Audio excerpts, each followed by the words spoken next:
Super rich, signs in for 100 million every day. Chapter 1, System descends from the heavens. Magic City. A city of neon lights and decadence. Beneath its steel cage, countless people live in a drunken stupor, spilling their youth and tears. Some hide in corners, calling it a hell with no end in sight. Others stand on high platforms, claiming it is a paradise where the ashes of the losers are the fertilizer for the winners. Under the dim streetlights. Screw that company, screw that idiot boss. Jiang Lang cursed at the sky. The people around were startled, looking at Jiang Lang with strange expressions and whispering among themselves. Where did this drunkard come from? Since when does Magic City have trash like this? Zero class. Let's go, let's go. Be careful not to get tangled up with someone like that. In no time, the entire street was empty, save for Jiang Lang. Jiang Lang froze slightly, then chuckled bitterly. He simply plopped down on the side of the road, chugged 2 mouthfuls of beer with a clunk, clunk, and gazed at the endless stream of traffic with complex eyes. He was a senior in college, working in procurement at a local company. Although the salary wasn't high, the under-the-table perks were substantial, an unspoken fact for everyone. Jiang Lang had originally planned to work hard for a few more years, striving to buy an apartment in Magic City before turning 35, so he could truly count himself as a resident of Magic City. But a while ago, his old boss was suddenly transferred. The new boss, whether missing a screw in his head or something else, found Jiang Lang an eyesore and often berated him in public. He suspected it was because he had caught him in the parking garage downstairs, wrestling in a car with a buxom, curvy female intern who was always flaunting her charms. If he remembered correctly, he had even seen the female intern wearing a collar with a leash attached to it. Jiang Lang's eyes had gone wide. He could only say that city folks really knew how to play. Unfortunately, his luck was bad. He was spotted. There was no need to dwell on what happened next. Under the new boss's leadership, Jiang Lang had been pushed to the fringes of the team. Life was getting worse by the day, and he had to be cautious everywhere, walking on thin ice. Jiang Lang had thought about just walking away. After all, if this place won't keep me, another one will. However, he lived in the countryside with a tile-roofed house, had elderly parents to support, no children, and no money. You couldn't even afford the luxury of being impulsive. Feeling depressed, he found a barbecue stall, ordered a few side dishes, and drank himself into a stupor alone. Before leaving, he swiped a can of beer to carry with him. Ring ring, his phone rang. Jiang Lang took a glance. The 3 big, glaring characters, debt collector, appeared on the phone screen. He thought about it and decided to answer, but held the phone far away from his ear. Sure enough, the landlady's voice, comparable to a lion's roar, came through the phone. Jiang. You're nearly half a month behind on rent. I'm telling you now, if you don't pay up tomorrow, you can pack your bags and get out. Landlady, give me 1 more week, I pro. The words were cut short. A beep beep beep sound came from the phone. Clearly, she had hung up. Jiang Lang looked at the screen and sighed helplessly, muttering, it's just money. One day, I'll be making big money. He shook his head and was just about to get up and leave when his phone rang again. Jiang Lang looked at it with some impatience, thinking, *, are you done yet? It's just that little bit of stinking money I owe you, *. The next second, a faint smile appeared on his face involuntarily. The caller wasn't the landlady, but Zhang Xiaoman, or more accurately, his girlfriend. In the vast Magic City, Zhang Xiaoman was his only safe harbor. He answered the phone. Xiaoman, did you miss me? Jiang Lang, let's break up. Zhang Xiaoman's voice was cold and detached, revealing a sense of ruthlessness. Jiang Lang was shocked, as if struck by lightning. He clutched the phone and said anxiously, why? Did I do something wrong? Didn't we say we would work hard together to have a home in Magic City? Work hard? Don't joke. Relying on that face of yours. I admit you look good, otherwise I wouldn't have been blind enough to fall for you back then. But being handsome doesn't put food on the table. Can you buy me a Louis Vuitton bag? Buy me Chanel perfume? Can you give me a home in Magic City? Don't blame me for being realistic. Which woman isn't realistic these days? I've already agreed to be Wei Fukai's girlfriend. He promised to give me the latest Chanel bag tomorrow, something I'm afraid you'll never be able to do in your lifetime. That's it. Bye. Hearing this, Jiang Lang was stunned. He clutched his phone and shouted hurriedly, Wei Fukai. Is it that bastard Wei Fukai? You know he's a piece of trash, yet you agreed. Have you forgotten how he got someone pregnant 2 years ago and refused to take responsibility? Back then, it was the talk of the entire college, and you're still jumping into the fire pit. Jiang Lang, I'm warning you, don't curse my boyfriend. Zhang Xiaoman's scolding voice came through the phone. Jiang Lang wanted to say more, but another voice came through. Kid, are you not learning your lesson? Have you forgotten the taste of being pounded into the ground by me? Wei Fukai's sinister voice came through. Jiang Lang's eyes turned red, and he gritted his teeth, saying, Wei Fukai, you bastard. Idiot, I love watching you losers fly into a powerless rage. You have little ability but such big tempers. To tell you the truth, we've already booked a room at the Jintai Hotel tonight. A 5-star hotel, you won't be able to afford a single meal there in your entire life. You should know, only I have the ability to make her happy, understand? You poor loser. Wei Fukai said in a sarcastic tone. The words were like knives, stabbing straight into his heart. A slight angina made his vision go dark. His right hand clenched tightly, then relaxed, repeating this several times. Jiang Lang took a deep breath, shook his head, and tried to clear his mind. His eyes were cold, and a hint of indescribable self-mockery hung on the corners of his mouth.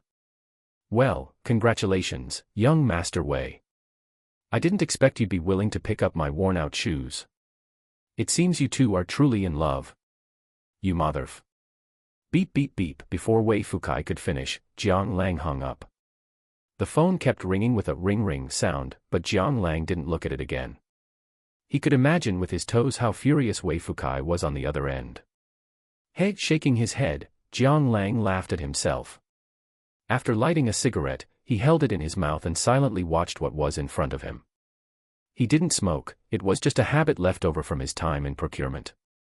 He usually kept a pack in his pocket to hand out when receiving or inspecting goods. But now, he really wanted to smoke one.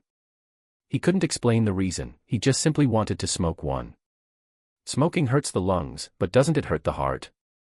Watching the wisps of smoke curling before his eyes, Jiang Lang's face was slightly bitter, and a strange feeling flashed through his heart.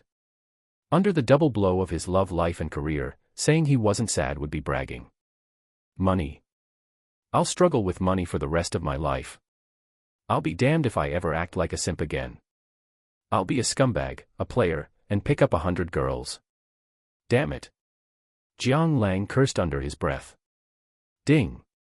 Detected that the host's state of mind has changed and you have completely bid farewell to the past. Activation conditions met. Supreme Shenhao System is loading. A light blue panel appeared in front of Jiang Lang. It had a progress bar that went from 1% to 100% in the blink of an eye. Ding. Supreme Shenhao System activated. This system allows you to sign in once every day. Additionally, tasks will be issued irregularly. Completing tasks will grant special rewards. Ding. You have received a sign-in opportunity. Do you wish to sign in? Damn.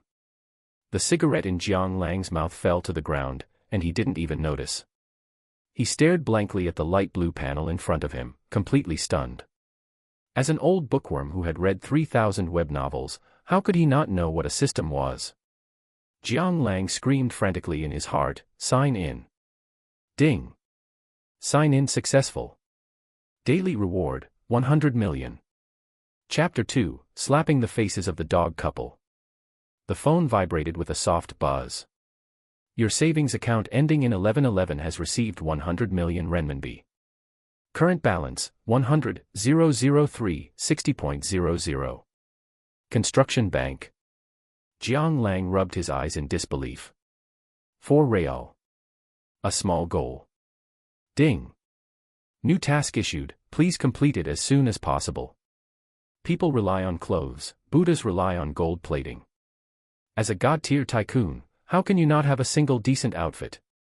Please begin your shopping spree. Conditions: 1. Consumption must not be less than 50 million. 2. Limited to clothing, male. 3. Complete within 2 hours. Reward, a property at Thompson Riviera in the Magic City.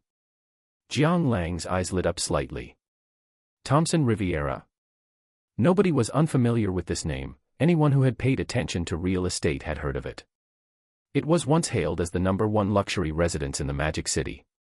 Although it was slightly past its prime now, it was still ranked in the top 10. It was no exaggeration to call it an inch of land worth an inch of gold. And a whole property. This, damn it, wouldn't that be worth over 10 billion? Jiang Lang was a bit stunned. However, the conditions were a bit harsh. Jiang Lang thought to himself, then hurriedly hailed a taxi and left. North Impression City. Located in the heart of the Magic City, with a total area of 340,000 square meters, it housed over 400 famous brands, along with many dining options and large-scale entertainment activities. It was the largest pure commercial shopping center in the Magic City. This was also Jiang Lang's target. 50 million was no small number, and with so many conditions, only this kind of super-large mall could satisfy the system's requirements in a short time.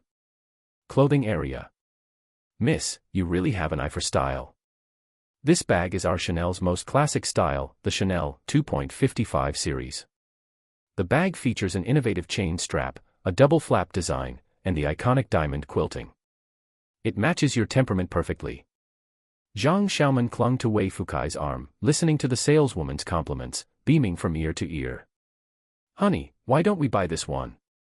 Zhang Xiaoman acted coquettishly towards Wei Fukai, smiling sweetly. Wei Fukai waved his hand grandly and said domineeringly, fine, let's go with this one. Swipe the card. He had been coveting Zhang Xiaoman for a long time and planned to score tonight. It was just a measly bag, he could still afford it if he gritted his teeth. When Zhang Xiaoman heard this, her face bloomed with joy. This was the life she wanted. If she had stayed with that loser Jiang Lang, she would never be able to afford such a designer bag in her life. Thinking of this, her heart eased, and she became even more firm in her previous choice. Just then, a hurried figure rushed in, shouting with his mouth wide open, "Quick, pack up all the men's clothing in your store for me." Everyone was shocked. Pack everything up? Where the hell did this big spender come from, acting so arrogant? The saleswomen and the numerous customers in the Chanel store all turned their heads in unison. The next second, a sneer escaped from a saleswoman's mouth. No reason. A white t-shirt with blue jeans, a pair of washed-out, generic brand sneakers on his feet, and messy hair, he was completely the image of a loser. There was even a hint of alcohol on him, it was clear he had just been drinking. No one would believe this person had the ability to purchase luxury goods. The person who arrived was none other than Jiang Lang. He was currently frantic, just the taxi ride here had taken half an hour. If he didn't hurry, he estimated he wouldn't be able to complete the mission. However, to his surprise, not a single store clerk came up to attend to him. Until he shouted a few times in impatience, a female clerk walked over reluctantly, her face carrying a hint of coldness. "Sir, please do not shout. Otherwise, I will have to call security to throw you out." Jiang Lang frowned. What kind of service attitude is this? I came to buy clothes, and this is how you treat me. The female clerk curled her lips and mocked, "Sir, this is Chanel. Haven't you sobered up from your drinking yet?" The words were blunt and explicit. Jiang Lang's eyes turned cold. He wasn't a fool, the clerk's words clearly showed she looked down on him. He glared at her fiercely, turned around, and walked away. Since she had insulted him like this, why would he still give her money? That would be pure stupidity. As for whether to deal with her later, he had to complete the mission first. He sighed inwardly. Sure enough, there were people like this who looked down on others everywhere, even in big brands like Chanel, they couldn't escape the norm. But the next second, a voice he didn't expect appeared in his ear. "Holy shit, so it's you, you idiot. You don't even check the place before trying to show off. Is this a place you can come to?" Jiang Lang paused slightly, turned his head, and looked stunned. "It's you." In front of him was Wei Fukai, and standing next to him was Zhang Xiaoman. Zhang Xiaoman also looked at Jiang Lang with some disgust and said, "Jiang Lang, we have already broken up. Why must you keep pestering me?" She thought Jiang Lang still harbored fantasies about her and had secretly followed her. Jiang Lang looked at her with complex eyes and shook his head slightly. With you, a gold digger, do I need to follow you? Zhang Xiaoman clung to Wei Fukai's arm and mocked, why, do you really want to buy something here? Just based on your 5,000 yuan monthly salary. Jiang Lang didn't even lift his head as he cursed. Whether I buy or not, what the hell does it have to do with you? Besides, even if I were to buy, I wouldn't buy here. It's just a bunch of bitches who look down on others. Only a fool would give you money. This sentence not only offended Zhang Xiaoman but also angered the sales staff present. You. Zhang Xiaoman pointed her finger at Jiang Lang, her expression a mix of shock and anger. She knew that before this, Jiang Lang would never speak to her like this. It was simply outrageous. Seeing Zhang Xiaoman angered by Jiang Lang, Wei Fukai naturally couldn't sit still. He was still waiting to score tonight. He immediately mocked, what are you acting tough for? You're not buying here. Do you think you can afford it just by changing stores? In this entire mall, any store is at least an international second-tier brand. Come, there is a Versace right across. If you can afford it, I'll kneel and kowtow 3 times to you in public and call you daddy. I'm just puzzled, is being stubborn useful? He curled his lips in disdain, turned his head, and said to the clerk, I demand that this person be kicked out immediately, so as not to affect the mood of our other guests. Jiang Lang's face turned slightly angry. Just as he was about to retort, the system's notification sound rang out. Ding! As a god-tier tycoon, you were actually mocked. This is a sign of disrespect to a god-tier tycoon. Please display your wealth to your heart's content and let the other party know what a god-tier tycoon daddy is. Conditions, slap the faces of the dog couple. Reward, Lamborghini Veneno. Jiang Lang's eyes narrowed slightly, his expression playful as he looked at Wei Fukai strangely. Are you sure? If I really buy it, you'll have to call me daddy from now on. Wei Fukai squinted his eyes and sneered, then go buy it. I won't just call you daddy, I'll even kneel down and kowtow. If Jiang Lang only bought one item, he might be a bit nervous. Who knew if this guy would jump over the wall in desperation, puffing up his face to look fat, maxing out his credit card just to buy one piece. But the opposite is Versace. And buy all the men's clothing. Even he didn't have that strength, let alone the penniless Jiang Lang. Jiang Lang's eyes carried a hint of mockery as he turned around nonchalantly and said lightly, let's go, silly son. Remember to honor your bet. Chapter 3, Slapping Wildly. Watching Jiang Lang's retreating back, Wei Fukai's eyes flickered with uncertainty. He gritted his teeth and pulled Zhang Xiaoman along to follow him. No matter what, he simply didn't believe that Jiang Lang had that kind of capability. Let's go, follow him and see what tricks he's trying to pull. The people inside the store were also surprised. Many sales assistants and tourists walked out, watching Jiang Lang's retreating figure and whispering amongst themselves. Arriving inside the Versace store. This time, Jiang Lang didn't hesitate at all. He handed his card directly to the Versace sales assistant, his face looking somewhat cold and stern. Swipe the card. Take all the men's clothing. The female sales assistant at Versace was completely dumbfounded. Business just comes to you while you sit in the store. Could there really be such a good thing? She looked at Jiang Lang in astonishment and said stutteringly. See sir, are you sure you want to buy all the men's clothing? Jiang Lang nodded slightly, a trace of impatience flashing in his eyes. After taking the bank card, the Versace sales assistant trotted away. She didn't think too much about it, she just felt that regardless of whether this person was putting on an act, she had to give it a try. If it happened to be real, her commission for this month would be secure. If it was fake, she would just consider herself unlucky. After all, there wasn't much to lose. For a moment, the atmosphere both inside and outside the store suddenly became exceptionally quiet. Some were preparing to watch a joke, others had curious gazes, their thoughts were all different. In short, countless people were sizing up this man who was dressed plainly and still carried a hint of alcohol on him. Before long, a shrill sound echoed throughout the entire Versace store. Card swiped successfully, 2,150,000 yuan received. Holy shit. This guy is a real tycoon. Over 2 million, buying out all the men's clothing in the store, that's really awesome.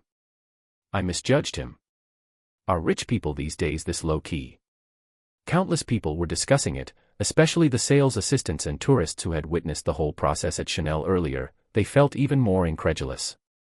As for inside the Versace store, those hot-bodied female sales assistants were all looking at him with burning gazes. He came in and packed up all the clothes in the entire store. It was simply inhumanly wealthy. Especially since Jiang Lang himself was quite good-looking, standing at 1.85 meters tall with sword-like eyebrows and star-like eyes. Otherwise, he wouldn't have made Zhang Xiaoman, the class beauty, chase after him back then. Now, with the addition of money, he was even more mesmerizing. Impossible. How could you have so much money? Wei Fukai was incredibly frantic, looking at him in disbelief. You have to know that he was fat and short with a face full of acne scars. His only advantage was that his family had some spare money, otherwise, a green tea girl like Zhang Xiaoman wouldn't have been with him. Now that his only advantage was gone, he was afraid he would never be able to hold his head up in front of Jiang Lang again. Whether I have money or not is none of your damn business. Jiang Lang sneered, then looked at him with a playful expression. It's your turn to fulfill your promise. A flash of suppressed anger crossed Wei Fukai's face, but then he gave a dry laugh, forcing a smile onto his face. Ahem, we were classmates after all. That was just a joke earlier. I'm leaving now. He wasn't stupid, staying any longer would just be asking for humiliation. As for kowtowing and calling him daddy, that was even more out of the question. If his dad found out, he'd have his legs broken. After saying this, he pulled Zhang Xiaoman and wanted to run. Huh? Why wasn't she moving? He looked up and was instantly so angry his lungs were about to explode. He saw Zhang Xiaoman looking at Jiang Lang with deep affection, slowly opening her mouth. Jiang Lang, let's make up. She felt that Jiang Lang had done this just to win her back, but she hadn't expected that this guy had become so rich. Thinking about it now, Jiang Lang was handsome, rich, and willing to treat her well. He was simply a peerless goodman that you couldn't find even with a lantern, and she couldn't let him go. Jiang Lang was shocked, looking at Zhang Xiaoman in disbelief. To think there were still such shameless women in this day and age. He couldn't help but mock. Do you think that's still possible? Why not? Don't you still love me? Otherwise, why would you appear here? Zhang Xiaoman looked at him, puzzled and with teary eyes. Idiot. Jiang Lang held his forehead, feeling somewhat helpless. Wei Fukai, standing to the side, was enraged. He stepped forward and slapped Zhang Xiaoman, viciously saying, "You bitch, I haven't even left yet, and you're already rushing to throw yourself into his arms." Zhang Xiaoman covered her cheek, looking at Wei Fukai in disbelief. "You dare to hit me?" Her voice trembled slightly. Having always been well protected by Jiang Lang, she had never imagined that a man would resort to violence against a woman. "I'm hitting you, that's who." "You bitch."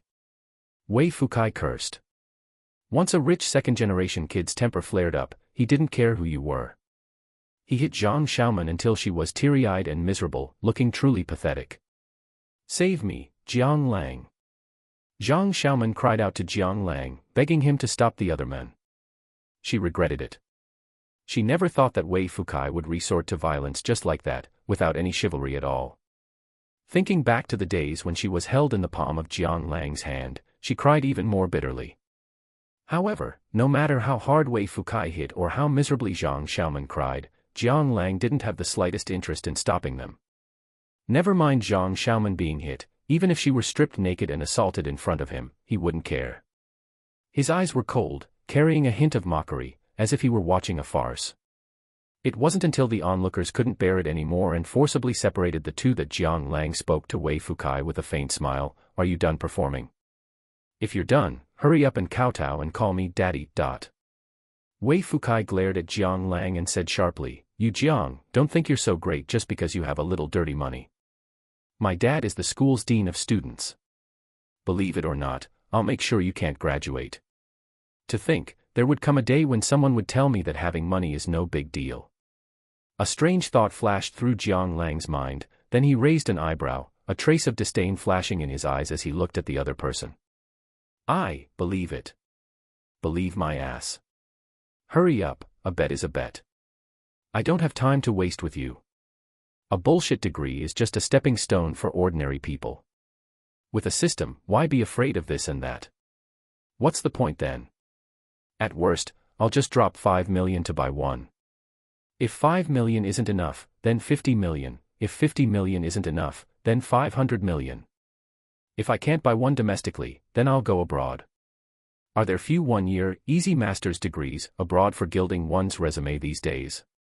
Change your skin, and you come back as a high-quality, highly educated talent. He didn't believe that there was anything money couldn't buy these days. If you can't buy it, it only proves one thing: your money isn't enough.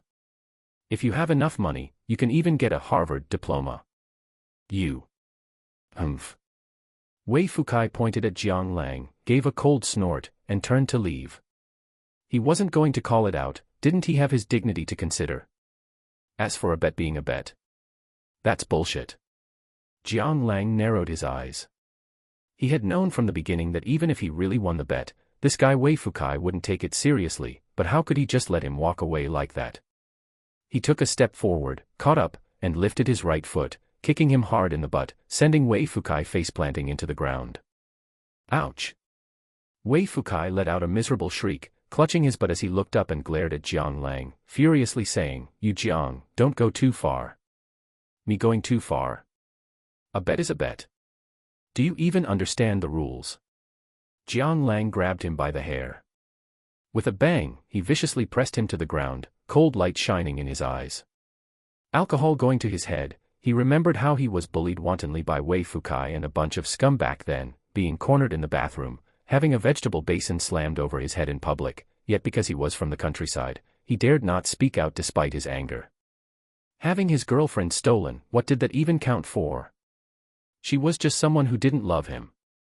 But school violence could truly become a lifelong shadow. With new grudges and old hatreds combined, he raised his free hand and viciously swung it toward Wei Fukai's face. Slap, slap, slap.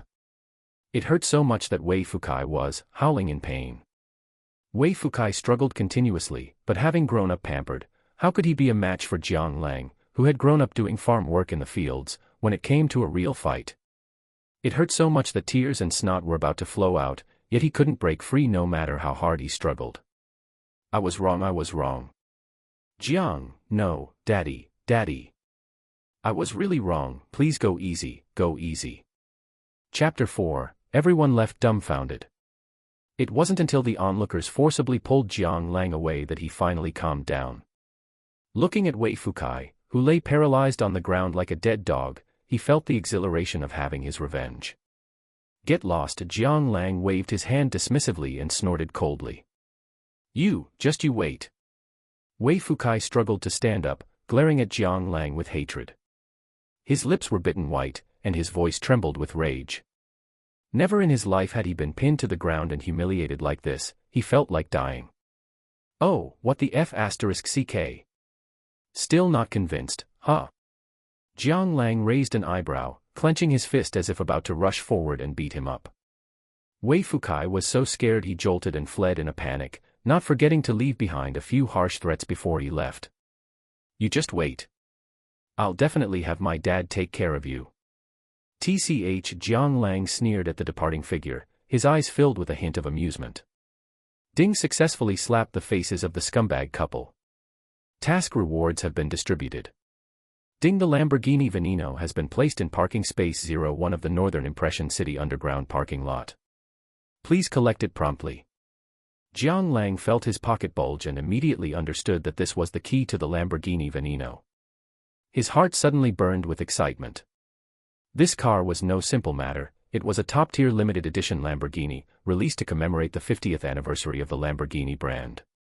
There were only 14 in the world, 5 hardtop versions and 9 convertible versions. In China, even a second-hand one sold for over 100 million. And it was a case of having the money but nowhere to buy one. Money alone couldn't get you one. At this moment, the sales assistant who had helped Jiang Lang check out earlier trotted over, drenched in fragrant sweat, her face flushed. See. Sir. Your card. She held the bank card with both hands, lowering her head respectfully, her eyes filled with immense shock. She had just checked, this card had a balance of over 100 million. It was simply unheard of, something she had never seen before. This could only mean that the person before her had a shockingly huge background. You have to know, even for some CEOs worth billions or tens of billions, it was impossible to keep 100 million in pocket money on a card.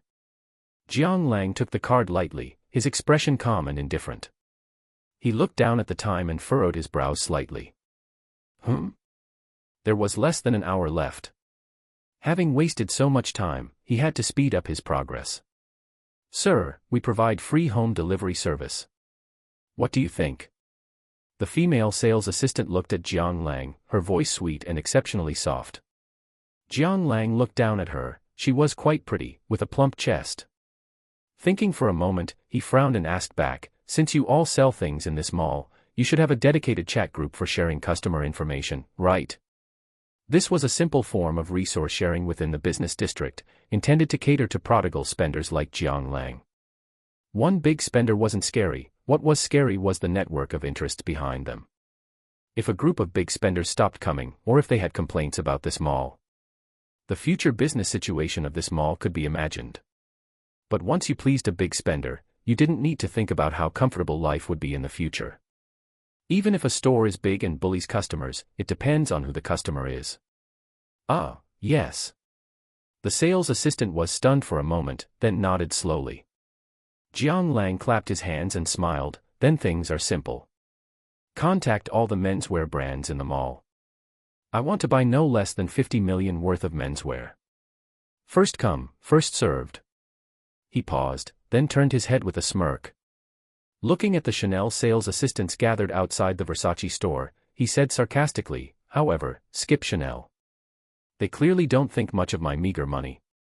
Upon hearing this, those Chanel sales assistants all flushed red. They exchanged glances and awkwardly trotted away. What? The female sales assistant in the Versace store looked at Jiang Lang in shock, her voice trembling. She had originally thought that buying out all the menswear in the Versace store was exaggerated enough, but she hadn't expected to underestimate the mindset of the rich. 50 million. You could buy a villa with that, why not do something else instead of using it all to buy clothes? Even if you changed outfits every day, you couldn't wear them all in a year. Before long, the entire mall was in an uproar. Click, click, click. The sound of high heels clicking on the marble was crisp and pleasant. Black stockings, short skirts, it was full of uniform temptation. Countless female sales assistants, carrying large and small shopping bags, ran out of their brand stores and headed straight for Versace. Jiang Lang stood at the entrance of the store. One store came, he swiped, another came, he swiped. His hands never paused, his demeanor was lavish. Card swipe successful, 2,486,000 yuan received. Card swipe successful, 4,261,200 yuan received. Card swipe successful. Pieces of high-end clothing were casually tossed on the ground, like a pile of trash, crowding the entrance of the store. Passers-by were all dumbfounded, their legs feeling as if they were filled with lead, rooted to the spot, their jaws dropping in shock. They all took out their phones to record the scene. Holy crap! Where did this big spender come from? Armani, LV, Gucci, damn it, it's all luxury goods. The point is, fine, buy them. But what's the deal with throwing them all on the ground? At this moment, a piece of news hit the trending searches with lightning speed. Northern Impression City, big spender appears. Oh my god. So many luxury goods, why are they being casually discarded on the street? Late at night. What crazy thing did this man do? It actually attracted thousands of onlookers. Midnight screams. Why is everyone collectively climaxing? Jiang Lang was completely unaware of all this outside. At this moment, he was staring intently at the task progress bar in his mind. 8 million. 15 million. 20 million. 40 million. 50 million, success. Ding, task complete, rewards distributed, relevant documents have been stored in the system space. Nice. Jiang Lang clenched his fist secretly, his heart filled with excitement. He had understood a truth since he was young, only the things you truly hold in your own hands are yours. Even if the system disappeared in the future. Relying on this Thompson Riviera property, he could still be a carefree landlord. At this moment, the onlookers collectively let out an exclamation. Holy crap. It's 50 million. Damn it, this is simply insane. Is this guy an idiot? Why not do something else with that money? A man looked at Jiang Lang with a face full of jealousy. He must be a profligate son. If this money were donated to the mountain regions, who knows how many people it could support. Someone else mocked righteously, yet their eyes were equally filled with jealousy, even carrying a trace of hatred. He hated it, why wasn't it him? If he had so much money, what woman couldn't he find? Would he still need to jerk off in a dark room every day? It's his money, none of your business. Why don't you go donate yours? Someone else retorted. Playing the moral high ground, are you, you hater? Jiang Lang expressed disdain for these comments, just looking at the others as if they were clowns. It's normal for the rich to be envied. He shook his head and looked to the other side. A group of beautiful female sales assistants, it had to be said, they were worthy of being luxury store clerks. Every one of them was a 7/10 or higher, with wavy hair, long straight legs, and wearing black stockings. It felt like he had arrived in a den of succubi. They all looked at him with burning eyes, their gazes seductive, as if they wanted to swallow him whole, making Jiang Lang tremble inwardly. He knew very well that as long as he beckoned, countless women present would fight to climb into his bed. Even sleeping together or group fun weren't impossible. He wanted money, and he wanted to play with women too. However, he had no interest in this quality for the time being. At this moment, a pot-bellied middle-aged man in a suit walked over and said respectfully to Jiang Lang, "Young Master Jiang, do you see anything else you need to buy?" He was the manager of this mall, with considerable wealth, already a big shot rarely seen in the eyes of ordinary people. Yet, facing Jiang Lang, he could only lower his head respectfully, afraid of displeasing him. Upon hearing that such a big shot who threw money around had arrived at the mall, he didn't dare hesitate, immediately scrambling out of his mistress's bed and rushing over. Jiang Lang let out a light sigh of relief, left a phone number, and said coldly, "That's it for now. Just have the clothes delivered to Thompson Riviera when they're ready." After saying this, he turned and left without any hesitation, leaving behind a crowd dumbfounded in the wind and a floor full of high-end clothing with a total value of 50 million. Chapter 5, Only Fools Fall in Love. Phew. Only after walking some distance away did Jiang Lang let out a soft sigh of relief. He glanced back at the crowd, who were standing there dumbfounded, a flash of inexplicable excitement flickering in his eyes. So this is what it feels like to act cool and then run away, it really is interesting. He shook his head, bought a bottle of water on the way to moisten his throat, and then made his way to the parking lot. It was then that he noticed a group of people gathered in a corner, doing something, with faint sounds of arguing drifting over. Damn. That's incredibly cool. Move aside, let me take a picture. I wonder which young master this belongs to. Would he invite me to sit inside? Forget it. A person of that level has seen every type of woman, why would he look at you? Someone mocked, though their eyes were shining as they stared at what was in front of them. The wavy, streamlined body and black fixed wing were like a pair of angel wings gifted by the heavens, giving people a highly impactful sense of dynamism and visual effect. It looked like a black panther ready to sprint, exceptionally cold and cool. Jiang Lang looked up, raised an eyebrow, and a hint of contemplation flashed in his eyes. Parking space number 01. That's right, but why are these people gathered there? Shaking his head, he walked forward and immediately saw a scene that made him furious. Two heavily made-up women, posing seductively and reeking of cheap perfume, were sitting on the hood of his Lamborghini Veneno. They were holding their phones, taking selfies, and occasionally flashing victory signs. It was as disgusting as could be. Damn it. Jiang Lang cursed inwardly, pushed the crowd in front of him aside with both hands, and squeezed through. "Get lost," he said, his face gloomy, shouting in a low voice. To his surprise, not only did these two women not get up, they even rolled their eyes at him. "Are you sick? Why should I move?" Exactly. Is it your car or something? Look at what you're wearing, your whole outfit isn't even worth 200 yuan. You're such a loser. Get lost, don't disturb us while we're fishing for a sugar daddy." They mocked Jiang Lang unscrupulously, their faces looking rather wanton. Hearing this, Jiang Lang actually laughed and asked back with a smile. "With the likes of you two, why do you think anyone would be interested in you?" "Because I Before she could finish, Jiang Lang interrupted her. Because you're ugly but have beautiful dreams. Jiang Lang looked at them with a mocking smile, then his expression suddenly changed. Impatiently, he pulled the two of them away and poured the remaining half bottle of mineral water onto the hood where they had just been sitting. He felt a bit disgusted. A perfectly good new car had been touched by these two women, making him feel like the car had lost its value. Are you crazy? Why did you push me? You wait, I'm calling my boyfriend to deal with you. The two women shrieked and clamored, acting like neighborhood shrews. Jiang Lang was slightly stunned, looking at them with complex eyes. He suddenly thought of his ex-girlfriend, who was just as disgusting. Damn it, they already have boyfriends and are still out here seducing men. I don't know which poor guy that is, he's truly pitiful. He's probably been wearing green hats several times over without even knowing it. Sure enough, only fools fall in love. He sighed silently in his heart, then shook his head, took out his car key, and pressed it. Beep. The Lamborghini Veneno suddenly emitted two dazzling white lights, and a scissor door slowly opened, like a beast about to wake up. Damn. A god-tier rich man has appeared. This car actually belongs to this guy.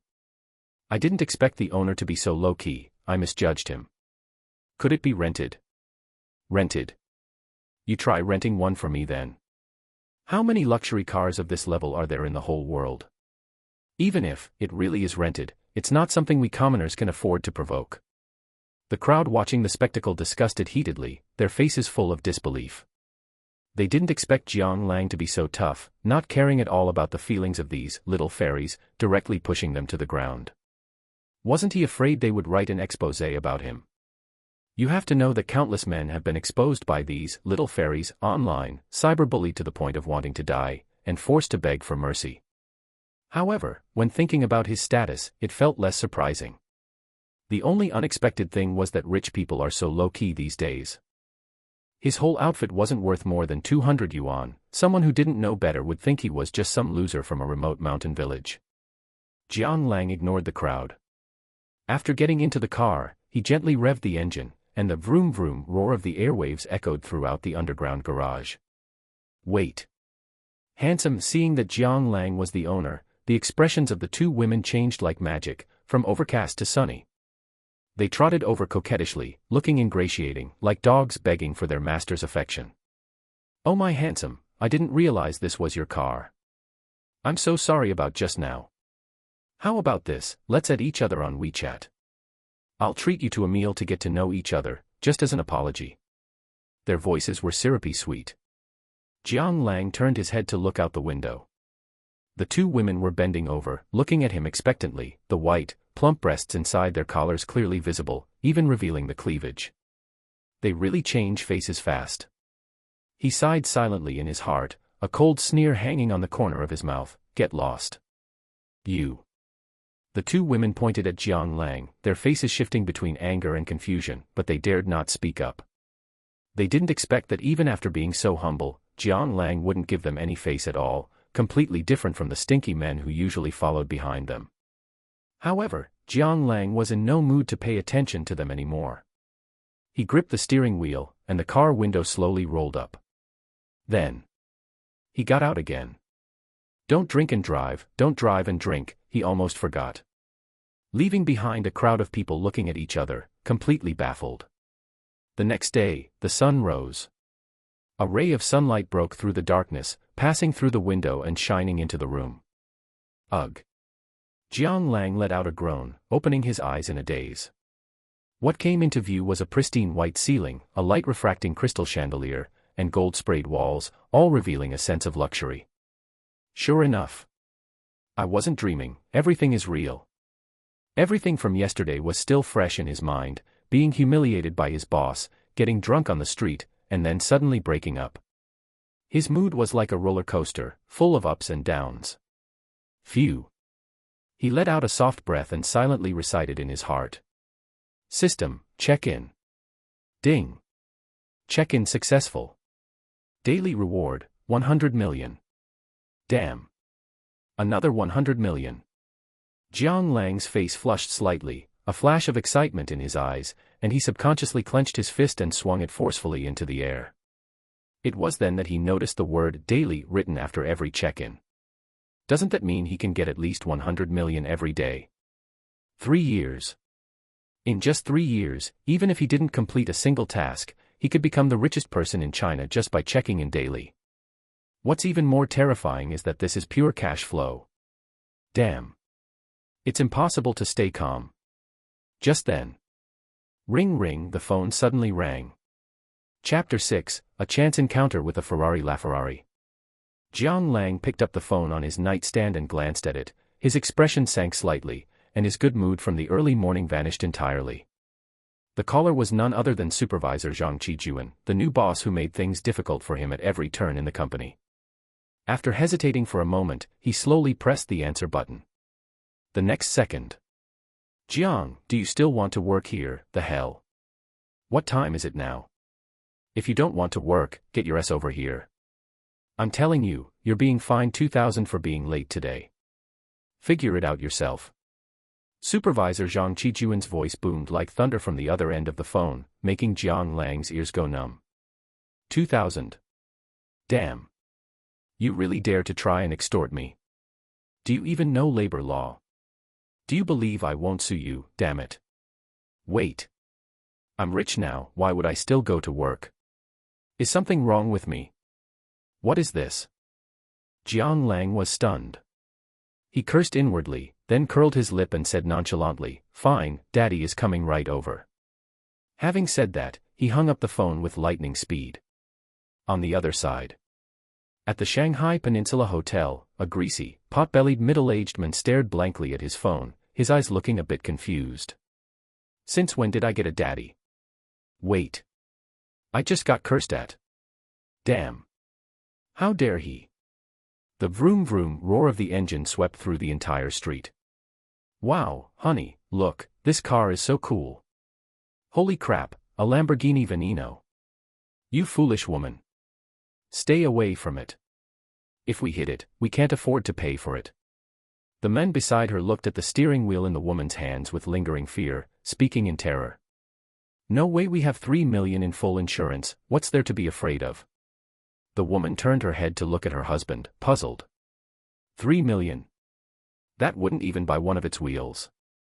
The man curled his lip, holding his head in speechlessness. He shook his head and looked ahead. A red supercar, like a flame, kept weaving through the traffic. The surrounding vehicles all stayed far away, fearing they might scratch it, a flash of envy in his eyes. Awesome, Jiang Lang shouted subconsciously. The intense feeling of being pushed back into his seat gave him a rush of adrenaline, and he couldn't wait to floor the accelerator. However, he felt like something was missing. Jiang Lang raised an eyebrow slightly, a hint of contemplation flashing in his eyes. Suddenly, a vroom vroom roar came from the other lane, interrupting his thoughts. A Ferrari LaFerrari, looking as if it were clad in blue armor and extremely flashy, appeared in his line of sight, driving side by side with Jiang Lang. Jiang Lang glanced at it, his eyes dazed for a moment. He realized what was missing. Driving a supercar, how could there not be a girl by his side? He had heard that the better the supercar, the longer the girl's legs, and that as soon as they got in the car, they liked to take off their clothes and complain about the heat. He didn't know if it was true. He had to find a chance to try it out. There was a man and a woman in the Ferrari LaFerrari. The man was dressed in expensive clothing and wearing sunglasses, he looked like a rich kid. The woman had big blonde wavy hair and a slim waist, she was probably a minor influencer. The car window slowly rolled down, and a tattooed arm stretched out, then gave a thumbs up, before slowly turning it downward. Let's race. The man turned his head and provoked Jiang Lang with an arrogant expression. Damn. It's actually a Lamborghini Veneno. Although the Ferrari LaFerrari he was driving wasn't any less cool than the Lamborghini Veneno, the Lamborghini Veneno was just too rare. There were only 14 in the world, even if he had the money, he couldn't buy one. No, he had to take this guy down a peg. He wouldn't allow anyone in Shanghai to be more showy than him. Jiang Lang also became a bit interested. Street racing. He had never thought about that before. But that didn't stop him from wanting to enjoy the feeling of speed, that adrenaline rush, and the thrill of a racing heart. After living an ordinary life for so many years, now that he finally had money, he should naturally play when he wanted to and be wild when he wanted to. However, he was a bit hesitant. After all, he had just gotten the car, and to be honest, his driving skills weren't great. He was worried about what to do if something went wrong. However, the system thoughtfully resolved his worries. Ding host detected being provoked, rewarding God-tier driving skills. Ding new task issued. Task requirement, defeat the opponent. Task reward, unlock attribute panel. Interesting. Jiang Lang smiled inwardly, turned his head to look at the opponent, and slowly raised his right hand to give him the middle finger. Damn, you dare to look down on me? Watch me crush you. Vroom vroom vroom. He floored the accelerator, and the Lamborghini Veneno turned into a red streak of lightning, disappearing down the street. Damn. Playing dirty. The man was shocked, cursed him for being a sneak, and hurriedly chased after him. The surrounding drivers were all alarmed and hurriedly stayed far away, fearing they wouldn't be able to dodge in time. They could only watch as the two top-tier supercars disappeared from the street in the blink of an eye. Some busybodies secretly filmed it and uploaded it to the internet. Although it was only a short 10 seconds, it instantly became a hot topic. Bull versus Horse King, who is the king of the supercar world? Quick look.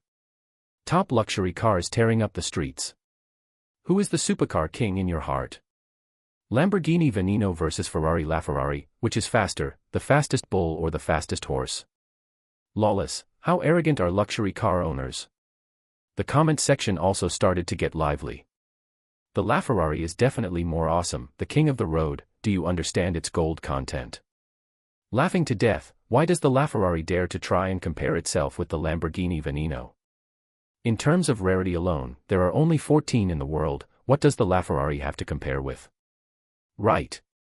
Rarity makes things valuable, the LaFerrari is everywhere, 499 hardtops, 210 convertibles, it's several times cheaper than the Lamborghini Veneno. Does being expensive mean it's awesome? The Lamborghini Veneno has no combat record, whether on the highway or the track, what is there to compare? Sports cars are compared by performance, not price. The gold sports car made by Saudi tycoons is just a crappy 4-cylinder engine and it's still sold for over 100 million. Jiang Lang was unaware of the happenings online, and even if he had known, he wouldn't have cared. With his god-tier driving skills, he predictably left his opponent in the dust. After completing the task, he made a turn and headed straight to the company, leaving only the Ferrari LaFerrari owner standing there, stunned and questioning his life. He swallowed, as if thinking of something, and dialed a phone number, his face extremely excited. Holy crap. Cousin, I met an expert today.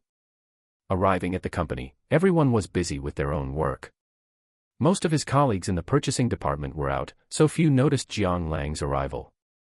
Seeing this, he was happy to be left alone. System, open attribute panel. Host, Jiang Lang.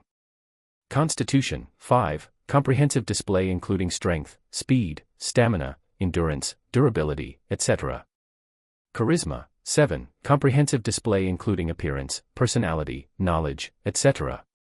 Skills, God-tier driving skills, English level 4, Chinese proficiency, fancy handjob proficiency, pornography appraisal master. Assets, 1 unit at Thomson Riviera, 150 million in cash. Suddenly, ring ring. The phone on the desk rang. Jiang Lang raised an eyebrow and picked it up. Jiang, come to my office. Supervisor Zhang Qijuan's sinister voice came to his ear. Isn't living a good life enough? Why do you have to seek death? Okay. Jiang Lang replied, a playful smirk hanging on the corner of his mouth. His eyes narrowed into slits, like a cold, venomous snake, as he got up and left. Chapter 7, Give him 2 big slaps. Supervisor's office. With a bang, the door burst open. The next second, a terrified scream came from the room. Ah! Jiang Lang glanced inside. A young beauty with wavy hair, a slender waist, and wearing a black uniform was scrambling off Supervisor Zhang Qijuan. Her clothes were disheveled, revealing a lot of skin. This person was the same flirtatious female intern he had seen fighting in a car with her boss in the underground garage that day. It was also from that day onwards that his life in the company became difficult. Good grief, playing so wildly in broad daylight. Jiang Lang curled his lip, swaggered in, plopped down on the sofa, and looked at the two with his legs crossed. You two, carry on.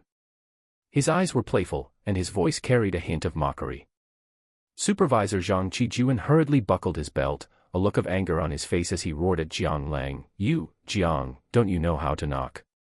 Didn't you tell me to come over? Why blame me now? Jiang Lang retorted sarcastically, and in such a hurry. Is there enough time? Or rather, you're just no good. Jiang Lang looked at him with disdain. You. Supervisor Zhang Qijuan's eyes flared with anger, but then he snorted coldly. Seemingly remembering something, his expression returned to calm. Late for the second time this month. A 2,000 yuan fine and your bonus is forfeited. You have no objections, right? He looked at Jiang Lang somewhat smugly. How would he dare have any objections? If it weren't for your generosity, Supervisor, he'd be sleeping on the streets already. The flirtatious female intern beside him also looked at Jiang Lang with schadenfreude. She had noticed Jiang Lang as soon as she joined the company. With his sword-like eyebrows, starry eyes, and handsome face, his looks were far superior to everyone else. She had long intended to seduce him. Of course, she didn't plan to marry him, just play around. After all, these old men were useless, they only cared about their own pleasure, and she'd have to finish herself off every time. It was all for money anyway, so what did it matter who she slept with? However, she didn't expect him to see her secret that day. He absolutely could not stay in the company. If word got out, how would she catch a rich husband in the future? No objections, my foot. You say there's a fine and there's a fine.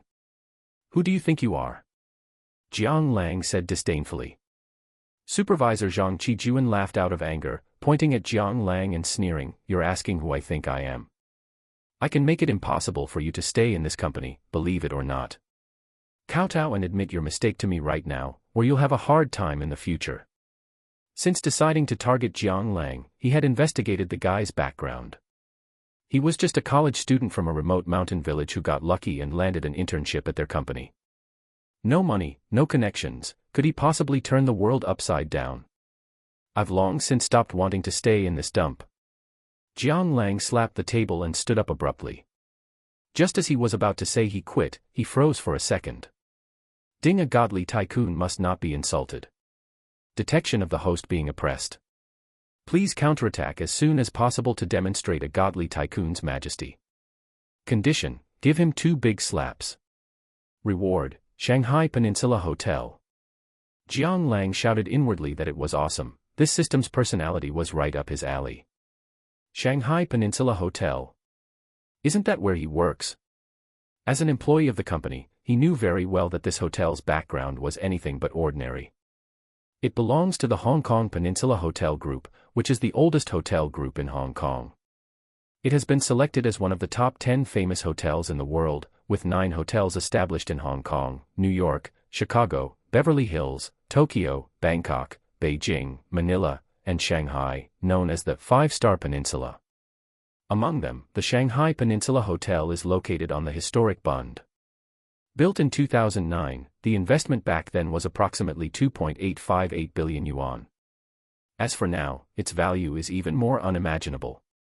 Although it wasn't the entire Peninsula Group, just this one hotel alone was enough to make Jiang Lang filthy rich. Does it have to be this exciting? However, this delay led Supervisor Zhang Qijuan to mistakenly believe Jiang Lang had chickened out. He snorted and said sarcastically, Oh, acting tough now. You even dare to slap the table. Were you about to say you quit?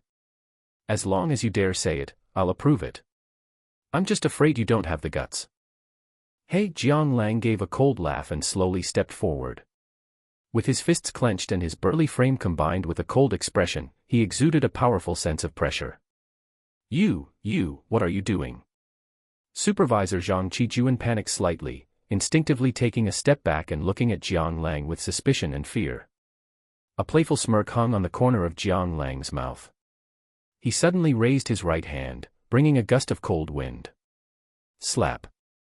Ouch, F. Slap. 2 crisp slapping sounds echoed throughout the room. At this moment, Supervisor Zhang Qijuan was stunned. He stared blankly at Jiang Lang, clutching his cheeks with a look of utter disbelief. You actually dared to hit. Slap. Jiang Lang rubbed his slightly aching arm and looked at the other man somewhat apologetically. Sorry, force of habit. Damn, I got carried away. But man, this guy's skin is thick. My hand actually hurts from slapping him. Jiang Lang. You still dare to hit me? Supervisor Zhang Qijuan roared, his eyes bloodshot as he glared at Jiang Lang. He clenched his fists, about to fight back, but suddenly saw that half-smiling look in Jiang Lang's eyes. He paused, frozen in place. His heart skipped a beat. Wait. This kid wants to slap me again. It was like a bucket of cold water had been dumped over his head, clearing his mind a bit. Estimating the height difference between them, he felt a bit intimidated. If he went in, he'd probably just get beaten up more. The commotion in the office had already attracted quite a bit of attention. He saw many people outside pointing at him with expressions of schadenfreude. He didn't even need to think to know that from today on, his reputation would be in tatters, and who knows how many people would be gossiping behind his back. Damn it. This kid is crazy. How does he have the guts? His face was pale, clearly enraged to the extreme. Gritting his teeth, he cursed toward the outside. Where's security? Are you all fucking blind? Get your asses over here right now. Turning back, he roared at Jiang Lang, you think you're so tough? I'm going to fucking kill you. Several tall, burly security guards burst in instantly, cracking their knuckles as they looked at Jiang Lang, waiting only for Supervisor Zhang Qijuan's command to start the fight. Jiang Lang also felt a bit panicked. He was outnumbered, the odds weren't in his favor. Why hasn't the reward arrived yet? What if I get beaten up in a moment? Just at this critical moment, a ring phone call sounded. Hello. Is this Mr. Jiang Lang? I'm Jiang Lang. Who are you? Hello, Chairman Jiang. I am Guban Meng, the CEO of the Shanghai Peninsula Hotel. I just received word that you have acquired 100% of the shares of the Shanghai Peninsula Hotel, making you its sole owner. There are some procedures we need to go over with you. Is it convenient for you right now? Jiang Lang glanced at the group of people cracking their knuckles in front of him, his eyes filled with mockery. I'm right here in the hotel's procurement department. As for whether it's convenient, it's probably not very convenient. After all, your big boss is about to be beaten up in his own hotel. What?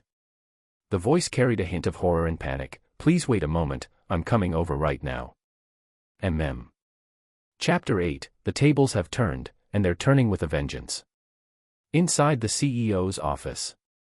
A cold, elegant beauty of the older sister type, wearing a black uniform and black-rimmed glasses, stared blankly at the hung-up phone in her hand, a trace of disbelief flashing in her eyes. The newly appointed boss was about to be beaten up by his own employees. What was going on? Especially since right before the call hung up, she had faintly heard the sound of a physical altercation. The thought of it made her even more restless. A cold light flashed in her beautiful eyes. If anything happened to the new boss, she wouldn't be able to keep working here either. Who? Taking a deep breath, she turned to look at the crowd before her. These were all the hotel's senior executives, department managers, directors, and so on. Ever since they found out their boss had suddenly changed, everyone had been dumbfounded and had rushed to her office in a panic to ask for news. She uttered a single word, her voice icy cold. Let's go. On the other side, Supervisor Zhang Qijuan's shouting echoed through the room. You little bastard, didn't you think you were so tough? Come on. Keep going. Let's see how well you can fight. Several security guards pinned Jiang Lang's shoulders down. No matter how hard Jiang Lang struggled, he couldn't get up. Fire spewed from Jiang Lang's eyes. Clenching his teeth, he stared at the other men without saying a word. The smugger he was now, the more miserable his demise would be later.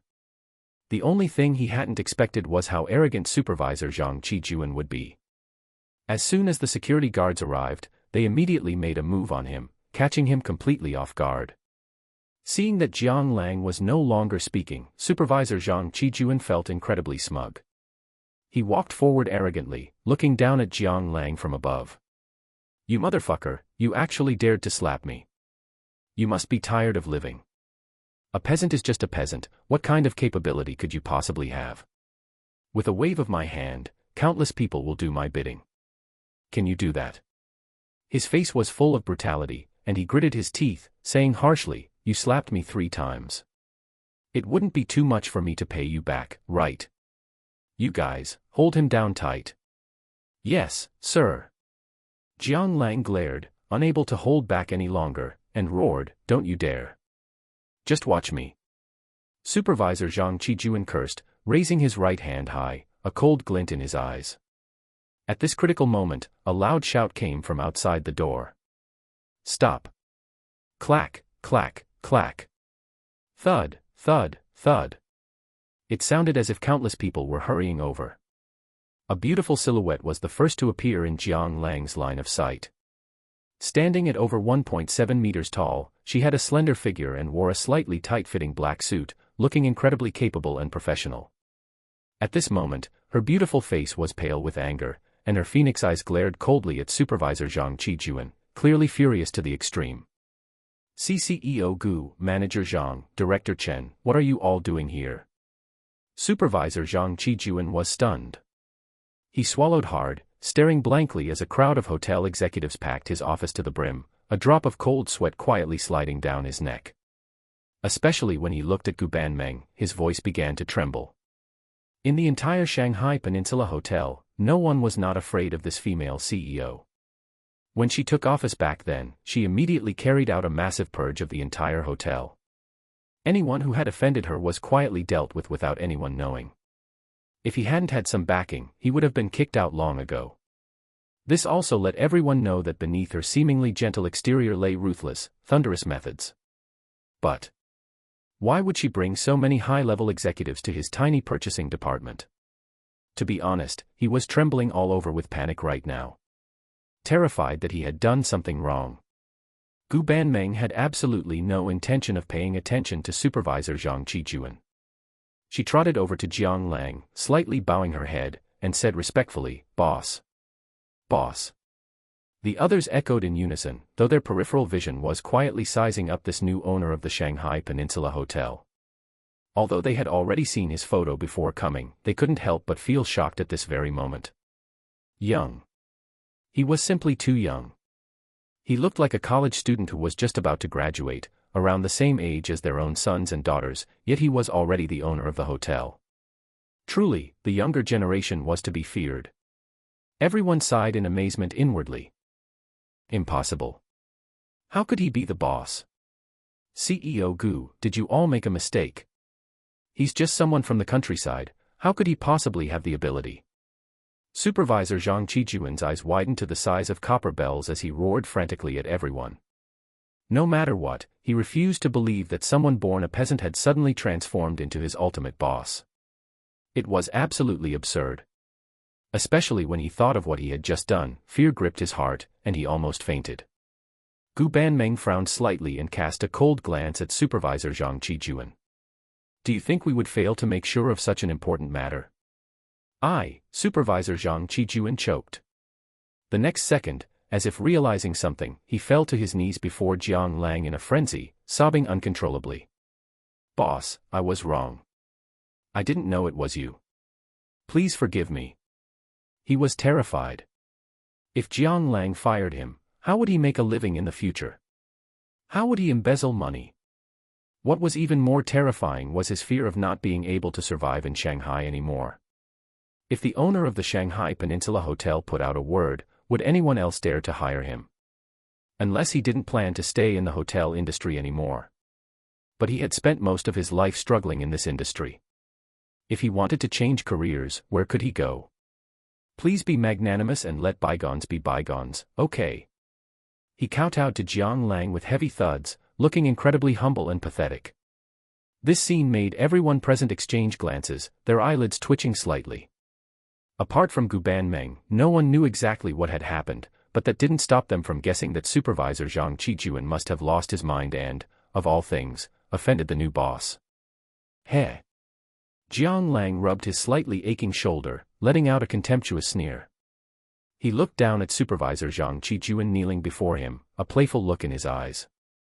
Let bygones be bygones. That phrase is too hypocritical. I prefer the tables turning and turning to crush you to death. His voice was extremely flat, yet it carried a chill that sent shivers down everyone's spines. If he were still that penniless, foolish kid from before, would Supervisor Zhang Qijuan be kneeling before him begging for mercy? He would probably have wished nothing more than to destroy him.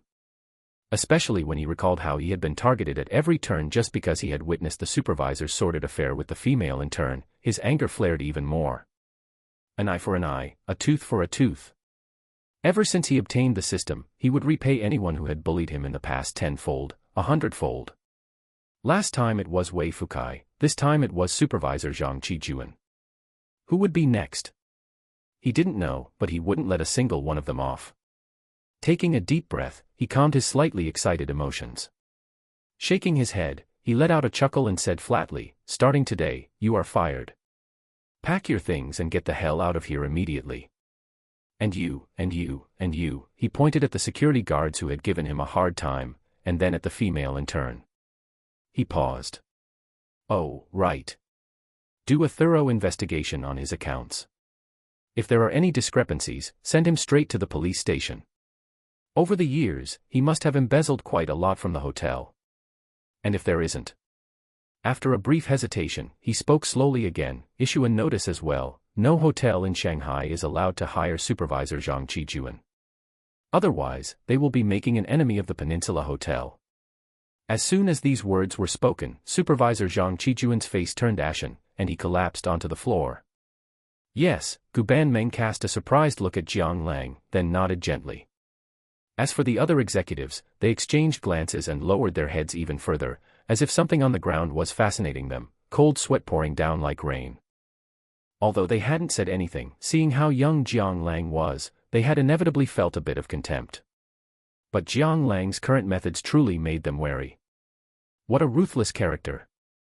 He was completely cutting off all paths of retreat. All right. Everyone else, go back to your work. Don't just stand here like fools. Jiang Lang shook his head, gesturing for everyone to leave, then turned to look at Gu Banmeng. Where is your office? I have some things to ask you. Ah. Boss, please follow me. Gu Banmeng blinked in surprise, then quickly nodded and stepped forward to lead the way. Chapter 9, Do the Job or Get Out. The Peninsula Hotel, President's Office. In the massive room, there were only a man and a woman, making the atmosphere seem somewhat desolate. The woman stood to the side, her head lowered as she spoke continuously, as if reporting on her work. The man sat with his legs crossed, leaning back in his executive chair. He tapped his fingers rhythmically on the desk, his expression somewhat grave. In addition, there is the impact of the pandemic. Currently, major hotels have all experienced varying degrees of decline in revenue, which is unavoidable. Gu Banmeng finished speaking and stood to the side, saying no more. Jiang Lang raised his eyebrows slightly, a look of contemplation flashing in his eyes. Just as he had thought, the internal issues at the Shanghai Peninsula Hotel were indeed massive. Numerous factions, chaotic management, bloated positions. The mainland faction local to Shanghai and the faction transferred from the Hong Kong headquarters were hostile toward each other. For instance, his old supervisor, who had worked diligently for so many years, was squeezed out by Supervisor Zhang Qijuan, who had absolutely no real skills, simply because the latter was from the headquarters faction. It was absolute nonsense. However, for Jiang Lang, this problem was very easy to solve. After all, he was now the absolute owner of the hotel. He could support whichever side he wanted. If he was in a bad mood, it wasn't impossible to just replace everyone. As for the pandemic, there was nothing to be done about it, it was an objective factor, and Jiang Lang had no solution for it either. Thinking of this, he nodded slightly and instructed Gu Banmeng, in that case, I will give you 2 tasks. If you can accomplish them, you will remain the chief executive officer of the Shanghai Peninsula Hotel. And there will be rewards. Gu Banmeng was slightly startled and pursed her lips. Please go ahead, boss. As the president of the hotel, you should be well aware of our chaotic internal management.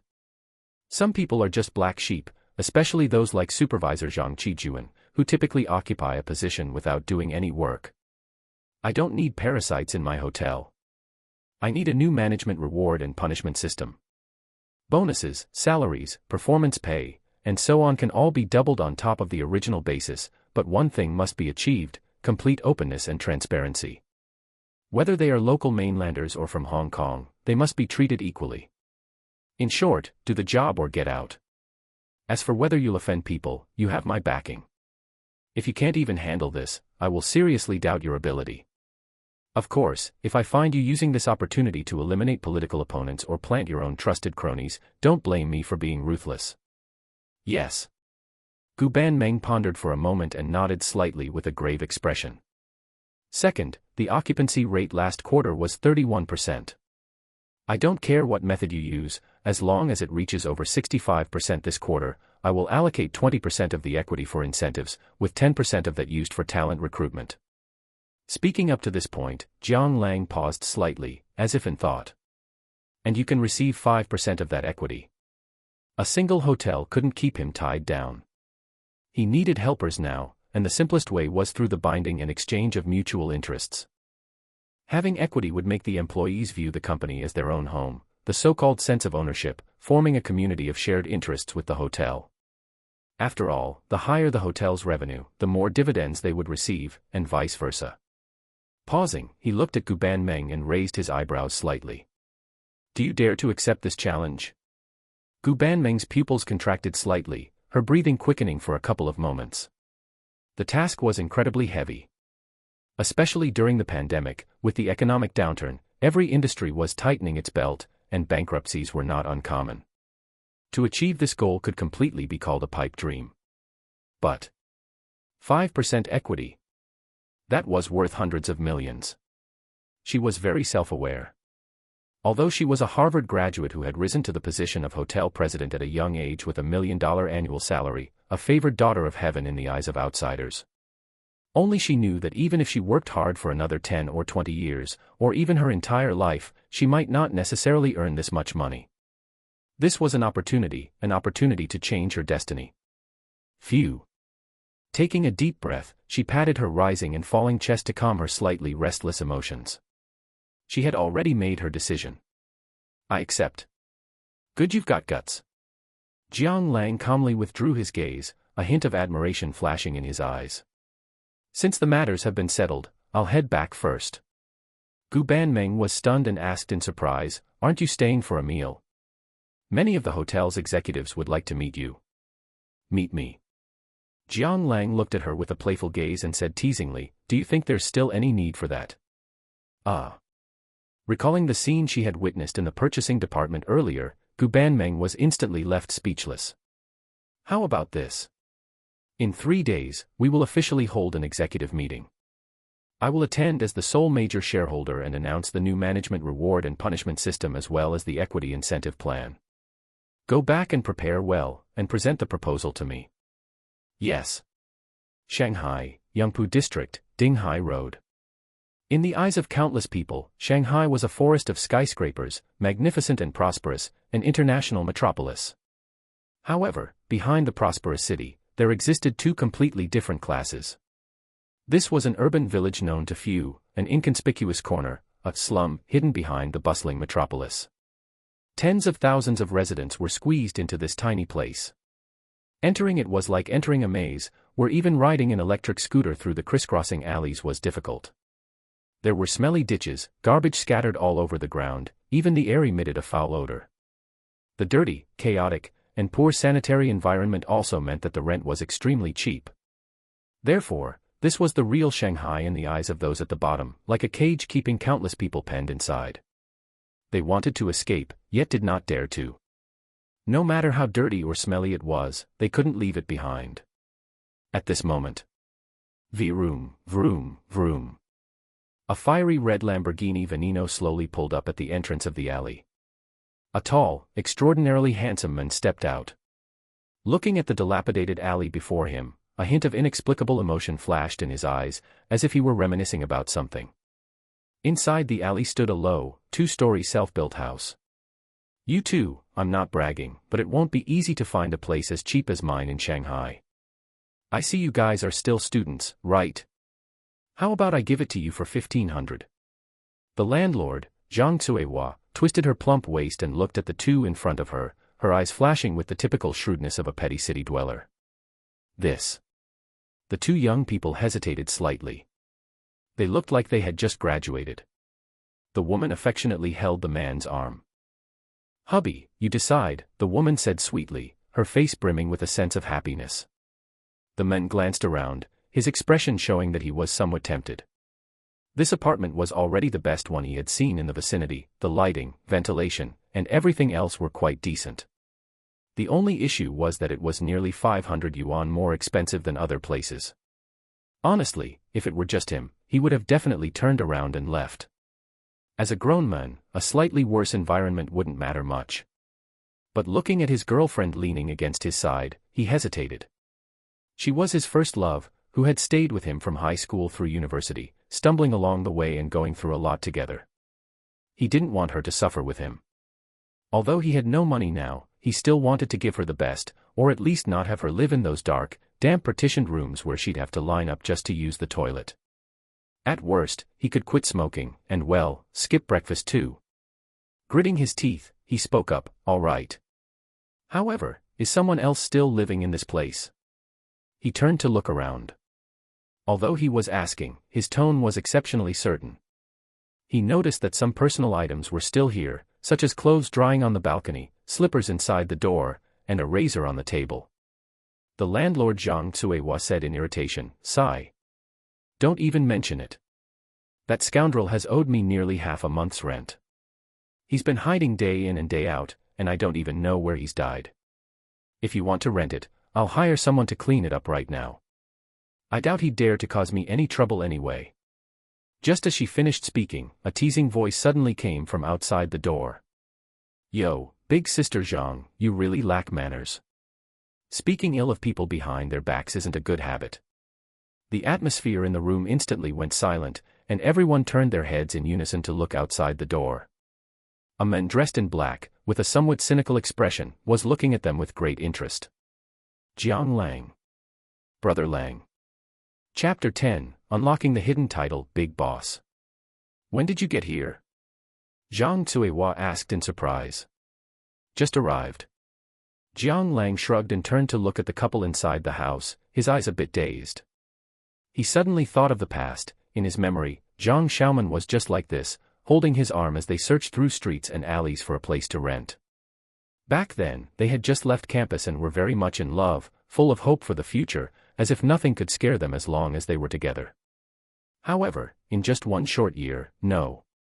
Or rather, in less than a year. Everything had changed. The thoughts flashed through his mind, and he shook his head, raising a hand to greet them. Long time no see, Xiaohu, Xiaoyu. Jiang Hu stared with eyes as wide as copper bells and exclaimed in surprise, holy crap. You're the one renting this place, Brother Lang. Zhang Xiaoyu held Jiang Hu's arm and gave Jiang Lang a playful greeting. Long time no see, Brother Lang. Jiang Hu and Jiang Lang were from the same village. They were childhood friends who grew up together, sworn brothers, best buddies. Fighting, smoking, drinking. Stealing sweet potatoes, peeping at widows bathing. There's a saying about the 4 strongest bonds in life: carrying guns together, being classmates together, visiting brothels together, and splitting loot together. Though they hadn't quite reached that level, it was pretty close. As for Zhang Xiaoyu, she was his girlfriend and from the same village as Jiang Lang's ex-girlfriend. They used to hang out often and were quite familiar with each other. Jiang Hu scratched his head awkwardly and said apologetically, well, since you're the one renting this place, Brother Lang, I won't compete with you for it. At this moment, the landlord, Jiang Lang, seeing that things weren't right, couldn't help but interject. You know each other? She looked at them suspiciously. Hey. We're from the same village, how could we not know each other? Jiang Hu laughed it off. I don't care what your relationship is. Jiang Lang curled her lip, then looked at Jiang Lang and mocked him. You with the surname Jiang, since you've shown up, you should pay the rent you owe, shouldn't you? Don't make me look down on you outsiders. After saying that, she jogged to the entrance, spreading her arms and watching Jiang Lang like a hawk, as if afraid he would run away. Hearing this, Jiang Hu frowned slightly. He hesitated for a moment before slowly speaking to Jiang Lang. Brother Lang, I still have a bit of money, how about I first? Before he could finish, Jiang Lang interrupted him. He knew exactly what Jiang Hu wanted to say, and his heart warmed slightly. He didn't expect that a brother he hadn't seen in years would still be so loyal. He hurriedly said, Hey, what are you thinking? I have money. After saying that, he took out his phone from his pocket and transferred the money via WeChat. There, I've transferred it to you. Jiang Lang nodded to Zhang Cuihua. Zhang Cuihua looked at the balance on her phone and nodded with satisfaction, muttering, That's more like it. Then she glanced at the people in the room, frowned, thought for a moment, and said, Since you all know each other, I won't disturb you. Anyway, no matter which of you rents the room, the price is the same. With Zhang Cuihua's departure, the room suddenly became much quieter. Brother Lang, where did Sister Xiaoman go? Zhang Xiaoyu looked at Jiang Lang and asked casually. Yeah. Why don't I see Sister Xiaoman? Didn't you two love being inseparable every day? Jiang Hu also teased Jiang Lang. Cough, Jiang Lang gave a dry cough and turned his head away, saying nonchalantly, Well, we've already broken up. What? The two were shocked and spoke in unison. They looked at each other, both feeling that something was wrong. Zhang Xiaoyu couldn't help but say, That's impossible. Your relationship was clearly so. Her voice came to an abrupt halt as she saw Jiang Lang's face suddenly darken. For some reason, she suddenly felt that Jiang Lang's aura had changed. He had a sort of overbearing presence of someone in a high position, like facing a big leader in a company, and she was instantly too scared to say more. Seeing that Zhang Xiaoyu seemed frightened by him, Jiang Lang smiled, trying to ease the atmosphere. He looked around at the messy, cluttered room and said, Let's go. Let's find a place to chat. By the way. You brat, you didn't even tell me when you came to Shanghai. He scolded Jiang Hu with a smile. Hee hee. I just wanted to get settled first before contacting you. Jiang Hu scratched his head and laughed awkwardly. Then, pulling Zhang Xiaoyu along, he followed closely. Entrance of the alley, street side, Yang family eatery. Bang. This is too much. How could she do this? Jiang Hu slapped the table hard, gritting his teeth in anger. Yeah. How could Sister Xiaoman become like this? You were so good to her back then. Zhang Xiaoyu pouted her lips and chimed in, her face puffing up like a bun from anger. At this point, Jiang Lang had actually calmed down. He shook his head and said indifferently, Forget it, let's not talk about her. But what about you guys? Why did you suddenly come to Shanghai? Don't I remember you always being in Peng City? The two looked at each other, their expressions showing a hint of embarrassment. Well, we couldn't make it there anymore, so we came here to look for opportunities. Jiang Hu scratched his head and chuckled foolishly. Ah, what a blunt reason. I'm actually speechless.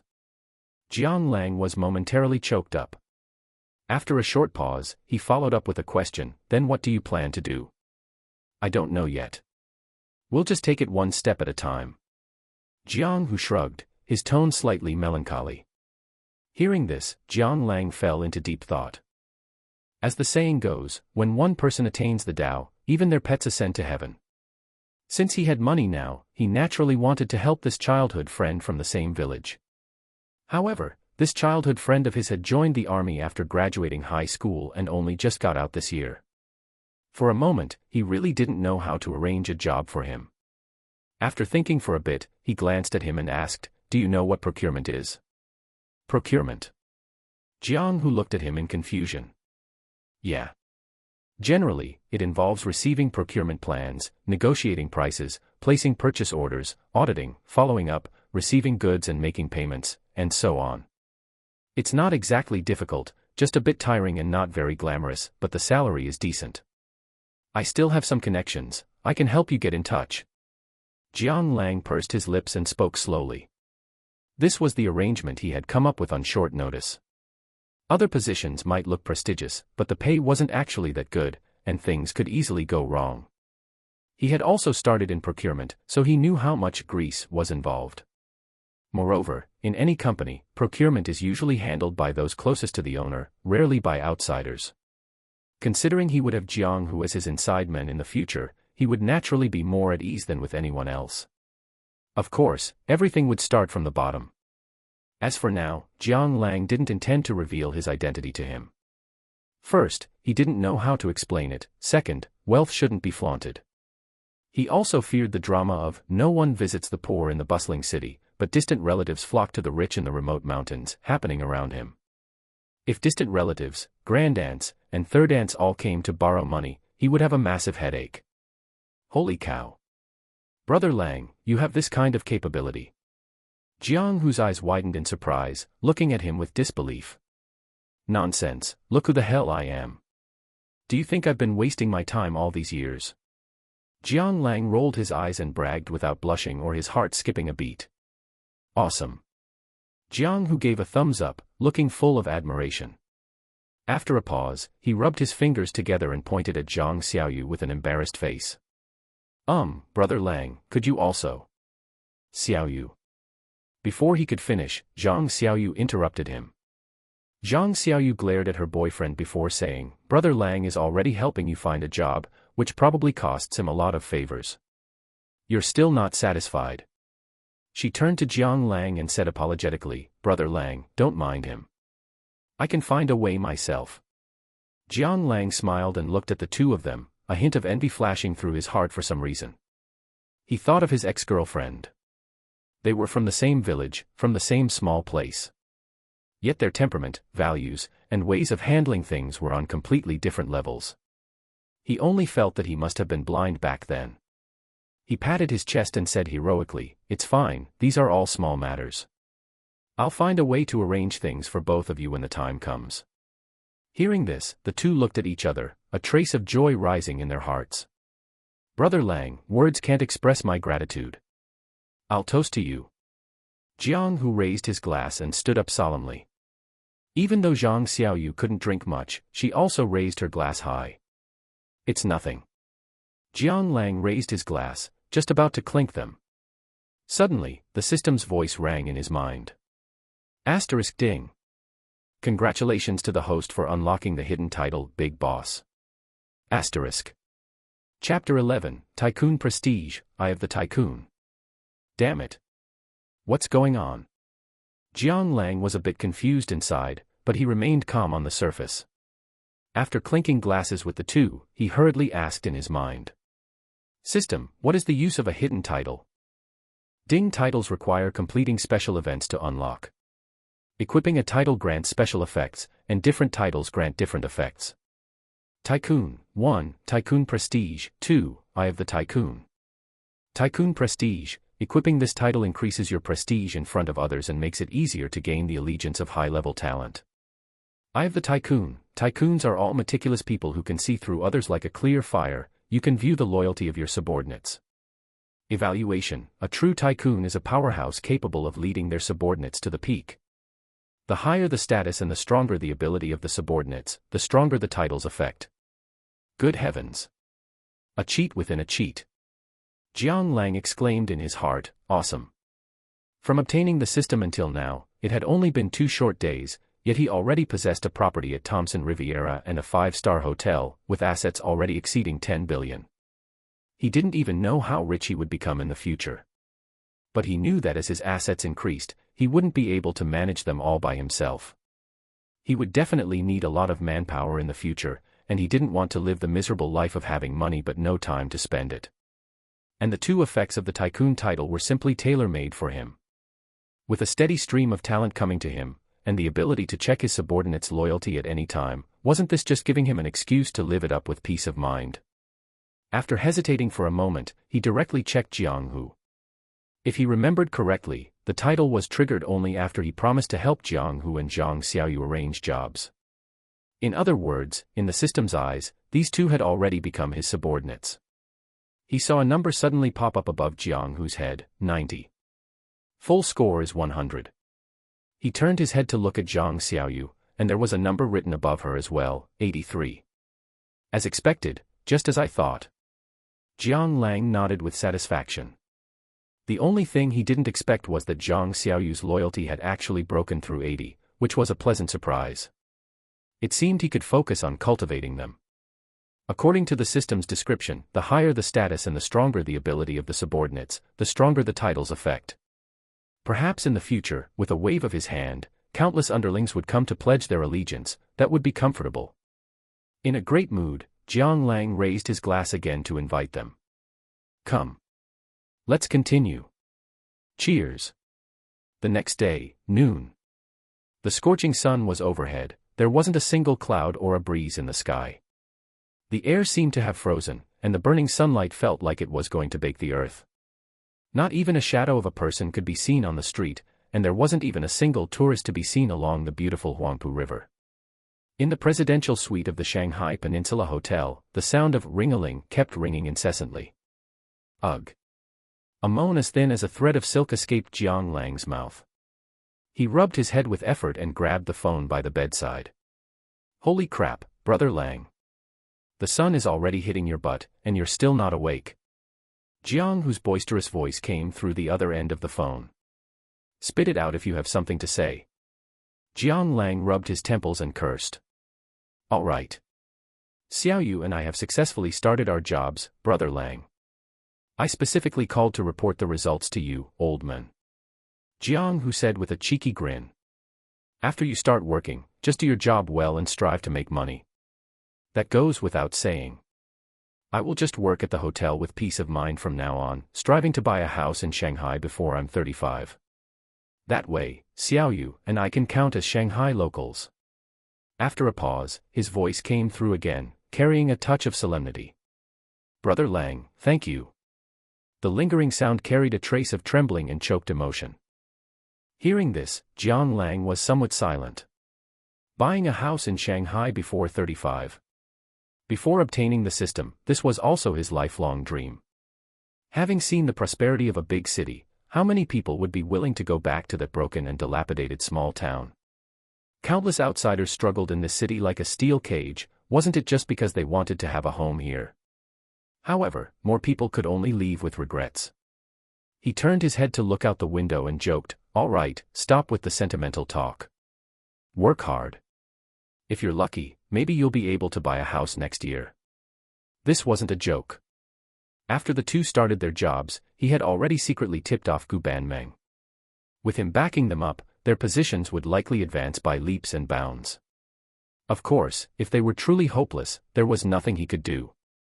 After all, no one would keep using money to help others grow, even if they were his own brothers. However, Jiang Lang was still willing to believe in the two of them. He just didn't know if their jaws would drop when they found out the big boss of their hotel was Jiang Lang. Haha. I'll take your word for it. I'll hang up now, let's meet again when we have time. All right.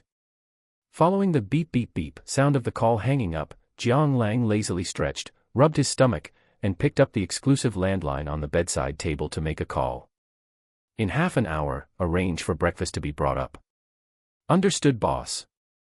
The voice on the other end of the phone sounded exceptionally respectful.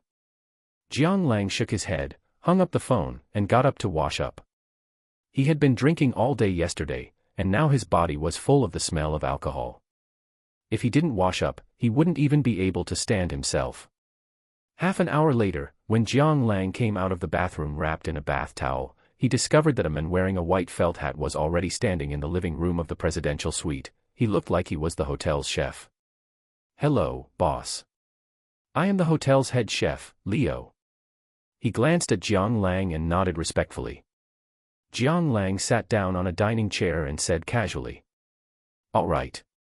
Bring the breakfast in. Leo nodded slightly, walked outside the door, and waved his hand. One waiter after another pushed food carts in. In no time, plates of exquisite delicacies appeared in his line of sight: pudding, steak, lobster, sausage omelets, and so on. In an instant, the entire dining table was piled full, making the corners of Jiang Lang's mouth twitch slightly. His face darkened. One had to know that in the presidential suite, the living room had a large rectangular dining table, with 18 seats alone. One could imagine just how many breakfasts were laid out on it. Was this the prestige of a rich person? It was really damn exaggerated. Ahem, with a dry cough, Jiang Lang shook his head and instructed, don't do such exaggerated things in the future. It's too wasteful. Just follow the normal standard. His voice carried a bit of dissatisfaction. He was very clear that this was done by the head chef specifically to curry favor with him. Now that he was rich, he didn't mind eating something good, but as a child who grew up in the countryside, he really couldn't appreciate such extravagance and waste. Ah yes. Leo quickly replied, his voice trembling slightly. He also hadn't expected that his good intentions would lead to a bad outcome. Jiang Lang shook his head and said expressionlessly, "All right, you can go back now. I don't like people watching me eat." Leo nodded respectfully and slowly withdrew. Turning his head to look at the table full of delicacies, Jiang Lang shrugged and began to feast. Chapter 12, The Fast-Paced Era. After finishing his meal, Jiang Lang patted his belly and lay comfortably on the sofa. To be honest, he was a bit bored right now. But he didn't really want to go out either. The sun outside was scorching, and what if he got sunburned? There had been so many reports recently about people dying from heat stroke, and he certainly didn't want to take any risks. After thinking for a moment, he took out his phone and started browsing live streams. In this fast-paced era, live streams and short videos have more or less become a part of daily life for humanity, and Jiang Lang just happened to enjoy watching them. Huya, dance category. Thank you, Big Brother, for sending 10 times Huya number 1. Love you, moi. A sweet-looking female streamer made a heart gesture toward the Big Brother in the chat, her ample bust bouncing with every movement. Holy crap. Big Brother is domineering. 10,000 yuan just thrown away like pocket change. That's why he's called Big Brother. What a pity, another streamer is about to be screwed over. Amidst the heated discussion, some glaring comments suddenly appeared in the lively stream chat. No way, didn't you guys see that the curtains behind her are distorted? She probably looks terrifying in real life. Exactly. Where did these haters come from? Get lost. Jiang Lang was amused. He had also noticed that the curtains in the background looked a bit off, but it didn't matter to him. He was just watching for fun, and he wasn't losing anything, so why care what she looked like in real life? Seeing the atmosphere in the stream getting more heated, Jiang Lang smiled and followed the trend, typing 3 doge emojis in the public chat. However, to his surprise, the streaming interface turned into a black screen the next second. Jiang Lang was slightly stunned, almost unable to stop himself from cursing. Damn it all to hell. You kicked me out just for posting 3 doge emojis. Do you have to be so arrogant? Feeling a surge of annoyance, he switched to his main account. It was also a level 1 alt account. After all, he used to be poor and couldn't bear to spend money, preferring to be a freeloader. He returned to the live stream and Ed, the moderator who had kicked him out, typing in the public chat. I just posted 3 doge emojis, and you kicked me out. However, to his surprise, his phone screen went black again the next second. Damn.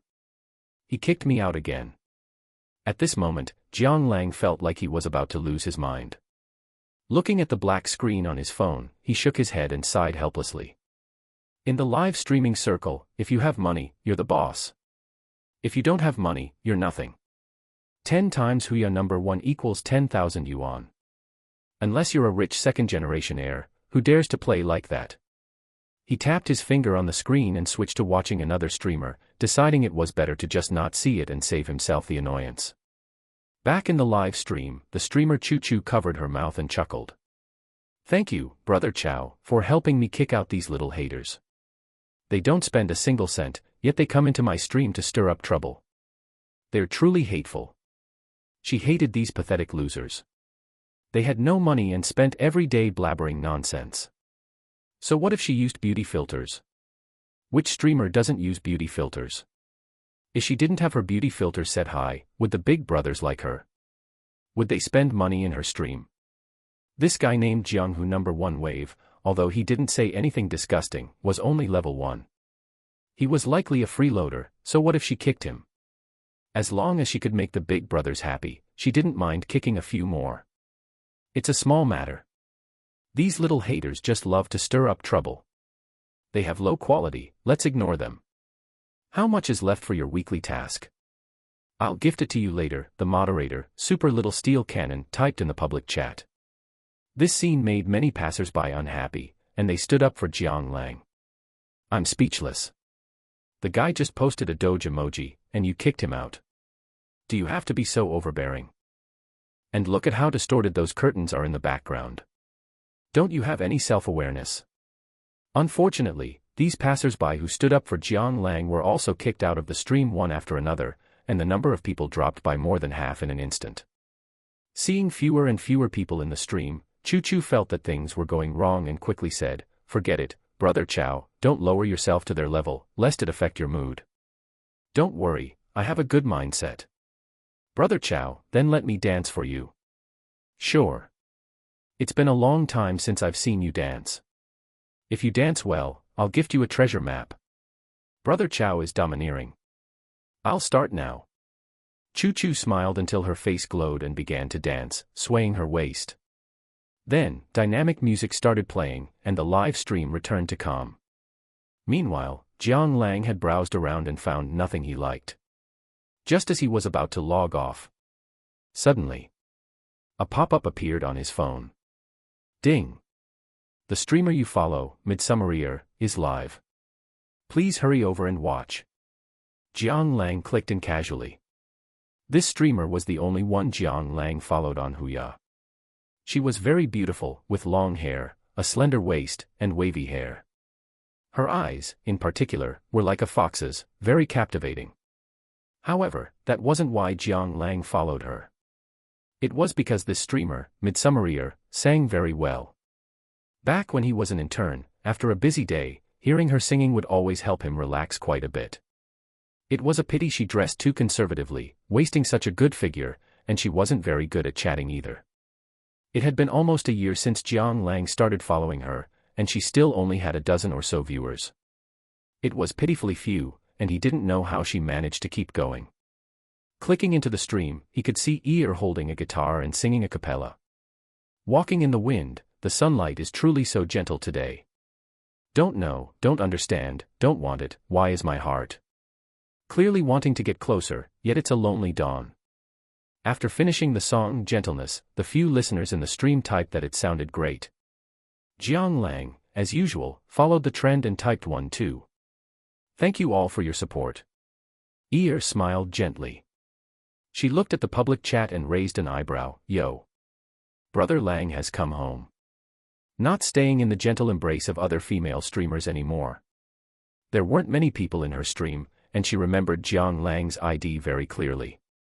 He was one of the few loyal fans who had supported her since she started, and although he hadn't spent much money, they were familiar with each other. It's not that, I just missed home, so naturally I had to come back, Jiang Lang typed.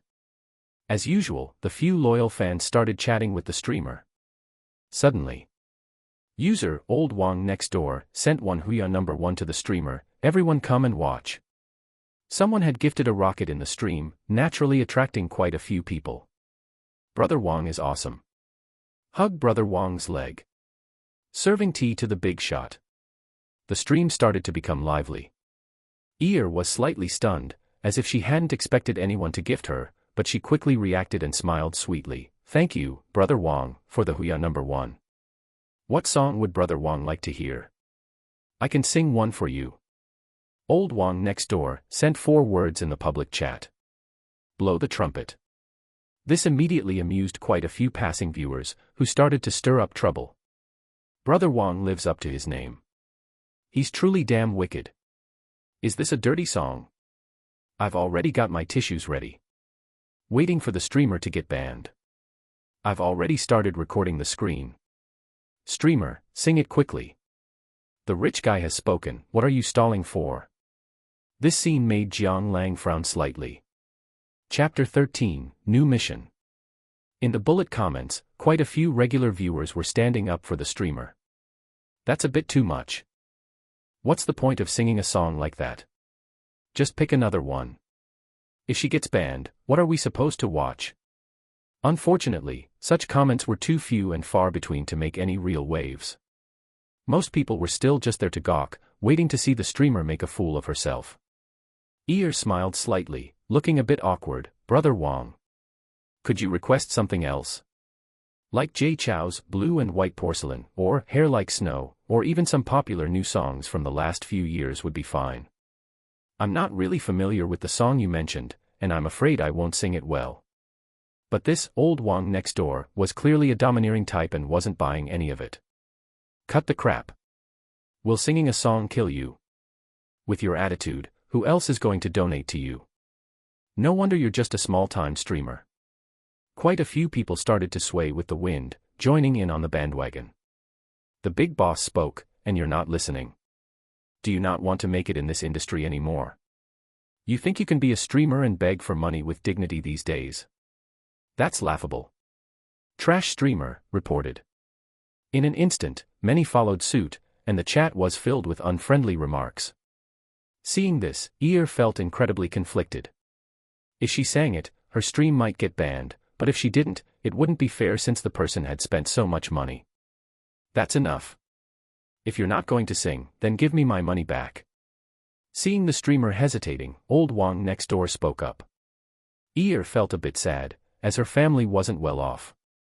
After getting accepted into the Shanghai Arts Academy as an art student, she had started a stream on Huya. For one, she could sing for everyone when she had free time, which also served as practice. Secondly, she wanted to earn a little extra pocket money. As a student from a small town who had gotten into the Shanghai Arts Academy on her own merit, she had her own pride. It's just that she didn't like to skirt the rules, and she wasn't very good at creating sensational content.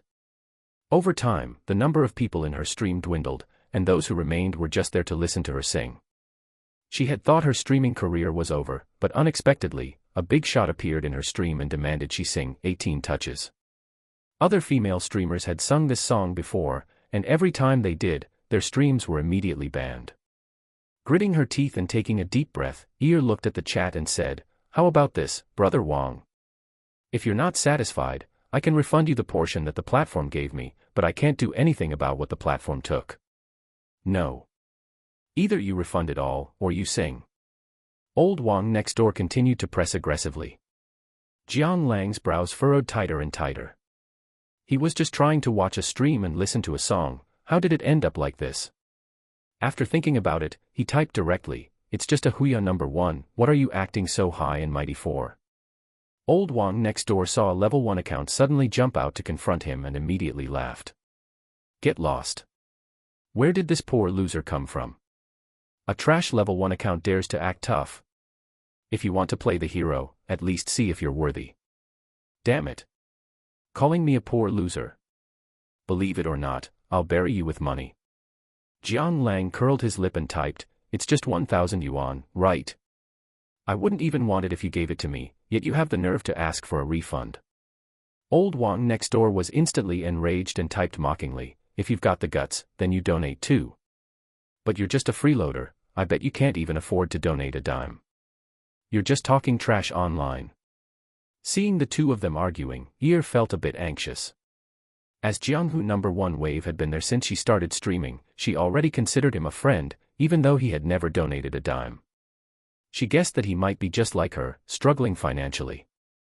Hesitating for a moment, she said directly, "Please don't argue anymore. The song. I'll sing it, okay." Old Wang next door continued typing, "Get lost. You call yourself a streamer and think you're actually somebody. When I'm talking, who gave you the right to butt in?" Then he turned his fire, relentlessly attacking Jiang Lang, "You dog, aren't you arrogant? If you only know how to talk big, why are you even watching a stream? Go home and suckle on your mother's milk. What the F***?" Jiang Lang's eyes widened, he was absolutely furious. Just as he was about to type, a system notification suddenly rang in his mind. Ding, a god-tier tycoon cannot be insulted. Detected that the host has been mocked. Special reward, 50 million in donation funds. Ding, new mission issued. Please complete it as soon as possible, host. Conditions: 1. Slap the face of old Wang next door. 2. Donate 50 million on Huya and become famous in one battle. 3. Time limit, 1 day. Reward, 63% stake in Huya. Jiang Lang was amused. He had originally planned to top up about 100,000 or so, just to make a gesture and stand up for Ear. After all, he had been freeloading on her stream for nearly a year. It was one thing when he had no money, but now that he was so wealthy, it wouldn't be right not to help her out. Heh. Only 1,000 yuan. That's not even enough for the pocket change I spend on breakfast. After typing that, Jiang Lang went on the offensive. User, Jianghu number 1 wave, gifted the streamer treasure map ×1, everyone come and watch. User, Jianghu number 1 wave, gifted the streamer treasure map ×10, everyone come and watch. User, Jianghu number 1 wave, gifted the streamer treasure map ×100, everyone come and watch. User, Jianghu number 1 wave, gifted the streamer treasure map. Anhuya, one treasure map costs 5 million gold beans, which is 5,000 yuan. Jiang Lang donated 200 of them in one go, which was equivalent to 1 million in Chinese currency. Gorgeous special effects played non-stop in the stream, attracting countless visitors. In an instant, Ear's stream popularity surged into the platform's top 10. As for the onlookers from before, they were already stunned speechless. They had thought it was just a small account trying to act tough, but it turned out to be a real big shot. 1 million. He just donated it like that, he's a total beast. As for old Wang next door, as soon as Jiang Lang hit the 100,000 yuan mark, he had long since tucked his tail between his legs and snuck out of the stream. When you run into a real big shot, you have to run. His 1,000 yuan couldn't even compare to the other guy's pocket change. How could he compete? Staying would only be asking for humiliation. Awesome. My voice cracked. I've learned something today. I actually ran into a wild god-tier tycoon. That guy called Old Wang next door must be terrified. He thought the other guy was an idiot, but it turns out he's the real deal. Kneeling to the big boss. Does the big boss need a hanger-on? I can do everything. You can't do jack. Big boss, I have a younger sister, 18 years old, very capable. Capable. How capable is she? Meanwhile, Ear was already so excited she couldn't speak. She kept bowing and thanking him. Thank you for the treasure maps, Brother Lang. Brother Lang is mighty. Brother Lang is domineering. In the stream, 666666 was being spammed non-stop, making it incredibly lively. Brother Lang, what would you like to hear? I'll sing it for you right now. Ear covered her mouth and smiled lightly. Jiang Lang rolled his eyes and revealed a mischievous smile. Chapter 14 PK Battle. A big shot is a big shot. Whatever the streamer wants to sing, the big shot gets to hear. Isn't that right? 1 million. Holy crap. I'd sing until dawn for that. It's so good to be rich. I want to hear GNI time A. Get lost, you hater. My heart aches for my idol Doge. You have no idea how hard he works Doge. Sing conquer. Jiang Lang typed in the public chat. The stream went quiet for a moment, then flooded with 666. Haha. Brother Lang is truly a man of character. If we can't have 18 touches, conquer will do. Start singing, streamer. I can't wait to record this. Ear rolled her eyes and silently cursed, bad guy. Honestly, she never expected that Jianghu number 1 wave, who had been in her stream for nearly a year, would turn out to be such a huge tycoon.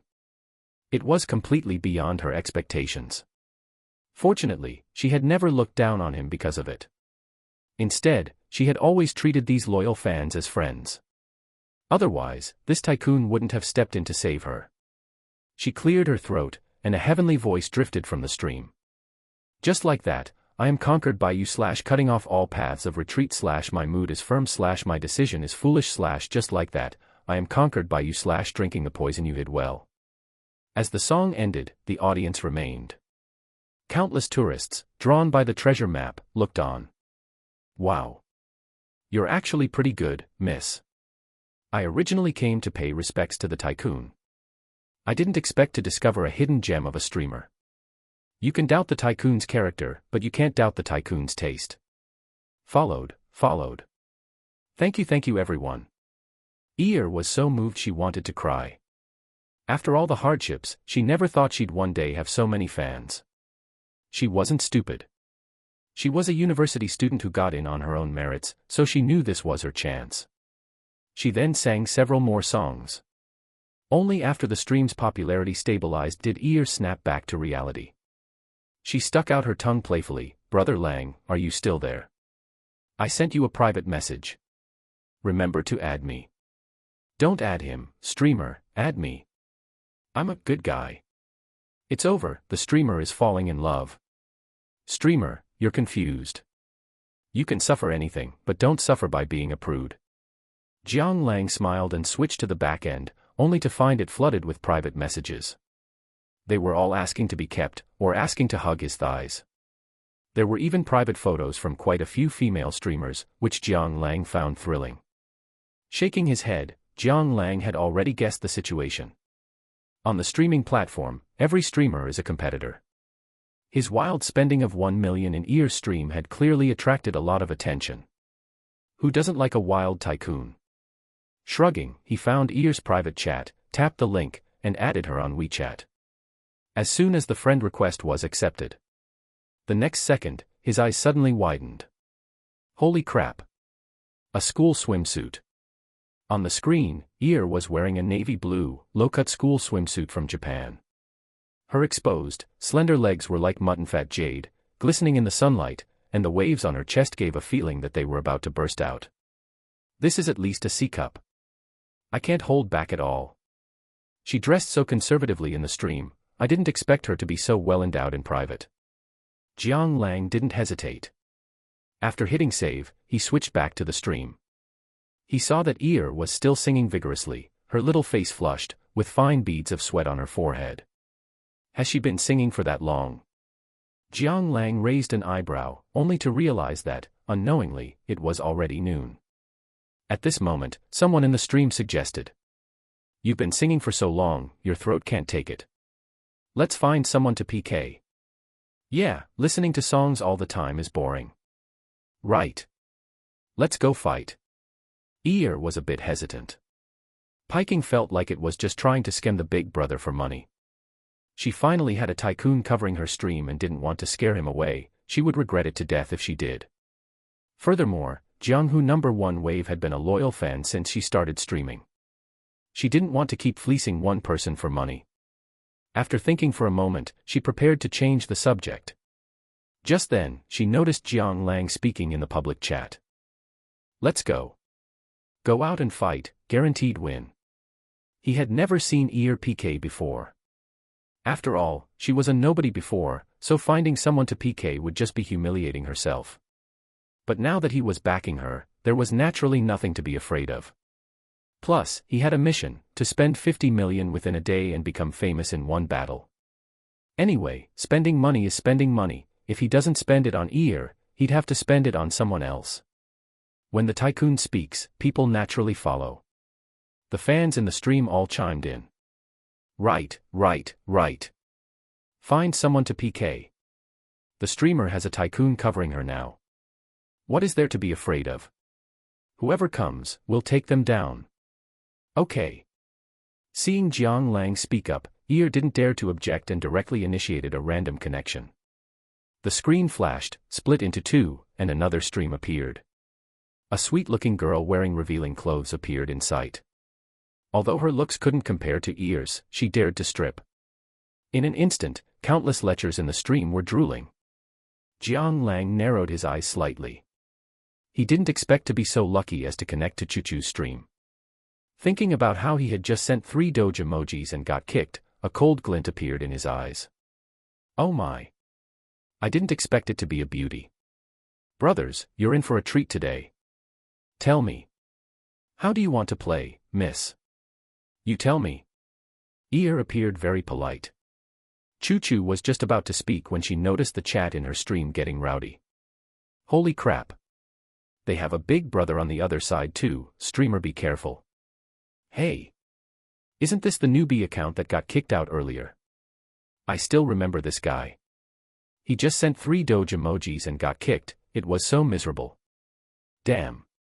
It's only been a while, and he's already level 40. Is he that awesome? What's the big deal? Brother Chow is a level 56 tycoon, are we afraid of the other side? Chuchu raised an eyebrow. She clicked on the opponent's fan list and found that the person ranked first was none other than Jiang Hu #1 wave. This F*King hell, it really was the newbie account that got kicked earlier. At this moment, she felt her heart bleeding. Level 40, that's at least 1 million spent. Such a wild tycoon, and she had missed out on him. To hide her embarrassment, she forced a smile and pretended not to care. Just then, the previously silent, super little steel cannon suddenly typed in the public chat. "Pull me onto the mic." Choo Choo was slightly taken aback, then suddenly thought of something, a hint of joy appearing on her face. That's right.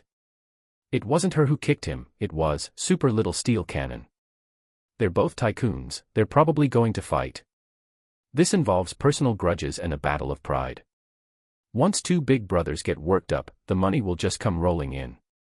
She was thrilled inside, but her face put on an indifferent expression, speaking in a manipulative, tea-like tone. "Brother Chow. You can get on the mic, but please don't act on impulse, and don't get too worked up. At worst, we'll just concede. I'll just concede to the big brother on the other side." Meanwhile, in Ear's stream, someone had already explained what just happened. The atmosphere between the two sides suddenly turned cold. Chapter 15, The Punishment for Insulting Someone. As soon as Brother Chow got on the mic, he began to mock them with a sarcastic tone. "Oh my. Who did I think it was? Isn't this the little trash that was just kicked out by me? What's the matter, carrying a dead rat in your pocket? Pretending to be a hunter? You think you're something, huh?" Ear's live stream room suddenly turned cold, then instantly erupted into a frenzy. A dead rat? Isn't he talking about Jiang Hu #1 wave? This is their live stream room's big brother. To come to their live stream room and slap their faces, regardless of anything else, the viewers in the room were now standing on the same front, naturally filled with righteous indignation. Holy shit. What kind of act is this son of a bitch putting on? Streamer, go for it. F*** him up. Brother Chow spoke up again. Let me see. Oh my. Level 40, not bad, not bad. You can even act tough in this little live stream room. But do you really think you're qualified to come before me and try to make your presence felt? You idiot. Ear was also furious, her own big brother was being mocked, how could she not react? She slammed the table and shouted angrily, F***you. Stop spouting nonsense. If you can play, then play, if not, get lost.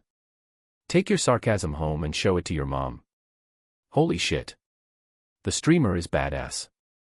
First time seeing a streamer dare to roast a big shot. What a temper.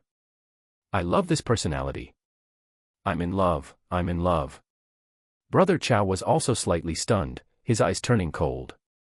He continued in a flippant tone, "Hey. Let's play. Why wouldn't we? Since you're looking for death yourselves, don't blame us for playing dirty." Ear said coldly, "Speak then. How do you want to play?" "Fine. The loser has to fill a basin with water and do 200 squats. And the water cannot spill, if it spills, you have to start over." Jiang Lang was taken aback when he heard this. Good grief, they were playing for keeps. If it were just squats, that would be fine, but the problem was having to balance a full basin of water on one's head. This difficulty was no joke, even some male streamers might not be able to pull it off. And once that water spilled, wouldn't their clothes be soaked? A wet look temptation was not something to be trifled with. If the stream moderator came by, they might just get banned. Ear didn't even think about it and spoke directly, "Fine. I accept. Don't rush, I haven't finished speaking yet. Besides that, whoever loses has to shout, 'My big brother is a useless little piece of trash.'" As soon as these words were spoken, people on both sides were stunned. PK is one thing, but how could they involve the big brother? And with such insulting language, at that. Ear didn't dare to speak rashly anymore, looking toward the live stream room for help, waiting for Jiang Lang to speak. A cold sneer hung on the corner of Jiang Lang's mouth, and he directly typed on the public chat, "Pull me up on the mic." Once on the mic, Jiang Lang sneered, "You're pretty arrogant, aren't you? Do you think you've already won?" Brother Chow was a bit surprised, but he wasn't panicked, saying dismissively, "Oh my. The real person is on the mic now." Interesting. What do you want to do? If we're going to play, let's play big. What's the point of this petty squabbling? Jiang Lang's voice carried a hint of craftiness. Brother Chow raised an eyebrow and asked, play big? How do you want to play? The loser turns on their livestream, kneels on a keyboard, and shouts 3 times, Dad, I was wrong. Both livestream rooms instantly reached a climax. A big shot personally entering the fray. This is truly a once-in-a-century sight. Did they have to be this ruthless? At the same time, the entire livestream room's popularity soared again and again, rising directly to number 1. Countless passers-by, wealthy big shots, and various streamers, big and small, all came rushing over upon hearing the news.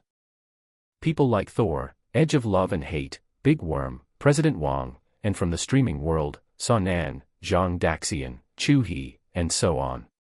Holy shit. Who is this newcomer? No idea.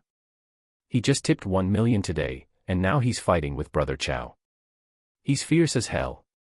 Can he be as fierce as Brother Chow? Brother Chow doesn't just have one account. This is just one of his alt accounts. Damn. His alt account is already level 62.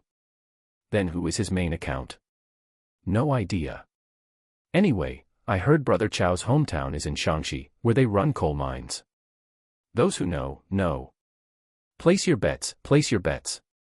I bet a bag of spicy strips that Brother Chow will definitely win. +1. Plus 10,086. Jiang Lang nodded with satisfaction. The reason he entered the fray personally was, first, for revenge, and second, for the mission. If he wanted to become famous in one battle within a day, he had to make a big splash. Petty squabbling definitely wouldn't pass the test. He had already seen that quite a few streamers from other platforms had come in, from Douyu, Kuaishou, Douyin. Brother Chow's expression also turned slightly ugly. He had only mocked him a couple of times. Was it necessary to play for their lives? In this instant, he felt a bit like he was riding a tiger and couldn't get off. Gritting his teeth, he said, come on. Who's afraid of whom? Ear was also scared silly. She hadn't expected that her first time playing PK would turn into such a big deal, and she couldn't help but shrink back. Chu Chu appeared terrified on the surface, but inside, she was already blooming with joy. Fight. Fight until you're bloody and broken, the harder the better. Otherwise, how could she cash in? If she won this time, she might leap to become the number 1 streamer. That would be a fortune. Jiang Lang didn't dawdle either and said directly, fine, let's start fighting immediately. The PK began. Chu Chu's live stream room instantly became restless. 100 Huya number 1s were instantly thrown in, pulling the blood bar of Ear's live stream room ahead by a segment.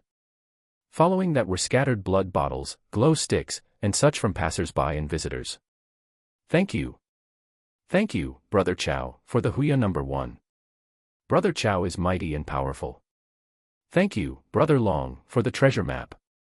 Brother Long is here too, brothers, this round is secure. Thank you. These were all helpers Brother Chow had found on the fly, all of them big accounts with at least level 60. Although he believed he wouldn't lose, he was still afraid of accidentally flipping the car. On the other side, Ear also started to go all out.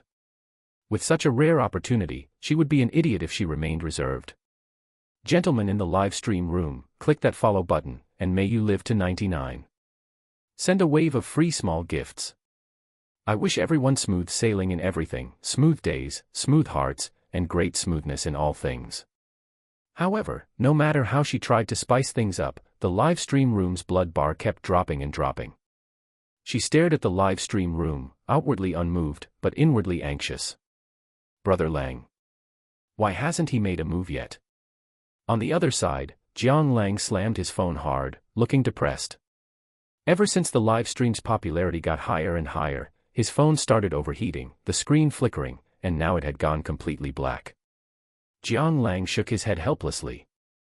This phone was a reward from his parents after he finished the college entrance exam, and he hadn't been able to bear replacing it. He hadn't expected that at this critical moment, this broken phone would fail him. After sighing, he picked up the hotel landline by the bedside and had someone bring up a new phone. In the live stream room, Brother Chow looked at the motionless blood bar on the other side and couldn't help but chuckle. Oh my. What's the situation? Is your blood bar locked?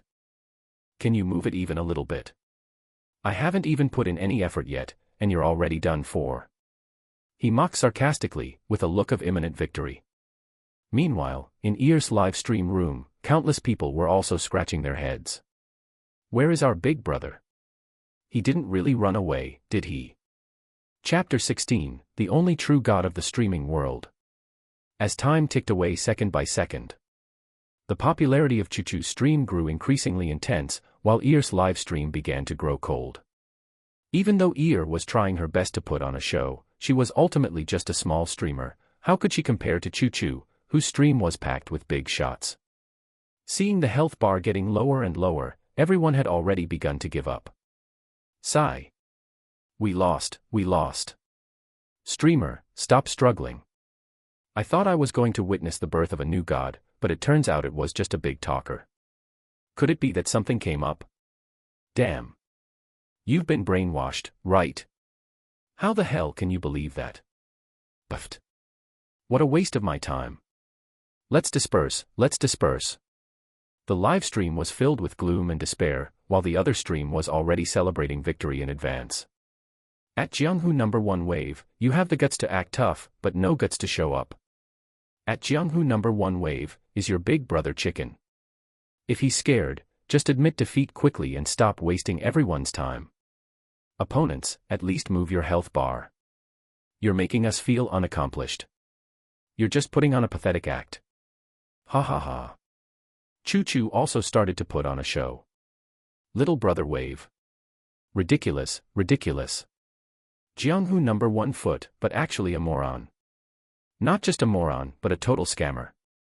Scams the streamer, then scams the viewers. This big brother is truly a scammer. 666. Good show. Deserves a reward. In Chuchu's livestream, it was filled with laughter and joy. In the blink of an eye, it was already the final 5 minutes. Even Ear had given up struggling. She bowed to the viewers in the livestream and said, I'm sorry everyone.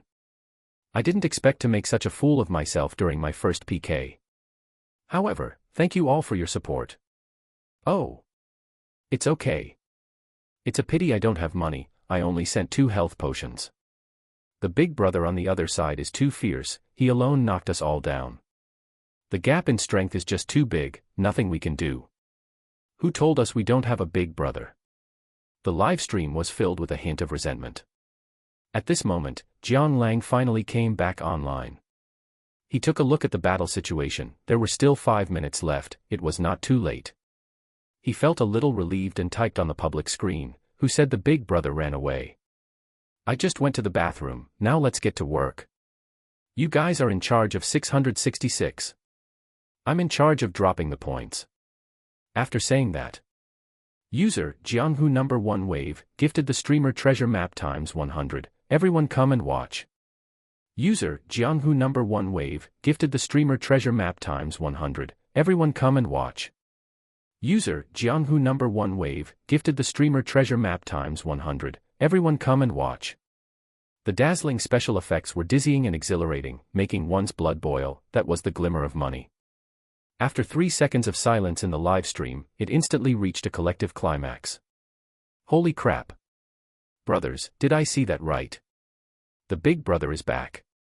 How much did he just drop? It's all treasure maps times 100. 1 million, 2 million, holy crap. It's still going up. The opponent's health bar was instantly wiped out, brothers. I announce that from now on, this is Brother Lang's Plaza. Charge. Type 666 for the big brother. 666. 666. The entire screen was taken over by 666, and the live stream's popularity climbed directly to #1 on the platform.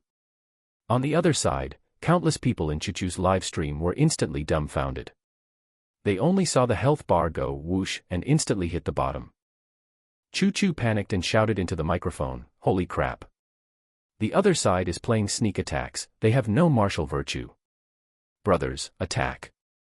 Don't let them succeed. Brother Chow was also startled. He had been monitoring the live stream, and he didn't expect the situation to suddenly reverse. And this bastard is too fierce, he really doesn't treat money as money. How long has it been? He's already dropped 200. Holy crap. It's almost 3 million, is this guy crazy? He instantly panicked. If it were normal, he would just let it go, but this PK had nothing to do with the streamer, it was a matter of a man's face and dignity. Whoever loses has to start a live stream and call the other person daddy. For Brother Chow, he couldn't lose face no matter what. Otherwise, how could he continue to mix in the live streaming world?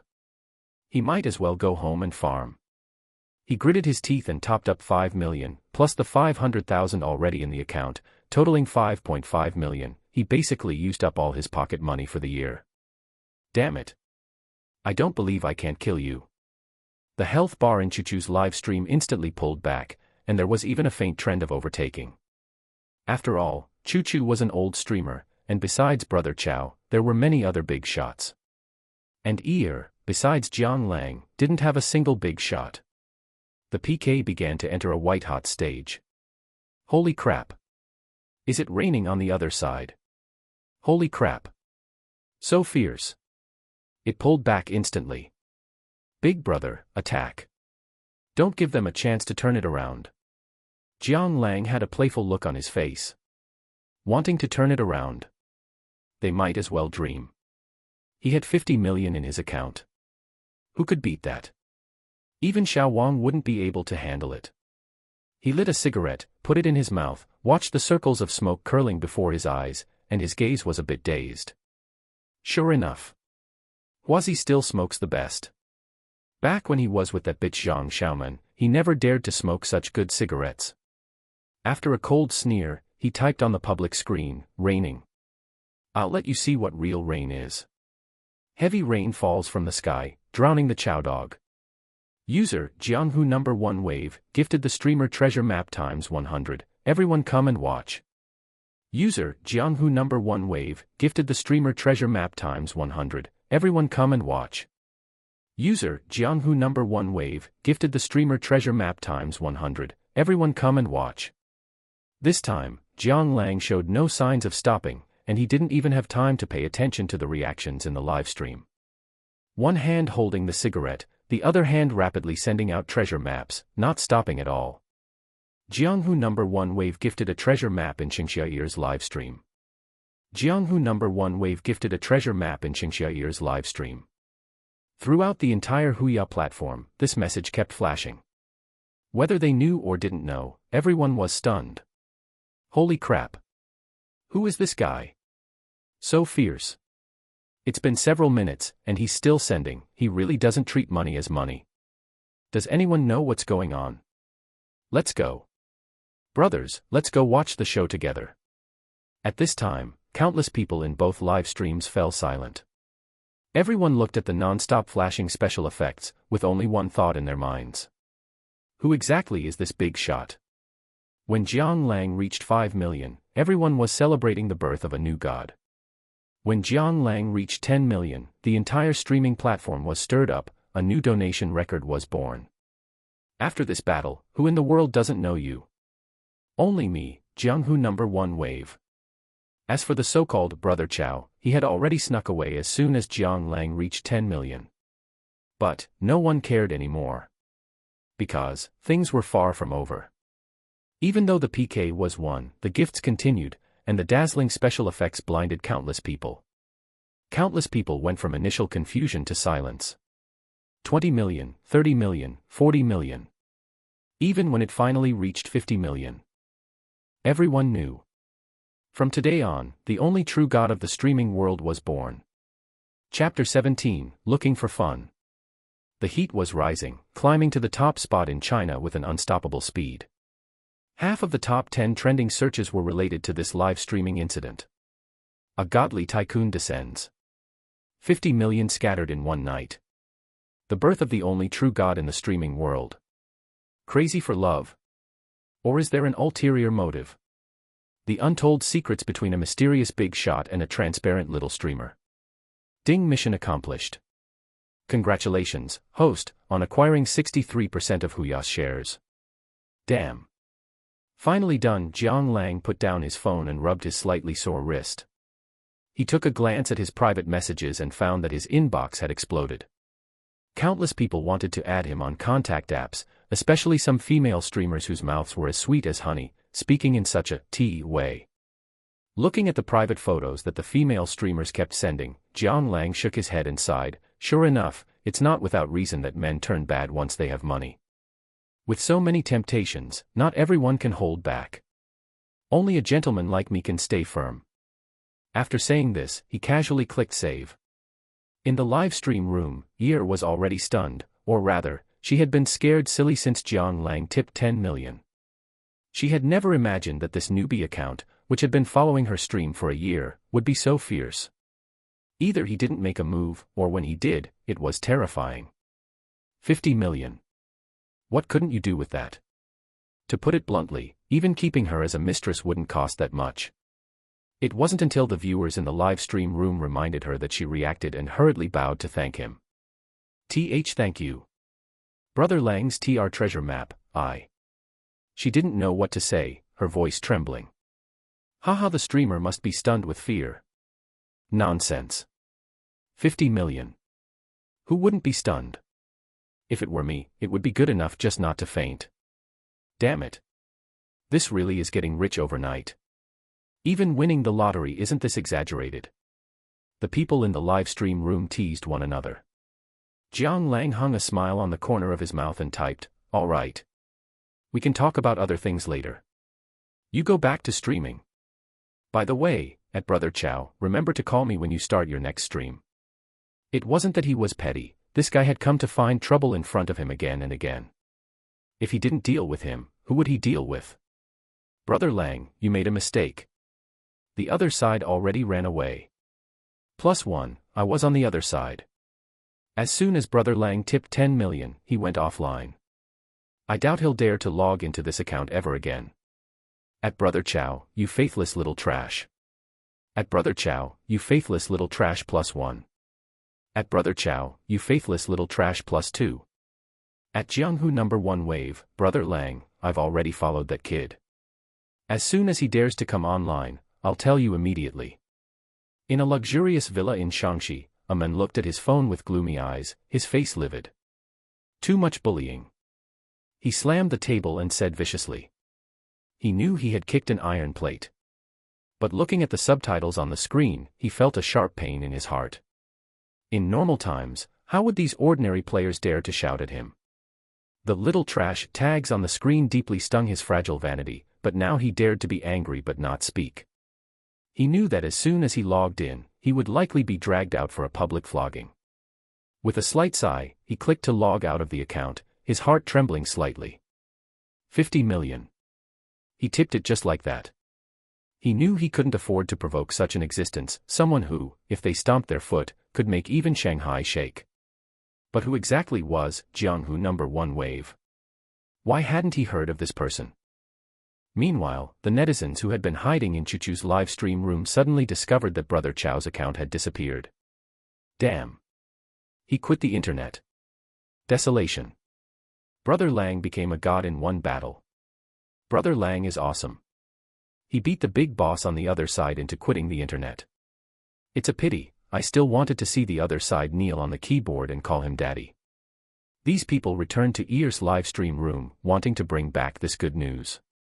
But they found that Jianghu #1 wave had already gone offline. Hey! Where's Brother Lang? Not coming out to say something. The other side has already been beaten into quitting the internet. Did something happen? On the other side.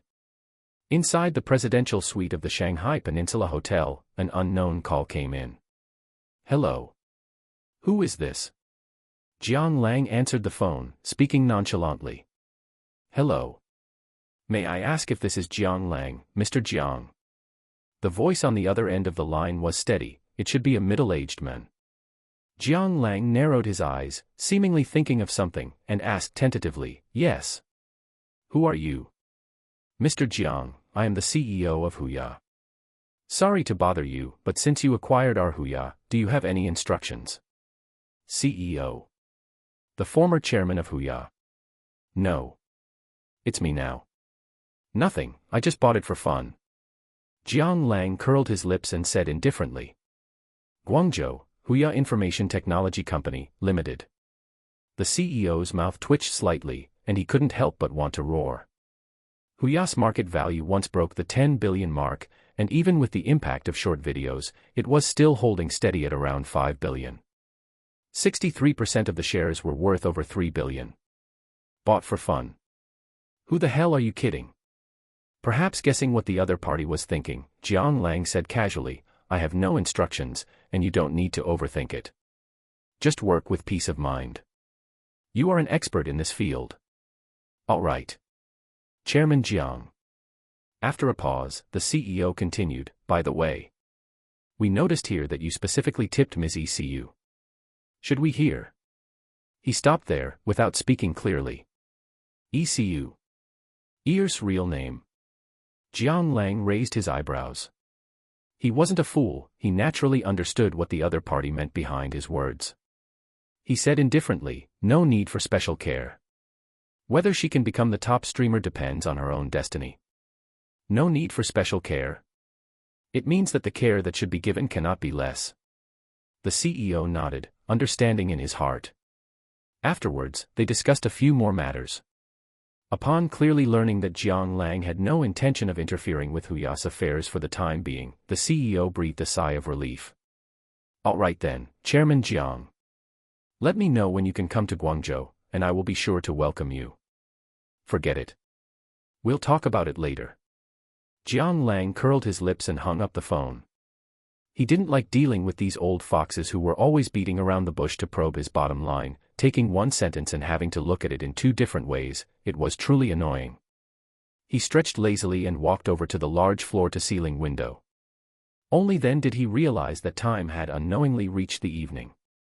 The setting sun was lazily scattered on the Huangpu River, appearing exceptionally quiet and distant. This beautiful scenery was also taken in by Jiang Lang. He shrugged and murmured to himself, not bad. He turned around and went downstairs. Having idled in the hotel for a day, it was time to go out and find some fun. Chapter 18, Jiang Ting. After going downstairs, just as Jiang Lang was preparing to get his car, a phone call suddenly came through.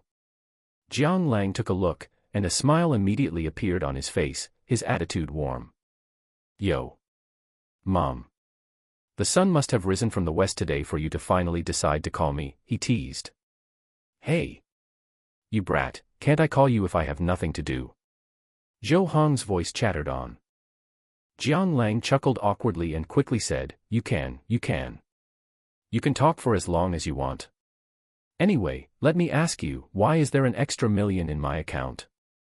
Zhou Hong's voice lowered, sounding cautious as if afraid of being overheard. Oh, that. I sent it over. Jiang Lang scratched his head, speaking nonchalantly. This money was something he had sent over the second day after obtaining the system. After all, he received 100 million just by checking in every day. 1 million was completely trivial. If he hadn't been afraid of worrying his two elderly parents, he would have transferred 30 or 40 million directly. It was just unexpected that she only called today. No kidding. I know you sent it, Zhou Hong rolled her eyes, then continued, but why would you send so much money for no reason? If it weren't for your little sister telling me, I would still be in the dark. Also, did you get into some kind of trouble, kid? Where did you get so much money? Her voice trembled, revealing a sense of worry. Let me tell you, if you did something wrong, confess immediately. Our family can figure out a way.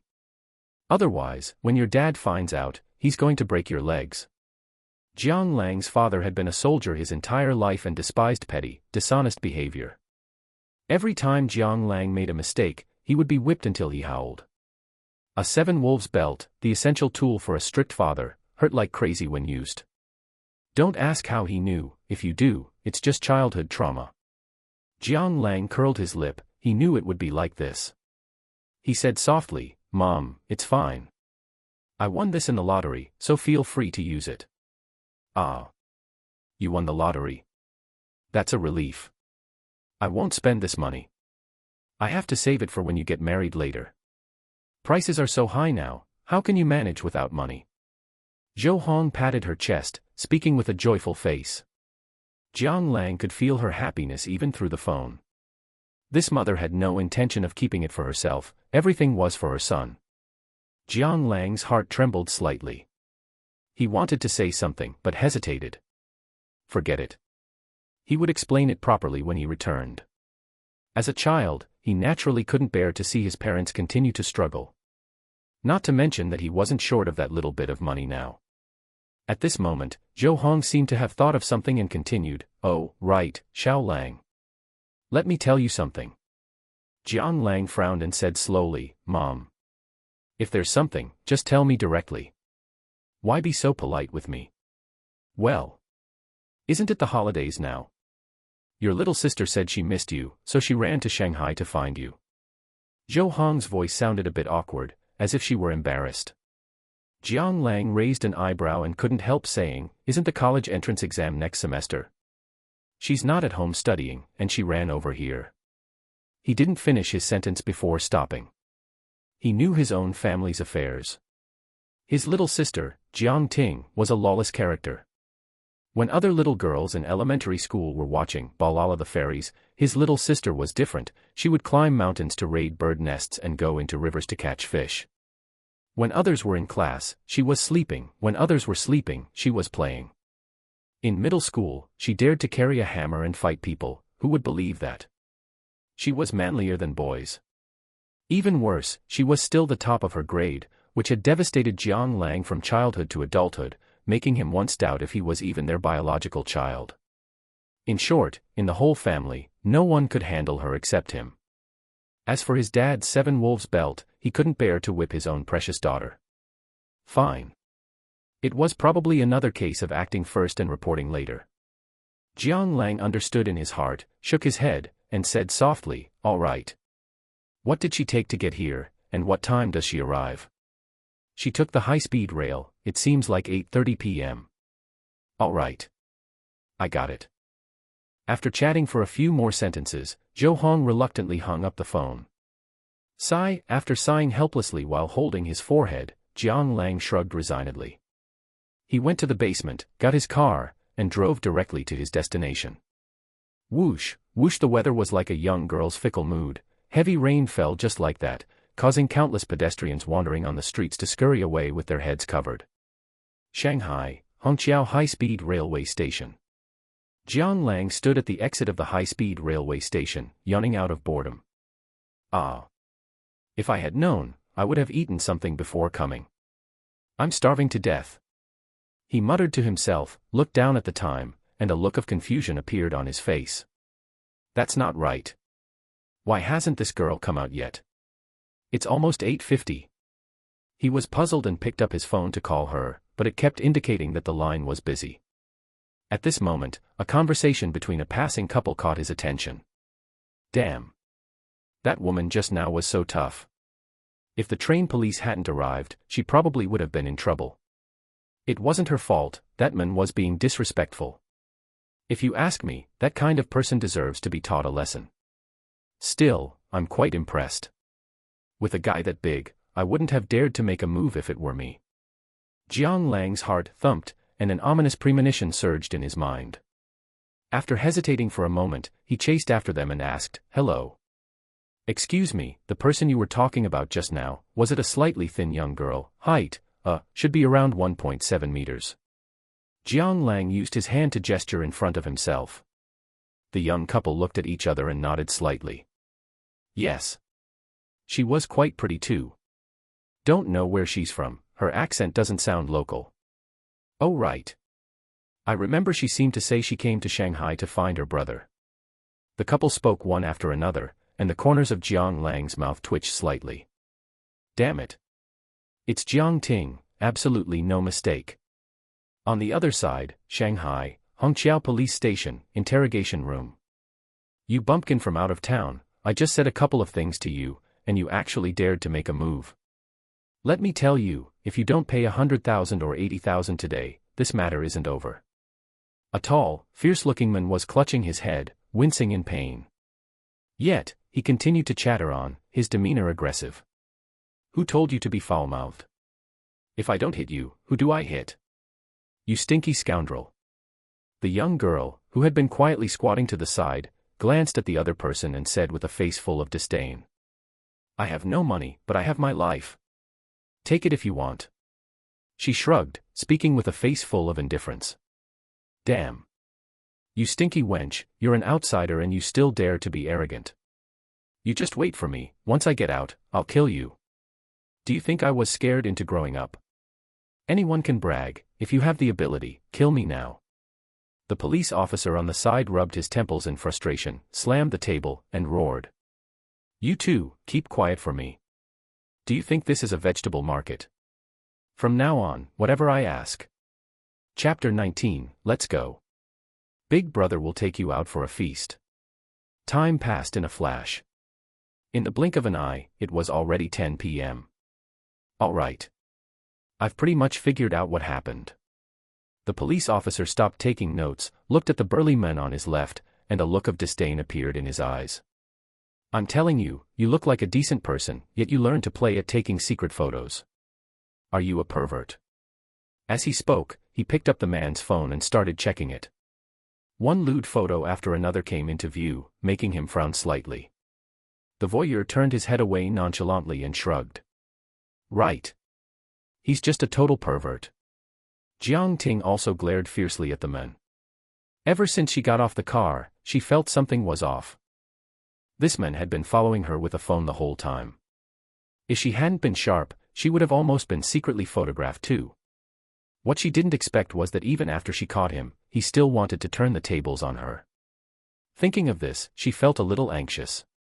She didn't know if her older brother was still stupidly waiting for her at the station. Since it has nothing to do with me anymore, can you return my phone and let me go back first? Jiang Ting said to the young police officer. At this moment, the silent voyeur slightly raised his head. Go back. Go back to where? You hit me. You have to pay me. He chuckled sinisterly, his face wearing a hint of schadenfreude. Jiang Ting was stunned, her eyes widened as she shouted, You still have the nerve to ask for money. Hearing this, the young police officer was also put in a difficult position. From a moral standpoint, the voyeur's behavior was quite infuriating. However, every punishment is based on specific legal provisions. The voyeur was at fault first, but the person who hit him also violated the Public Security Administration punishments law. Just when he was in a dilemma, the door to the interrogation room was kicked open with a bang.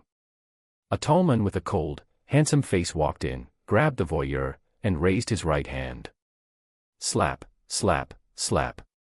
The crisp sound of slapping echoed all around. Fuck you. You're the one bullying my sister and wanting money, right? I'm going to fucking kill you.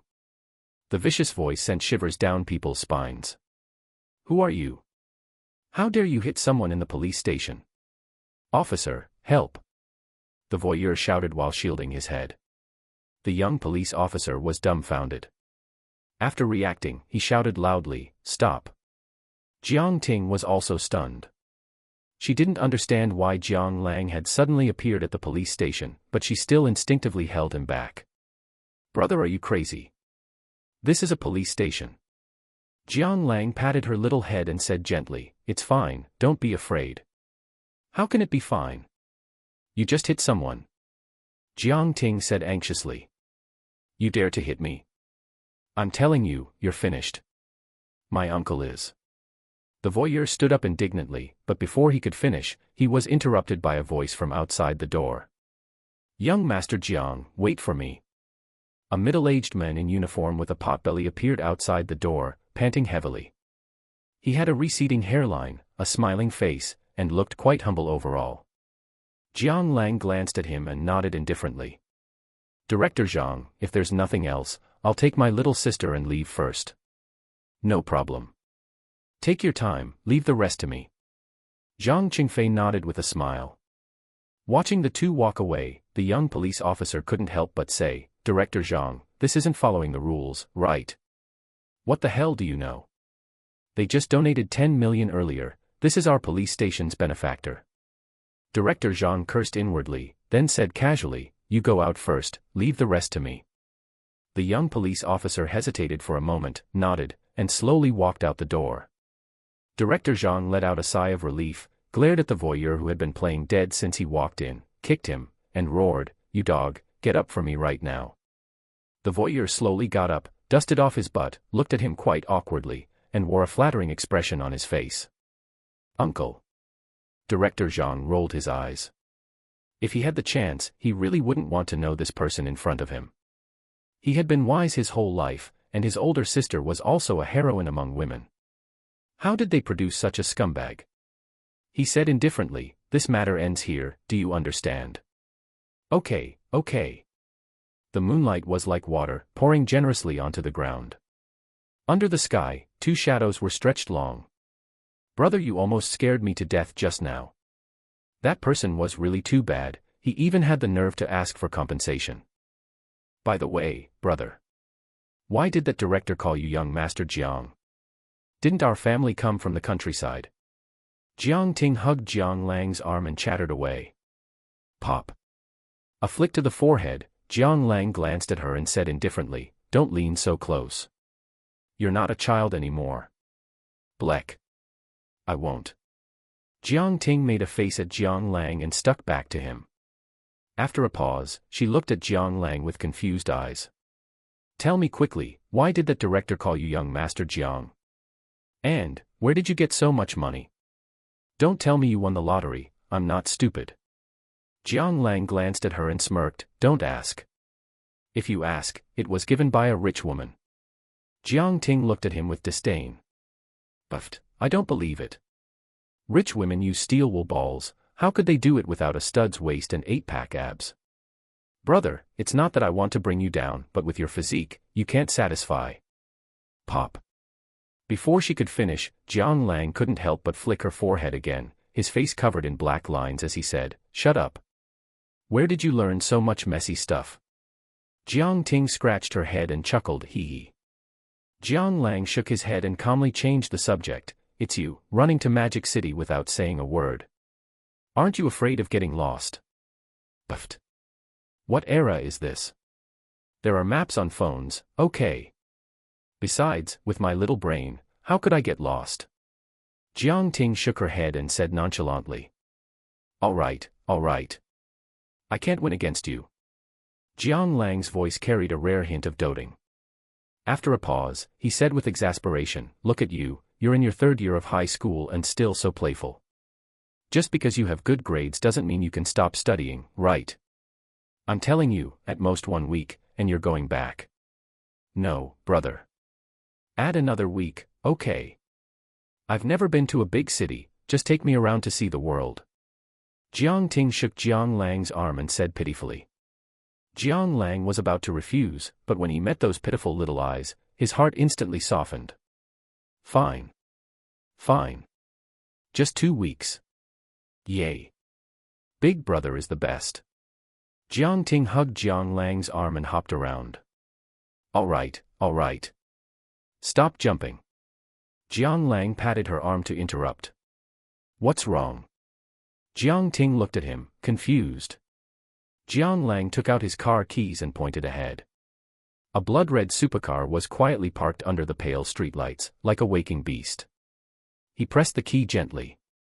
The lights flashed, and the streamlined, sci-fi scissor doors slowly rose. "Let's go. Big brother is taking you out for a feast."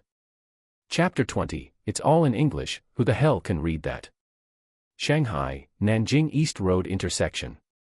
The roar of the engine filled the air, and the blood-red Lamborghini Veneno slowly pulled over to the side of the road. "Get out of the car, what are you spacing out for?"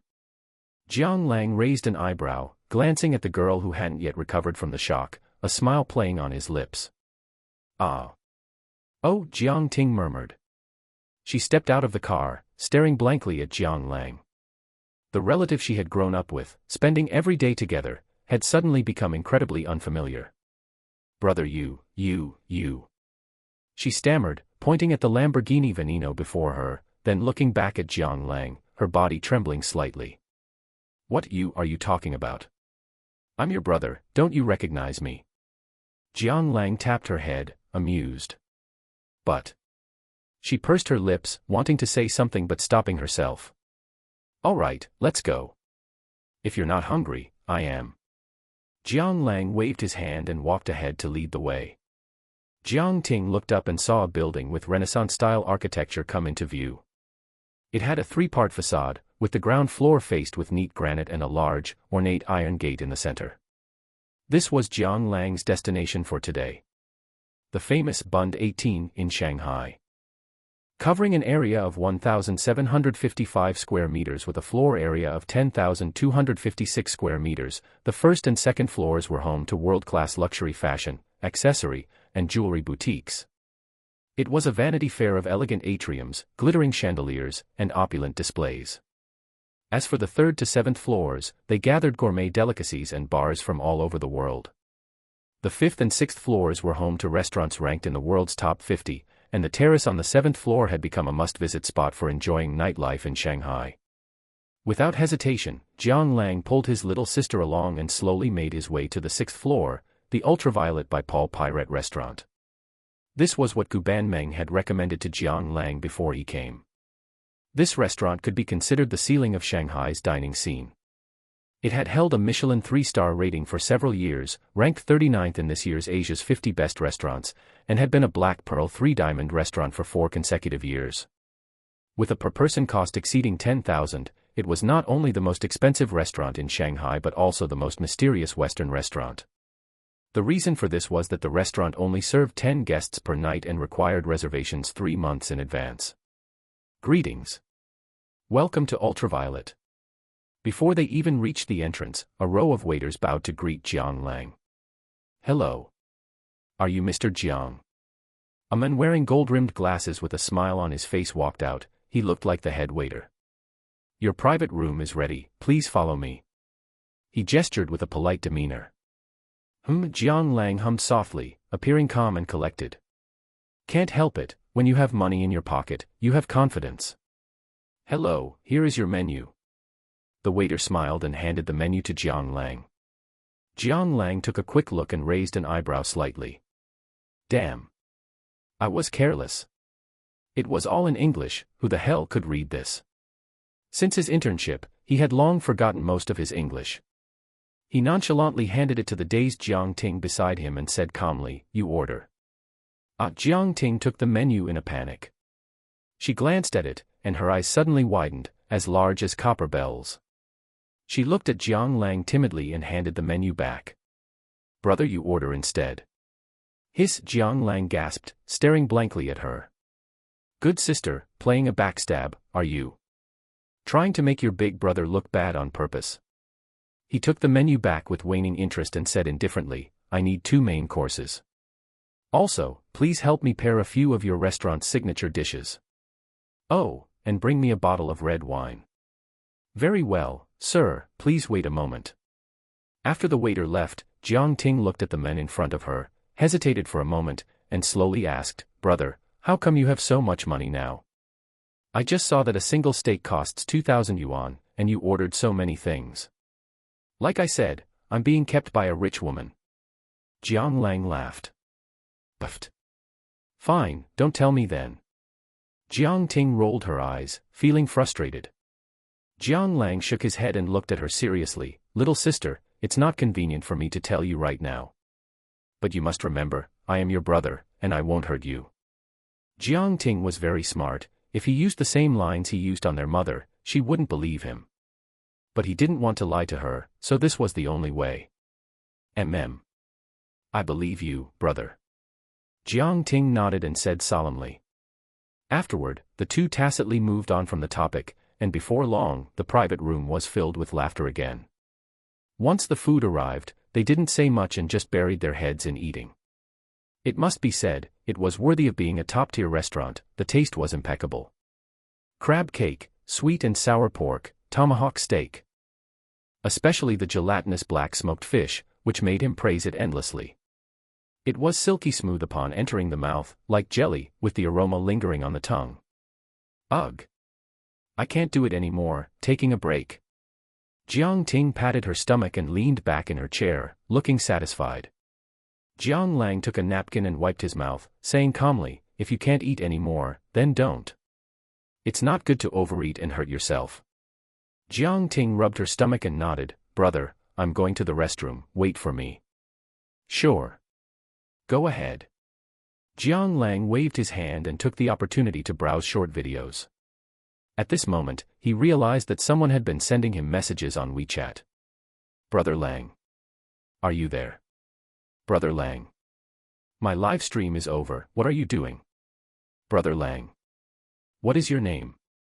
I still don't know yet. Brother Lang. Where are you from? I want to treat you to a meal. Brother Lang. I'm from the Shanghai Arts Academy, my name is ECU. Come visit me when you have time.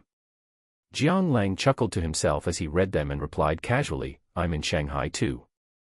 As soon as he finished typing, she replied instantly. Wow. Brother Lang, you're actually in Shanghai too. Can I meet you?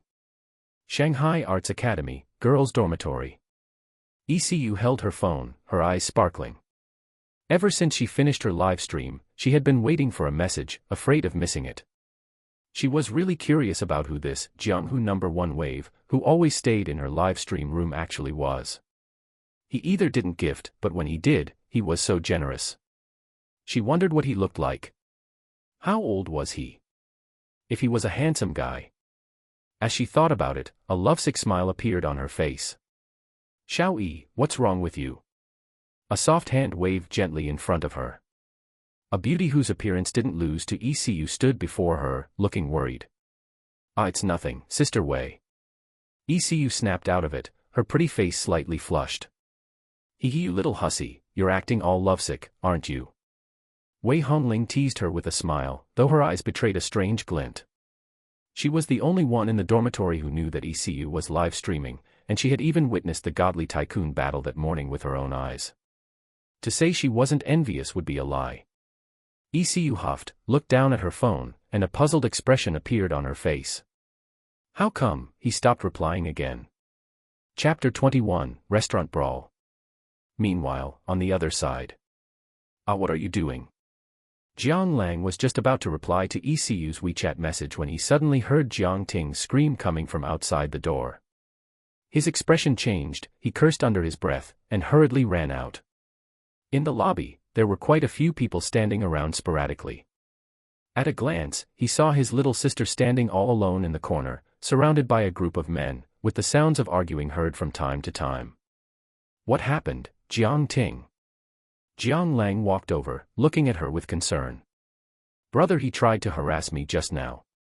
Seeing Jiang Lang, Jiang Ting breathed a sigh of relief, her tense body slowly relaxing. She pointed behind Jiang Lang, her eyes blazing with anger. Seeing this, Jiang Lang relaxed slightly. It's good that she didn't suffer any losses. However, his little sister's spirit is as impressive as ever. She just got out of the car and sent one person to the police station, and now she's starting to fight again. At this moment, a voice of surprise appeared by his ear, sounding somewhat familiar. Jiang Lang. It's you. Jiang Lang frowned slightly, turned his head to look behind him, and a hint of surprise appeared on his face. Wei Fukai. You guys are finished. You even dare to hit young Master Zhou. He clamored, feeling extremely excited inside. Talk about a small world. Ever since he was humiliated by Jiang Lang at Chanel last time, he had been thinking about revenge. He didn't expect that Jiang Lang would actually appear in front of him, and he had even hit young Master Zhou. With young Master Zhou stepping in, dealing with Jiang Lang would be as easy as pie. Jiang Lang raised an eyebrow slightly and looked at the man on the side whose face was somewhat livid, his eyes carrying a hint of amusement. Zhou Chengwang, the big shot of their college. Word was that his family was in the transportation business, with assets worth over $1 billion. He was also one of the people who humiliated him back in college, and Wei Fukai's big brother. The reason he had such a difficult time in college back then was mainly due to this person targeting him. At the time, he participated in a debate competition and accidentally got to know the college's famous beauty, Zhang Wanru, who was this guy's girlfriend. He didn't expect this person to be so petty, appearing upright on the surface but being sinister and mean in private, causing him trouble everywhere without Zhang Wanru knowing. At this moment, Zhou Chengwang looked at Jiang Lang coldly, his voice hoarse. Very good. I didn't expect that in half a year, you've grown some skills. You can even afford to spend money in a place like this. He hadn't believed it when Wei Fukai told him earlier, but he didn't expect this poor kid to turn his life around so quickly. But he wasn't afraid. With his family's assets of over $1 billion, no matter how capable Jiang Lang was, he didn't believe he could make that much money. He turned to look at Jiang Ting, his eyes blazing with intense anger. He had only teased her a few times and hadn't even had a chance to make a move before he was slapped, which made him furious. He gave a sinister, evil smile. Is this your sister? I didn't expect her to be so tender. If you send her to my bed today, we can call it even. Jiang Lang's eyes narrowed slightly. He lunged forward and raised his right hand high. Slap! A crisp sound of a slap rang out. Before the other party could react, he grabbed his throat, and with a thud, slammed him hard against the wall, his voice radiating a chill. If you talk nonsense again, believe it or not, I'll pull your tongue out. You. Zhou Chengwang's eyes widened, his hands clutching his throat as he struggled incessantly. Jiang Lang, you're crazy. Wei Fukai was startled. Young Master Zhou was beaten in front of him. He didn't know how he would be dealt with when he got back. Without hesitation, he immediately stepped forward and kicked Jiang Lang in the back. Ugh. Jiang Lang groaned, unable to help it, and his hand loosened slightly, allowing Zhou Chengwang to take the opportunity to break free. You dare hit my brother? Jiang Ting was also furious. After yelling, she grabbed a bottle of red wine and smashed it heavily onto Wei Fukai's forehead. Crash! With a sound, blood splattered everywhere. Wei Fukai clutched his head and wailed continuously, while Jiang Lang and Zhou Chengwang began to grapple with each other. Tables and chairs flew everywhere, leaving the place in a complete mess. This whole scene lasted only a short minute before the people in the shop finally reacted and hurriedly pulled the few of them apart. You surnamed Jiang, you've grown some skills, you just wait for me. Zhou Chengwang clutched his chest and roared at Jiang Lang. When it came to fighting, Jiang Lang had never been afraid. His father was a retired soldier and had trained both siblings harshly when they were young. Besides, Jiang Lang was 1.85 meters tall, half a head taller than Zhou Chengwang, and completely dominated in build and strength. Once the fight started, Zhou Chengwang suffered greatly. His stomach was punched hard a few times, and he almost threw up his meal. Jiang Lang shrugged and said with a look of disdain, "Sure. I'm ready anytime, I'm just afraid you don't have the ability." Good, good, good. Zhou Chengwang sneered, glared at the still wailing Wei Fukai, and cursed, "Let's go." Wait! Jiang Lang blocked them and sneered, "You broke things, you want to leave without paying." He knew this guy wasn't short on money, but he just wanted to disgust him. Why should I? Didn't you break things too? Zhou Chengwang glared fiercely at Jiang Lang, his face full of humiliation. Just because I can fight better than you. Jiang Lang scoffed, then looked at him with a half smile. Or are you saying you didn't have enough just now and want to see if my fists are hard? You. Zhou Chengwang gritted his teeth, his lungs about to explode with anger. Usually, he had never suffered such a big loss. Not only did he get beaten, but he also had to pay money. He took a deep breath and said coldly, "Fine. I'll pay." After paying, he took a deep look at Jiang Lang, as if he wanted to imprint him in his mind. Can we go now? Jiang Lang raised an eyebrow and lightly waved his right hand. Please, go ahead. Wei Fukai held his head and followed tremblingly behind, wailing, "Young Master Zhou. Let's go to the hospital first, my head is broken." Zhou Chengwang slapped him and cursed, "If you want to go, go yourself, you trash." He was furious. What a loser, getting his head cracked open by a woman. If it had been 2 against 1, they wouldn't have suffered such a big loss. Jiang Lang didn't stop them and let them leave, feeling slightly relieved. He turned his head and glared at Jiang Ting, scolding, "You, really? Why did you join in the fight? You grabbed a wine bottle right away, what if something serious happened?" Jiang Ting stomped her little foot, twirled her small hands, and said aggrievedly, "Who told him to hit you just now?" Seeing that her eyes were red, Jiang Lang's heart softened, and he said helplessly, "Fine. I can't win this argument, let's go home." Okay, Jiang Ting smiled sweetly. After taking Jiang Ting back to the car, Jiang Lang drove to Thompson Riviera. Until they reached the downstairs of the residential complex, Jiang Lang was stopped. "Sir, I'm sorry, you cannot park here." A security guard ran over and explained. His attitude was respectful, without any aggressive actions. As a security guard at Thompson Riviera, not only was his quality excellent, but he had long since trained a pair of sharp eyes. From afar, he had recognized that this was a Lamborghini Veneno, which was not something he could afford to offend. Jiang Lang slowly rolled down the window, revealing half his head, and said calmly, "I am a resident here, my surname is Jiang." Chapter 22, The Clothes Arrive. Surname Jiang. He muttered to himself, carefully sizing up Jiang Lang. Suddenly realizing something, his expression changed drastically. With a whoosh, he ran back to the security office and shouted, "Come out quickly. Mr. Jiang is here." Rumble. The ground shook as security guards came running at the news, even the duty manager for the day. "Welcome back, Mr. Jiang." Their heads bowed in unison as they stood in a row, a grand display. Holy cow. Is there any need to be this exaggerated? The corners of Jiang Lang's mouth twitched slightly, and with a face full of black lines, he said, There's no need for all this trouble." "Understood, Mr. Jiang." The duty manager rushed up, saying with a fawning expression. There was no help for it. Ever since they learned that a mysterious person had splurged over $10 billion to buy an entire building in Thompson Riviera, the entire property management team had been in an uproar. The boss had specifically instructed them to treat this big shot well, otherwise, if he got unhappy, he could just dissolve the whole team. "What, you say you need to form an owners committee to change the property management?" "Please, the whole building belongs to him. Wanting to change the property management is just a matter of saying one word." As the duty manager spoke, he waved his hand behind him, signaling everyone to leave. After a pause, he continued, "Oh right, Mr. Jiang, this is your rent for this year."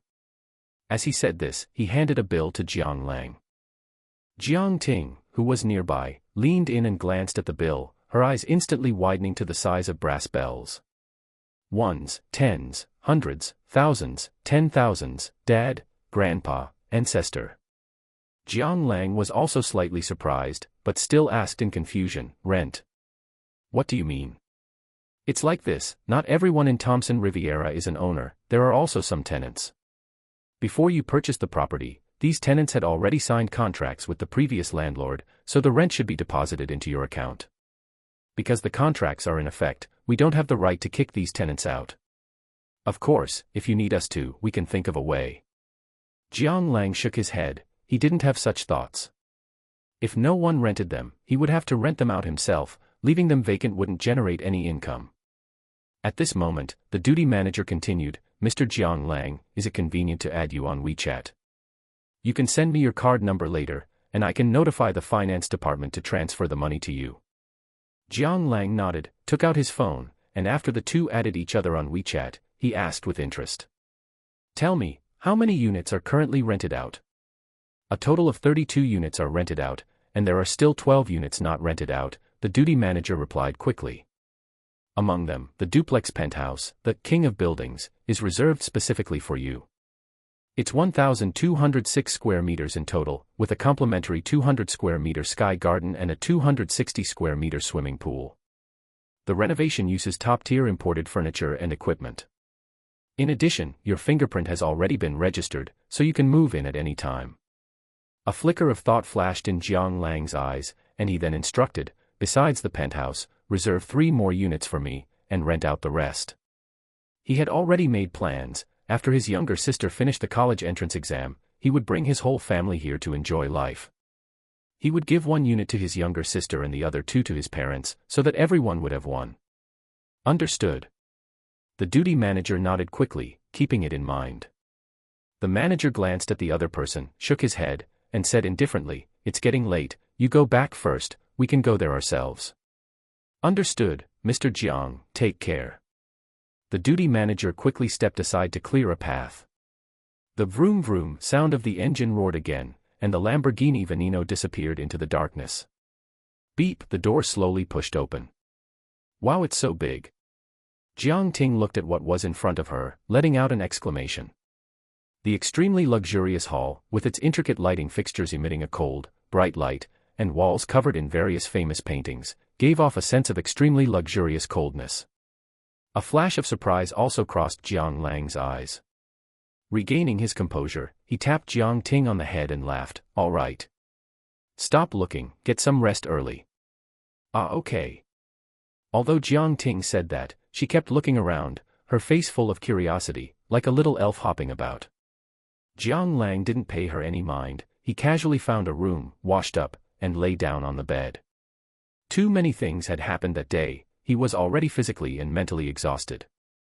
Now he just wanted to have a good sleep and not worry about anything. The next day, early morning. Sunlight filtered through the window, lazily spreading across the bed. Ring ring, the phone suddenly rang. "Hello. Who is this?" Jiang Lang rubbed his eyes and complained. "Hello. Mr. Jiang.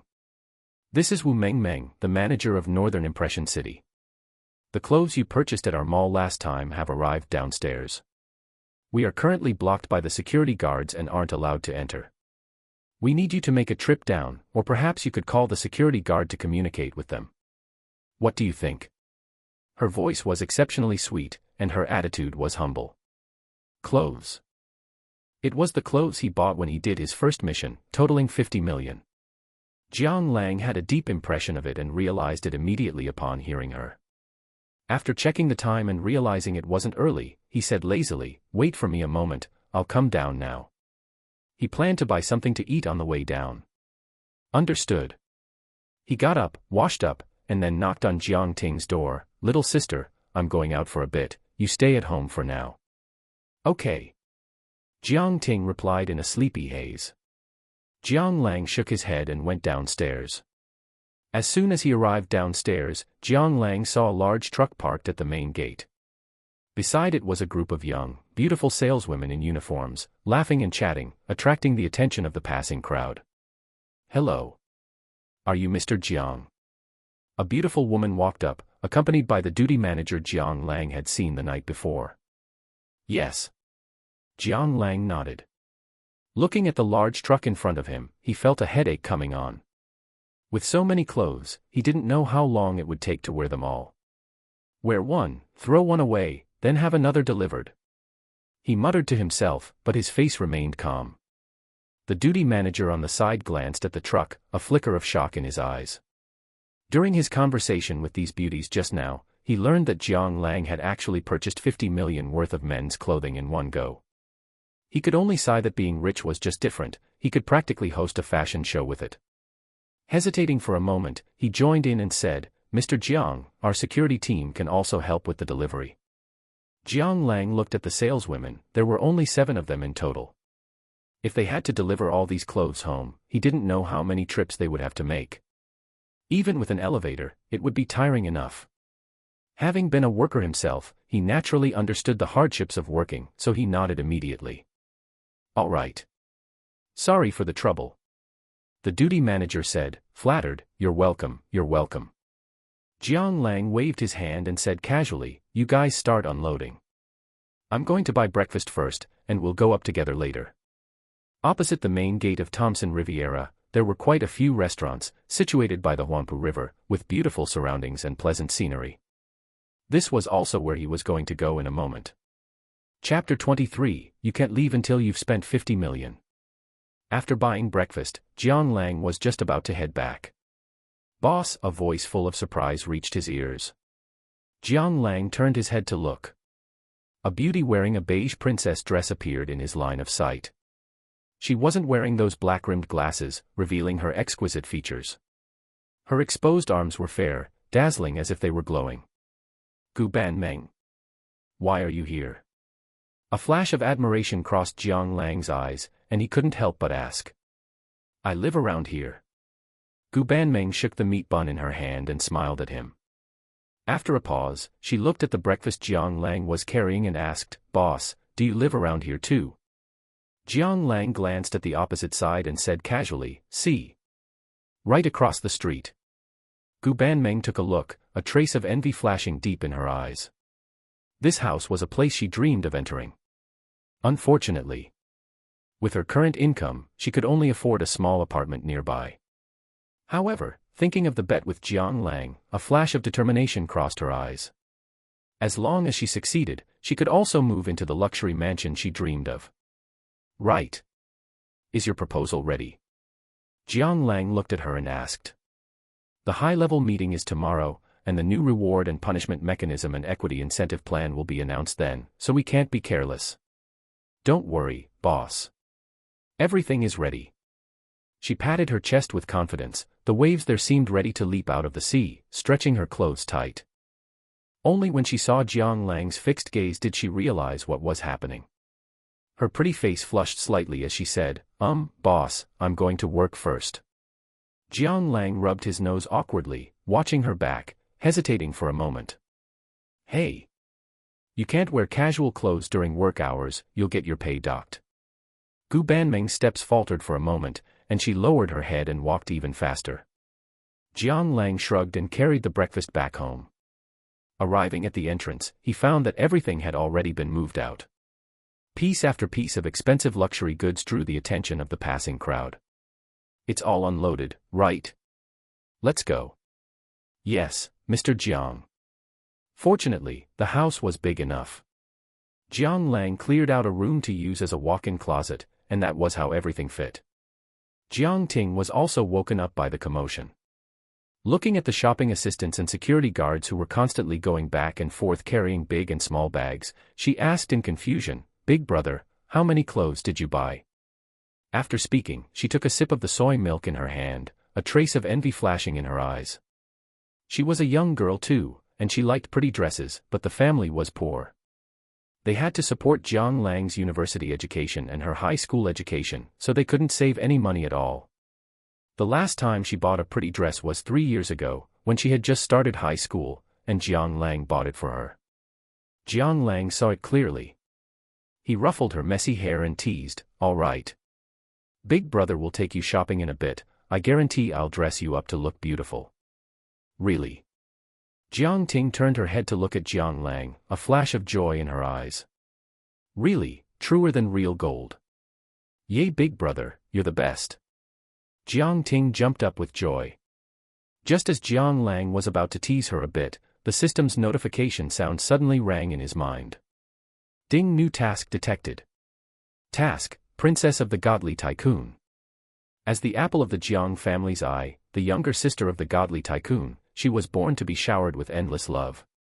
Conditions: 1. Purchase clothing and accessories worth over 50 million for Jiang Ting, cannot be lower than second-tier brands. 2. Help Jiang Ting transfer to the Shanghai-affiliated high school to enjoy the highest-end educational resources in the country. 3. Arrange an etiquette teacher to teach Jiang Ting etiquette and enhance her character and temperament. Reward: 32% equity in Louis Vuitton. Jiang Lang almost spat out a mouthful of soda. What the heck? Is this system bugged?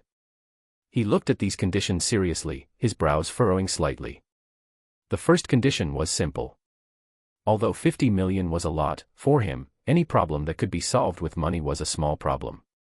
As for the second condition, Jiang Lang also thought it made sense. The educational resources in Shanghai might be better than back home. Bringing Jiang Ting here might even help improve her grades by a notch. As for the household registration not matching, meaning she couldn't get in. Damn, is 1 million enough? If not, 10 million. If that still doesn't work, 100 million. The only difficulty was how to convince his mom and dad. But since it concerned Jiang Ting's studies, his parents should support it. As for the third condition, learning etiquette, Jiang Lang was skeptical. Although Jiang Ting was smart, her personality was too flighty, he didn't think she could endure it. However, fortunately, this task had no time limit.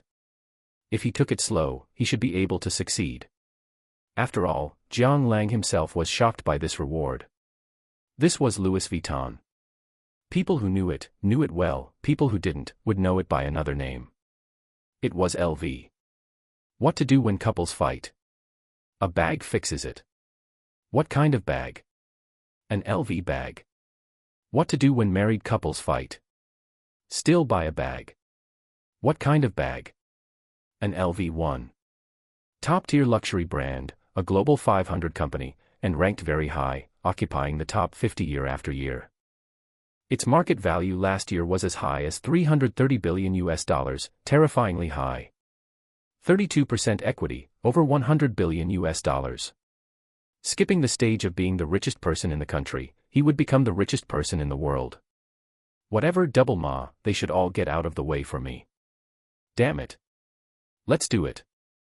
Jiang Lang looked up at Jiang Ting, his eyes bloodshot. Jiang Ting was startled, looking at him trembling. Big brother, what's wrong with you? Let's go shopping. He took Jiang Ting's hand and went straight out. Shanghai, IFC. Located in the center of the Lujiazui business district, when it comes to luxury consumption in Shanghai, no one dares to rank anyone else first if IFC is ranked second. Just like the diamond at the very top of the pyramid, much like its shape, it shines alone on the banks of the Huangpu River. Of course, the main reason was that it was very close to Thomson Riviera, and it was once jokingly called the convenience store for Thomson Riviera owners. Today, a group of uninvited guests broke into the calm IFC. The man was dressed gorgeously, wearing luxury goods from head to toe. At a glance, it was estimated to be worth no less than $1 million. As for the woman beside him, she seemed a bit plain. Although she looked good and had a tall figure, her cheap clothes made it obvious at a glance that she came from the slums. I'm not buying any more. Big brother. I'm not buying. Jiang Ting screamed, holding onto Jiang Lang's arm tightly, refusing to move. Don't look at the fact that she wasn't carrying any bags and hadn't changed her clothes, it was actually just because she couldn't carry them at all. She liked new clothes, sure, but this wasn't how you played. Who buys clothes without even asking, just packing them up as soon as they walk in? He had accompanied him to over a dozen shops, and she had seen with her own eyes that Jiang Lang had already paid nearly $10 million. She was almost scared silly. Jiang Lang looked at her, frowned, and said dominantly, "No, continue. If you don't spend $50 million, you can't leave." As soon as these words came out, Jiang Ting was scared pale. Chapter 24, God of Racing. Jiang Ting was like a marionette, following Jiang Lang as he moved in and out of one high-end luxury store after another. In and out, in and out. There was no wasted breath. With a clack, his bank card was tossed onto the counter. Except for this, and this, wrap everything else up. He pointed at the beautiful garments, his tone light and indifferent. As for Jiang Ting, she went from refusing at the beginning to accepting it, and finally becoming numb. She had lost track of how much money had been spent, but all she kept hearing in her ears were, "Card payment successful, 2,150,000 yuan received. Card payment successful, 1,250,000 yuan received. Card payment successful, 1,850,000 yuan received. Card payment successful, received." Not a single payment was for less than 1 million. By now, the commotion Jiang Lang had caused had spread throughout the entire IFC mall. Everyone knew that a major godly tycoon had arrived today, spending money without even blinking. The sales assistants at every luxury store were eagerly waiting. As soon as they saw Jiang Lang and his companion appear, they would quickly form a line and welcome them with beaming smiles, their attitudes as respectful as could be. No choice. He was a god of wealth. Who wouldn't like that? "Welcome, Mr. Jiang, Ms. Jiang. Welcome to the Chanel boutique. Welcome, Mr. Jiang, Ms. Jiang. Welcome to the Armani boutique. Welcome, Mr. Jiang, Ms. Jiang. Welcome to the Dior boutique. Welcome, Mr. Jiang, Ms. Jiang. Welcome to." The scale of the commotion even caused a traffic jam. Countless tourists came running upon hearing the news, crowding around to watch this top-tier godly tycoon. When someone recognized that Jiang Lang was the big shot who had splashed 50 million at another mall last time, the crowd was stirred up again. Damn. Isn't this the big shot who splashed 50 million a while back? Holy crap. Now that you mention it, I remember too. What is this big shot doing today? He's not trying to do the same thing as last time, is he? Damn. Rich people are just different. Buying things like it's half a small target. They really don't treat money like money. The crowd was in an uproar. Some busybodies filmed the video and posted it online, causing an instant sensation. Godly tycoon returns. Top big shot appears at IFC. Come and see how the rich buy things. Revealing the big shot's true identity, come watch quickly. My God, this big shot has appeared again. Could it be another 50 million spending spree like last time? Does anyone know the big shot's true identity? Someone in the know, please reveal it. I only care about the female companion the big shot brought out today. She looks really hot. Duh, have you ever seen a tycoon bring out an ugly girl? Wait. Haven't you noticed that the two of them look quite similar? Damn. You blind person, you found the key point. Everyone get out of the way, this is my long-lost brother-in-law, show some respect. Someone come wake him up. I'll do it, my urine is yellow. Brothers with diabetes, wait a minute, I'm afraid he might enjoy the taste. Ding Princess of the Godly Tycoon, Condition 1 completed. Please keep up the good work. Phew. Jiang Lang let out a soft sigh of relief, turned his head to look at the security guards surrounding him, and raised an eyebrow. As his consumption in the mall became more and more outrageous and the commotion grew larger, the mall manager had sent people to maintain order in the surrounding area while also preventing anyone from bumping into this godly tycoon.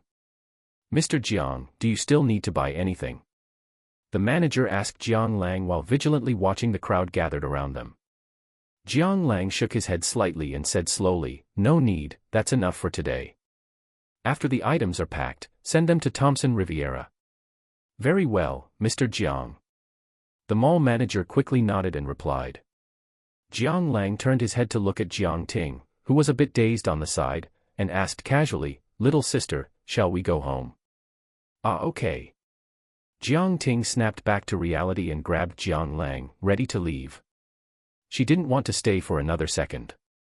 Only one thought remained in her mind, she would never come shopping with Jiang Lang again in this lifetime. She hadn't enjoyed the fun of shopping, instead, she had almost been scared silly. At this moment, there was some commotion in the crowd. Someone shouted loudly at Jiang Lang, raising their hands high as if trying to get his attention. God of racing. Over here, it's me. Do you remember me? He said while jumping, even trying to break through the human wall formed by the security guards, looking quite comical. Jiang Lang took a look, his eyes filled with confusion. Who is this guy? God of racing.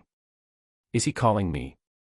The manager looked outside, frowned, and explained to Jiang Lang, Mr. Jiang, that is the second young master of the Song family. His family is in foreign trade and shipping, with at least 5 billion in assets. He's quite wealthy. Jiang Lang nodded and said indifferently, let him in. Song Chengwu trotted in, looking at Jiang Lang excitedly. God of racing, we meet again. Jiang Lang looked at him with a puzzled face and couldn't help but say, do we know each other? Song Chengwu scratched his head awkwardly and explained, God of racing, have you forgotten? We raced last time, I drove a blue LaFerrari.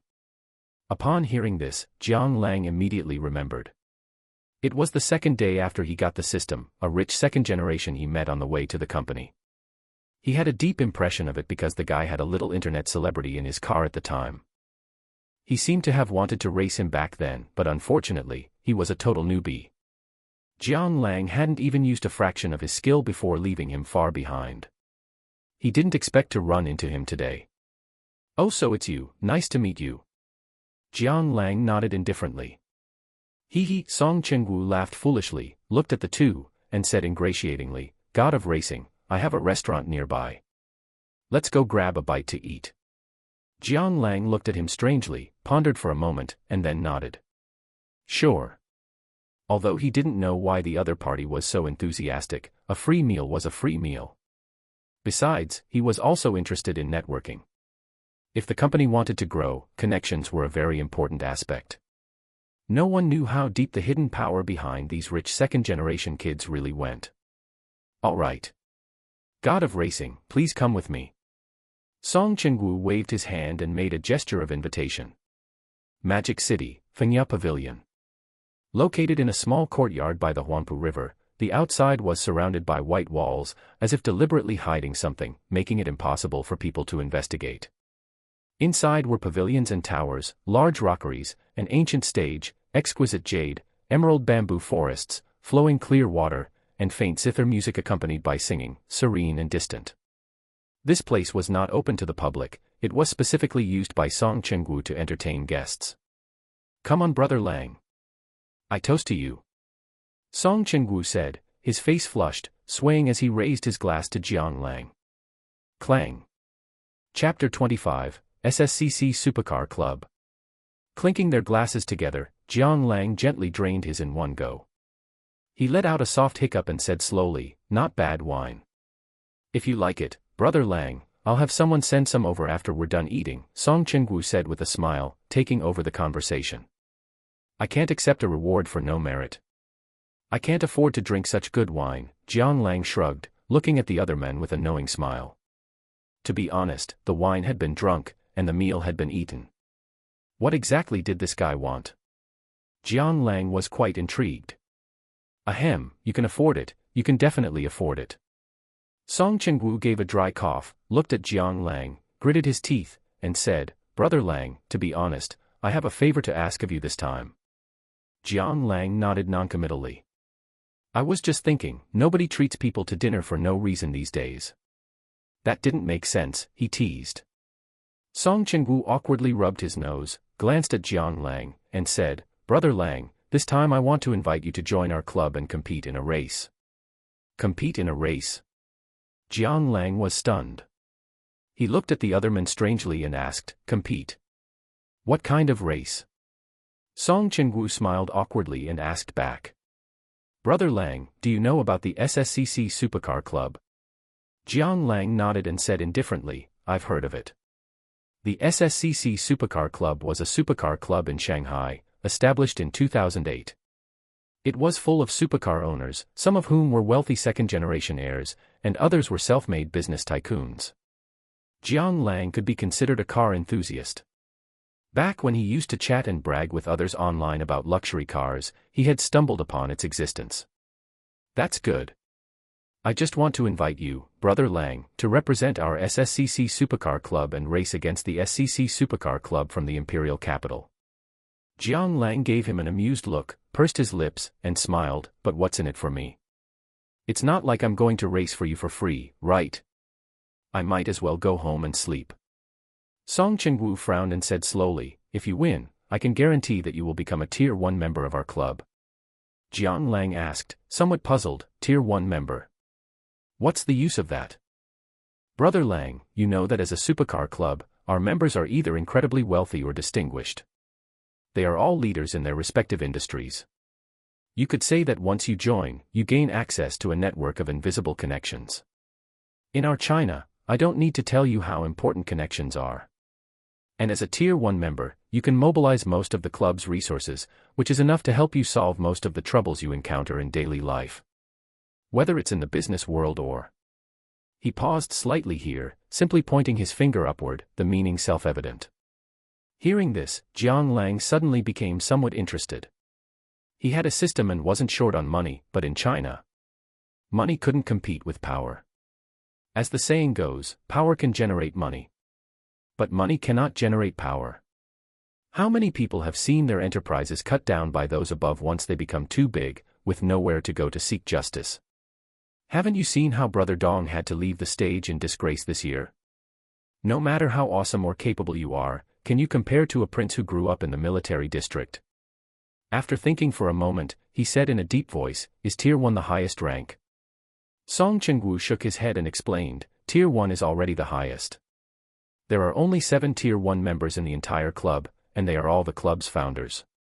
Even I, having been here so long, am only a Tier 2 member. If this race wasn't so critical, we wouldn't be offering a Tier 1 membership as a reward." Jiang Lang's eyes narrowed slightly, and he had already made his decision. "Fine. I'll take the job." "That's great. If you come, Brother Lang, we will definitely win this time," Song Chengwu said excitedly. As the only person to have raced against Jiang Lang, he knew Jiang Lang's strength well. That godlike, super-high driving skill had already conquered him. He paused, then continued, "So, Brother Lang, are you free tonight? Our club happens to be hosting a get-together. I'll take you to meet everyone and discuss the matter while we're at it." "Sure." Shanghai, Huangpu District. A rainy night. Vroom, vroom, vroom, the stimulating roar of the engine couldn't be muffled even by the night rain. A fire engine red Lamborghini Veneno wove through the traffic and slowly pulled over to the side of the road. A security guard in a black uniform held up an umbrella, jogged over, and slowly opened the car door. Jiang Lang stepped out of the car, stood beside it, and gazed ahead. The magnificent entrance and colorful lights were filled with a sense of technology. Below, there was a long line of people, both men and women, dressed fashionably and beautifully. Even the pouring rain couldn't stop them from longing for the world behind the door. Shanghai, Master Club. It was reputed to have been built with a massive investment of 200 million, boasting a huge space of 3,500 square meters, a center ceiling height of 10 meters, and a capacity of 2,000 people. It featured the top lighting show in all of Asia and top-tier surround sound equipment. It was not only the #1 nightclub in Shanghai but also a top-tier nightclub in all of Asia. Jiang Lang had heard of it long ago, but he had never seen it before. However, the reason he came today wasn't to have fun. It was because the location Song Chengwu sent him was here, the place where the SSCC Supercar Club was hosting their get-together today. Jiang Lang let out a soft sigh of relief and called Song Chengwu. Unfortunately, no one answered. This guy, he couldn't be drunk inside, could he? He muttered to himself, glanced at the security guard beside him, took out a few hundred-yuan bills from his wallet, didn't even count them, and stuffed them directly into the other man's hand, saying indifferently, "Help me park the car. Oh, and get someone to take me inside." He didn't want to stand in line with the crowd, how embarrassing that would be, and it wasn't like he didn't have money. The security guard nodded happily. He wasn't stupid. As an old veteran who had hung around nightclubs for many years, he had long since trained himself to have sharp eyes. He could tell at a glance that a big shot had arrived today, and he was running around waiting on him hand and foot just to earn some tips. He took the car keys and waved to someone behind him. A young man in uniform walked up, his face wearing a hint of sycophancy, nodding and bowing. "Hello, boss. Welcome to Master Club in Shanghai. I'm Xiaocheng, the club's shift manager. My surname is Jiang." Jiang Lang nodded slightly. "All right, Boss Jiang, I'll take you in right away." Boom. Shakalaka. Boom. Shakalaka. The door opened, and a wave of heat rushed toward him, accompanied by exciting, heart-shaking music that instantly sent adrenaline surging. A chaotic and disorderly world appeared in Jiang Lang's line of sight. The music, though tacky, sent adrenaline surging, lifting the ceiling wave by wave, while the colorful lights spun continuously as if they were having a seizure. The intoxicating smell of alcohol, the scent of perfume, and the odor of some rotting seafood filled the entire space wantonly. Men and women dressed in skimpy clothing shook their heads and twisted their bodies to the rhythm of the music. It was oozing with lewdness. Looking from afar, they were like upright maggots dancing wildly in the wind. Jiang Lang was stunned for a second, silently steadying his breathing. "Boss, are you here to find someone, or are you opening a table yourself?" the manager shouted at the top of his lungs. Jiang Lang frowned and looked around, just about to reply. Suddenly, he heard a loud shout in his ear, "Brother Lang over here." Chapter 26, The Zhao Siblings. At the central booth, Song Chengwu stood on the sofa, waved at Jiang Lang, and then ran down. "Brother Lang, I'm sorry. I just went to the restroom and didn't pay attention to my phone. I was just about to go down to pick you up, I didn't expect you to have arrived already." Song Chengwu laughed it off and apologized. "It's fine." Jiang Lang shook his head indifferently, he wouldn't take such a small matter to heart. "That's good, let's go, Brother Lang." Song Chengwu made a gesture of invitation, and Jiang Lang nodded and followed. The booth was full of people, both men and women. The men were dressed in expensive clothing that looked quite valuable, and the women were beautiful with noble temperaments. Come, everyone. Let me grandly introduce someone. This is the expert I was talking about. Jiang Lang, Brother Lang. Come, welcome, sit. Everyone who comes here is a friend." A kind-looking fat man stood up and greeted Jiang Lang. The others also nodded in acknowledgement, their attitudes humble. It wasn't the scene Jiang Lang had anticipated beforehand, where a rich second-generation kid would come up and try to show off or give him a hard time. Thinking about it, it made sense. Everyone was an adult, where would there be so many idiots? And besides a small minority of perverts who played too hard, most rich second-generation kids actually had generally high standards of conduct. To put it bluntly, even if they really didn't like you, they wouldn't provoke you for no reason. They weren't stupid. However, more importantly, before he arrived, Song Chenggu had already briefed them. This guy's net worth was also substantial, and he drove a Lamborghini Veneno, which was not inferior to theirs. Jiang Lang nodded and sat down with Song Chenggu. "Brother Lang, let me introduce you. This is Jiang Lang, this is Li Qinghai, this is Zhou." Jiang Lang greeted them one by one. At this moment, Jiang Lang smiled, raised his glass, and leaned in with narrowed eyes. "Brother, I'd like to toast you." Jiang Lang was also the fat man who had been the first to greet Jiang Lang earlier. Song Chenggu, who was on the side, quietly explained to him, he's the eldest son of the Zhao family. His family is in the medical business, and he's also one of the founders of the SSCC Supercar Club. His influence should not be underestimated. Jiang Lang nodded calmly and downed his drink in one gulp. "Nice to meet you, brother. I heard from Xiaowu that you have a Lamborghini Veneno. I have a McLaren P1 in my garage, which isn't too shabby. Shall we swap cars for a few days?" His voice carried a hint of fawning. The Lamborghini Veneno was his dream car. Even though he was the eldest son of the Zhao family, he couldn't buy one. Jiang Lang pondered for a moment and nodded slightly. Although the McLaren P1 was said to be one of the 3 great hypercars of the world, it was still a tier below the Lamborghini Veneno. But he had come with the intention of making friends, and to be honest, driving this car for a long time was also quite boring. At this moment, someone objected. "Fatty Zhao, that's not ethical.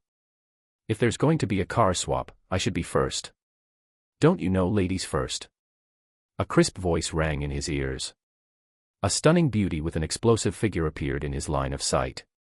She was wearing smoky makeup and a crop top. Likely due to years of working out, one could see sexy ablines, and her long legs were so white they reflected light, dazzlingly beautiful.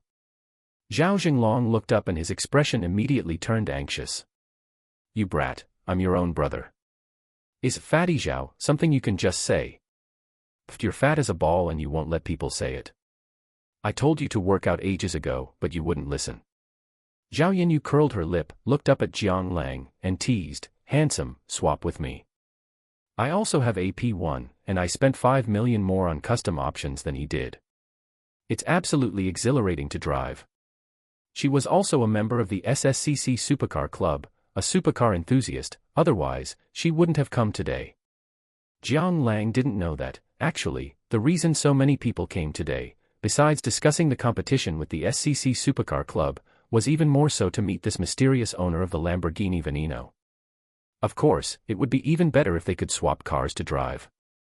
As she spoke, she plopped down beside Jiang Lang, sitting right next to him. Her beautiful eyes were locked onto Jiang Lang, twinkling like the stars in the sky. Suddenly, a faint scent of perfume wafted over. Jiang Lang couldn't tell what kind of scent it was, only that it smelled quite good.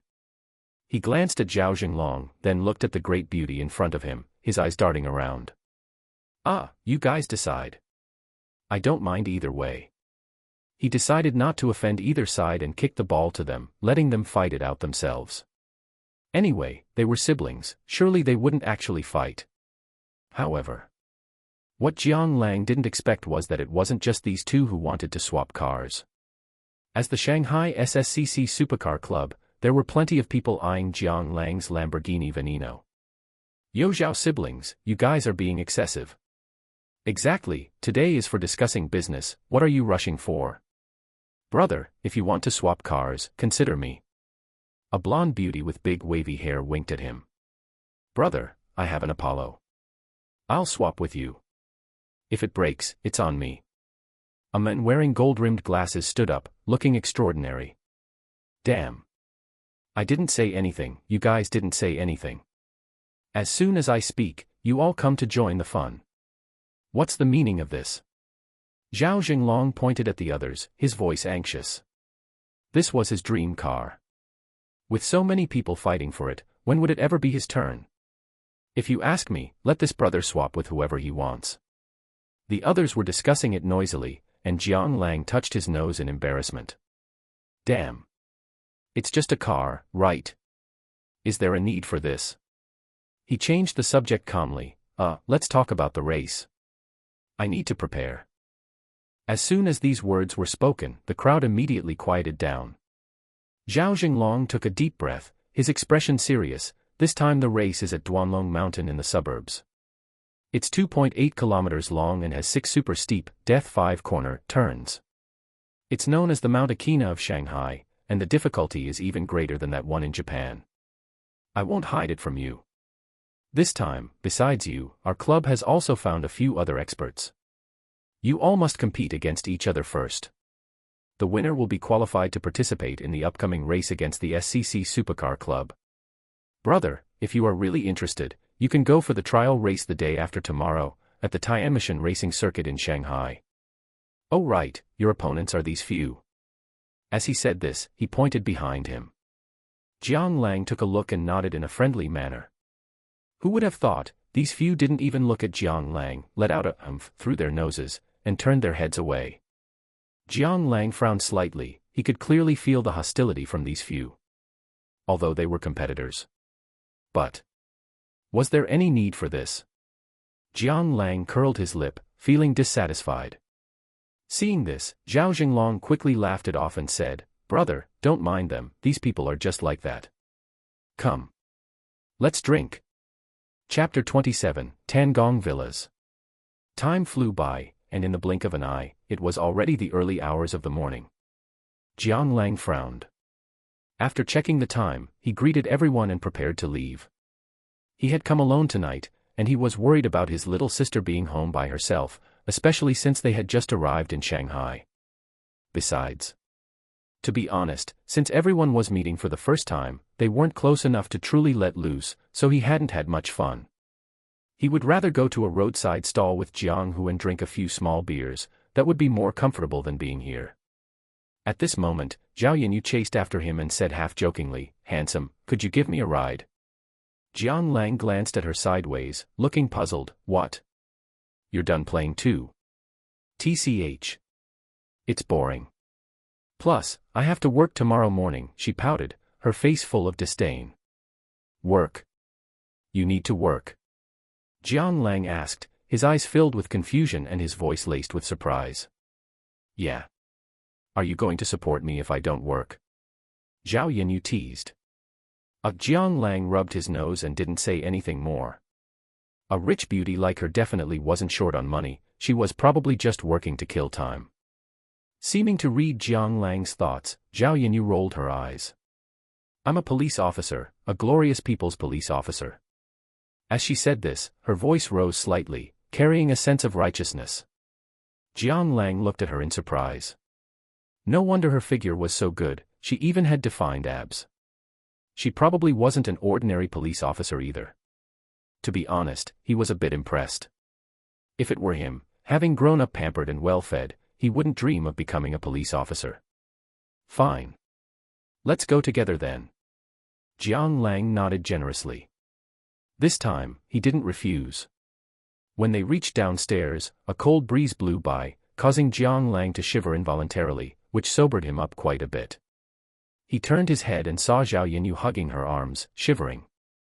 She walked over and huffed at Jiang Lang, her breath visible in the cold air. Hey! Why don't you hurry up and get the car? I'm freezing to death. Jiang Lang asked, puzzled, why don't you drive? I've been drinking. The thing is, I've been drinking too. Jiang Lang rolled his eyes and ignored her, turning his gaze toward the road. Then how are we getting back? Zhao Yanyu asked, confused. It's here, a low voice reached her ears. Zhao Yanyu saw a Rolls-Royce Phantom speeding toward them from a distance, with a large logo on the side and the words The Peninsula Hotel printed on it. Before coming, Jiang Lang had considered that he might drink, so he had arranged for the company to send someone to pick him up in advance. The driver trotted over, opened the door, and stood by with a respectful, reserved attitude. Jiang Lang gestured to Zhao Yanyu, let's go. Oh. Boss. Where are we heading? The driver was a middle-aged man wearing white gloves, gripping the steering wheel and looking straight ahead. Jiang Lang didn't say anything but turned his head to look at Zhao Yanyu, his eyes asking the question. Driver, please take me to the Tangong villas. Jiang Lang raised an eyebrow. Although he had long guessed that the Zhao siblings came from a prominent family, he was still a bit surprised. If Thompson Riviera was the king of high-rise apartments in the real estate market, then Tangong Villas was the king of villas. It covered a total area of 47,384.6 square meters and consisted of only 18 buildings. There were 8 types of floor plans, categorized as A, B, C, D, E, F, G, and H. These 8 styles combined with the 8 floor plans resulted in 18 completely different architectural personalities. Each building had a floor area of about 1,500 to 1,800 square meters and sat on about 2,500 square meters, 4 mu, of land. Each villa was worth hundreds of millions and was known as the #1 luxury residence in Shanghai, with the most expensive one exceeding 1 billion. In terms of status, it was even a notch higher than Thompson Riviera. People in the medical industry really are rich. Jiang Lang sighed inwardly and instructed the driver, "Let's go." The car started slowly and vanished into the night in the blink of an eye. However, Jiang Lang didn't notice that a few cars were quietly following behind them, keeping a safe distance. "Hey! What does your family do?" In the car, feeling bored, Zhao Yanyu asked casually. "Farming." Jiang Lang said indifferently. "TCH, forget it if you don't want to say." Zhao Yanyu rolled her eyes. The atmosphere suddenly became a bit quiet. Half an hour later, a Rolls-Royce Phantom slowly pulled up outside a villa in the Tangong Villas. "Thanks. Handsome, if you participate in the competition, I'll come to cheer you on." Zhao Yanyu got out of the car and clenched her fist at Jiang Lang, a gesture of encouragement. Sure. Jiang Lang turned his head to look out the window and replied casually. He sighed to himself, villas really were different from apartments. They looked much more comfortable and grand. Although Thompson Riviera offered a river view, it was in the noisy city center and a bit too loud. This place was much quieter, had charming scenery, and was more suitable for living. To be honest, he was a little tempted. Should he buy a villa here to live in as well? Just as Jiang Lang was pondering this, Zhao Yanyu suddenly took out her phone, leaned against the car window, and said to him, "By the way, let's add each other on WeChat so we can swap cars to drive sometime." For a supercar enthusiast, if there's no chance, so be it, but if there is a chance, she definitely had to try this legendary car in the world of supercars. She had been thinking about it all along, otherwise, she wouldn't have gotten into Jiang Lang's car. Hearing this, Jiang Lang shook his head helplessly. He was a bit surprised by Zhao Yanyu's persistence. This scene was clearly seen by a couple standing in front of the villa window. "Old Zhao. What's wrong with our daughter? This is the first time I've seen a man drop her home." Chao Shui looked at her husband, puzzled. "How would I know?" "You're asking me. Who should I ask?" Zhao Ligua rolled his eyes, his tone quite sour. As he watched everything before him, for some reason, he had the illusion that his own cabbage was about to be snatched away by someone. After a brief conversation, the window went up, and the car slowly drove away. Zhao Yanyu breathed a sigh of relief and shook the keys to the Lamborghini Veneno in her hand, a look of delight appearing on her face. Just now, Jiang Lang had already agreed. When she woke up tomorrow, she could just go to the hotel parking lot and pick up the car. She turned her head, shaking it as she prepared to go home. From a distance, she saw a man and a woman standing at the door, looking at her with gossiping eyes. Her heart skipped a beat, and she said dryly, "Mom, Dad, why are you guys down here? Where's your brother?" This was from her mother, Chao Shui. "Who was that man?"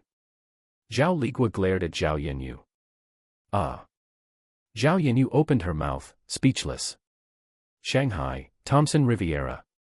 Ding, the door opened slowly. Jiang Lang dragged his body inside, looking exhausted, and turned on the lights.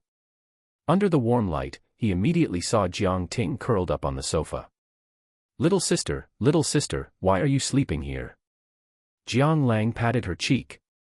"Brother, you're back." Jiang Ting rubbed her eyes, looking at him groggily. "All right. Go back to your room and sleep, or you'll catch a cold. Jiang Lang said with some concern. Oh, Jiang Ting yawned and went back to her room. Seeing this, Jiang Lang shook his head and was about to go to his room when his phone suddenly made a ding sound. Boss, tomorrow morning. Chapter 28, The She-Devil. The next day, 10 a.m. The Peninsula Hotel, Magic City, conference room. The entire conference room was heavy with tension, filled to capacity. This meeting had been announced 3 days ago, leaving countless people feeling anxious and uneasy. A new official always brings new changes.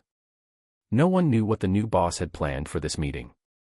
Gu Banmeng turned her head to look at her assistant and asked, "Where is the chairman? Has he not arrived yet?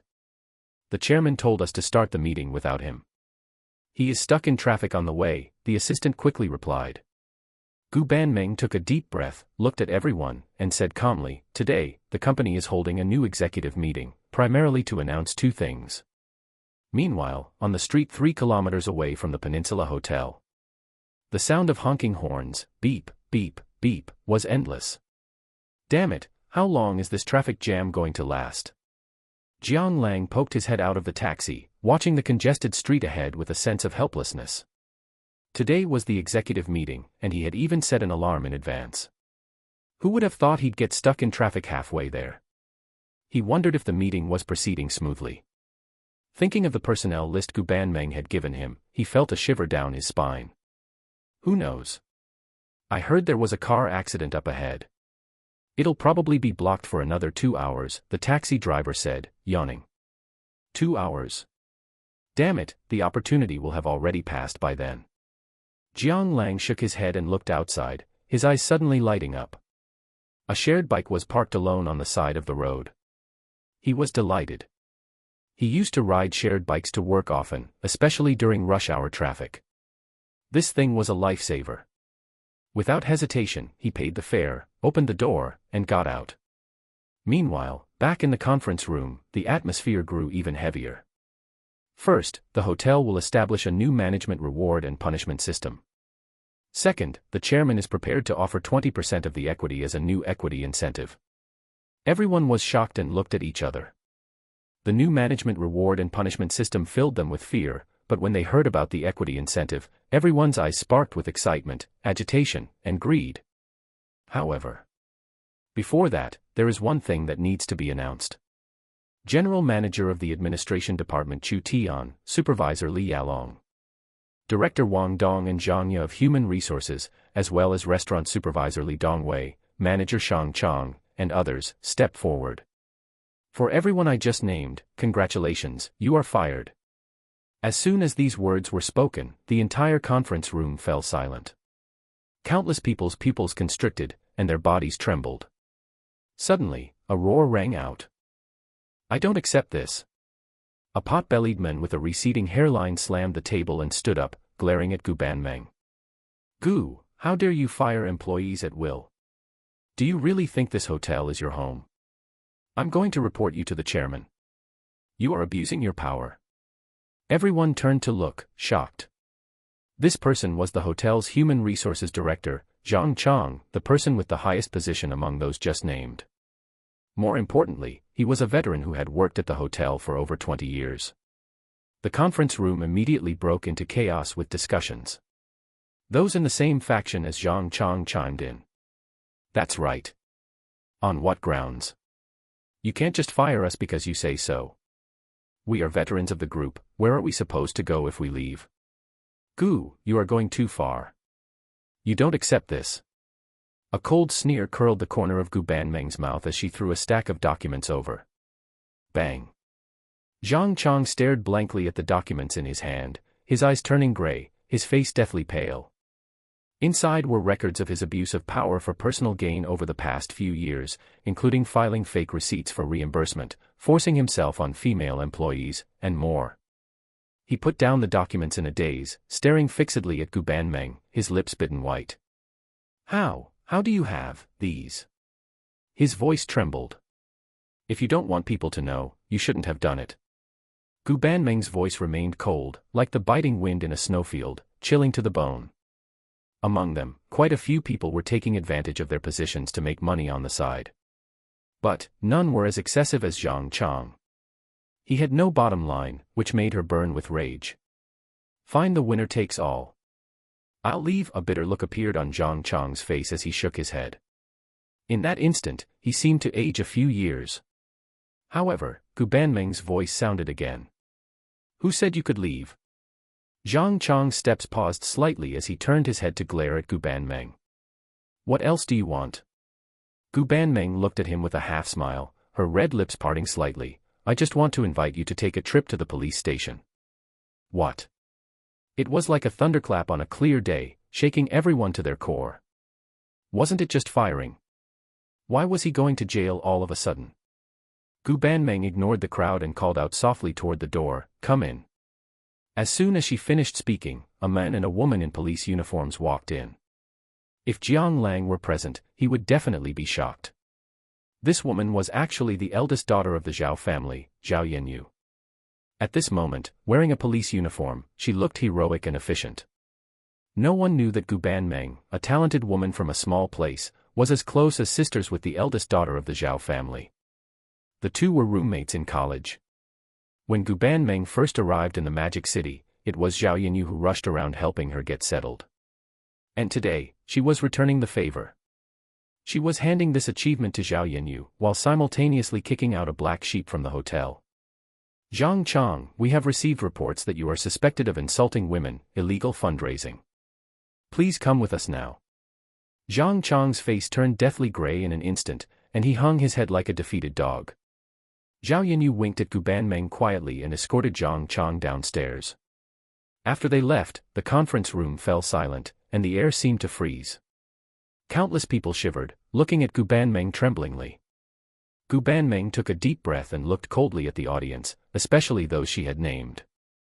Are you going to go to the finance department to collect your wages and leave on your own, or do you want me to invite you out? Her voice remained cold, chilling to the bone. I'll leave on my own, someone quickly said, no longer daring to harbor any other thoughts. He was scared. What if Gu Banmeng decided to send him to the police station too? Who knew how many secrets this she-devil held? In the hotel, how many people had clean hands? He didn't dare to gamble. As these people left, the conference room immediately became much emptier and felt somewhat desolate. At this moment, a head peeked in quietly, with a somewhat embarrassed look on its face. Did I arrive late? Chapter 29, Hotel Networking Gala. The Peninsula Hotel, CEO Office. Inside the spacious office, it was silent. Jiang Lang sat in the boss's chair, twirling his fingers, looking at the beauty before him with a rather complicated expression. Holy crap. I thought I was ruthless enough, but I didn't expect this young woman to have an even more vicious hand. Firing them was one thing, but why did you have to send them to the police station? Thinking back to what happened in the conference room just now, Jiang Lang felt conflicted. Not only did she get rid of everyone on the list without exception, but the two newly introduced plans were also proceeding smoothly. He was like a mascot, he didn't even need to show his face, just watching as Gu Banmeng carried out the work with bold strokes. He shook his head and gave a slight cough. Hey well, since there's nothing else, I'll head back first. The hotel is in your hands. He stood up, ready to leave. One should fulfill the duties of their position. As the helmsman, he only needed to grasp the general direction, the rest would naturally be handled by others for him. Moreover, Jiang Lang had self-awareness, he really didn't understand hotel management, and it was better to say nothing than to offer reckless suggestions. However, Gu Banmeng stopped him. Boss, there is a large hotel networking gala tonight, and the invitees are all local wealthy businessmen and well-known entrepreneurs in the hotel industry. Among them, the organizers specifically invited you, wanting to meet you, the new owner of the Peninsula Hotel. Jiang Lang raised an eyebrow and asked, when? 8 p.m., at the Shangri-La Hotel. Night had fallen. A cold moon hid behind jagged clouds, casting a sheet of silver radiance. Beneath the cold sky was a bustling street. The crowd was packed, laughter and chatter lingered in the ears, men and women in fine attire brushed past each other, the street food stalls smelled intoxicating, and the sounds of shouting and hawking were everywhere. A black Rolls-Royce Phantom wove through the street and disappeared at the end of the corner in the blink of an eye, leaving behind only a chorus of gasps. "Boss. We've arrived." The car door opened, and Gu Banmeng walked out while holding Jiang Lang's arm. The receptionist outside trotted over and said with a stiff attitude, "Hello, may I ask if you have an invitation?" "Hold on." As she spoke, Gu Banmeng took out a purple carved invitation from her bag and handed it over.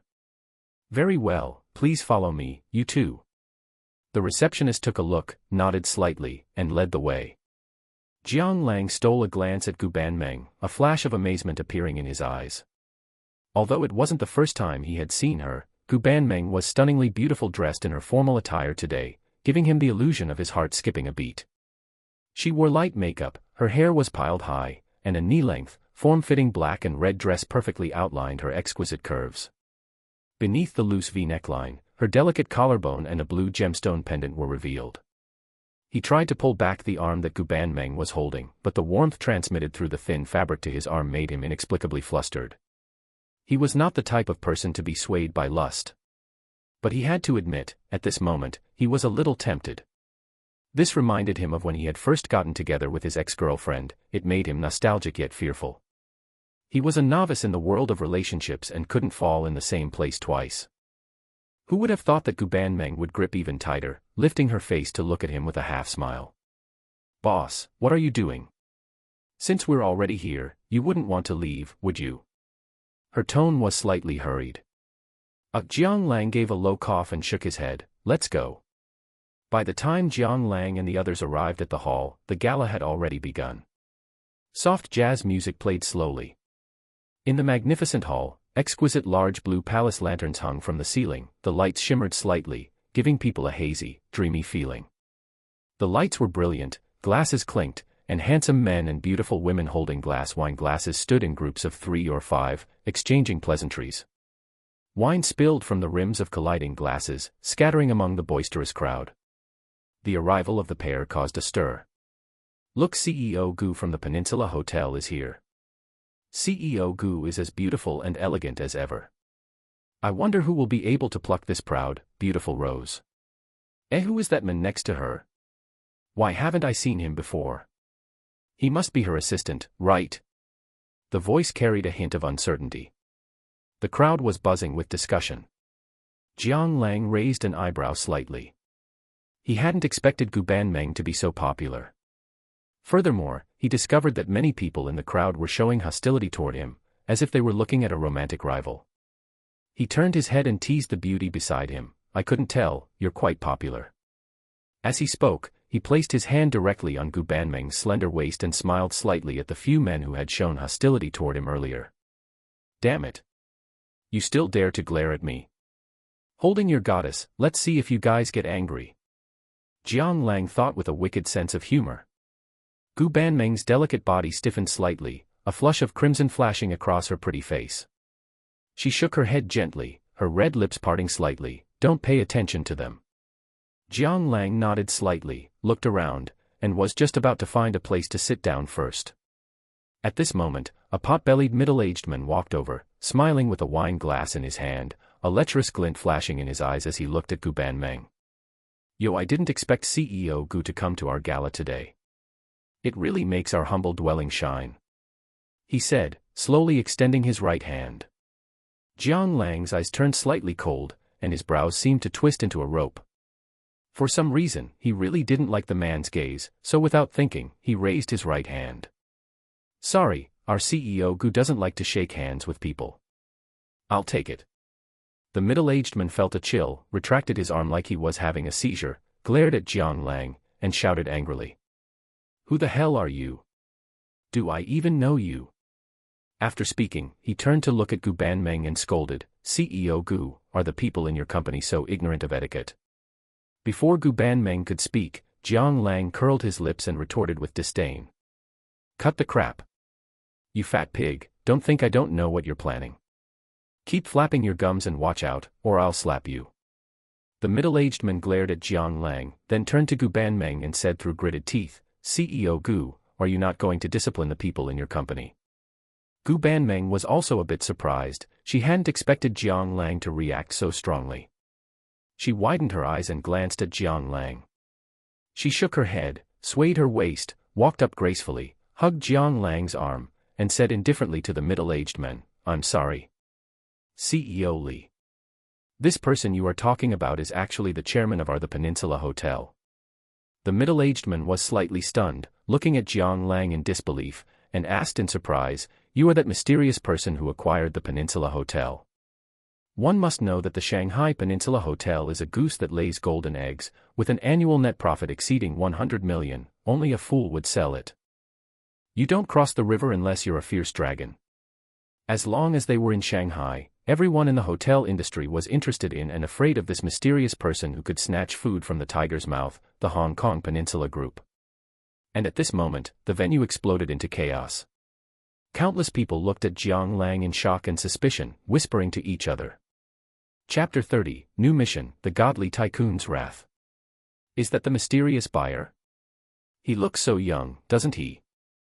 I wonder which wealthy family he's from. The middle-aged man's expression shifted uncertainly. He stepped back and bowed, saying, "I apologize for the intrusion." "Tch," Jiang Lang scoffed. He watched silently as the man left, making no move to stop him. Afterward, the crowd tacitly approached to greet Jiang Lang.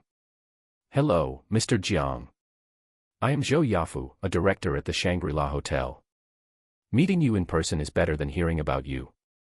Young Master Jiang is truly a man of great talent and appearance. I've long wanted to meet the mysterious buyer of the Peninsula Hotel. I didn't expect Mr. Jiang to be so young.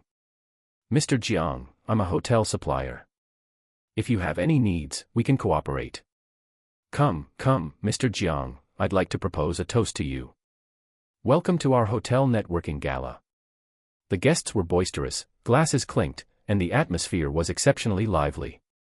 Although this was his first time attending such a business event, Jiang Lang seemed naturally adapted to the scene. He accepted every toast without hesitation and chatted jovially with everyone. "Thank you all for your kind regard. Let me make a call first." Jiang Lang feigned making a call, holding up his phone, and retreated to a sofa in the corner. "Damn it, this is so freaking boring." Jiang Lang curled his lip. After letting out a sigh of relief, he leisurely surveyed his surroundings. Seeing Gu Banmeng still chatting with a group of hotel executives and directors, he shook his head helplessly. He casually picked up a snack from the table and took a bite, his eyes brightened slightly. "Oh! This tastes pretty good." Just as Jiang Lang was gorging himself, satisfying his appetite. "Boss, why did you run off by yourself?" Gu Banmeng brushed back her hair, swayed her waist, and sat down next to him.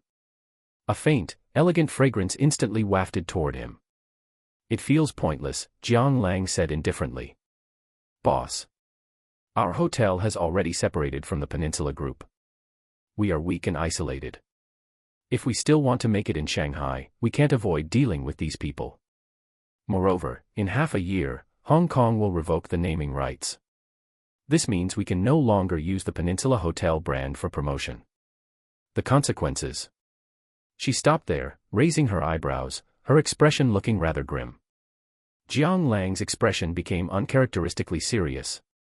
If they could no longer use the Peninsula Hotel brand, the business would inevitably plummet. After hesitating for a moment, Jiang Lang asked, "Can we buy the naming rights with money? Or just renew the lease?" "We could. But they only support lease renewal, and it costs 100 million a year." Speaking of this, her voice carried a hint of dissatisfaction. "Damn. What a ripoff. Why don't you just go rob someone instead?" Jiang Lang couldn't help but slap the table, his eyes filled with anger. If the location hadn't been inappropriate, he would have started cursing loudly. To be honest, it was only 100 million. He could earn that in a single day just by checking in, he didn't care about the money at all. But this kind of extortion made him absolutely furious. Just as he was agonizing over how to solve it, the system's voice rang out in his mind once again. Ding detected that the host is troubled by hotel affairs. New mission issued. Mission, the Godly Tycoon's Wrath. How can a mere hotel group trouble a noble godly tycoon? Establish your own exclusive hotel brand and let them know that the hotel industry isn't something just anyone can play with. Conditions: 1. Rename the hotel and establish a new brand.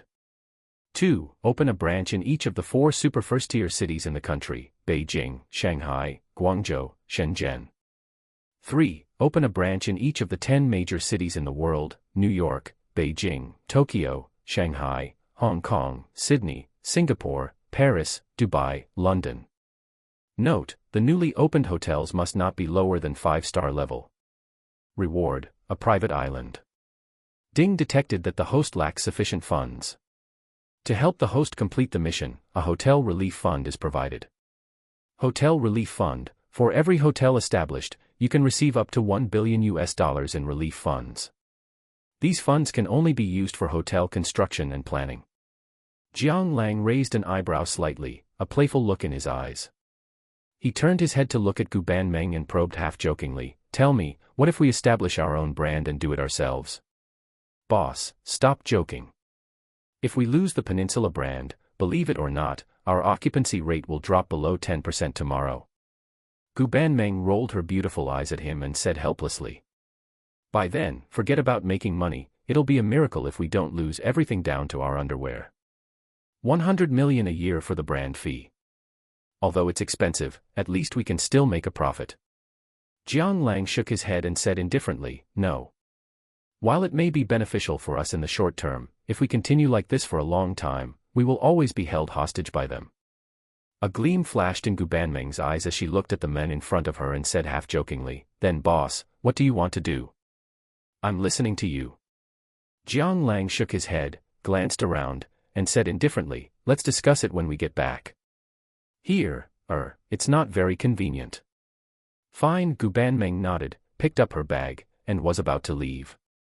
She didn't like these gatherings either, but sometimes she had no choice. Since the boss had spoken, why stay any longer? Moreover, she was very interested in what Jiang Lang was about to say. She had a vague premonition that what was coming next would exceed her imagination. However, just as the two were about to stand up and leave, the doors of the venue were kicked open with a bang. A young master dressed in a flashy purple suit, with his hair slicked back and holding a bouquet of roses, barged in, followed by a group of bodyguards in black suits. "Menger, where are you?" he shouted without regard for others, acting like an arrogant and domineering playboy. "Damn. Why is this kid here again? This Jiangbei city is really obsessed with CEO Gu. There's going to be a good show." Whispers spread through the crowd, and eyes turned toward the two in the corner with schadenfreude. Jiang Lang was a bit confused and couldn't help but ask in surprise, "Who is this guy? Why is he so arrogant?" Gu Banmeng's expression changed, her pretty face showing slight anger. "A local second-generation rich kid. His family is in real estate, and their influence cannot be underestimated. This guy has been trying to pursue me, but I don't like him." She explained the situation in a few short sentences. After speaking, Gu Banmeng pulled Jiang Lang and said quickly, "Boss, let's go. If we get entangled, it'll be over." However, their movements were too conspicuous. As soon as they stood up, they were spotted by this young master. "Menger, wait for me, don't run." He got up and chased after them, reaching out to block their path. "Jiangbei City, get lost. Also, who gave you permission to call me Menger? We aren't that close." Gu Banmeng raised her pretty face and glared at him. "I won't." Jiangbei City curled his lip and said in a devil-may-care tone. Looking at Gu Banmeng holding Jiang Lang's hand, a trace of anger appeared between his brows. "You dog, I order you to let go of her hand." Chapter 31, You dare to hit me, you're finished. Jiang Lang's eyes narrowed slightly, then relaxed. He hadn't intended to provoke the other party. After all, his relationship with Gu Banmeng was merely that of a superior and subordinate. Men pursuing women, women pursuing men, there's nothing illegal about someone pursuing the person you like, and he had no right to interfere. But he was scolded for no reason. How could he let that slide?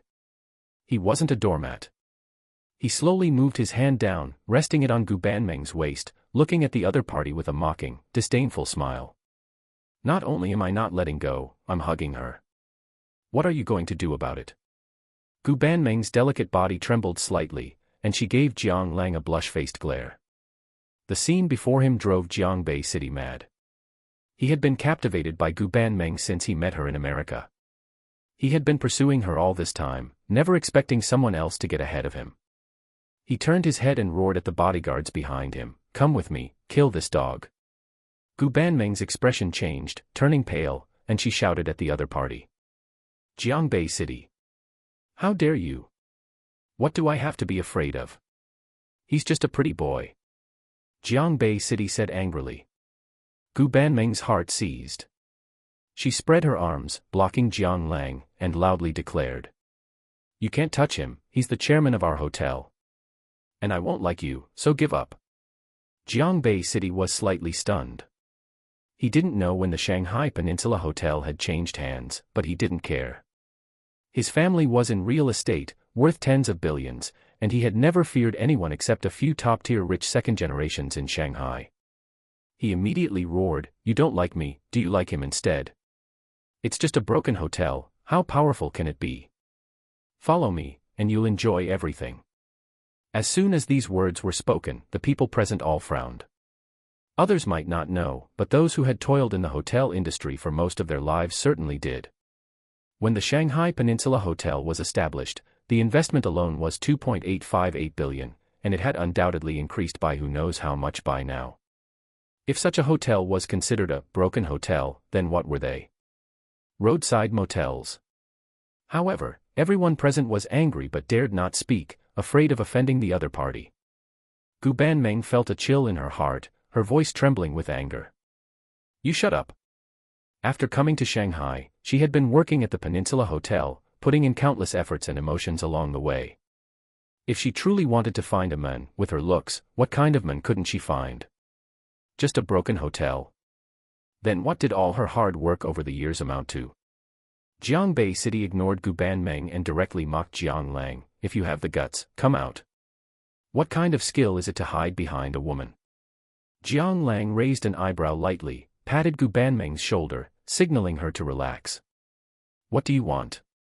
"Nothing. I just want to kill you." Jiangbei City's arrogance was rampant, showing no regard for the law. With that, he raised his right hand and swung it towards Jiang Lang's head. This completely enraged Jiang Lang. He had truly seen it all this time, never expecting such an arrogant person in this day and age who would resort to violence at the slightest disagreement. He raised his left arm to block and kicked out with his right foot. Bang, a sound.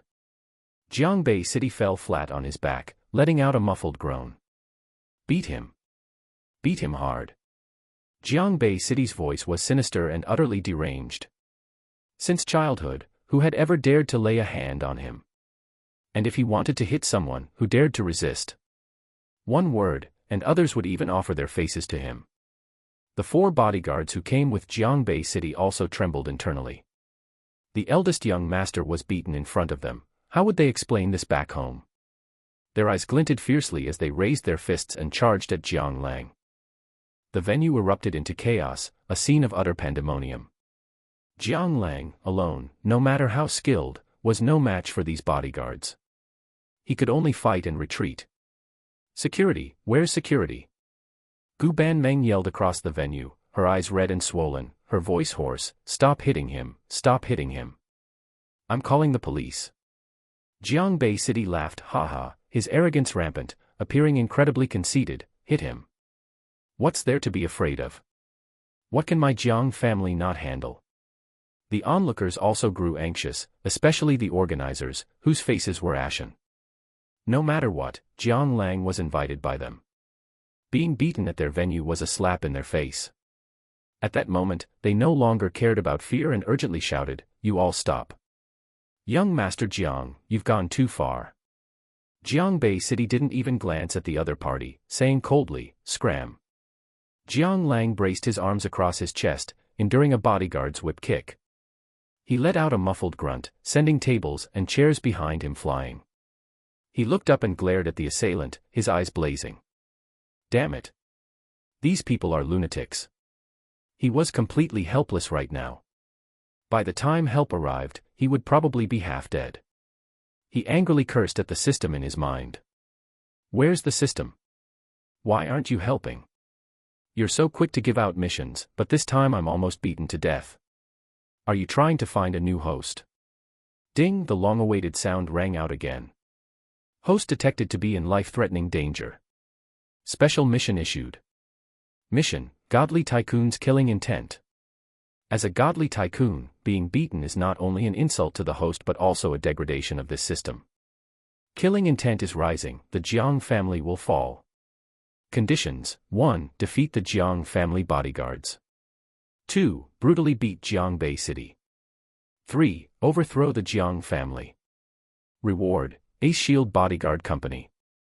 Ding. To cope with this crisis, the host's physique has been specially enhanced to human limits.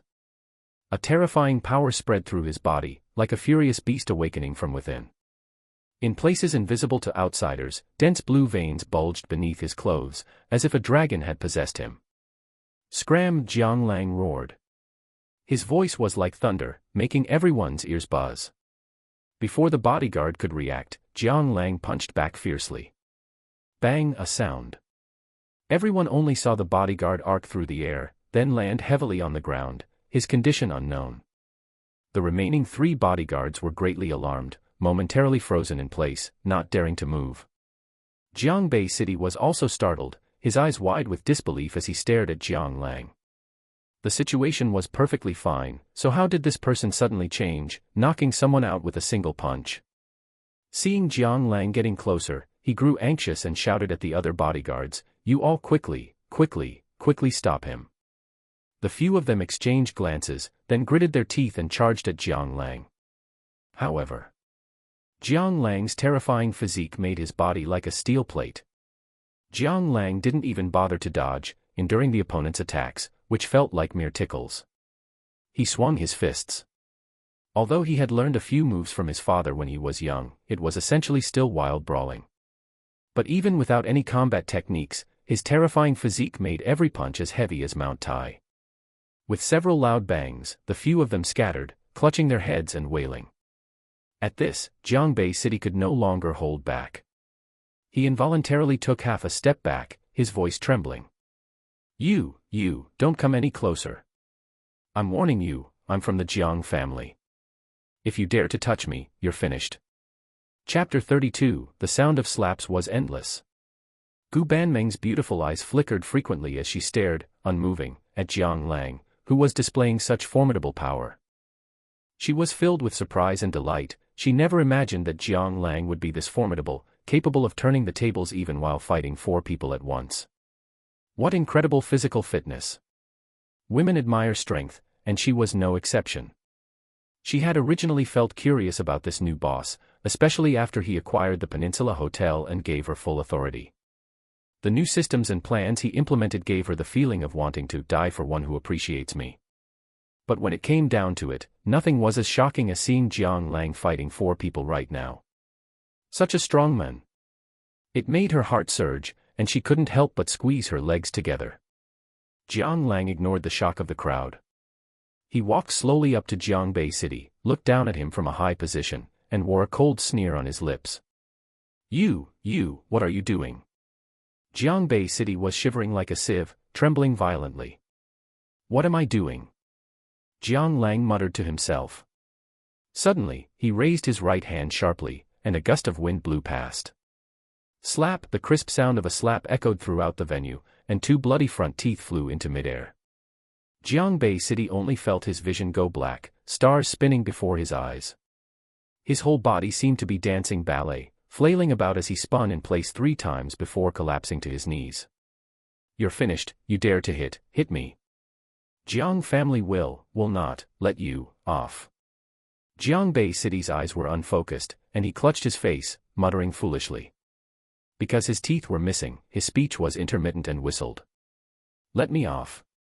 Jiang Lang muttered with a cryptic smile, then his face turned cold, and he roared in extreme rage, Do I need you to let me off? F*******. His heart was burning with fury, his anger soaring to the heavens. He had just been attending a party peacefully, only to be beaten up. Who could he go to for justice? The ruthlessness of this Jiangbei City was simply the worst he had ever seen. He would hit people at the slightest disagreement, with absolutely no logic, treating the law as if it were nothing. If it weren't for the system, he was afraid that after tonight, he might have to spend the rest of his life in a wheelchair. That wasn't impossible.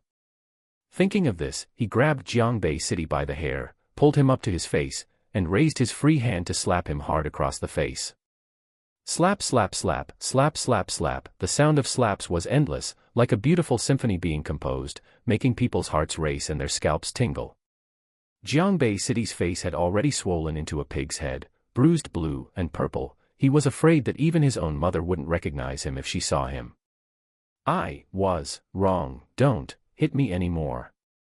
Jiang City looked up and begged for mercy, his voice hoarse, like a beaten stray dog, with saliva uncontrollably sliding from the corner of his mouth. Jiang Lang ignored him and was about to continue beating him when Gu Banmeng trotted over from the side, hugging Jiang Lang's arm with an anxious expression. Bo. Boss, don't hit him anymore, the police are here. If you keep hitting him, you'll kill him. Her voice was flustered, carrying a hint of worry and fear. Ever since Jiang City called his bodyguards to attack, she had called the police immediately, fearing that something might happen to Jiang Lang. Phew! Jiang Lang let out a heavy sigh of relief, dropped Jiang City, and watched the other men curl up in pain on the ground. The hostility in his heart dissipated completely. At this moment, footsteps came from outside the door, clomp, clomp, clomp. Everyone, stay where you are and don't move. A swift and decisive, feminine shout rang out. A woman with the spirit of an iron-willed rose rushed in with a group of officers, her eyes sharp, possessing an intimidating aura even without anger.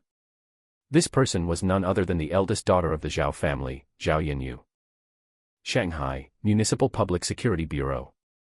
In the dimly lit interrogation room, only the electric light hanging on the wall emitted a faint white glow, barely illuminating the interrogation room of less than 10 square meters. Jiang Lang sat upright, while beside him was the bruised and swollen Jiang City. Perhaps to avoid suspicion, the person conducting the interrogation was not Zhao Yanyu, but a middle-aged male police officer. Whatever he asked, Jiang Lang answered. The cause of the incident was also very simple. Basically, whatever the other party asked, he answered. There was surveillance at the venue, so it was basically impossible for there to be any possibility of misconduct or favoritism. Unless the Jiang family had some special connections. But Jiang Lang was not worried, even though he didn't have any official power shielding him on the surface. But Zhao Yanyu was still driving his car, owed him a favor, and was also Gu Banmeng's best friend. It was impossible that she wouldn't look out for him. Furthermore, he was no small fry. Not only was he the chairman of the Peninsula Hotel, but he was also a major shareholder of Huya, and he owned an entire building at Thompson Riviera. Whoever wanted to touch him would have to weigh the consequences. Outside the door, Gu Banmeng looked at Zhao Yanyu with deep worry, her face anxious. Little Yanyu, are we going to be okay? Are we going to jail? Zhao Yanyu helplessly supported her forehead. She had already explained countless times on the way here, but this girl was clearly flustered by concern, asking over and over again. How could she not see that her best friend had probably already fallen for him, even if she hadn't realized it herself? She shook her head helplessly and explained, "Don't worry. Jiang Lang wasn't the one who started it, and there were 5 people on the other side. With 3 people forming a gang, the nature of the situation could be said to be very malicious. He definitely counts as acting in self-defense. At most it's just mutual fighting, it'll be fine." After speaking, Zhao Yanyu looked lightly into the distance, her eyes filled with disdain. An old couple, looking to be around 60 years old, sat together accompanied by a lawyer, their faces furious. She recognized them, Jiang City's parents, the real estate tycoons of Shanghai. Perhaps because they had a child late in life, they were exceptionally indulgent toward Jiang City, which was what fostered his arrogant and domineering personality. They just didn't expect that this time, he had kicked an iron plate. Upon hearing this, Jiang City's mother stood up like a shrew, baring her fangs and brandishing her claws as she shouted at Zhao Yanyu, "What self-defense? Didn't you see how badly he beat my son? He is just a piece of human scum, a degenerate." She chattered on with insults, which were exceptionally grating to the ears. Turning her head, she then cursed at Gu Banmeng, "And you slut. It's your good fortune that my son took a liking to you. What right do you have to refuse?" Zhao Yanyu frowned slightly and scolded in a low voice, "Who gave you the nerve to shout loudly in the police station? Do you want to spend a few days inside?" This immediately scared the other party into stunned silence, her face turning ashen. She was angry but dared not speak. Humph! Seeing the other party shrink back, Zhao Yanyu sneered. Others might fear the Jiang family, but she, Zhao Yanyu, did not. As the eldest daughter of the Zhao family, she had the right. Just as she was speaking, the door suddenly opened. Jiang Lang stretched his muscles and walked out looking relaxed, followed by the scarred and battered Jiangbei City. As soon as the old woman saw Jiangbei City, her face was immediately filled with heartache, and she ran toward Jiangbei City with a crying voice, "Xiaobei, how are you?" "Mom. I'm fine." Jiangbei City shook his head, comforting his mother, and then looked at Jiang Lang with a hidden, icy cold gaze. Jiang Lang frowned, only feeling a faint chill down his spine. Without even thinking, he turned his head and scolded, still looking. "Do you believe I'll keep slapping you hard across the face?" Chapter 33, New Group. Shanghai, Yenlord Riverside Garden. Don't. Be good. Just endure it a little longer. I can't take it, I'm going to scream. Gu Banmeng couldn't help but roll her eyes at Jiang Lang, patted his shoulder, and said lightly, "It's all applied, stop acting." Jiang Lang rubbed his shoulder, climbed up awkwardly, and laughed sheepishly, "Sorry to trouble you." Anyone who has actually fought knows that you don't feel the pain while fighting, the brain automatically blocks most of the pain. Once the hormones kick in and adrenaline spikes, you feel invincible, impervious to blades and fire. But once you stop, the soreness all over your body sets in, and that's when you realize you're hurt. Originally, after leaving the police station, Gu Banmeng was driving her Audi A4 to take Jiang Lang home, but who knew he couldn't hold it halfway there. Because there were no hospitals nearby, they could only go to a pharmacy to buy some medicine for bruises and injuries and take it home to apply. Gu Banmeng glanced at Jiang Lang, shook her head calmly, her expression cold, though a blush beneath her cheeks betrayed her inner turmoil. Jiang Lang laughed to himself. He looked down and was also shocked. His body, strengthened by the system, was indeed monstrous. His original small belly had turned into 8 well-defined abdominal muscles, and his 2 large pectoral muscles were enough to make some little fairies who owned flat chests feel inferior. Robust, sunny, full of masculine vigor. Jiang Lang turned his head to look around the room, raised an eyebrow, and couldn't help but say, "You live here?" He was puzzled. No matter what, Gu Banmeng was the president of a hotel, and her annual salary alone was 2 or 3 million. Yet the place she lived was truly simple, just that kind of small duplex apartment. Downstairs was the living room, bathroom, and a small kitchen of less than 5 square meters. Upstairs was just a bed, used specifically for resting. Although it was much better than the slum he used to live in, it was completely unworthy of Gu Banmeng's net worth. Gu Banmeng pursed her lips, smiled awkwardly, and didn't answer, as if hiding something. The atmosphere fell into silence for a moment. Jiang Lang scratched his head, not knowing what he said wrong. After picking up his clothes from the sofa and putting them on, he thought for a moment and said softly, "How about this? I'll find you a new place to live later."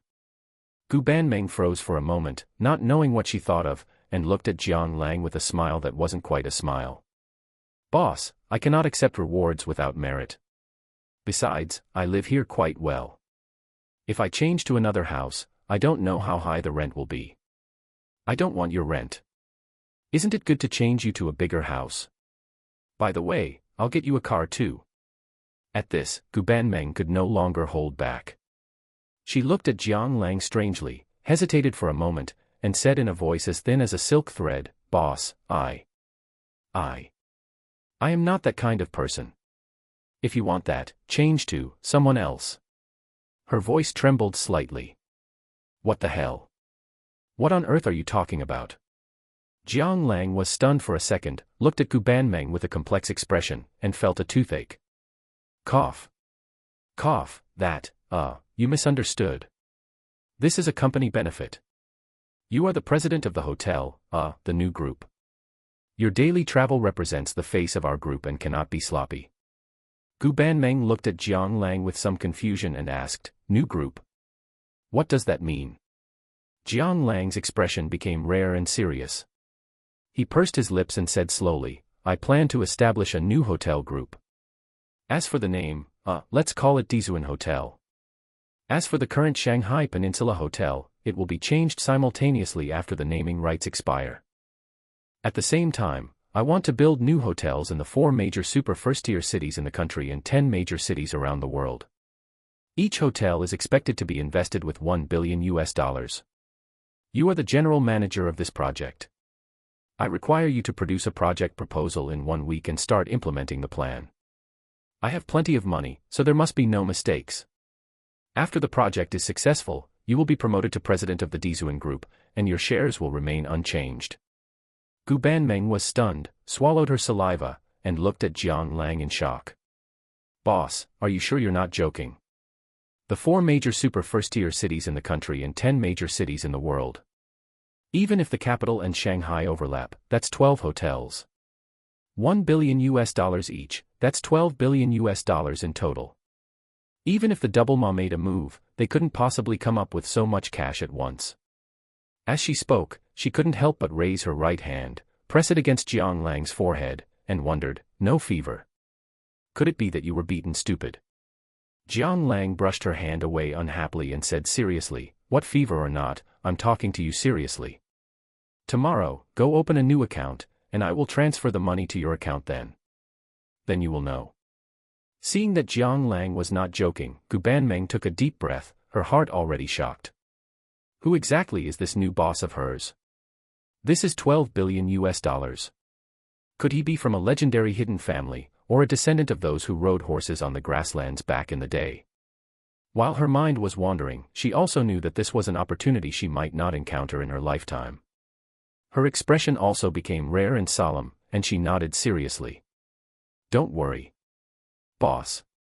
As soon as these words came out, Jiang Lang saw a number suddenly pop up over Gu Banmeng's head, and it kept flashing.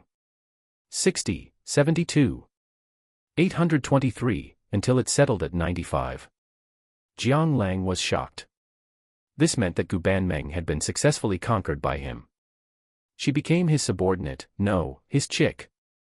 And the loyalty was actually much higher than Jiang Hu's back then. Ding detected that the host has conquered a high-level elite talent, and the tycoon title effect has been improved. Tycoon prestige, wearing this title can increase prestige in front of others. It is extremely easy to gain the allegiance of high-level talents.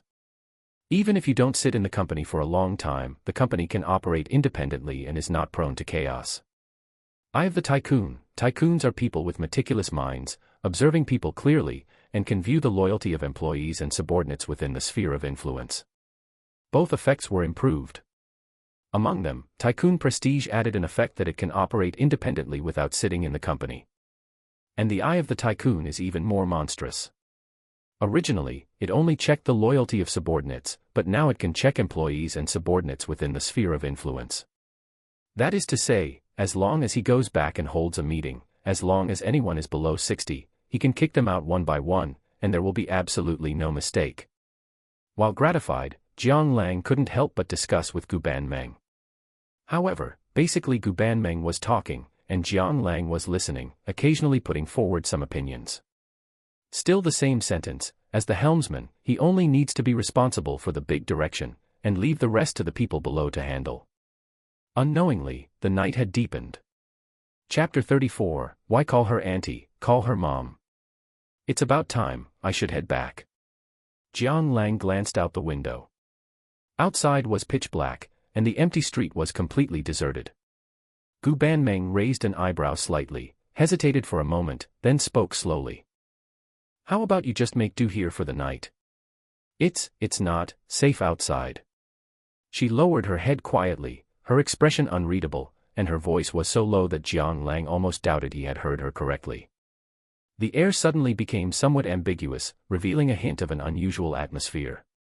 Jiang Lang swallowed hard, stared blankly at her, and his heart began to pound violently. The sound of swish swish swish came from the bathroom. It was like a devil's whisper, making one's heart race. Jiang Lang sat stiffly on the living room sofa, staring motionless at the movie playing on the TV. However, his quietly pricked ears betrayed his restless heart, and his eyes darted aimlessly toward the bathroom door not far away. Under the pale yellow light, he could vaguely see the world inside the door. Mist filled the space, and a beautiful sprite bathed in the water. Her hands were like tender shoots, her skin like congealed fat, her figure graceful. The sound of water and singing was continuous. Huff. Jiang Lang took a deep breath, trying to calm his restless heart. No. A real man must learn to control his urges. Muttering to himself, he picked up his phone to scroll through videos, taking the opportunity to distract himself. However, as soon as he opened his phone, he realized that his WeChat was already flooded with messages. Among them, his little sister asked him what time he was coming home, Jiang Hu also sent a message asking him to find time for a drink, and Song Chenggu asked him if he was still going to participate in the tryouts tomorrow. As for the rest, the vast majority were from the streamer ECU. Brother Lang. When are you coming to hang out with me? Brother Lang. I'm live, come watch when you have time. Brother Lang. I'm off air, what are you doing? In short, there were quite a few messages. This made Jiang Lang feel a bit strange, he felt as if he were seeing his former self. A simp. It was exactly the same as how he used to be with Zhang Xiaoman. He shook his head and scrolled directly to the bottom. Brother Lang. This is my new outfit, do you think it looks good? She had sent over a dozen photos in a row, all different. There was a uniform fetish, black stockings, mini skirts, swimsuits. Every single one was high definition and R-rated, making Jiang Lang exclaim in satisfaction. One photo in particular, a cosplay of the King of Fighters Mai Shiranui, left him stunned, and he quickly hit save. This little girl played dirty, she wasn't even wearing a bra. What was even more lethal was that there were only 2 strips of cloth on her chest, yet she could still fill them out. This girl was quite well endowed. Sniffing, he replied to all the messages. Seeing that no one else was replying, he shook his head and prepared to go back to scrolling through videos. His mom's video call suddenly popped up. Hello. Mom. Why aren't you asleep so late? Oh my. Your dad got drunk again, I just managed to get him to bed. Jiang Lang frowned and said, I told you not to let him drink, he gets drunk every time he drinks. Sigh.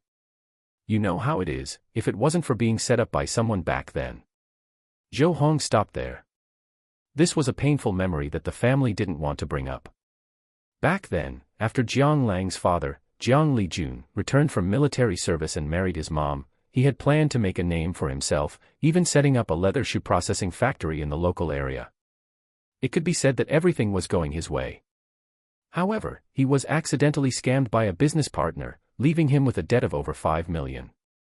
You have to realize that was the turn of the millennium, just at the beginning of the 21st century, when the average salary was only 7 or 800 yuan, and in their small county, it was only 2 or 300. To pay off the debt, not only was the factory sold off cheaply, but even the house they had struggled to buy in the city was sold. The whole family had to slink back to their hometown in the countryside to live, feeling completely defeated. From that time on, his father, Jiang Lijun, began drowning his sorrows in alcohol every day, never waking up from his stupor. Over the years, the entire family could be said to have been supported entirely by his mom, Zhou Hong.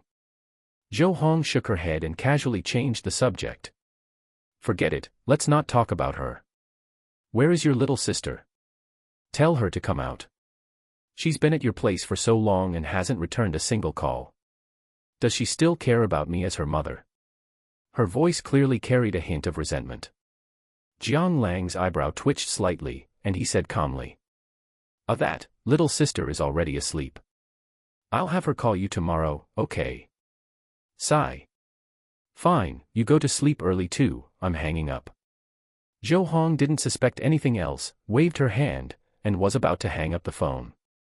At this moment, the bathroom door suddenly opened. Boss, why aren't you asleep yet? Gu Banmeng's voice was soft and exceptionally sweet. Jiang Lang's heart gave a sudden thump. He turned his head stiffly, with a look of wanting to cry but having no tears. The Gu Banmeng before him was extremely beautiful, her body wrapped in a bath towel. Below her slender jade neck, her chest was like smooth white jade, half hidden. Like a lotus rising from clear water, natural and unadorned. But in reality, at this moment, Jiang Lang had no mood to appreciate this scene of a beauty stepping out of the bath. The next second, sure enough, a roar like a lioness came from the other end of the phone. You brat. Didn't you say your little sister was asleep? How come I hear a woman's voice next to you? Are you getting bold, lying to your own mother? Turn the camera around and let me see. Whose daughter is it? Her voice is so sweet. Zhou Hong's voice clearly carried a hint of excitement, and her eyes lit up. Jiang Lang wiped the cold sweat from his forehead. For some reason, he suddenly felt like he had been caught in bed with someone. But the problem is, you are my mother. Do you have to be so fierce? Gu Banmeng, who was to the side, was also dumbfounded, completely stunned. She furrowed her phoenix brows, her beautiful eyes staring fixedly at Jiang Lang, as if asking him what to do. Seeing that Jiang Lang was equally at a loss, she calmed down instead, took a deep breath, and sat down beside Jiang Lang. Immediately, a faint, fresh fragrance wafted over, causing Jiang Lang's nostrils to flare slightly, and his heart began to beat violently without him realizing it. Auntie. Hello, my name is Gu Banmeng, just call me Xiaomeng. She smiled slightly at the camera, her eyes bright and teeth white. Zhou Hong beamed, her face creased with smiles. Her gaze was as if she were inspecting a future daughter-in-law, and she kept nodding. Good, good, good. This girl is really pretty. Why call me auntie, just call me mom. Cough, cough. Jiang Lang almost spat out his drink, quickly explaining, no, mom, you misunderstood. He knew his mom was fierce. But he didn't expect her to be this fierce. At this moment, he finally understood why his little sister had been fearless since she was a child. It turns out it was all inherited. However, before he could finish his sentence, he was interrupted by Zhou Hong. Get lost. Go to the side, I wasn't talking to you, why are you interrupting? Come, dear, let's keep chatting. Where is your family from? Chapter 35, I have strong tastes, I like it salty. Time flew by, and in the blink of an eye, half an hour had passed. The two were still chatting away enthusiastically. At this moment, Jiang Lijun's voice came through the phone. Wife, where are you? Get me a glass of water. His voice was a bit hoarse, he was probably quite drunk. All right. Coming. Zhou Hong turned her head to call out, then looked at the phone screen. I'm hanging up now. Daughter, if that little brat bullies you, tell me, and I'll deal with him. Oh, and remember to come down and visit when you have time. Okay, goodbye, auntie. Gu Banmeng covered her mouth and chuckled softly. Until the call ended, Jiang Lang lay on the sofa with a look of utter despair. Chatting is one thing, but why did she have to bring up the fact that I was still wetting the bed at 10 years old? Don't I have any dignity? Gu Banmeng looked at him with a half-smile and teased, Boss, I didn't expect that even at 10 years old, you were still. She didn't notice that because she was wearing a bath towel, she had unknowingly exposed herself. Half of her soft breast, looking like mutton-fat jade, had slipped out, making one's heart race. Ahem, Jiang Lang hurriedly interrupted her. Anyway, you should get some sleep. I'm going to take a shower. After saying that, he slipped into the bathroom. The water flowed slowly, hitting his body coldly. Jiang Lang's mind gradually began to clear. He let out a soft sigh of relief, turned off the shower, dried himself off, put on his clothes, and walked out. At a glance, he saw Gu Banmeng curled up on the living room sofa, covered by a thin blanket, clearly fast asleep. Jiang Lang raised an eyebrow, feeling a bit puzzled. Does she trust me that much? He suddenly thought that the legendary Liu Xiaohui must have been extremely frustrated in his heart as well. Clearly a true gentleman who remained unmoved when a woman sat on his lap, now it had become a choice between being a beast or being worse than a beast. Damn it. Cursing inwardly, he shook his head and turned to go upstairs. He knew very well that Gu Banmeng had left her bedroom for him. Although he felt a little embarrassed, he accepted it with peace of mind. Damn. Who told me to be the boss? However, in the darkness, Jiang Lang didn't notice. On the sofa, those curved eyelashes trembled slightly. The next day, early morning. The sun shone into the room like shattered gold through the dense leaves, a warm breeze blew gently, and a wave of heat surged into the room through the windowsill. Jiang Lang lazily stretched and opened his eyes, feeling groggy. Beige ceiling, pink vanity, the room wasn't big, but it had a unique, girlish warmth. Clack clack clack, it sounded like footsteps of someone wearing high heels coming upstairs. Boss. It's time to get up, breakfast is ready. Gu Banming pushed open the door and greeted Jiang Lang with a lovely smile. Wait, Jiang Lang panicked, not having enough time to finish his sentence. Suddenly, their eyes met, and a blush spread across the young woman's cheeks. She glanced lightly at a certain part of him, feigned calmness as she averted her gaze, and said indifferently, breakfast is ready, you can come down. Speaking, she turned and left, though her footsteps were slightly flustered. Jiang Lang gave a wry smile, looked down, and muttered, is it my fault that I like sleeping naked? What man doesn't love sleeping naked? Damn it. She wouldn't think I'm a pervert, would she?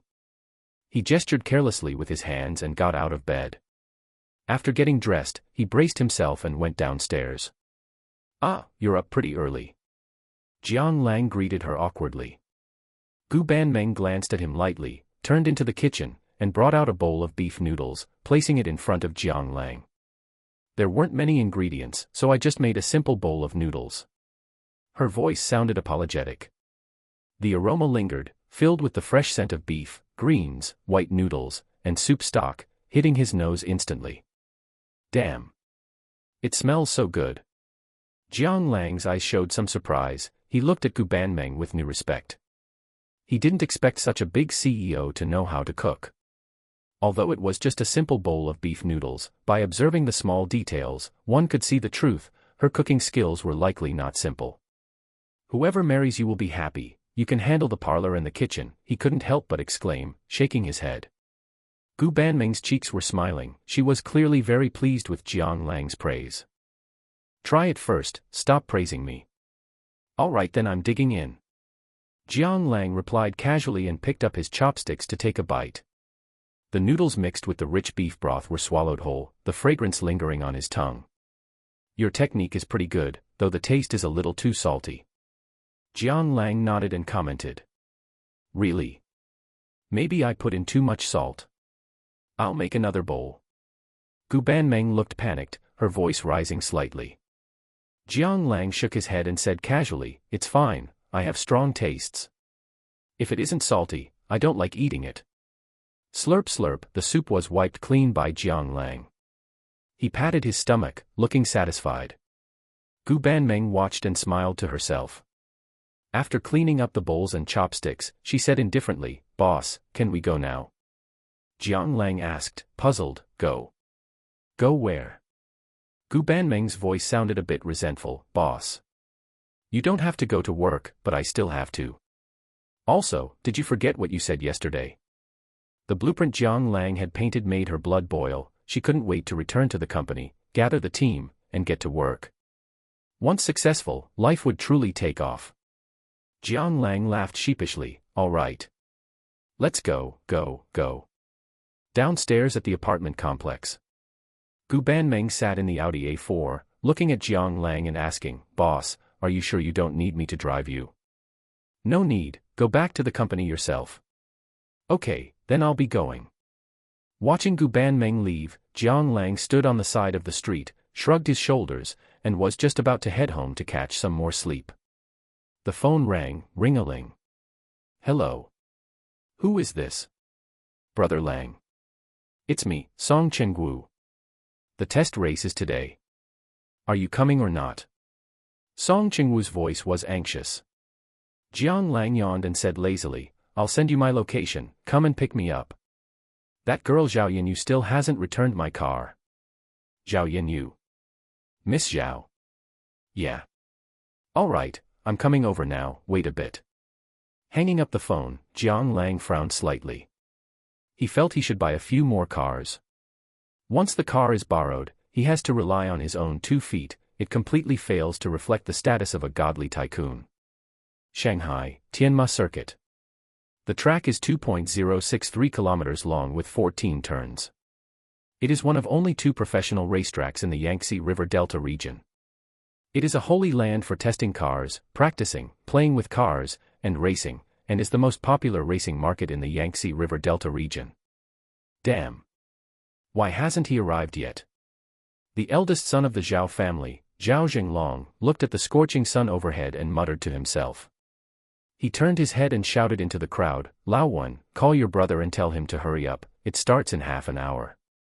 Song Chingwen nodded slightly, made an okay gesture, and was about to pick up the phone. Vroom vroom vroom, the sound of an engine suddenly came from afar.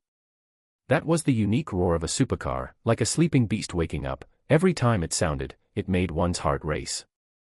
A blue Ferrari, LaFerrari, executing a drifting maneuver, dragged a long mud mark across the ground and stopped in the center of the track. Chapter 36, Z-shaped afterimage. Holy crap. Straight line drifting. This isn't a technique from a game, how did he pull it off in real life? An expert. Everyone looked at each other, this thought suddenly popping into their minds. Old one, isn't this your brother's car? Since when did he get so badass? Jiang Lang asked, his mouth agape, looking at Song Chingwen with a surprised expression. Song Chingwen was also a bit at a loss. He scratched his head, then suddenly thought of something, his eyes lighting up. Someone else is driving, he said with absolute certainty. As he spoke, the passenger door of the LaFerrari suddenly opened, and a figure ran out, covering his mouth. Ugh. Song Chingwu crouched down, vomiting uncontrollably, tears and snot streaming down his face. Are you okay? Jiang Lang scratched his head, his voice apologetic. Ugh. Song Chingwu waved his hand, but before he could finish, he started vomiting again. At this moment, he regretted it so much his guts turned green. If he had known, he wouldn't have let someone else drive. Although he wasn't a professional race car driver, he had been driving since he was a kid, but he hadn't expected to be scared half to death today. As expected, speed and passion. Not everyone can experience it. His expression bitter, he shook his head and stood up, bracing himself on his knees. At this moment, Jiang Lang and his group jogged over, looking at Song Chingwu with playful expressions, gloating. Oh my. Damn. Little Wu, you're not up to the task. You actually got carsick to the point of throwing up. You're killing me. I think you can be removed from our club. A car enthusiast who can't even handle being a passenger. Ha ha ha. By now, Song Chingwu had recovered somewhat. He rolled his eyes at everyone and cursed, "Get lost, all of you. What the hell do you know?" He turned to look at Jiang Lang and gave a thumbs up, "Badass, Brother Lang." No one knew how shocked he was inside. Only those who had sat in the same car as Jiang Lang knew how exaggerated his driving skills were. It was simply God-level driving skills. Along the way, he hadn't touched the brakes once, maneuvering and dodging, with a minimum speed of over 100. The most dangerous moment was overtaking between two large trucks. In that instant, he thought he was going to ascend to heaven. Jiang Lang smiled modestly, but his words were anything but low-key. When does it start? I'm in a hurry to get back. In his view, this race was completely a dimensionality reduction attack. The God-level driving skills rewarded by the system were completely beyond the mundane, something ordinary people couldn't imagine. Even if it were the racing king Schumacher, he had the confidence to race against him. Jiang Lang gave a thumbs up and praised, "Brother, you're domineering. Let's go, let Old One take you to get your car." Old One. Jiang Lang looked at the other person, puzzled. Jiang Lang slapped his forehead and laughed sheepishly, Look at my memory. As he spoke, he pulled a tall, thin man wearing gold-rimmed glasses from the back of the crowd. Come, let me introduce you. This is Song Chingwen, Song Chingwu's older brother, and also one of the founders of our Shanghai SSCC Supercar Club. Song Chingwu, who was standing to the side, also gave a light greeting. Jiang Lang nodded, "Nice to meet you." Song Chingwen pointed to the back and said with a smile, "Let's go. Brother, I'll take you to get your car." Jiang Lang nodded slightly and followed. Before coming, Song Chingwu had already explained it to him. To ensure the fairness of the competition, the race cars this time were all Porsche 911s provided by the club. This model could be considered the soul of Porsche, and also one of the entry-level sports cars in the supercar world. The length, width, and height are 4519/1852/1298 mm, and the wheelbase is 2450 mm. It offers 3.0T and 3.8T twin-turbocharged engines. The 3.0T engine is divided into high and low power depending on the price. The maximum power is 272/309/427/478 kW, and the peak torque of 450/5 is very powerful. Sitting in the car, Jiang Lang gently revved the throttle. Listening to the vroom vroom vroom engine sound in his ears, he subconsciously curled his lip. This won't do. This car. Jiang Lang thought with a bit of a humble brag. Used to the pushing force of top-tier supercars, he felt a little unaccustomed to switching to such a $1 million small supercar. He looked up at the people on the platform, let out a soft breath, and drove the car to the starting line. On the high platform by the track, Jiang Lang looked excited. He nodded slightly at the pretty girl holding the starting pistol in front of the starting line. Bang! A firework sprayed into the sky. 6 Porsche 911s shot off like arrows from a bow, carrying a huge roar of sound, and disappeared from everyone's sight. Quick! Sync the video over. Professional racetracks have speed detectors and surveillance cameras installed on both sides of the track. Jiang Lang shouted excitedly. It's coming. Woo woo woo. The wind was screaming, and the scenery outside the window flashed by like a revolving lantern. Jiang Lang leaned back slightly against the seat, humming a song, his eyes drifting to the window from time to time. The other 5 Porsche 911s were still maintaining a neck-and-neck formation with him. Although relying on his superb driving skills, Jiang Lang's Porsche 911 had maintained a half-car-length advantage during the launch. He still couldn't pull away from the other vehicles. However, Jiang Lang wasn't worried at all. After all, who can't do straight-line acceleration? Overtaking in a corner is where the real speed is. Looking ahead, Jiang Lang's eyes became unusually serious. A continuous left turn appeared in his line of sight. Not far away, some large tires were placed to help decelerate vehicles if they lost control and rushed off the track. With a cold sneer on the corner of his mouth, he lifted his free hand to shift gears while flooring the accelerator. One could see the speedometer suddenly jump from 220 to over 280 miles per hour, and it was still climbing, the entire car body beginning to vibrate violently. And this move by Jiang Lang undoubtedly scared the people behind the monitors quite a bit. Jiang Lang shouted directly, "Holy crap! Is he crazy?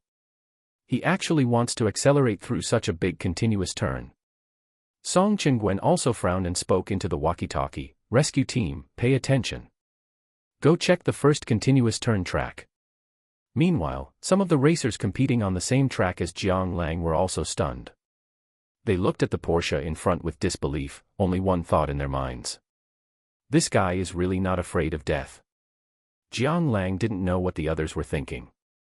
His expression was extremely serious, the steering wheel turning back and forth in his hands, and the scenery on both sides had blurred into an indistinct line. Boom! The wind howled, the god of wind roared. The Porsche turned into a Z-shaped afterimage and disappeared from everyone's sight. This scene left countless people dumbfounded. Jiang Lang slammed the table and shouted frantically, "Quick, what are the parameters? Have they been detected yet?" Chapter 37, Breaking the Record. It's out. Top speed, 311 kilometers per hour. What? Jiang Lang was shocked, turning his head abruptly with an expression of disbelief. 311 kilometers per hour, that is the officially announced top speed. But, how many people could actually hit that, especially while drifting through a turn? The monitor was acting as if he had gone mad, foolishly shaking his head and muttering. And he drifted through the turn with only one hand. It was like a bolt from the blue, shocking countless people into a daze. Song Chingwu's eyes widened too. Although he had already overestimated him as much as possible, only one thought remained in his mind right now. Where on earth did this monster come from? While everyone was still discussing it, a vroom, vroom, vroom engine roar suddenly came from the distance. A Porsche 911 appeared on the horizon, like an arrow at the break of dawn, carrying an unstoppable momentum as it thundered toward the finish line. Record broken. 1 minute 1.48 seconds. That's a full 11-second improvement. The monitor clenched his fists and shouted to the crowd, his voice soaring into the clouds. The crowd was shocked for a moment, then rushed toward the track as if the pod had exploded. Jiang Lang and Song Chingwen exchanged glances, their hearts filled with extreme excitement. "Lao Wan, there's hope." Song Chingwen rarely cursed, but he blurted out, "Damn. We're finally going to win this time. I never expected Xiao Wu to actually pull in such a big shot from the streets." It was no wonder he was so happy. The Shanghai SSCC Supercar Club and the Beijing SCC Supercar Club had long-standing grievances. Every year, they held a car race to compete for the title of the #1 supercar club in the country. But in recent years, the Shanghai SSCC Supercar Club had lost more than it had won, leading the other side to become increasingly arrogant. Originally, everyone thought that if they couldn't see them, they wouldn't be annoyed, and they could just play on their own turf. But who would have thought that the other side would start crossing boundaries to poach people? Many original members of their club even joined the other side, which was simply rubbing the faces of the founders into the dirt. After losing last year, they even threatened to make them disband. How could they tolerate that? That was why they offered such a high reward. Anyone who wins on behalf of the Shanghai SSCC Supercar Club can be directly promoted to a first-tier member of the club, holding the same status as the founders. "Let's go, let's head down." The two nodded. By the time they went down, Jiang Lang was already surrounded by people. "Car God, car God, car God," the crowd chanted in unison. Having been suppressed by the Beijing side for so many years to the point of suffocation, they were now treating Jiang Lang like a savior. "Brother Lang, let's go out and grab something to eat to celebrate." Zhao Jinglong called him Brother Lang with complete conviction. People like them, who loved cars, were always full of admiration for masters with superb driving skills. Jiang Lang awkwardly pushed away the female fans clinging to him and smiled bitterly. "Let's celebrate next time. I need to head back first." He hadn't gone home last night, and he figured his little sister was probably already throwing a fit. He paused, glanced at Zhao Jinglong, and hinted meaningfully, "When our club wins, that will be the moment truly worth celebrating." Zhao Jinglong thought about it and felt Jiang Lang was right, so he nodded, "Fine. When that time comes, I'll have all the members come to cheer for you." Shanghai, Thompson Riviera. Buzz, the door opened. "Brother, you're back." Jiang Ting trotted over barefoot, her face full of complaints, looking like a grumpy little meat bun. "Yeah, were you bored staying at home?" Jiang Lang rubbed her little head, casually responding, "Nope. I was watching TV at home." Jiang Ting shook her head. Jiang Lang led her to the sofa, thought for a moment, and asked softly, "Little sister, brother wants to discuss something with you." "What is it, brother?" Jiang Ting looked at him, confused. "I'm helping you transfer to school in Shanghai. What do you think?" Jiang Lang looked at her earnestly, his expression serious. On the way back, he had been thinking about this.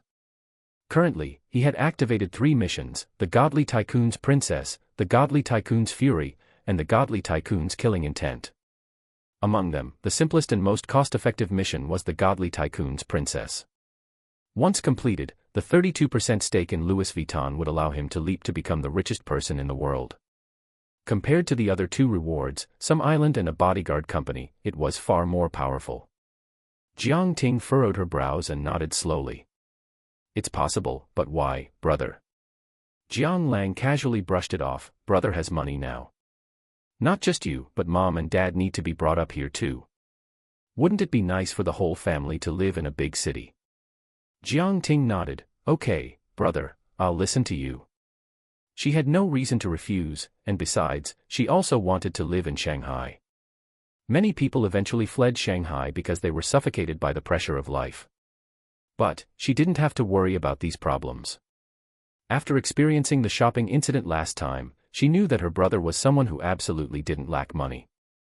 Especially when Jiang Lang was out, she went downstairs for a stroll yesterday and found that the security guards were unusually respectful to her. Thinking back to the first time they returned and the attitude those guards had toward Jiang Lang, she felt something was off and couldn't help but ask around. When the guards saw it was Jiang Lang's sister, how could they dare to hide anything? They told her everything. Only then did she discover that the entire building belonged to her brother. No wonder the rent was tens of millions a year, it was simply tycoon-level insane. She paused and said hesitantly, "However, mom and dad still need to agree." "No problem, I'll call mom and dad to discuss it right now." Seeing Jiang Ting agree, Jiang Lang let out a sigh of relief, his expression relaxing slightly. he picked up the phone and dialed back immediately. Hello. Mom, I have something to tell you. The sounds on the other end of the line were quite noisy. 6 dots, Kong. Spit it out if you have something to say, I'm in the middle of a mahjong game. Zhou Hong's voice was filled with resentment, as if she was dissatisfied with Jiang Lang for interrupting her. It's just that I want to transfer little sister to Shanghai for school. Jiang Lang swallowed and said slowly. What? Have you lost your mind? Zhou Hong's voice suddenly rose. Jiang Lang only heard some noisy sounds coming from the phone. Wait, you guys keep playing, I'm taking a call. As she spoke, Zhou Hong walked out holding the phone and said with a solemn face. Everything is fine, why transfer schools? Besides, the cost of living in Shanghai is so high, and we don't have local residency. Her voice was filled with worry.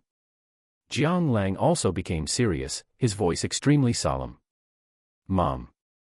Think about it carefully. The quality of education in Shanghai is definitely better than where we are. Little sister is in her 3rd year of high school now. Changing to a better school with good teachers and a good learning atmosphere might even improve her grades. But Zhou Hong's voice was still a bit hesitant. Don't worry, I've already prepared everything on my end.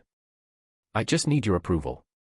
Fine, we're old now and don't understand these things. You just handle it. Chapter 38, The Snotty Nose. Jiang Ting sat to the side, looking at Jiang Lang cautiously. Brother, did it work? Jiang Lang turned his head to look at her, made an okay gesture, and chuckled, it worked. Yay. Big brother, you're the best. Jiang Ting spread her arms and jumped up. Jiang Lang ruffled her hair and smirked, you're happy already. How about I hire a teacher for you in a few days? A teacher? Why hire a teacher? Do I still need tutoring with my grades? Jiang Ting pouted, looking completely confused. It's nothing, just a teacher to teach you some etiquette. You're too careless every day, you don't look like a girl at all. Jiang Lang said jokingly. No, I don't. Jiang Ting wrinkled her nose and hugged Jiang Lang's arm, acting spoiled. Jiang Lang shook his head, lost in thought. Where could he find a teacher specifically for etiquette? Right, there's also the school contact information. After hesitating for a moment, he picked up his phone and made the call. Hello. Miss Zhao, what are you doing? At work. What's up? Want to ask me out? Zhao Yanyu wiped the sweat from her forehead, glanced at the male officer peeking at her, held her phone, and walked outside, joking half-heartedly. Ahem, Jiang Lang coughed, almost choking. Well, I have a favor to ask, no, 2 favors. What is it? Tell me first. Zhao Yanyu raised an eyebrow, not agreeing immediately. I want to ask you to help me find an etiquette teacher to tutor someone. Also, help me contact the principal of the Shanghai affiliated high school. I want to get someone enrolled. Jiang Lang said softly. He had money now, but unfortunately, his connections were lacking, he knew too few people. Even if he waved cash around trying to get someone in, he might not find the way. The best method was to find these local Shanghai second-generation rich kids. Each of them had huge family businesses, had been rooted in Shanghai for many years, and had dense networks of relationships. Finding them was definitely the right move. The reason he sought out Zhao Yanyu was purely because this young lady was still driving his car and owed him a favor. If not her, then who? An etiquette teacher? Who still learns that these days? And you want to stuff someone into the Shanghai affiliated high school? Wait, the Shanghai affiliated high school. That's for high school students. Handsome Jiang, I know you aren't short on money, and I know you rich people like those naive young girls. But this one is still a minor. Do you know that's against the law? Zhao Yanyu's tone was exceptionally serious. Jiang Lang rolled his eyes, having no idea how Zhao Yanyu's brain worked. He couldn't help but retort, get lost, what are you thinking about? The person I'm talking about is my sister. He raised his voice, sounding a bit angry. Your own sister? Duh, why else would I go through so much trouble? Looking for a teacher, arranging a school, am I crazy? If you can help, do it. If you can't, I'll find someone else. Oh right, give me back my damn car. When Zhao Yanyu heard this, she quickly apologized with a smile. I can help, don't be angry. After a pause, she continued. As for the etiquette teacher, that's simple. I'll have my family's butler help you. Damn. They even have a butler. As expected, a huge family business. Jiang Lang was a bit shocked, but still puzzled. I want an etiquette teacher, and you're giving me a butler. Will that work? Zhao Yanyu rolled her eyes and said, let me tell you, our old family butler is amazing. He studied abroad in Europe back in the day, majoring in management. Whether it's British aristocratic etiquette or Chinese court etiquette, he's dabbled in both. But honestly, this stuff is basically useless nowadays. Although I learned it when I was little, I've only used it once or twice since growing up. I don't know why you're making your sister learn this. Her voice was slightly puzzled. Jiang Lang also shook his head helplessly. He didn't want to go through so much trouble either, but this was a condition issued by the mission, he couldn't refuse. He immediately threatened, don't worry about that. Anyway, if you can't help, give back the car. Upon hearing this, Zhao Yanyu got a headache. She had been busy as hell these past few days and hadn't even had the chance to take it out for a spin. How could she return the car? Fine. I won't ask, okay. Her voice sounded as resentful as a wronged young wife, making Jiang Lang's skin crawl. As for the principal of the Shanghai-affiliated high school's phone number, that's even simpler. The principal is my cousin uncle. Send me a copy of your sister's student records, and I'll make a call. You can just go there directly. Okay. Thanks. TCH. The two chatted for a few more sentences before hanging up. Sigh. Finally done. Jiang Lang yawned and turned to look at Jiang Ting. Let's go, I'm taking you out for a big meal. Who would have thought? Jiang Ting shook her head slightly, refusing. Twiddling her thumbs and keeping her head down, she said somewhat coyly, brother, I have plans later. Plans? Jiang Lang raised an eyebrow, looking at Jiang Ting in confusion. Not knowing what he thought of, his heart suddenly skipped a beat, and his eyes widened like copper bells. You aren't dating someone, are you? After a pause, he suppressed his anger and said coldly, do you know you're about to start your third year of high school? What are you thinking, dating now? Jiang Ting had always lived in their hometown and had no friends in Shanghai. Suddenly, someone asking her out naturally made him suspicious. He wasn't some old fogey, but men understand men better. His little sister might have been a bit of a wild child growing up, but when it came to relationships, she was as naive as a head of cabbage. She wouldn't even know if she were being tricked. Seeing that Jiang Lang seemed to be getting angry, Jiang Ting got scared. Jiang Lang was usually extremely good to her. When they first arrived in Shanghai, he took her out for big meals, bought her clothes, bags, and luxury goods. The day before yesterday, he even gave her a card. He didn't say how much was on it, but Jiang Ting knew it was definitely a lot. But once he got angry, as his little sister, she knew he would scold her without holding back, leaving no room for face. Her pretty face flushed slightly, and she hurriedly explained, no, brother. What are you talking about? After a pause, she continued. Do you remember Sister Mao Mao? Upon hearing this, Jiang Lang's brows furrowed tightly, as if twisted into a rope. Thinking for a moment, he probed, you mean, the snotty nose. Back when their family hadn't gone bankrupt and they hadn't sold their house in the city, she was a little girl they knew in the same residential complex. Jiang Lang couldn't remember what she looked like anymore. His only memory was that she often had two streams of snot dangling, running down to the residential square downstairs every day to play with the two of them. Jiang Ting wrinkled her nose and huffed, what snotty nose, that sounds awful. Her name is Mao Nanny, she has a name, okay. Jiang Lang laughed sheepishly, he couldn't remember the name at all.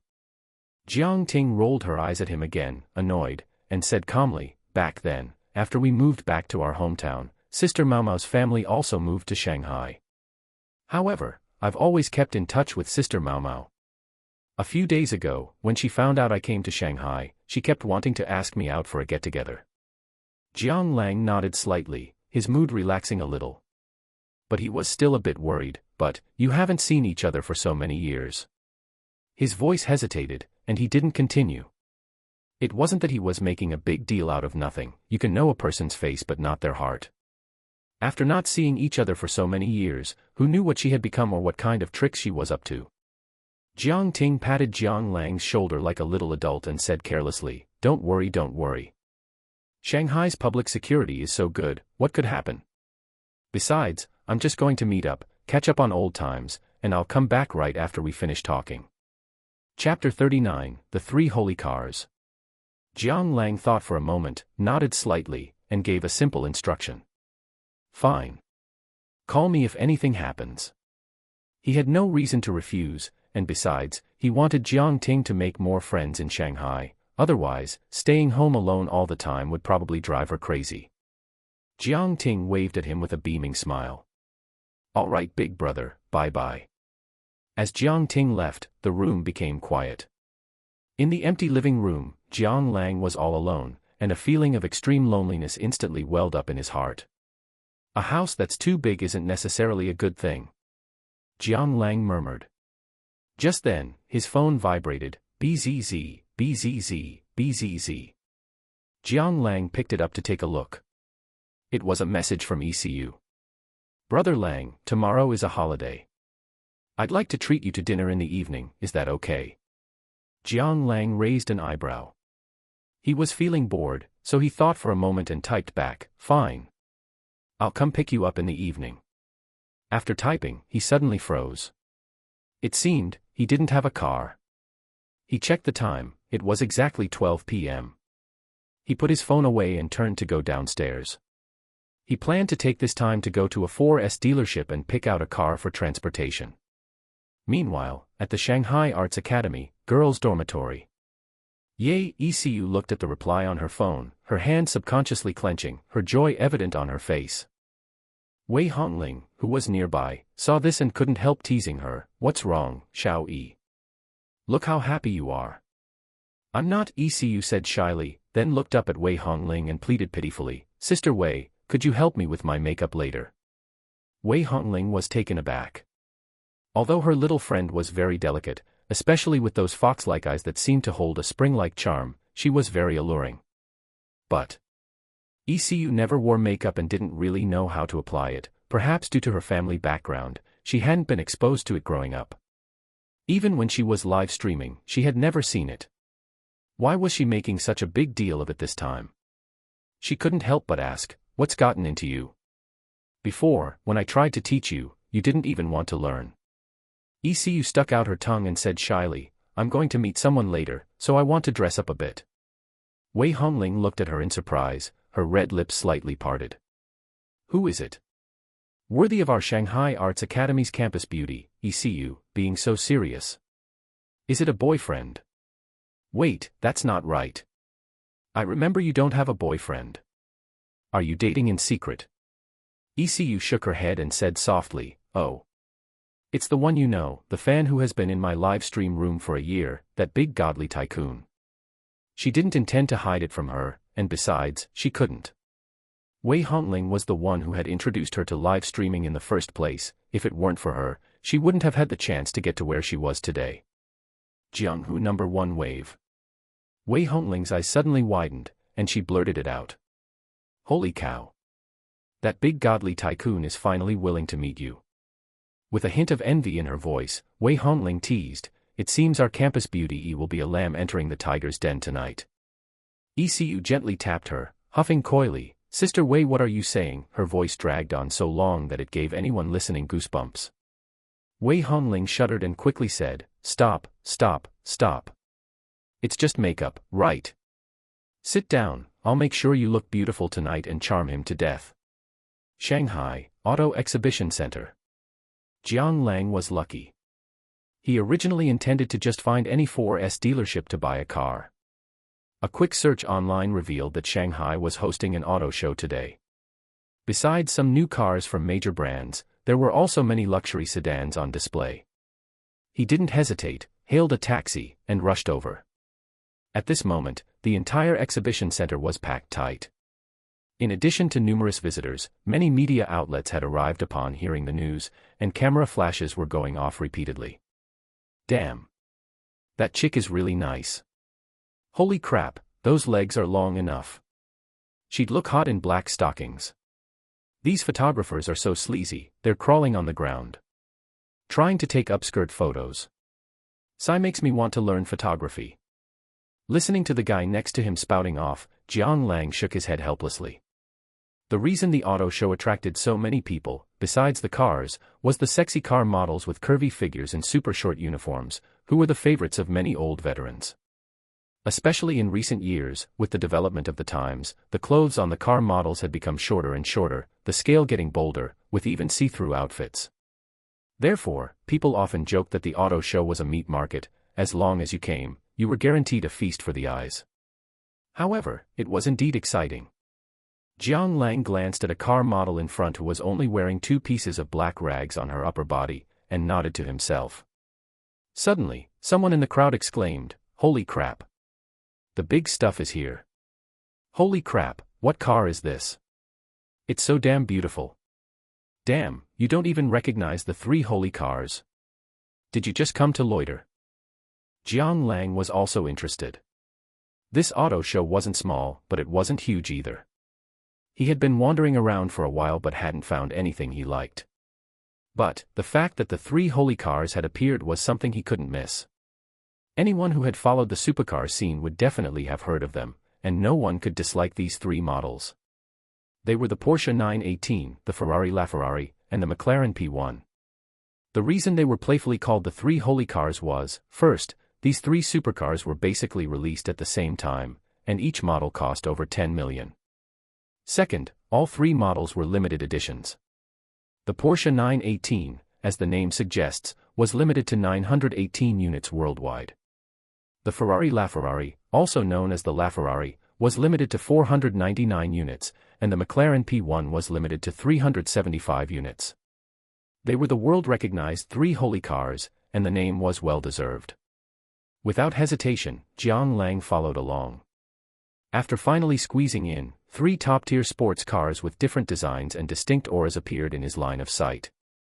Whether it was intentional by the manufacturers or not, the 3 top supercars on display were all finished in a uniform ivory white paint, shining brightly under the sun, so dazzling that it was hard to keep one's eyes open.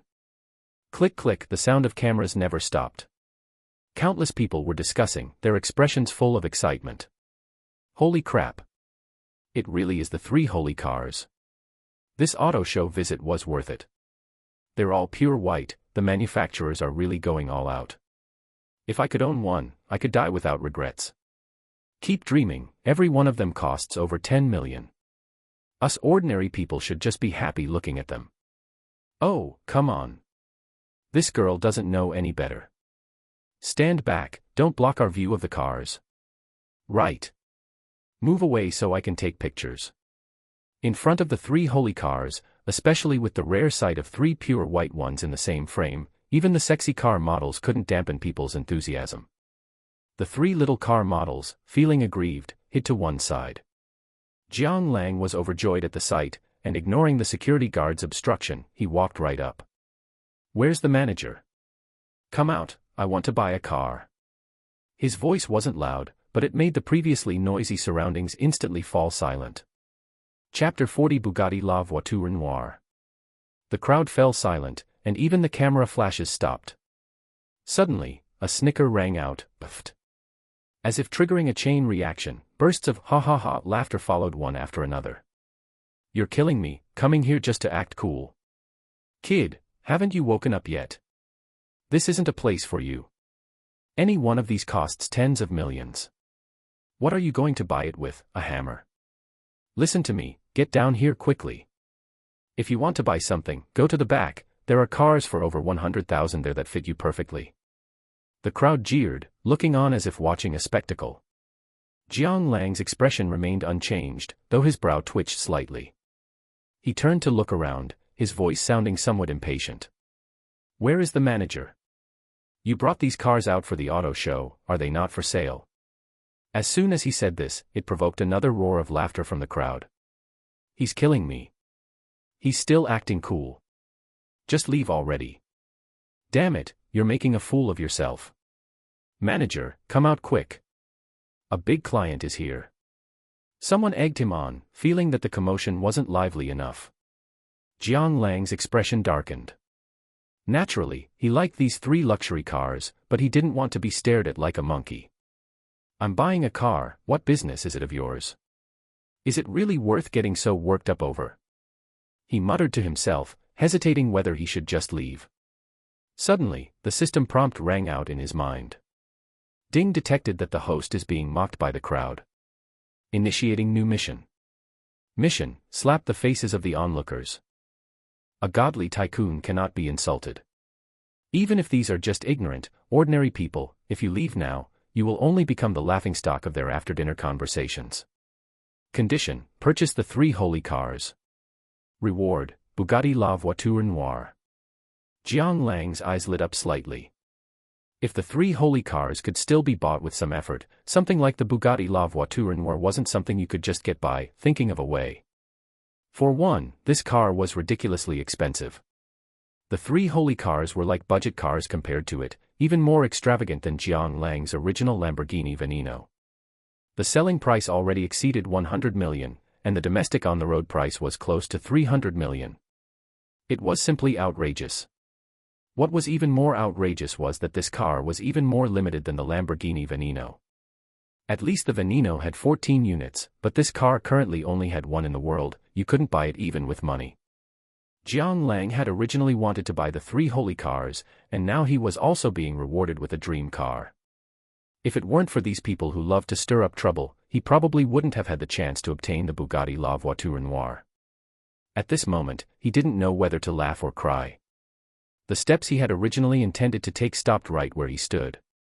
Meanwhile, the noisy commotion over here also disturbed the duty manager hiding in the lounge. He frowned and gave an order to the outside. Someone go over and take a look. Don't let them disturb the order of the venue.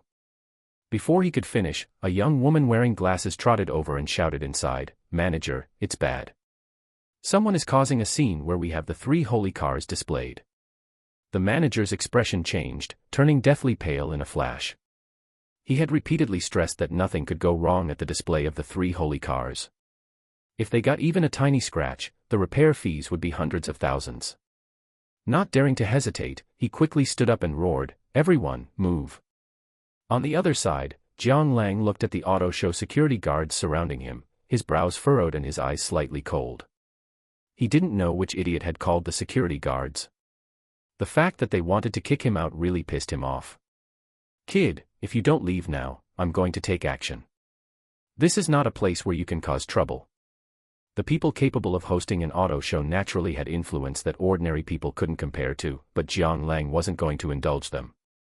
"Don't point your finger at me, or I'll chop it off."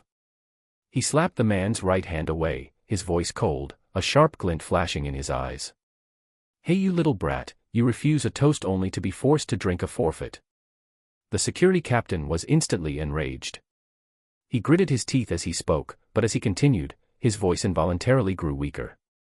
For some reason, the aura of the man in front of him had suddenly changed.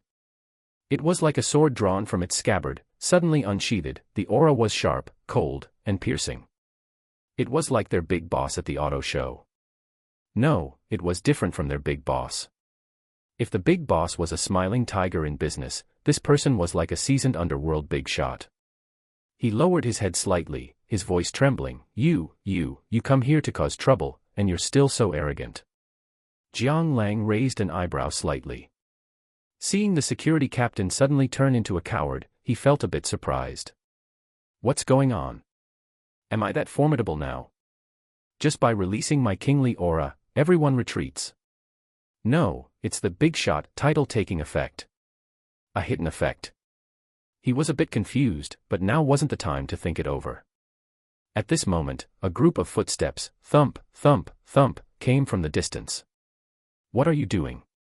Who the F***ck is daring to cause trouble here? Are you tired of living?" Before seeing the person, his voice was heard first. The manager led a group of people and pushed their way in. However, as soon as he saw Jiang Lang surrounded by security, he froze. Unlike the others, as a seasoned veteran who had been in the business world for many years, his eye for people was naturally not something ordinary people could compare to. Especially as a luxury car salesman, he had come into contact with far more wealthy young heirs than the average person. Although he didn't recognize Jiang Lang, an ordinary person surrounded by so many people wouldn't be this calm, nor could they replicate this kind of demeanor. Moreover, he vaguely remembered seeing Jiang Lang's outfit in some magazine. Ah, that top alone seemed to cost over 200,000. Are you the one causing trouble? The manager looked at Jiang Lang with a frown, his eyes filled with doubt. Jiang Lang glanced at him in surprise.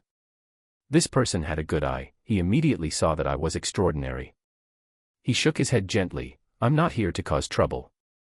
He paused, turned to look at the 3 holy cars in front, and said indifferently, I want all 3 of these cars. As soon as these words were spoken, everyone was stunned once again.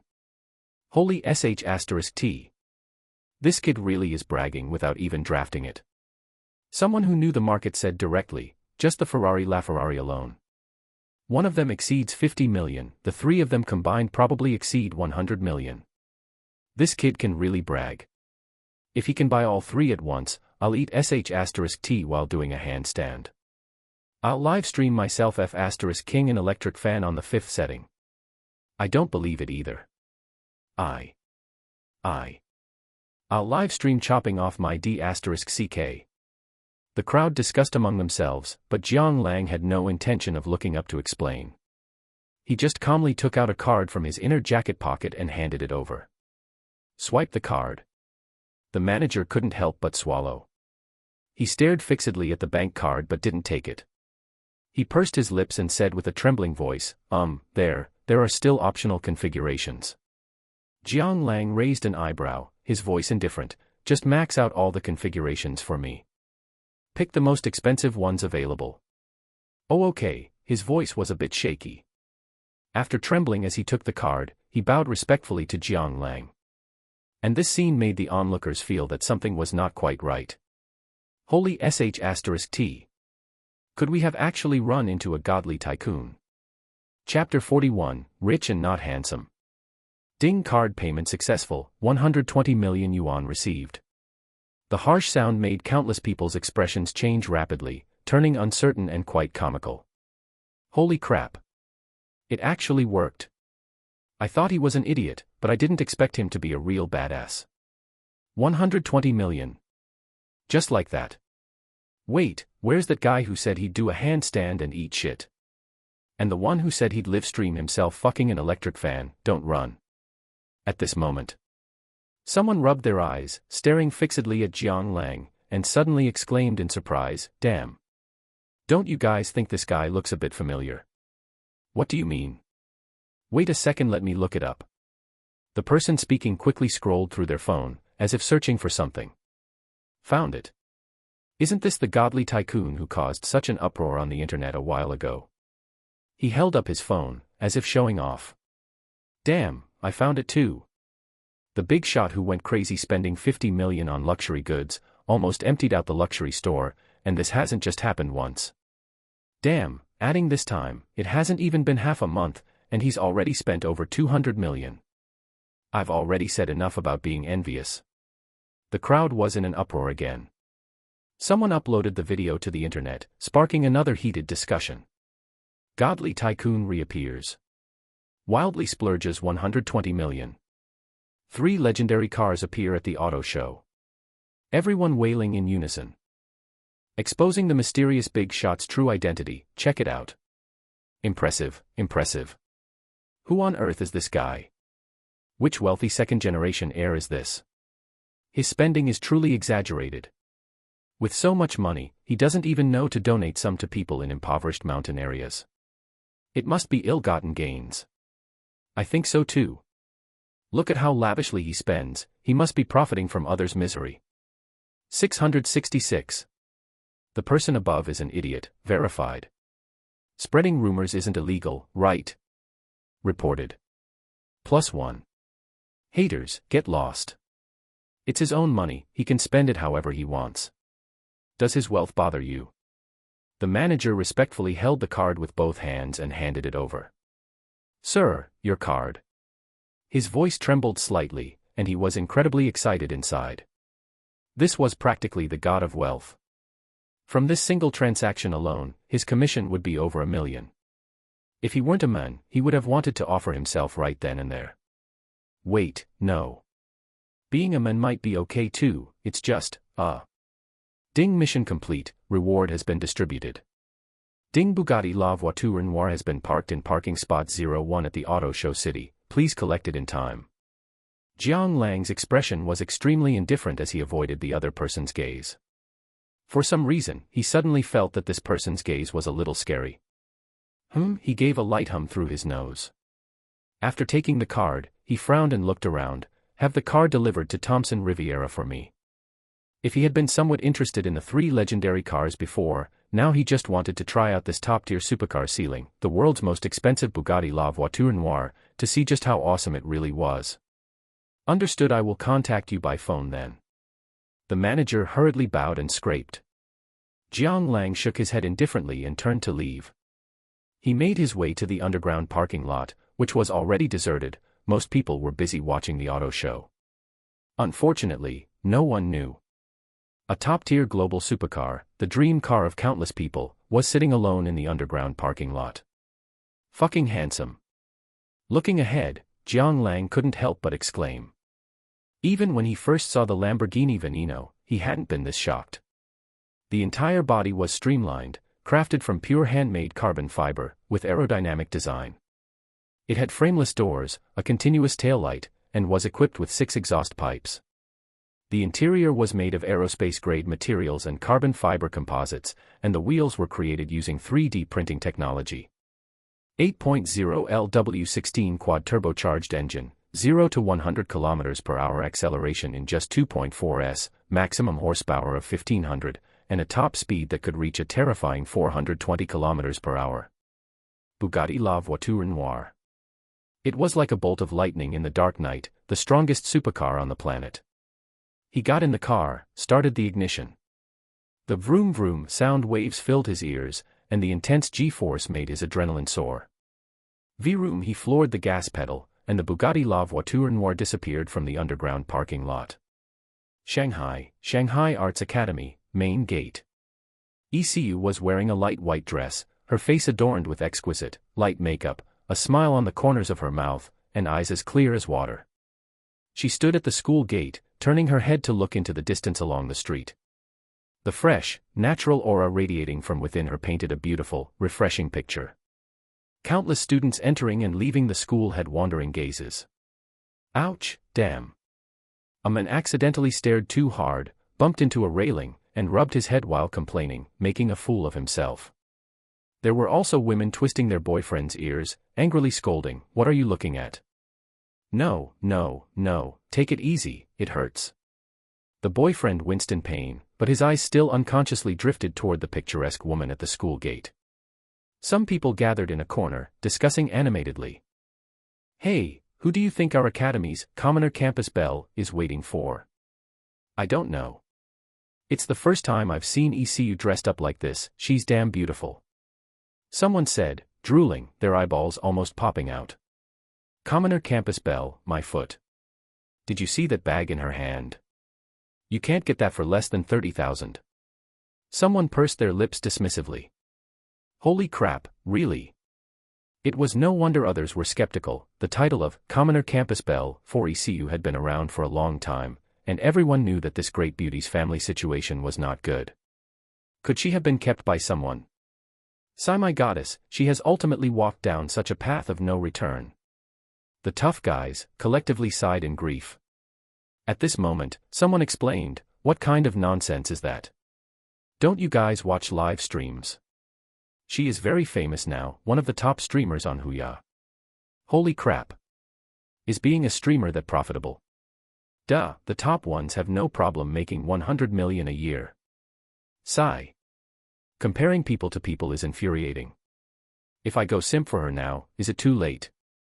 At this moment, someone suddenly said, "But, who do you think this campus belle is actually waiting for?"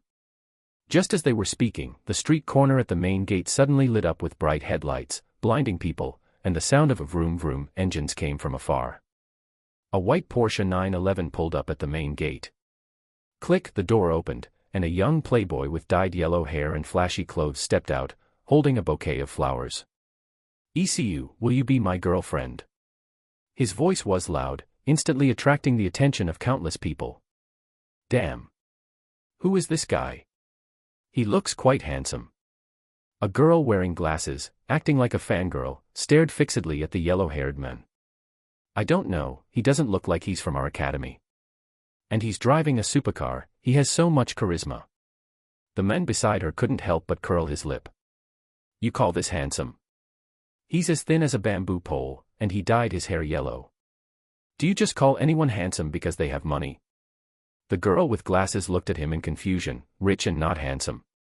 The man hesitated, his face bitter, and he shouted in impotent rage, "Handsome, he's damn handsome."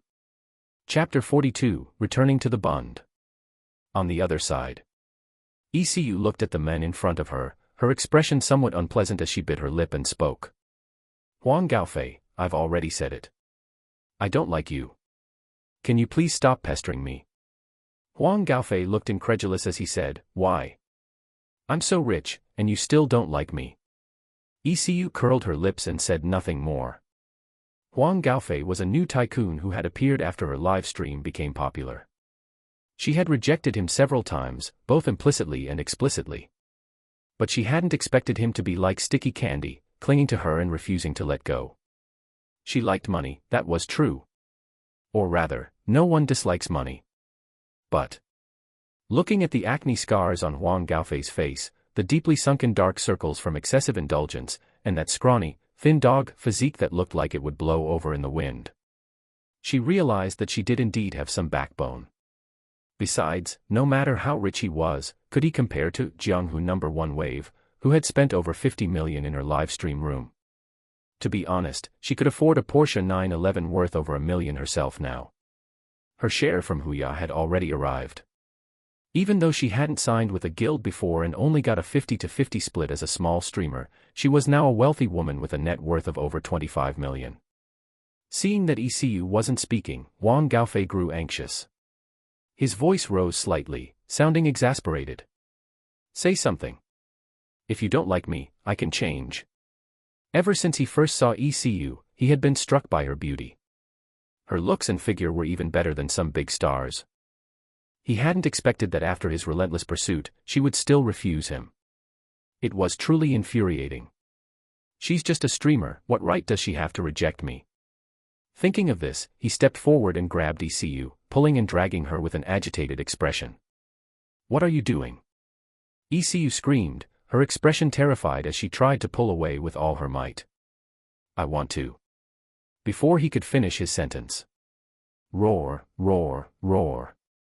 Like a beast emerging, a terrifying wave of sound swept across the area. A blinding light shone from the end of the street corner, turning night into day and dazzling him so much he could hardly open his eyes. Vroom, vroom, vroom. Like a bolt of lightning cutting through the night, a pitch-black supercar with an aggressive design sped toward him without slowing down. Huang Gaofei was so startled his hair stood on end. He didn't have time to think.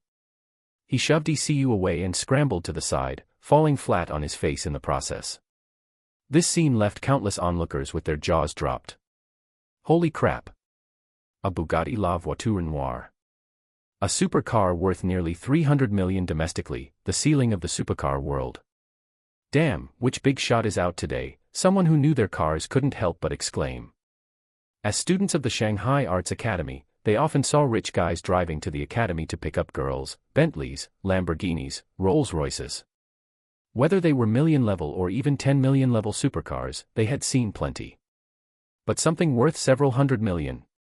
Let alone seeing it, they hadn't even heard of it. The Bugatti La Voiture Noire drifted, leaving a long asphalt mark on the ground as it stopped in front of ECU. The car door slowly opened, and Jiang Lang stepped out with his long legs. Looking at ECU, who was also a bit weak in the knees from the fright, he raised an eyebrow and gave a mischievous smile. "Are you okay?" His voice was calm, yet it instantly brought ECU back to her senses. She swallowed hard, looking at Jiang Lang with uncertainty and biting her lip. "Jiang No. 1 Wave." Jiang Lang nodded calmly, there was nothing to deny. The one and only. ECU's beautiful eyes flickered as she looked at Jiang Lang curiously. She had always been extremely curious about this godly tycoon who had been hidden in her live stream room for nearly a year. She had originally thought he would be at least a 40-year-old uncle, but she never expected him to look so young. Thinking of what Wei Hongling had said before they left, her face flushed, and she subconsciously pressed her legs together slightly. At that moment, an angry roar came from behind them. "Damn it, how are you driving?" Huang Gaofei scrambled up from the ground in a mess, glaring at Jiang Lang with a face full of rage. Jiang Lang turned around, his eyes turning slightly cold and his voice carrying a hint of mockery. "How I drive is none of your damn business. You got a problem." Huang Gaofei was so angry his neck turned red. He gritted his teeth as he looked at Jiang Lang, but he was too afraid to speak out. He wasn't an idiot, as a second-generation rich kid, who hadn't played with supercars. He knew very well that the Bugatti La Voiture Noire was the pinnacle of supercars, and he understood even better that someone who could drive such a car was not someone he could afford to provoke. You almost hit me." His voice trembled with rage. "Oh. My bad, I'll be more careful next time," Jiang Lang replied coldly, turning away and ignoring him. Just a clown, yet he dared to try and pick up my girl. Not beating him up was already showing mercy. One had to remember he had tipped 50 million in ECU's live stream room. Although it was partly due to the system mission, he could have tipped anyone. If he didn't like her, how could he have given ECU so much specifically? Turning to look at ECU, Jiang Lang's eyes brightened slightly.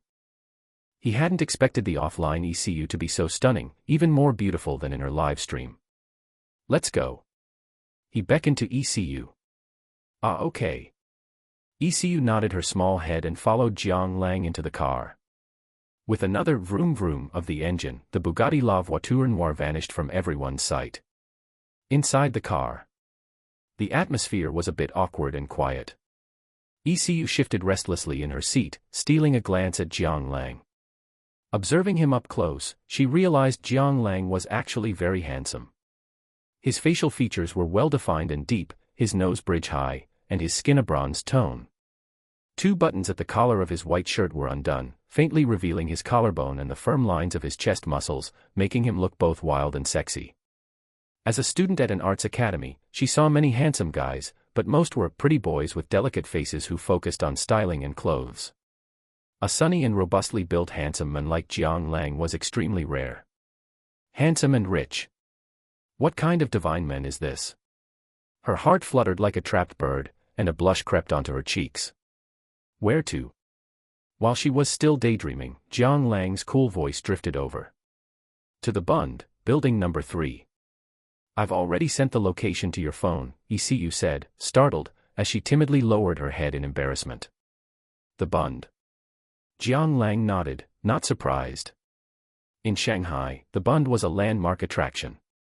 From building number 1 to number 33, basically everything you could think of for eating, drinking, and entertainment was available there.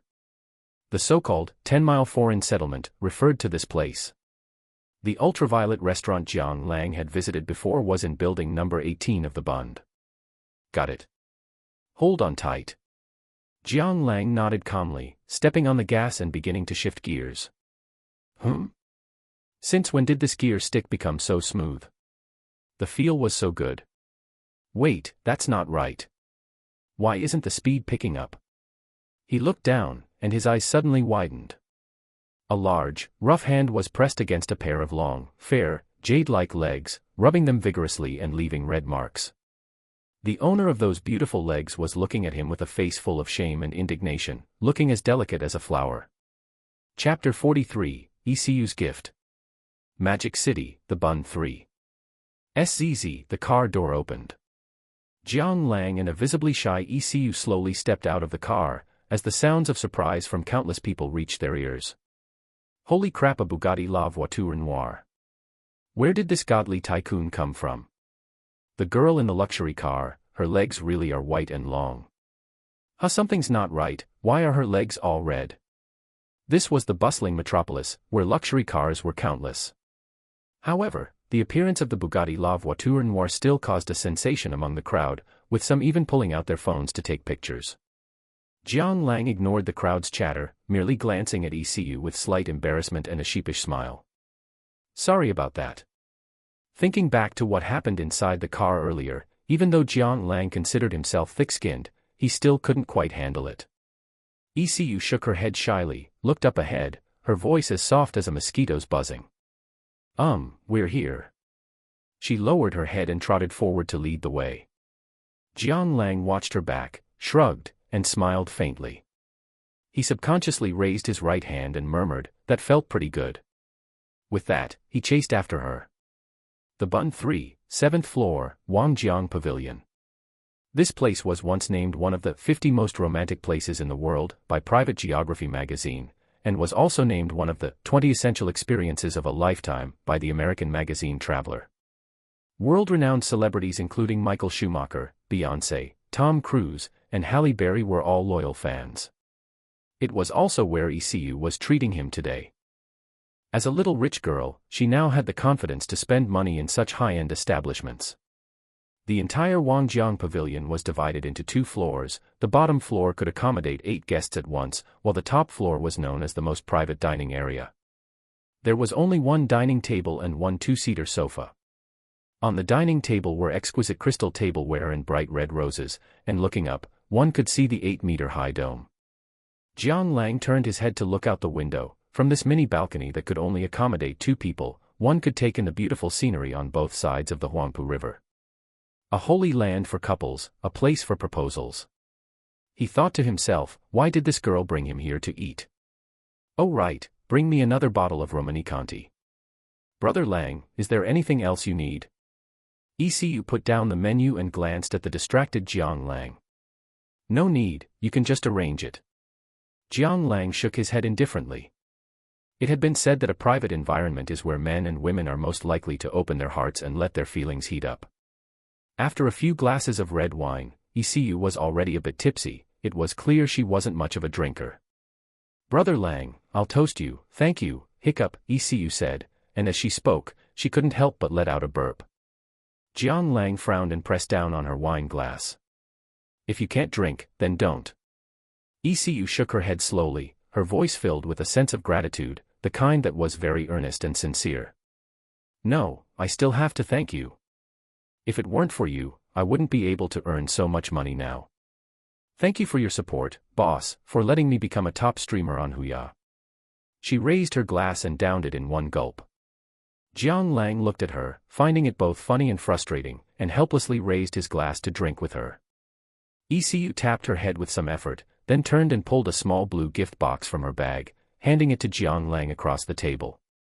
This is a gift for you. Her beautiful eyes gazed earnestly at Jiang Lang, filled with a cautious sense of anticipation. Jiang Lang raised an eyebrow, feeling a bit surprised. To be honest, he didn't know how long it had been since he received a gift from a girl. When he was with Zhang Xiaoman before, he had never received one. She wanted gifts for Valentine's Day, Mid-Autumn Festival, Christmas, damn, she even wanted gifts for Children's Day. Thinking about it, the only one she missed was Qingming Festival. Plus there was Double 11. The first milk tea of Mid-Autumn Festival, and so on. In short, she kept finding new ways to ask for gifts. Sometimes he even wondered why guys didn't get gifts. Were men not worthy? Looking at the small blue gift box in front of him, no lie, he was truly touched at this moment. He pursed his lips and slowly opened it. A brand new watch appeared inside the gift box. It was a very aesthetically pleasing wristwatch. The light blue galaxy pattern and the brushed spiral square tiles had a faint luminous effect under the light, looking very beautiful. The carvings on the outside gave a feeling of exquisite craftsmanship, which was very pleasing. To tell the truth, Jiang Lang fell in love with it at first sight and couldn't wait to put it on his wrist. The poor play with cars, the rich play with watches. He was happy in his heart. Although he had several supercars, he had never bought a watch. He didn't expect that the first watch in his life would be a gift from someone else. To him, it was very memorable. He raised his wrist and looked at the watch face. There was a string of English written on the edge. Patek Philippe. Patek Philippe. Jiang Lang raised an eyebrow, feeling a bit surprised. Even if he didn't play with watches, he had heard of this watch's reputation. The blue-blooded aristocracy of watches. There was a saying that described it like this: no one can ever truly own a Patek Philippe, you merely take care of it for the next generation. Owning a Patek Philippe wristwatch meant bringing a treasure of extraordinary value that would be passed down from generation to generation to the entire family. This texture, this gorgeous appearance. Even if he didn't play with watches, he could guess that this watch was by no means cheap, let alone the fact that it was a Patek Philippe. He slightly shook his wrist, looked at ECU, and asked casually, "This watch, it wasn't cheap, right?" ECU's mouth twitched slightly, looking at the Patek Philippe on Jiang Lang's wrist. A flash of heartbreak crossed her eyes. Patek Philippe, 6104, Celestial. Sapphire crystal, automatic mechanical, 44mm, 18K white gold. It contained a panoramic view of the sky, featuring the most dazzling starry sky of the northern hemisphere, using unique 3-layer glass. It consisted of a transparent dial driven by a 365-tooth gear, a sky chart dial, and a galaxy chart dial, all rotating at different speeds to create a breathtaking depth of field and moon trajectory, accurately displaying the panoramic view of the firmament as stars and the moon move through the night sky. This famous watch from Patek Philippe's Grand Complications series had cost her a quarter of her assets. If it were anyone else, she wouldn't have been so generous. But for Jiang Lang, she was willing. "It's all right," she smiled, said nothing more, and appeared calm and composed. "Thank you, I really like this gift." ECU smiled lightly and turned to look out the window. The view of the Huangpu River in the late evening was still beautiful. "Can you accompany me for a walk along the river?" she suddenly asked Jiang Lang with interest. "It would be my absolute honor." Jiang Lang shrugged and agreed without hesitation. Only. Perhaps it was because she was still tipsy, or maybe because she had been sitting for too long. Ouch. As soon as ECU stood up, her feet were tripped by the chair, and it looked like she was about to fall. His constitution, which had reached the human limit, gave Jiang Lang super-strong reaction reflexes. Like an instinct, he stepped forward and caught ECU in his arms. There was a warmth in his hands, soft. He subconsciously grabbed hard, and the delicate body in his arms trembled slightly. Jiang Lang looked down, his eyes widening in shock. Holy crap. Chapter 44, The School is Closed. Time seemed to have been pressed on the pause button. The air began to warm up, and the atmosphere became somewhat ambiguous at this moment. Jiang Lang gazed at the pair of eyes before him, so delicate and alluring that they seemed ready to drip water, and he swallowed subconsciously. ECU parted her red lips slightly and lowered her head, her long, dark hair falling like willow catkins, carrying a faint fragrance amidst the strands. I have my balance now." Her voice trembled, sounding somewhat nervous. "Oh." Jiang Lang snapped awake, releasing the soft, indescribably large peaks in his hands. ECU let out a soft moan, her cheeks blushing. Jiang Lang bit his lip. He knew this girl had a bombshell figure. He even kept various photos of her on his phone, especially that one where she cosplayed as Mai Shiranui, which he would take out to reminisce over from time to time. But when he actually touched her, the sensation sent his soul soaring, something that couldn't be described to ordinary people. It was definitely a D-cup. Jiang Lang was absolutely certain in his heart. ECU's cheeks were flushed red as she lowered her head to look at her toes, which she couldn't see, and murmured softly, "We can go out now." "All right, let's go." Magic City, by the Huangpu River. The lights were just turning on, and the late autumn breeze swept across both banks. Under the veil of night, the Huangpu River flowed ceaselessly. The river was crowded with countless ships, and the buildings on both sides were draped in various brilliant lights, full of the unique luxury, romance, and grandeur of the Magic City. This is the Magic City, the city that never sleeps, the Paris of the East. The river breeze blew gently, and the crowds were bustling, exceptionally lively. Jiang Lang walked with his hands behind his back, following behind ECU, looking around rather boredly. To be honest, he didn't like window shopping. In the past, it was because of the immense pressure of life, so he had neither the time nor the mood, let alone the financial ability, to go shopping. As for now that he had money, he still didn't like it. He always felt it was a waste of time and would rather stay under the covers playing video games. Seeming to notice Jiang Lang's distracted appearance, ECU suddenly turned her head, looked at Jiang Lang, and said softly, "Brother Lang, let's go watch a movie." Jiang Lang nodded, not thinking too much about it. There happened to be a cinema nearby.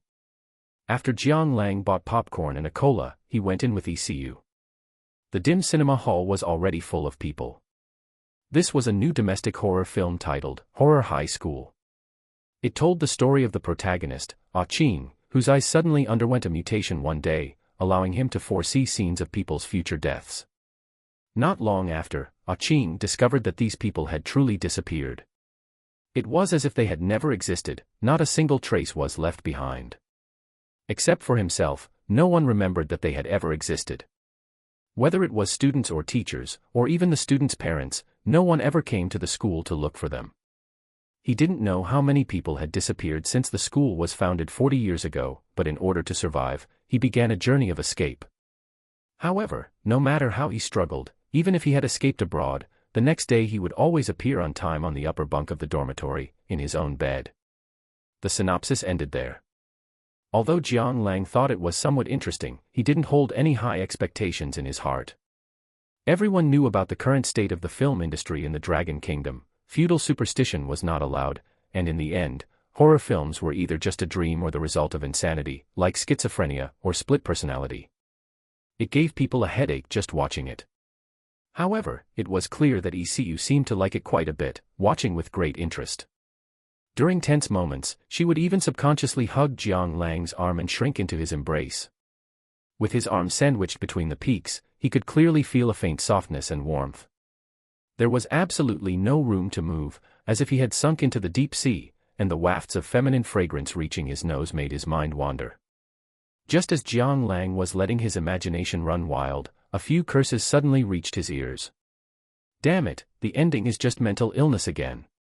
I should have guessed it. Damn it, my grandma could shoot better than this. Domestic horror films are garbage now. Listening to the indignant curses of the crowd around him, Jiang Lang looked up at the big screen and realized that, without him noticing, the film was almost over. He let out a soft breath and said calmly, "Let's go, we're heading back." Oh, ECU snapped back to reality. Seeing the arm she had been holding against her chest, her face flushed red, and she hurriedly let go. By this time, it was already past 12 midnight. There were hardly any people on the streets, and the late-night breeze made one shiver subconsciously. ECU twisted her small hands together, circling them, as if two little people were fighting in her mind. Go for it. What are you waiting for? No, a girl should be reserved, you need to stay steady. Steady my foot. He's rich and handsome. If you miss this chance, you won't get another. Looking at Jiang Lang in front of her, her eyes showed some excitement and hesitation. Brother Lang, she called out softly. What is it? Jiang Lang turned his head, his expression somewhat puzzled. It's too late, the school is closed. ECU lowered her head, her voice as soft as a drizzle. Jiang Lang's footsteps came to a sudden halt, his heart pounding. He had already guessed what this meant. He pursed his lips and asked, stuttering slightly, Then, what should we do? I brought my ID card. She turned her head away, not daring to look at him again. Whoosh, the sound of water trickled. Through the thin mist and the semi-transparent glass, even while sitting outside, one could see a beautiful silhouette. Jiang Lang leaned against the window, a cigarette dangling from his mouth, puffing away incessantly. Looking out the window, his mood was somewhat complicated and anxious. To be honest, he was no longer a novice. But, he hadn't tried someone as top-tier as ECU yet. While he was lost in thought, his phone suddenly rang. Ding-a-ling. He took a look and frowned slightly. Hello. Little sister, what's wrong? The words that came from the other end of the phone made his pupils constrict. Brother, I've been drugged. Come and save me quickly. Jiang Ting's voice was intermittent and carried a hoarseness, as if she were crying. Like a bucket of cold water poured directly over his head, Jiang Lang woke up with a start. He felt that he had truly been blinded by lust, having completely forgotten that it was his little sister's first time going out today. He never expected that, of all things, something would go wrong. He shouted anxiously, Where are you? I'm coming over right now. I'm at BOS bar, I'll send my location. What are you doing? Jiang Ting let out a sudden scream, making Jiang Lang's heart tremble. Jiang Lang didn't hesitate, he didn't even have time to say a word to ECU as he rushed downstairs. ECU, hiding in the bathroom and still struggling with her internal conflict, naturally heard the commotion outside. She called out Jiang Lang's name a few times, and seeing no response, she quietly opened the door and poked her round little head out. In the empty room, apart from her, nothing was left behind. Chapter 45, Meeting Jiangbei City again. The Bugatti La Voiture Noire sped along the deserted street. The scenery outside the car window flashed by rapidly, leaving behind a long, blurred trail. Hey! Xiaosong, are there any of our club members near BOS bar? Get someone over there to save a person. Hey! Miss Zhao, could you please take some people to BOS bar? My sister has been drugged there. Hey! Old Zhao. Jiang Lang stepped on the accelerator while making phone calls. Damn it. Faster, you piece of junk, he cursed, burning with anxiety. On the other side. Magic City, BOS bar. Damn it. Open the door for me. Jiangbei City cursed viciously, kicking the door repeatedly with a malevolent expression. Ever since he was dealt with by Jiang Lang last time, he had been in a foul mood. Having finally been let out by the old man, he found a few lackeys and came to his own bar to drink. Unexpectedly, in the adjacent private room, he saw two incredibly hot chicks singing. The key was that there wasn't a single man around. Seeing prey and feeling delighted, he had someone call them over to have a drink together. To his surprise, not only did they refuse, but they also called him a toad, which infuriated him. Later, when the two went to the restroom, he sent two waiters to sneakily drug their table under the guise of cleaning. Anyway, this wasn't the first time he had done such a thing, he was already well versed in it. After they returned, he went over personally to offer a toast and apologize.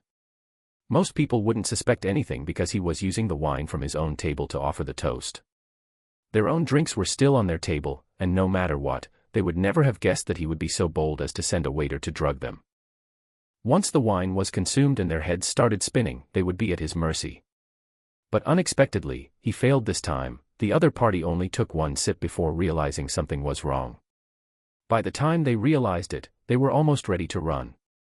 If it weren't for the fact that he owned this bar and had already spoken to the doormen and security guards, they might have actually escaped. In the restroom, listening to the incessant thump, thump, thump of kicking against the door from outside, Mao Nanny's face was flushed, and her eyes were becoming unfocused. She shook her head, trying to pull herself together, and said to Jiang Ting with guilt, "Xiao Ting, thank you. If it weren't for you." Her voice was filled with grief and indignation. She hadn't expected that after finally meeting her little friend whom she hadn't seen for years, they would encounter such a situation. It made her both scared and panicked. Jiang Ting shook her head and comforted her, "Sister Mao Mao, this isn't your fault. Who would have known we would run into such scum?" She paused. Then she said intermittently, "Don't worry, my brother will come to save us." Mao Nanny did not refute this, but her heart was already filled with grief and indignation.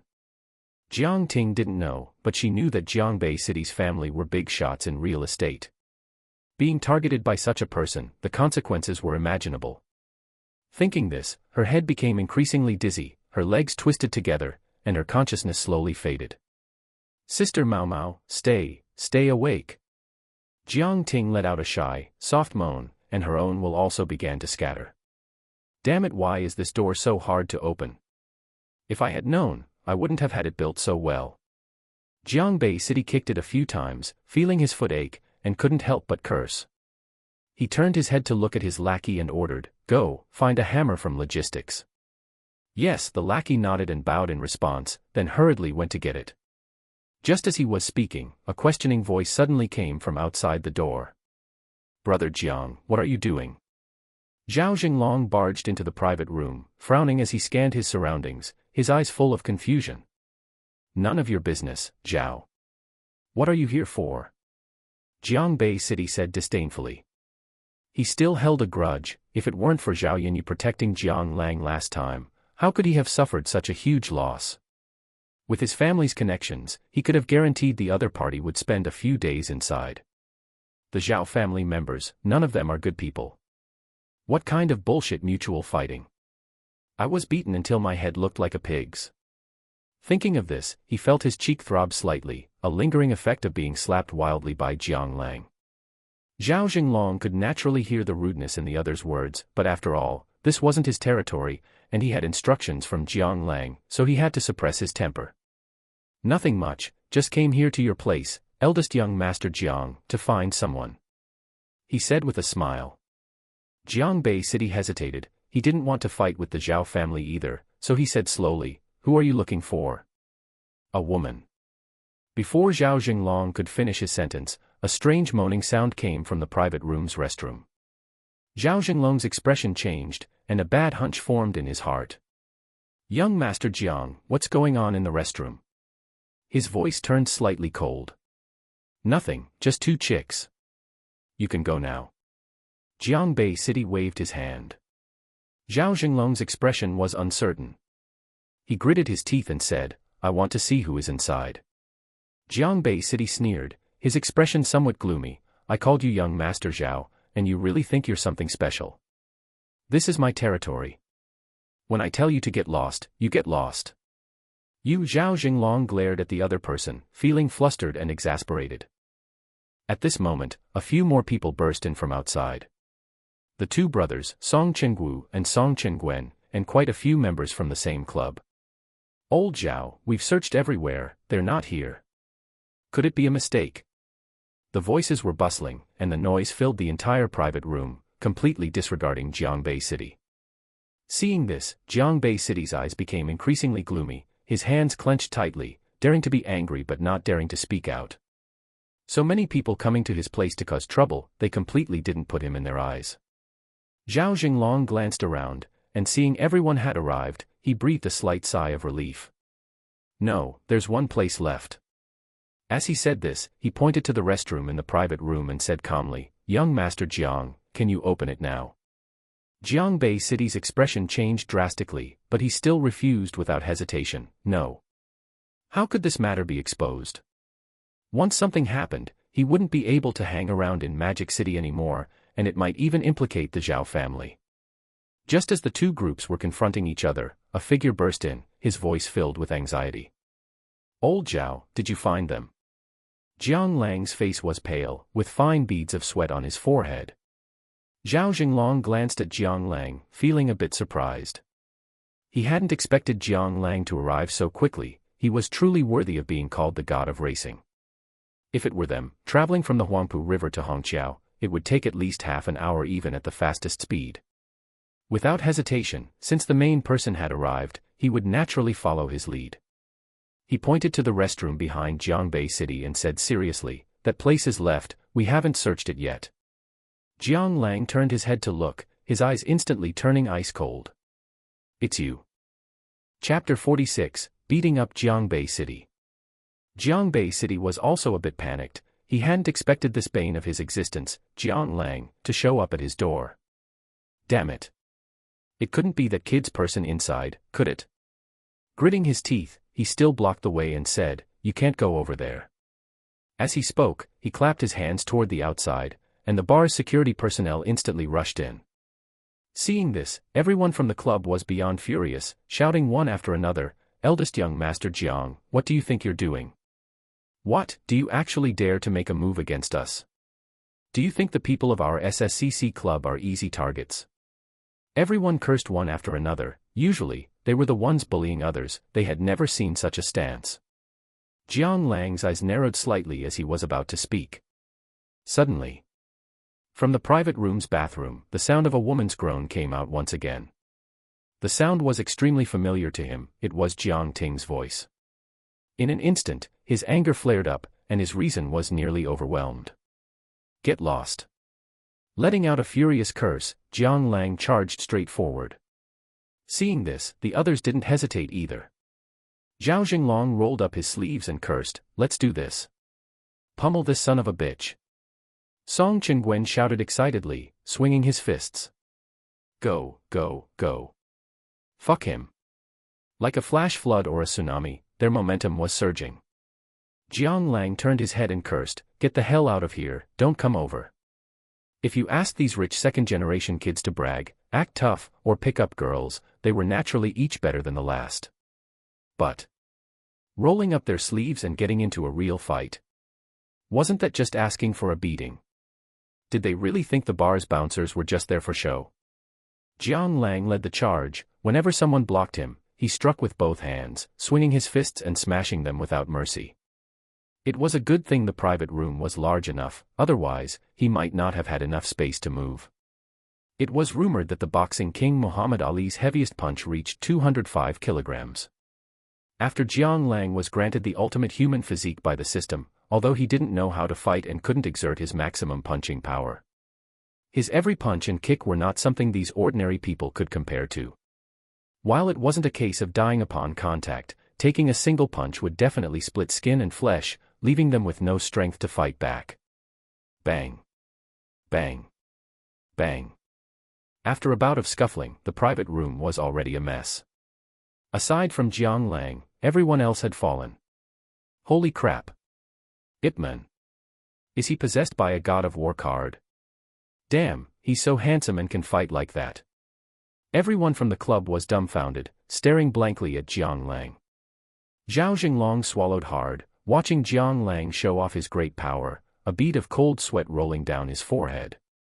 He asked Song Chengwu cautiously, "Xiao Wu, I remember you've practiced boxing before. Do you think I have a chance to train to Brother Lang's level?" A look of anticipation flashed in his eyes. Song Chengwu was slightly stunned. Brother Lang's level? Holy crap, you're dreaming. If I didn't look at his face, I'd think Tyson was possessing him. Glancing at Zhao Jinglong's height of less than 1.8 meters and weight of over 100 kilograms, he fell silent for a moment. Brother Zhao, boxing isn't for you. You, what are you doing? Don't come over. Jiangbei City's eyes widened as he looked at Jiang Lang in terror, his voice trembling. Jiang Lang ignored him, stepped over him, walked to the outside of the bathroom, and twisted the doorknob. The door didn't budge. He breathed a slight sigh of relief. Clearly, Jiangbei City hadn't succeeded yet. He turned to look at everyone and nodded slightly. Then he raised his right foot and kicked hard. With a bang, the doorknob suddenly fell off. He glanced inside, his eyes cold. Two hot, delicate bodies were tangled together, mumbling incoherently, clearly not in their right minds. Their clothes were in tatters, revealing a large expanse of snow-white skin. Jiang Lang took one look and closed the door again, taking a deep breath. He turned toward Jiangbei City and suddenly raised his foot, kicking him hard in the stomach. Gag. Veins popped out on Jiangbei City's face, his eyeballs nearly bulging out. He gagged, throwing up his dinner from the night before. However, it wasn't over yet. Jiang Lang grabbed the other's head and slammed it hard against the glass table. Crash. Glass shards flew everywhere. Jiangbei City's head was smashed until it was bloody and unrecognizable, and he wailed incessantly. Help! Help! Stop hitting me. Big brother, I was wrong. His voice began to grow weak and intermittent. Jiang Lang ignored him, like an emotionless robot, repeatedly performing the same actions. Bang. Bang. Bang. Once, twice, 3 times. This scene made everyone present break into a cold sweat.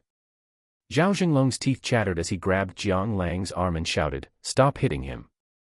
If you keep going, something bad will really happen. Hurry over and hold him back," he yelled to the others. Everyone woke up as if from a dream and hurriedly scrambled to hold Jiang Lang back, some grabbing his arms, some his legs. Song Chengwu even slipped and fell flat on his face. Not until Zhao Jinglong had a sudden realization and shouted, "Stop hitting him. We need to send the person to the hospital first." Did they finally manage to control the enraged Jiang Lang? Huff, huff. Jiang Lang was panting heavily, and his blood-red eyes finally regained their calm. Just then, a series of hurried footsteps came from outside the door. Zhao Yinyu ran in with a few teammates from the police station. She glanced at the scene, her brow furrowing slightly. She stepped forward, glanced at Jiang Lang, and said softly, "Where are they?" Jiang Lang nodded and pointed toward the private room's bathroom. Zhao Yinyu jogged forward, opened the door, and took a look inside. Her face instantly became ice cold. Being a woman herself, she naturally loathed this kind of situation. She turned and shouted outside, "Get some women in here to help clean up." After all, the scene inside was indecent, it wasn't appropriate for men to enter. Then she ordered several police officers, "Take all these scumbags away." Yes. The next day, Shanghai Affiliated Hospital. The pungent smell of disinfectant was nauseating. People were coming and going in the hallway, doctors, family members, patients. Drip, drip. In a private room, Jiang Ting lay on the bed, her face pale like a sickly beauty. Suddenly, her brow furrowed tightly as if tied into a knot, and a trail of tears rolled down from the corner of her eye. "No, no. Bad man."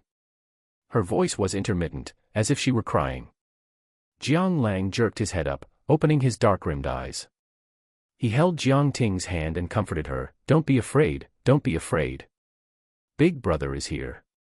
His voice was very soft and gentle. Like a spring breeze, it smoothed over her restless heart, and Jiang Ting gradually calmed down. Phew. Jiang Lang breathed a sigh of relief. He didn't know how many times Jiang Ting had been like this throughout the night. He could only comfort her time and time again. Just then, a knock, knock, knock came from the door. A beautiful young nurse walked in and handed Jiang Lang several forms. "These are for the patients." Chapter 47, My Sister Isn't My Sister. There were quite a few slips, mostly medical bills, test reports, and such. After the young nurse finished changing the 4 bottle, she gave Jiang Lang a reminder. "Remember to go pay the fees later, otherwise the hospital will stop the medication." "Thank you, I'll go in a bit," Jiang Lang replied, looking up to thank her sincerely. The young nurse shook her head and didn't say anything more. Jiang Lang casually pulled out a few slips to look at, but after a couple of glances, he lost interest. Just as he was about to put them back in the drawer, his peripheral vision caught a glimpse of a test report, and he froze. He pursed his lips, glanced at Jiang Ting sleeping on the bed, and walked out the door with the test report. Looking at the slip in his hand, his expression was complicated. Jiang Ting was actually type A blood, he felt it was incredibly unbelievable. Although he knew that siblings didn't necessarily have the same blood type. But he was type O. Blood type is determined by genes. If parents are type A and type B, their children could be type A, type B, type AB, or type O. But if both parents are type O, then there is only one possibility for biological siblings, they must be type O. His parents were type O, and he was type O, so Jiang Ting should have been type O as well. But the test in his hand told him that his sister was not his biological sister. Holy shit. This is getting intense. Was it mom who had an affair, or was it dad? Or perhaps the babies were swapped back then. To be honest, he didn't remember things from his childhood very clearly. He thought back carefully, there seemed to be a period when his parents were starting their business, and he was sent to stay at his maternal grandmother's house. It wasn't until he started elementary school and his parents bought a house in the city that he was brought back. It seemed like that was the first time he had met his younger sister. Could it have happened during that time? He shook his head, unwilling to overthink it. Although he was curious about what happened during that period. No matter what, he already saw Jiang Ting as his family. If Jiang Ting's biological parents ever appeared one day, he would never let them take her away. After thinking for a moment, he turned to head downstairs to pay the fees first. When he returned, he discovered a middle-aged couple standing sneakily at the door, peering inside. Jiang Lang was startled and immediately shouted, "Hey! What are you doing?" The couple jumped in fright, looking at the aggressive Jiang Lang who was raising his fist. Among them, the middle-aged man quickly said, "Xiao Lang, wait, I'm your Uncle Mao." The men before him gradually merged with the memory of the neighbor uncle from his childhood. Jiang Lang slowed his pace and raised an eyebrow. "What are you doing here?" Mao Zhening breathed a sigh of relief before speaking. "We came specifically to thank you. The police already told us that if it wasn't for you yesterday, I'm afraid." He trailed off, not saying more. No one wanted to recall yesterday's events, he was still in a state of lingering fear. Looking at these two elders who were the same age as his parents' generation, looking at him anxiously, he shook his head and said calmly, "It's nothing, just a small favor." After a pause, he changed the subject. "By the way, how is Big Nose?" Mao Nanny doing? Zhao Qinghong, who was beside him, quickly said, she's already awake.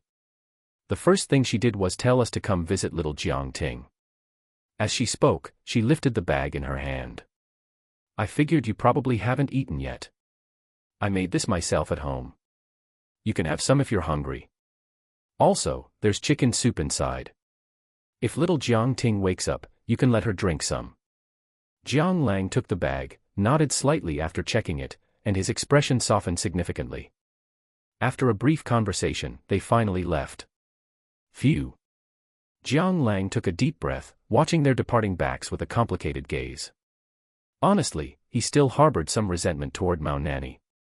If it weren't for her, how could Jiang Ting have suffered such a thing? But he also knew that, strictly speaking, she couldn't be blamed for this. The two girls were just going to sing a song. Who would have thought they'd run into Jiangbei City, and that he would be so insane? At that moment, a terrified voice came from inside the room. It seemed Jiang Ting had woken up. Brother. Jiang Lang was startled and quickly turned to run inside. He saw Jiang Ting curled up, hugging her knees and shivering under the covers. When she saw Jiang Lang, her eyes reddened, and she was about to burst into tears. Don't be afraid, brother is here. Jiang Lang put down the bag, stepped forward to hug her, and patted her shoulder to comfort her. Brother. Wah, Jiang Ting cried piteously, trembling non-stop, soaking Jiang Lang's collar. Soon, as Jiang Ting cried, she stopped moving. Jiang Lang looked down and found that she had fallen asleep again without realizing it. He sighed, gently laid her down, and turned to look out the window. However, there was another knock knock knock at the door. He turned his head, glanced over, and said, "Come in." Zhao Yanyu walked in wearing her police uniform, looking exhausted. It seemed she hadn't slept all night dealing with yesterday's events. Jiangbei City has been released. Her voice was a bit raspy as she looked at Jiang Lang apologetically. Jiang Lang's expression changed, and he stood up in disbelief. How is that possible?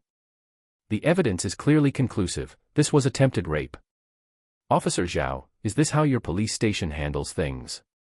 His voice was full of rage.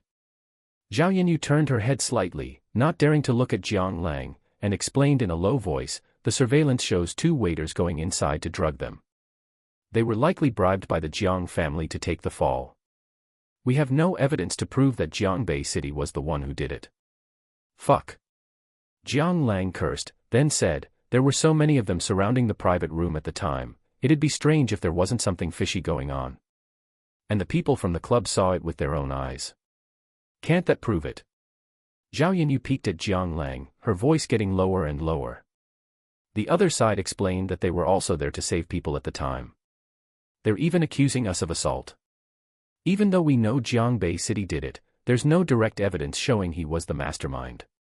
The current situation is actually unfavorable for us. Jiang Lang's fists clenched and unclenched, his teeth grinding audibly, the veins on his arms clearly visible. Phew. He exhaled heavily. After a long while, he said flatly, I understand. He turned to look out the window, his gaze cold and glinting with a chilling light. The Jiang family, huh? He had originally intended to deal with the Jiang family last and finish the other two tasks first. Now, it seemed he had to move it up. 10 billion in assets. A real estate tycoon. Do they really think they can cover the sky with one hand? I don't believe I can't bring you down. Chapter 48, Targeted Investigation Card. Time flies, and in the blink of an eye, a week has passed. During this time, a major incident occurred online, causing quite a stir and becoming the talk of the town. At the famous BOS bar, an attempted rape incident took place. Although the police had already issued a report, another version was circulating privately. The true mastermind was actually the eldest young master of the Jiang family.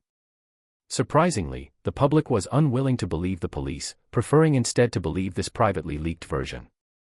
It even triggered a second police investigation. This also caused the stock price of Jiang Real Estate Group to drop again and again. Shanghai, suburbs, Jiang family villa. Rumble. Thick layers of dark clouds shrouded the earth in gloom. A light drizzle fell from the sky, drifting here and there. Screech.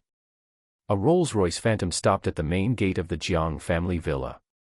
The butler, who had been waiting for a long time, jogged forward with an umbrella and pulled open the car door.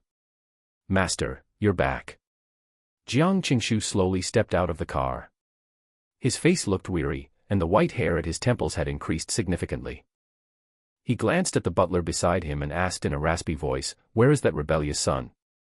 What is he doing now?" Having fathered a son late in life, he doted on Jiangbei City exceptionally. But the trouble caused this time was too great. If it weren't for his connections and methods, Jiangbei City would likely already be sitting in a prison cell. Therefore, he had hardened his heart this time and sentenced him to house arrest. "The young master has followed your instructions.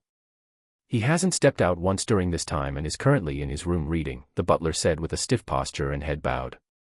A trace of relief appeared on Jiang Qingshu's face, and he nodded. "Take me there." "Yes." However, unexpectedly, before they even reached the door, sounds of debauchery drifted from inside the room.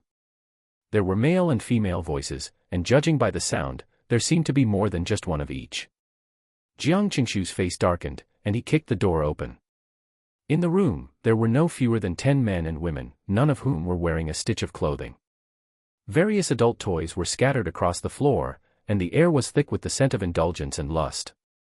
Ah! The women's screams were incessant as they frantically grabbed whatever they could to cover themselves. "Dad," Jiangbei City called out in a panic, hurriedly pulling on a pair of boxers. "Get out, all of you, get the hell out of here." Jiang Qingshu took a deep breath and roared through gritted teeth.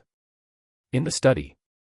Slap! A clear handprint appeared on Jiangbei City's face. "You rebellious son. You've thrown away all the dignity of our Jiang family."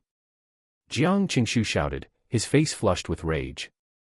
"I told you to reflect at home, and you're hosting a party here. And, it's even at this point, he was too ashamed to even say the words. Jiangbei City clutched his cheek and retorted in a low voice, "This is just how young people play nowadays. You still dare to talk back?" Jiang Qingshu cursed. He raised his right hand, but seeing Jiangbei City's fearful eyes, he let out a helpless sigh. "Tomorrow, I'm sending you abroad. This situation isn't simple. Come back once the heat dies down."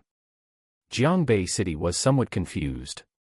"Dad, is that really necessary? Didn't we already send someone to take the fall?" He turned to look out the window, his face full of melancholy. "In any case, just listen to me. His foolish son was truly a lost cause. If it were really that simple, how could the market value of Jiang real estate keep dropping?" On the other side. Shanghai, Thompson Riviera. Knock, knock, knock. "Little sister, come out for breakfast." Jiang Lang leaned against the door and knocked on Jiang Ting's room. Coming, the door opened, and Jiang Ting skipped out. After finishing breakfast, Jiang Lang wiped his mouth. "Stay home today. I need to head to the company in a bit." "Oh," Jiang Ting bit her soy milk straw and nodded her little head. Jiang Lang didn't say anything more, he just affectionately ruffled her hair and turned to leave. Although Jiang Ting didn't say it, Jiang Lang knew very well that this incident had left a psychological shadow on her. Her current appearance was just an act for him. He didn't know how many nights he had heard Jiang Ting wake up from nightmares and hide away to cry secretly. After going downstairs, he didn't go to the company. Instead, he stayed in the car and rubbed his brow, feeling troubled. He took out his phone and made a call. "How is the situation online now?" "Chairman Jiang, following your instructions, we've stirred the waters online again," but CEO Dong Rongjie gave a slight, bitter smile at this point. He didn't know how Jiang real estate had offended Jiang Lang, but as the chairman and absolute controlling shareholder of Huya, he could only follow orders. Jiang Lang nodded. It wasn't unexpected, he had seen the news online as well. He calmly instructed, "Stop here. If we push any further, it won't be good." He spoke with hidden meaning and said no more. As a large live streaming platform, Huya naturally had access to internet water armies, but using them too much would inevitably invite trouble. During this time, he had been muddying the waters online while simultaneously taking the opportunity to attack Jiang real estate stock. Pity. As a real estate tycoon worth tens of billions, while the Jiang family wasn't the most powerful developer in China, they had their local turf in Shanghai covered perfectly from top to bottom. Although he had made a small profit through the stock attack, it was still a world away from his goal. Could it be? He really needed to establish a real estate company to go head-to-head with them. Jiang Lang thought about it and shook his head. Even though he had been signing in continuously, he only had a bit over 2 billion in cash right now. Real estate wasn't a game just anyone could play. If he dove in blindly, he'd likely end up battered and broken. Furthermore, he didn't want to profit from such blood and flesh business. The idea of one house emptying the pockets of 6 people across 2 generations was something he couldn't bring himself to do. He let out a silent sigh and thought irritably to himself. System, sign in. Ding, sign in successful. Detected host's first monthly sign-in, triggering critical hit rewards. 1. 1 billion renminbi in cash. 2. Luxury car gift pack, valued at 1 billion. 3. A-rank targeted investigation card. Jiang Lang was slightly stunned. 3 rewards. He couldn't help but ask in his mind, system, what does monthly sign-in mean? Ding, the system is divided into daily, monthly, and yearly sign-ins. Yearly sign-ins give the highest rewards, monthly sign-ins are next, and daily sign-ins are the lowest.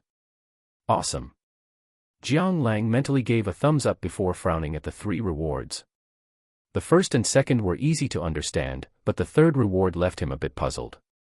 A-rank targeted investigation card. Use this card to obtain all the inner secrets of an individual with a net worth of up to 10 billion, and manifest their past experiences via USB flash drive, video, etc. Jiang Lang's eyebrows arched, and a playful glint appeared in his eyes. System, use the A-rank targeted investigation card to investigate all of Jiang Qingshu's secrets. Jiang Qingshu, Jiangbei City's father. The founder of Jiang Real Estate and the leader of the Jiang family. As long as he fell, the so-called Jiang family would be nothing more than lambs for the slaughter. Looking at the documents that appeared out of thin air in his hand, Jiang Lang flipped through them page by page. His expression shifted from shock to anger. Slap. Setting down the documents, he picked up his phone and dialed Zhao Yinyu's number. Hello. Beautiful Zhao, would you do me the honor of having dinner with me? Chapter 49, Mission Accomplished. Magic City, Peninsula Cafe. The lighting in the cafe was dim, and soft, soothing music played gently, creating a relaxed and cozy atmosphere. Jiang Lang sat by the window, taking a slow sip of his coffee before turning his gaze outside. The sky was still gray and drizzling, wetting the rooftops, street corners, and roadsides. Suddenly. Creak. The door of the cafe suddenly opened, and a hot girl with a killer body and black sunglasses walked in. Welcome to the Peninsula Cafe, a row of cafe maids in black and white uniforms greeted in unison. Ignoring them, the hot girl scanned the cafe and walked straight toward Jiang Lang. Speak. What's so urgent that you had to find me? Zhao Yinyu took off her sunglasses, brushed her hair back, and glanced at Jiang Lang. Jiang Lang shook his head and handed over a document folder from his bag. Take a look. There's a surprise inside. Looking at Jiang Lang acting all mysterious, Zhao Yinyu curled her lip and opened the document folder. Inside were several pages densely packed with text, along with a small USB flash drive. Slightly puzzled, she frowned as she picked up the documents and flipped through them. Her eyes showed surprise at first, which quickly turned into deep solemnity. She took a deep breath and closed the folder. Where did you get this? She asked Jiang Lang with a grave expression. Inside, it recorded the life history of Jiang Qingshu, the head of the Jiang family. Aside from evidence of collusion between officials and businessmen, it even included how he had built his fortune back then through bloody means. Jiang Lang shrugged and didn't reply. To be honest, he had been shocked when he first read it himself. Jiang Real Estate was actually not founded by Jiang Qingshu. The real founder was Jiang Qingshu's older brother, Jiang Qingjun. Back then, Jiang Real Estate was completely dominated by the older brother, Jiang Qingjun, while Jiang Qingshu was firmly stuck as the perpetual second-in-command. Yet, who would have thought that Jiang Qingshu would actually resort to fratricide for the sake of profit? He invited Jiang Qingjun abroad under the guise of inspecting foreign markets, but in reality, he hired foreign mercenaries to assassinate him. Because it involved international treaties and China's foreign relations were not very good back then. The case could only be left to the local government to investigate, as cross-border arrests were impossible. This resulted in Jiang Qingjuan's death ending in an unresolved mystery.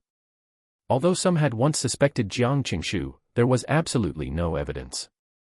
More than 20 years had passed, and everything had faded away. Aside from a few veterans within the group, barely anyone even knew that Jiang Qingjun was the true founder of Jiang Real Estate. Zhao Yanyu pursed her lips, staring intently at Jiang Lang, trying to read something from his face. After a long while, she said softly, "There's no physical evidence or witnesses. Just a few pieces of paper can't prove that Jiang Qingshu killed his older brother. Unless we reopen the case for investigation. But with so much time having passed, I'm afraid." Before she could finish, Jiang Lang interrupted her, "Why don't you check what's recorded on the USB drive?" The USB drive. Could it be that it recorded the process of Jiang Qingshu committing the murder? That was impossible. How could anyone keep something like that, especially from over 20 years ago? Looking at Jiang Lang's half-smiling expression, Zhao Yanyu suddenly felt a bit of dread. She swallowed hard and said, pretending to be calm, "How can I watch it without a computer? It's fine, I happen to have a laptop in my car." Jiang Lang shook his head and said calmly. He came fully prepared. Zhao Yanyu's eyes narrowed, and she made a prompt decision, "Get in the car." Watching Zhao Yanyu leave in such a rush, Jiang Lang was somewhat helpless. He yawned, stood up, and followed her. In the above-ground parking lot, there were few people around, and the empty space felt quite desolate. Inside the car, the atmosphere was somewhat silent. No. Brother, I was wrong. I'll give it to you. I'll give you the entire group. Put down the gun, okay? We're biological brothers. No, don't come over. Help. The desperate cries for help seemed as if they would tear through the screen. Bang, a gunshot rang out, and the men on the screen fell into a pool of blood. Clack. Zhao Yanyu slammed the laptop shut, fine beads of sweat on her forehead and her face somewhat pale. Phew. Zhao Yanyu took a deep breath, patted her rapidly beating chest, and looked dazed for a moment. After a long while, she said to Jiang Lang in a deep voice, her voice trembling slightly, "Who else has seen this video?" Jiang Lang's face was also somewhat pale. This was also his first time seeing the video. The cries for help before death, that frantic voice, and that terrifyingly desperate fear seemed to project clearly through the screen, making one feel it vividly. He felt an indescribable sense of disgust in his heart. "No one. You're the first." He swallowed and said slowly. Zhao Yanyu nodded slightly and said solemnly to Jiang Lang, "I'm taking this." With that, she picked up the document folder and got out of the car, her face filled with solemnity. Yet Jiang Lang wasn't surprised. Once this kind of thing was brought out, it wasn't something he could keep in his possession. He only wanted one result: the downfall of the Jiang family. The sooner, the better. And the only ones who could help him achieve this goal were the police. He was just going with the flow, handing the evidence over to Zhao Yanyu. From here on, he just needed to sit back and watch the show. Jiang Lang gently tapped his fingers on the steering wheel, watching Zhao Yanyu's departing back with a cold gaze. 3 days later, a piece of news rushed onto the hot search list with lightning speed. Jiang Real Estate exposed in shocking scandal. Fratricide, a battle of interests. The truth comes to light, a secret silent for over 20 years finally surfaces. This is the live news broadcast. I'm Jiang Men, and I'm Lu Li. According to the latest news, regarding the nation's most watched case of illegal asset misappropriation, the chairman of Jiang Real Estate, Jiang Qingshu, has fully confessed to the illegal possession of firearms, the illegal shooting of another person, and the illegal misappropriation of another's property from 20 years ago. In the latest update, Jiang Bay City, the son of the chairman of Jiang Real Estate, is suspected of attempted rape, violent assault, and multiple other charges.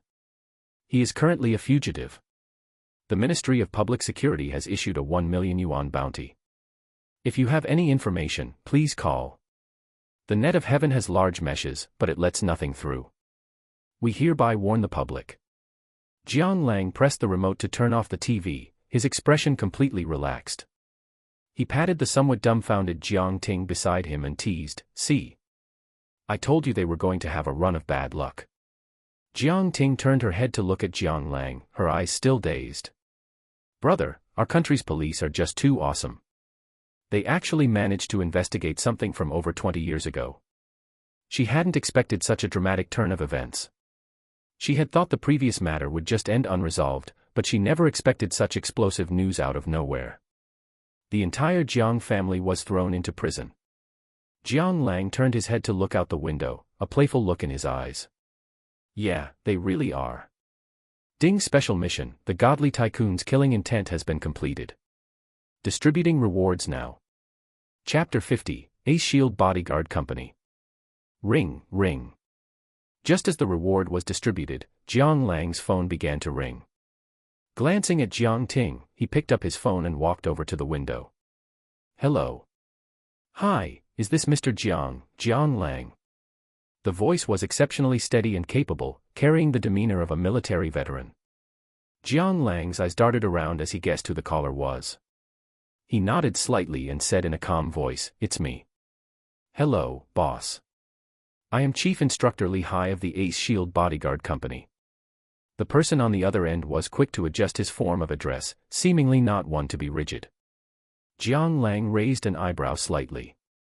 To be honest, he knew very little about the bodyguard industry. The only one he had ever heard of was Blackwater Abroad, and even that was from television. With that in mind, he followed up, "Tell me briefly, what is the current situation of the company?" "Certainly, boss." As Chief Instructor Li Hai explained, Jiang Lang raised his eyebrows at times and looked shocked at others, his expression incredibly complex. Ace Shield's bodyguard headquarters was located in the capital of China, and it possessed a special driving training base in the Qilu region, a tactical shooting base in Southeast Asia, a special anti-terrorism training base in Europe. The quality requirements for incoming members were extremely stringent, only admitting recently retired Special Forces personnel who met 27 international standards, and conducting elimination training according to special standards applicable in North America, Europe, and Israel. As a top-tier domestic security company, they provided not only domestic personal and asset protection, but also ample armed protection abroad, even in high-risk or hostile regions. They really have some serious capabilities. Jiang Lang couldn't help but marvel. Although they might not compare to the famous Blackwater International, they weren't pushovers either and could still hold their own. For Jiang Lang at the moment, this was more than enough. Pursing his lips, Jiang Lang said calmly, "I've got the general picture. I want to ask, do we have people in Shanghai? If so, send them over as soon as possible." "Boss. It just so happens that a security team is returning to the country after a mission abroad. As soon as they step off the plane, I'll arrange for them to head over." MHM. Hanging up the phone, Jiang Lang breathed a small sigh of relief. Now that he had a massive estate and business, safety came first. Besides, Jiangbei City hasn't been caught yet, which actually made him feel a bit uneasy, as if something bad was bound to happen. Having bodyguards around would make him feel a bit more at ease. Just then, his phone rang again. "Hey. Jiang Lang, where is your house?" Zhao Yinyu's voice came through. Jiang Lang scratched his head and said with some confusion, "My house? Are you coming over to hang out?" "What nonsense. I'm here to return your car. Do you want it back or not? Besides, didn't you say you wanted someone to teach your sister etiquette?" "I've already brought a butler over," Zhao Yinyu said, rubbing her temples helplessly. "All right. I'm at Thomson Riviera. Call me when you arrive, otherwise they won't let you in downstairs." "Thomson Riviera? No need, my family has a place there too. I'll drop by to visit some other day." Holy crap, people in medicine are really loaded. You have houses everywhere. Jiang Lang curled his lip, complaining inwardly. Pausing, Zhao Yinyu's voice sounded again, "By the way, which building are you in? I almost forgot to ask." "Building A. The penthouse. Not bad. I remember the penthouse is the crown jewel of the estate, costing over 300 million. All right. I'll be there in about an hour." Hanging up, Jiang Lang checked the time and said to Jiang Ting on the sofa, "It's almost 12. Let's go downstairs for lunch." "Okay, brother." Without driving, the two of them walked to the opposite side of Thompson Riviera's main gate. Many restaurants had opened here. Besides serving the residents of Thompson Riviera, they also catered to many passing tourists. Thus, the prices weren't that exorbitant, and ordinary people could afford to splurge on a meal here if they gritted their teeth. Catherine Western Restaurant. A 2022 Black Pearl-nominated Western restaurant, it was adjacent to the Huangpu River and located opposite Thompson Riviera. The environment was lovely, offering both indoor and outdoor dining. Most importantly, it was relatively quiet, so you could barely hear the conversations from adjacent tables. Jiang Lang ordered a set menu for 2,088 yuan, a price that was practically dirt cheap to him. However, there was a lot of food: beef Wellington, fruit salad, creamy mushroom soup, French foie gras rolls, and so on, filling the entire table. The two of them looked at each other, said no more, and dug right in, leaving the people at the neighboring table dumbfounded. Whether it was because his body had been enhanced by the system or something else, Jiang Lang found that he had an exceptionally good appetite now and could eat an enormous amount. One of him could easily match the appetite of 7 or 8 burly men. If he were to switch careers to become a mukbang streamer, he would probably make a fortune. Belch, letting out a comfortable burp, Jiang Lang picked up a napkin to wipe his mouth. The taste was good, except for that creamy mushroom soup, which he really couldn't stomach because it contained cilantro. Seeing Jiang Ting drinking it with relish, he muttered to himself that one day, he would burn all the cilantro in the world. Puffed, patooey. Wrinkling his nose, he asked Jiang Ting, "Are you full? If not, we can order some more." Jiang Ting shook her head like a rattle and quickly put down her soup spoon, saying, I'm full." Jiang Lang nodded. After calling the waiter over to settle the bill, Zhao Yinyu's call came through. "Hey! Where are you? I'm already at your door." Her voice was filled with resentment. "Wait a moment, I'm coming over now," Jiang Lang replied casually, pulling Jiang Ting along as he left. Back home. "Uncle, please have some tea. Sister, this is for you." Jiang Ting respectfully poured 2 cups of tea and handed them over. Zhao Yinyu accepted it with a smile and half-jokingly said, "Thank you, little sister. By the way, I don't even know your name yet." "My name is Jiang Ting," Jiang Ting said softly, sitting down next to Jiang Lang. Zhao Yinyu nodded, then turned to look at an elderly man next to her who had white hair but a youthful complexion, was well-maintained, and wore a Zhongshan suit. "Uncle Fu, I'll leave the rest to you." Uncle Fu took a gentle sip of tea, set down his cup, and glanced at the two of them, a subtle, unreadable glint flashing in his eyes. "Hello, Miss Jiang. I wonder to what extent you wish to learn." His voice was gentle and refined, carrying a pleasant warmth like a spring breeze. Jiang Ting looked at Jiang Lang with some embarrassment. She didn't know either. Jiang Lang raised an eyebrow. The system only required Jiang Ting to learn etiquette, but indeed did not specify to what level. After thinking for a moment, he said, "Uncle Fu, let's just go by your standards. Whenever you feel she is qualified, that will do." He passed the buck to the other party. If it really didn't work out, he could just find someone else then. The corner of Uncle Fu's mouth twitched slightly, feeling a bit of a headache. Gritting his teeth, he finally said, "All right then." Seizing the opportunity, Jiang Ting smiled sweetly and said, "Then from now on, I will be in your care, teacher." Uncle Fu nodded slightly, accepting her gesture of respect. After they chatted for a while, Zhao Yinyu waved at Jiang Lang. "Jiang Lang, come over here for a second." Chapter 51, Are young people these days really this awesome? Jiang Lang gave Zhao Yinyu a strange look, then nodded slightly to Jiang Ting.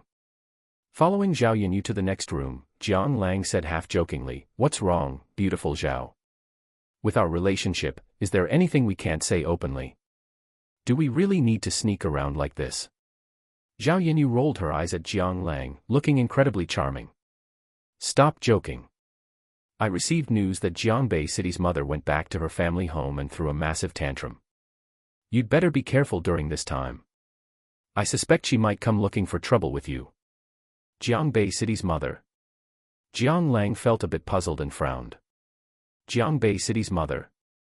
Wasn't she arrested? We looked into it. Zhang Xiaoling, Jiangbei City's mother, knew nothing about what happened back then, and she never interfered in the management of Jiang real estate. Hey, Jiang Lang sneered. Honestly, he believed at most 10% of this excuse. Having been the mistress of the Jiang family for so many years, how could Zhang Xiaoling not know? Either she hid it too deeply, or some external force had interfered. He turned his head to look out the window and asked indifferently, who is behind Zhang Xiaoling? The Beijing Zhang family, one of the 4 great families. The family head was the personal bodyguard of the top leader back then, and he is still alive.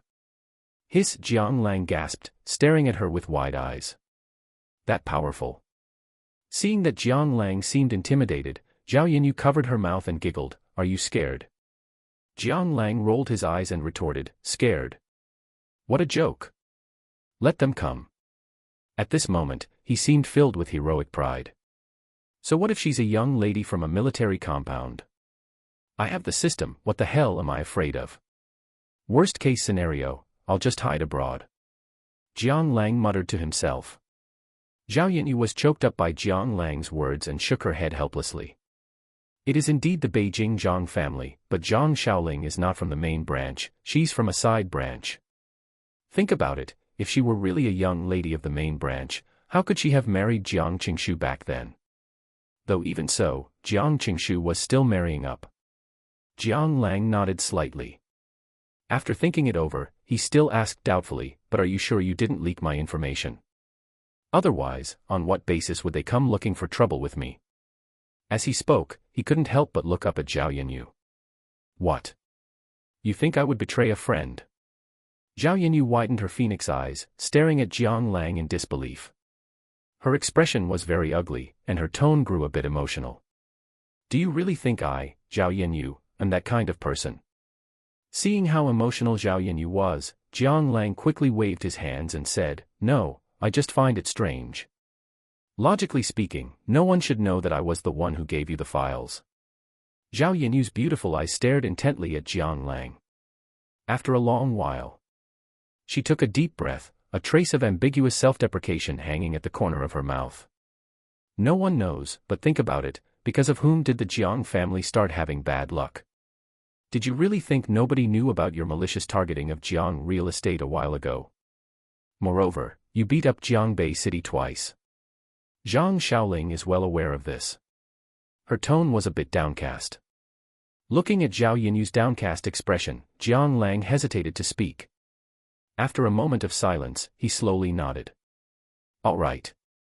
I understand. Zhao Yinyu glanced at Jiang Lang, then turned and left. Looking at her retreating figure, a bitter smile appeared on the corner of Jiang Lang's mouth. He knew his words just now were inappropriate, and he shouldn't have doubted her, but he hadn't expected Zhao Yinyu to react so strongly. Sigh. After sighing, he shrugged and walked out of the room. When he walked out, Jiang Ting was all alone in the living room, looking at him somewhat at a loss. On the dining table nearby, there was still a key to the Lamborghini Veneno. Brother. Is Sister Zhao angry? She looked at Jiang Lang with a face full of confusion. It's nothing. Jiang Lang rubbed Jiang Ting's head and changed the subject. By the way, what did Uncle Fu say? Jiang Ting shrunk her neck and said, the teacher said that starting officially tomorrow, it will be from 10 a.m. to 3 p.m. The rest of the time, he has to go back to take care of the master and mistress. Oh, and he also said that to avoid wasting time, he will stay here for lunch at noon. Jiang Lang nodded slightly. All right, I got it. On the other side, a Rolls-Royce was weaving through the streets. Wearing white gloves and holding the steering wheel, Uncle Fu quietly glanced in the rearview mirror at Zhao Yinyu, who was sulking alone, and said softly, Miss, are you angry with young Master Jiang? No, Zhao Yinyu pouted and turned to look out the window, saying no more. Seeing this, Uncle Fu smiled knowingly. He had served the Zhao couple for many years, and he had watched Zhao Yinyu grow up. He could tell at a glance whether she was angry or not. Shaking his head, he drove toward Tangong Villas. Upon arriving at Tangong Villas, Zhao Yinyu opened the car door with a bang and got out of the car in a huff. Uncle Fu smiled bitterly. He quickly closed the door gently, placed the key in the hand of a servant who ran over, and then asked, where is the master? Replying to the manager, the master is currently reading in the study. All right. Park the car for me. He glanced over and ordered. Yes. Tangong Villas, Zhao Family Villa, study. A knock came at the door, knock, knock, knock. Zhao Ligua closed the book in his hand and said calmly, come in. Uncle Fu pushed the door open and stood respectfully by the side. Master. Zhao Ligua shook his head helplessly.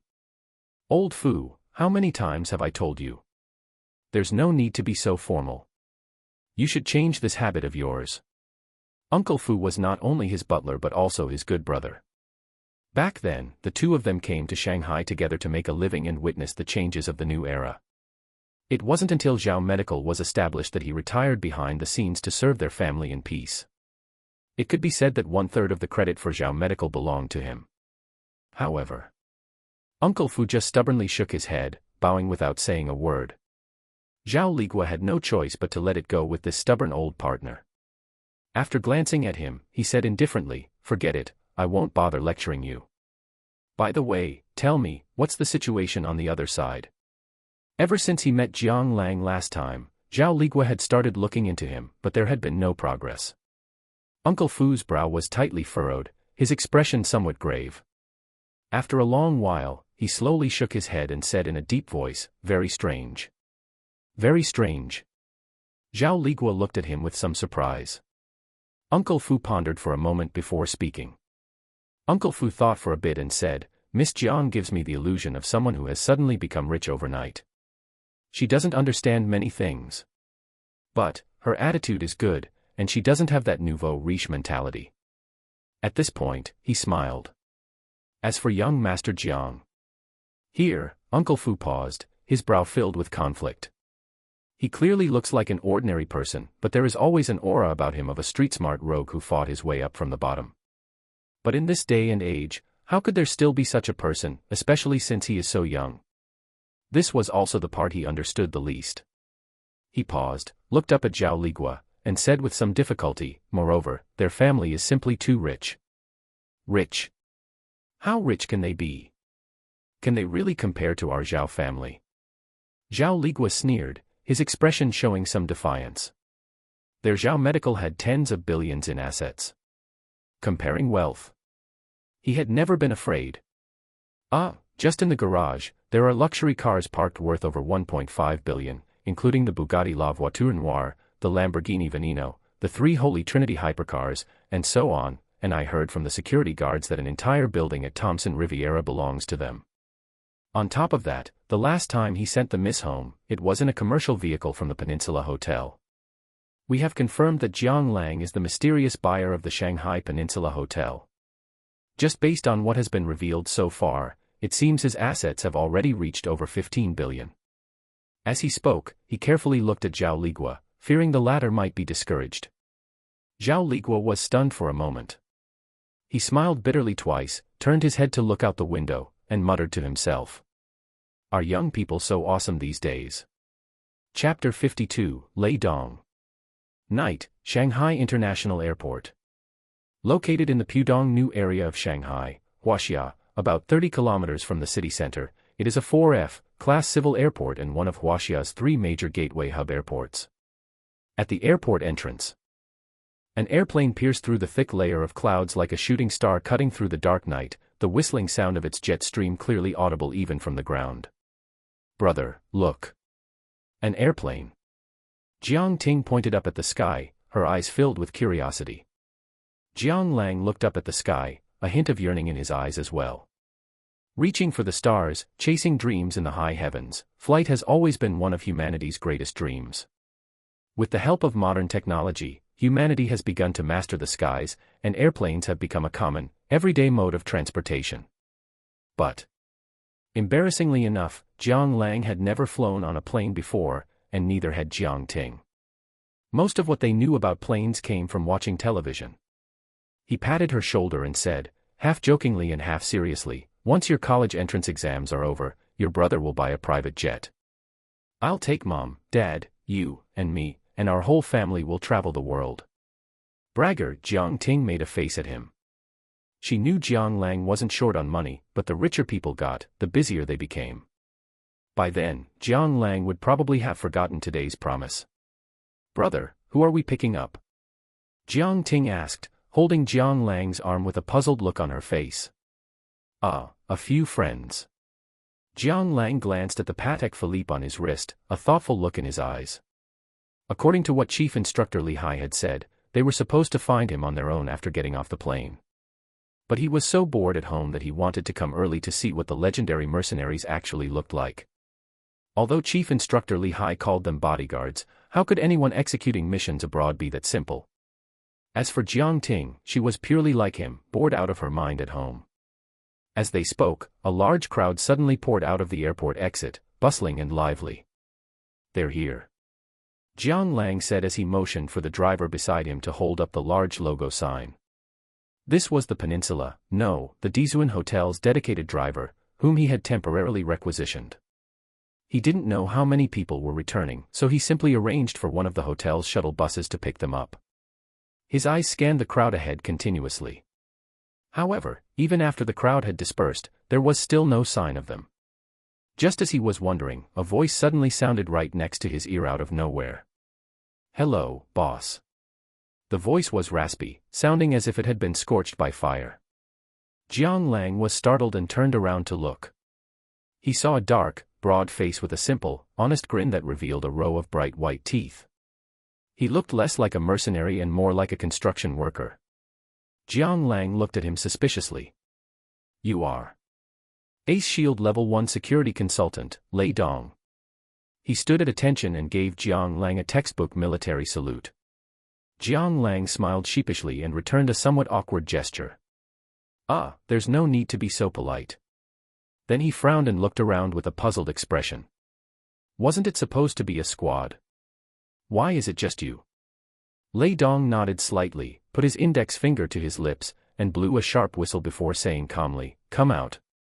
Then, Jiang Lang saw people emerging one by one from around the corners of the walls, the edges of the flower beds, and behind the roadside billboards. Holy crap! Where did they all come from?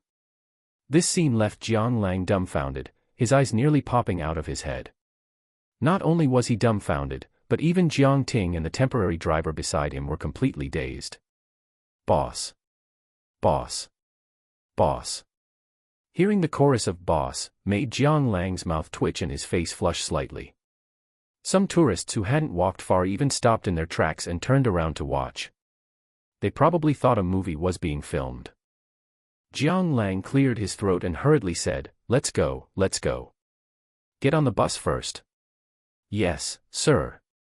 Inside the Dizuan Hotel shuttle bus, there was absolute silence. Jiang Lang pursed his lips and glanced around. The bus was almost full, with roughly 40 people. He didn't know if this was a normal squad size, but it felt like a lot of people. Perhaps because they spent years executing missions abroad, or perhaps because they had finally reached a safe place, the tight nerves of these bodyguards, or rather, mercenaries, finally relaxed. Most of them fell asleep the moment they got on the bus, and the few who remained awake were bleary-eyed. Soft snoring echoed through the bus from time to time. Jiang Lang turned his head to look out the window. Against the backdrop of the night, the cars on the street lined up bumper to bumper, looking like a flowing string of dazzling pearls or rows of twinkling stars in motion.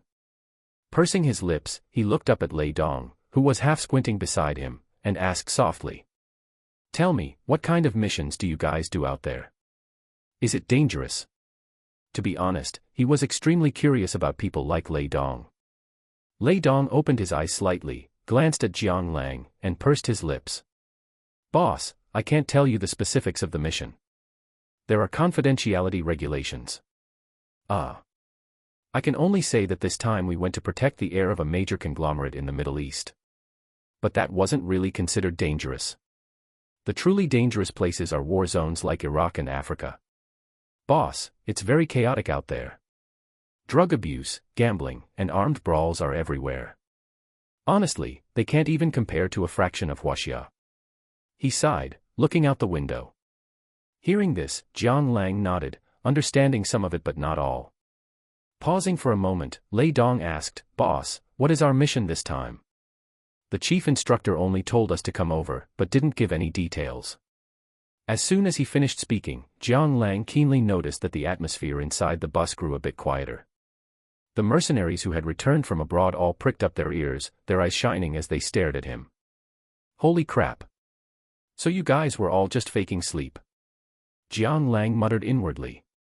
After a moment of thought, he spoke slowly, I'd like to hire you as my private bodyguards. Lei Dong nodded. They were already well accustomed to this kind of assignment. After thinking for a moment, he asked, are we going abroad? To Africa, the Arab world, or Russia and Ukraine? But since those places are still at war, I suggest contacting headquarters in advance to secure heavy firepower and equipment. Holy crap! What a warmonger! Jiang Lang quickly waved his hands and explained, no, we're staying domestic. Even if we go abroad, it'll just be for tourism. He paused. Then he said to Lei Dong, isn't this a bit of a waste of your talents? An excited gleam flashed in Lei Dong's eyes, and he shook his head like a rattle. No, no, no. You're the boss, how could it be a waste of talent? With that, he roared to the back of the bus, brothers, are you willing? We are. The response was deafening and thunderous, leaving Jiang Lang a bit bewildered. Is there a need to be this happy? Jiang Lang muttered, his expression filled with confusion. As if seeing Jiang Lang's confusion, Lei Dong explained with a smile, no one would risk their life with their head on the line if it weren't for the money. By the way, what about the salary? Chapter 53, Car Accident. Salary. Jiang Lang raised an eyebrow, he wasn't too clear about this. He glanced at Lei Dong, whose eyes were shining with a mercenary glint, and asked back, tell me, how is your salary calculated? Lei Dong thought for a moment, pursed his lips, and said, for us working abroad, the daily wage usually reaches $500, and if it's wartime, it doubles. Because our company's commission is quite reasonable, over the course of a year, when converted to RMB, we can earn at least around 1.5 million. Of course, that's assuming you can survive. Speaking of this, he paused slightly, as if reminiscing about something, his eyes carrying a hint of inexplicable nostalgia. After a pause, he continued, as for me, as a level 1 security consultant, I have some reputation abroad, so I make around 3 million a year. Hearing this, Jiang Lang nodded slightly. This salary was undeniably high, basically on par with the top leadership of a large company. But when he thought about how they were living life on the edge, he felt this salary wasn't excessive at all. Lei Dong watched the unmoved Jiang Lang, gritted his teeth, and said, boss, if we are in the country, you don't have to pay that much. I'll take 200, no, wait, half is enough. Others chimed in, boss, hire me, hire me. 1 million is enough for me. I'll take 800,000. I'll take 700. I'll take 600. Damn. Can you guys stop competing so hard? Someone couldn't take it and started cursing directly. Jiang Lang looked at everyone, torn between laughter and tears. He had been wondering what a reasonable salary was, not expecting to be misunderstood. He twiddled his fingers in his lap and said calmly, the salary remains unchanged, 1.5 million a year for the others, 3 million for Lei Dong, and a 10% raise for every 3 full years of service. I will have Chief Instructor Li Hai set up a dedicated account later, and I will pay your salary separately, not through the company account. Those willing can stay. He had just done the math. Even if he added them all up, 40 people, it would only be a little over 60 million. He earned that back in one day just by checking in, it was nothing. Willing, we're willing. Lei Dong patted his chest, guaranteeing it. I'm willing too. Damn. With such good benefits, only a fool wouldn't be willing. Boss, you are like my second parents. From now on, I'll hit wherever you point, no complaining. Everyone howled, their expressions excited. If they could, who would want to leave their hometown? They couldn't even go home all year round. The reason they went out was just to make money. Same benefits, no need to risk their lives, and they can stay in the country. Anyone who isn't willing is a moron. At this moment. Since getting on the bus, Jiang Ting had been fast asleep. She rubbed her eyes hazily, looking at the extremely excited crowd, completely bewildered. Brother, what's wrong with them? She said, yawning. Jiang Lang ruffled her hair and smiled, "It's nothing. These are the bodyguards I found for you." "Bodyguards?" Jiang Ting widened her eyes. Lei Dong patted his chest and said emphatically, "Boss. Don't worry, from now on, the young Mrs. Safety is on us. Unless we are all dead, we will never let anyone harm a single hair on the young Mississippi. Brothers, am I right?" "Right," the voices were unanimous, soaring with heroic spirit. However, just at this moment, screech, the sound of tires braking sharply echoed in their ears. Bang. At this moment, the world seemed to stand still. Accompanied by the sound of metal scraping and tearing, the entire bus jerked upward. Amidst the spinning world, Jiang Lang hit his head on the tempered glass of the bus, a large bloody bump swelling on his forehead. Everyone on the bus was thrown about in chaos. He rubbed his head, and a trickle of blood slid down from his forehead through his hair, soaking his eye socket. It looked somewhat ferocious. He shook his head and hurriedly patted Jiang Ting in his arms. Little sister, are you okay?" "I'm okay, brother. I'm fine, how about you?" Jiang Ting looked up, her brows furrowed, her face a bit pale. Jiang Lang breathed a slight sigh of relief. In the dangerous moment just now, he only had time to shield Jiang Ting beneath him. "I'm fine too," Jiang Lang replied, then shouted at the driver, "What's going on?" There was no reply. Jiang Lang's eyes narrowed. He then realized that due to the violent impact, the entire front of the bus was deeply caved in, and the windshield was shattered all over the ground. The driver was hunched over, buried in the steering wheel. It was likely he was in grave danger. Through the broken window, Jiang Lang could see a small truck overturned in the middle of the road, emitting smoke, its lights flickering. It was also in a horrific state. Jiang Ting let out a scream, her face full of terror. "Brother, someone died." Jiang Lang unbuckled his seatbelt, having no time to think carefully. He stood up and shouted, "Go, let's get off the bus first." "Boss, wait." Lei Dong was also dizzy from the impact, but he still stopped Jiang Lang. "A few of you, go over and take a look," he ordered, his expression grim. Years of mercenary life had made his vigilance very high. This is Shanghai, and it's the city center. Logically speaking, trucks like this are usually only allowed to enter the city after 12 midnight. How could it just happen to appear here now? The two bodyguards near the door looked at each other and kicked the door with force. Bang, bang, bang. However, perhaps because of the violent impact, the door was deformed and seemed incredibly stuck. At this moment, a strong smell of gasoline suddenly wafted up from under their feet, and the entire carriage began to heat up rapidly. Now, Jiang Lang could no longer hold back. His expression changed drastically, and he shouted directly, "Let me." He suddenly broke free from Lei Dong's restraint, ran forward, and kicked hard.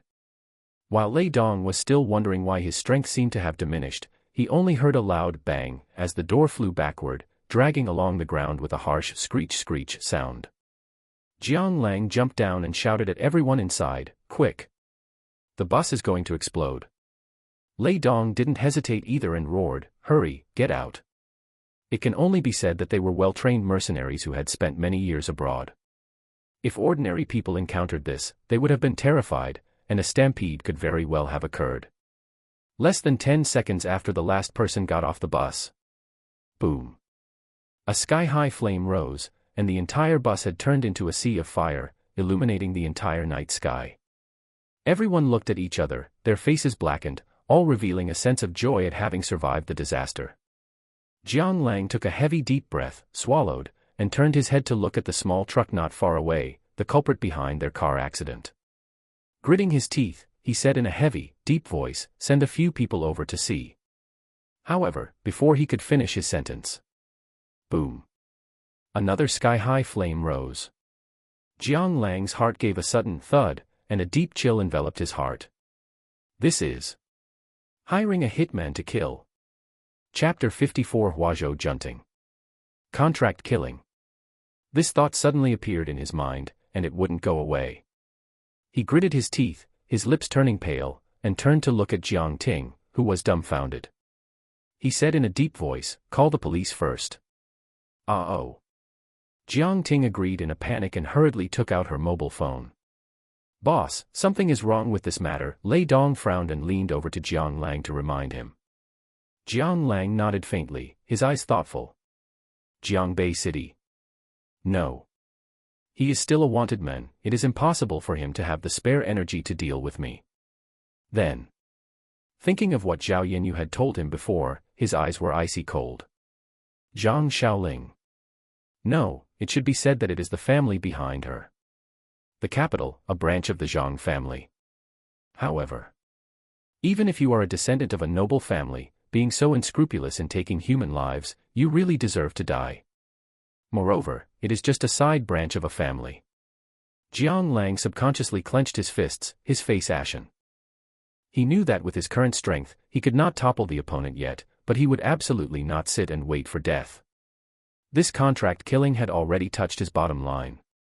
The next day, a piece of news rushed onto the local hot search in Magic City. Small and medium-sized trucks appeared in the city center, causing 2 deaths. Unregulated driving, relatives weeping. Strict investigation. Why are there trucks entering the city center when there are regulations on entry times? This is real-time news. I am Zhang Men, I am Lu Li. Last night at 10 o'clock, on the elevated bridge section of the city center, a hotel bus and a small to medium-sized truck collided.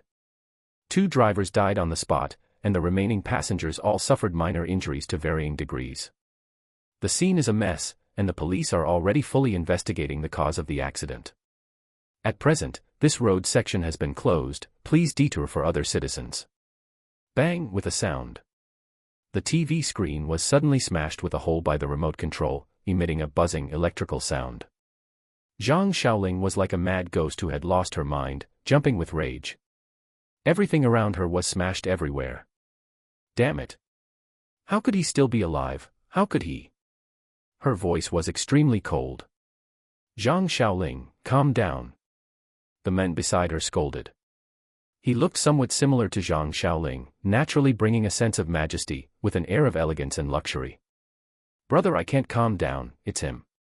He killed our family, and your nephew was arrested by the police, life and death unknown. You have to help me get revenge. Zhang Xiaoling knelt on the ground, hugging the other party's thigh, wailing incessantly, her voice hoarse. Zhang Jingguo's expression changed slightly. He was equally heartbroken by the encounter of his sister's family. After hesitating for a moment, he raised his head and glanced at the old man on the high seat, his eyes filled with a bit of pleading. Dad. Zhang Tianxiong, the head of their Zhang family's Magic City branch, came to Magic City alone to struggle back then, expanding the family, once ranked as the 3rd in command of Magic City, with many disciples under his command. Even if he has been retired for many years, his remaining prestige is still there. The old man tapped his cane heavily, coughed lowly, looked at Zhang Jingguo expressionlessly, and said coldly, "The person you sent." Zhang Tianxiong's gaze made him a little fearful, and he said with a pale face, I just wanted to avenge my sister. Humph! Zhang Tianxiong glanced at the other party faintly, and let out a cold snort. So, you hired a hitman? Do you think it's 20 years ago? Just throwing someone into the Huangpu River, without anyone knowing. Now, where is there no surveillance?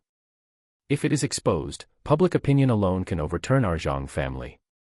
Not to mention those from the Zhao family and Song family. I'm afraid they will tear us apart like hungry wolves without mercy. Zhang Jingguo's face was a bit unwilling, and he couldn't help but say, then what should we do? Just watch my sister's family. Before he finished speaking, he was interrupted by Zhang Tianxiong with a wave of his hand.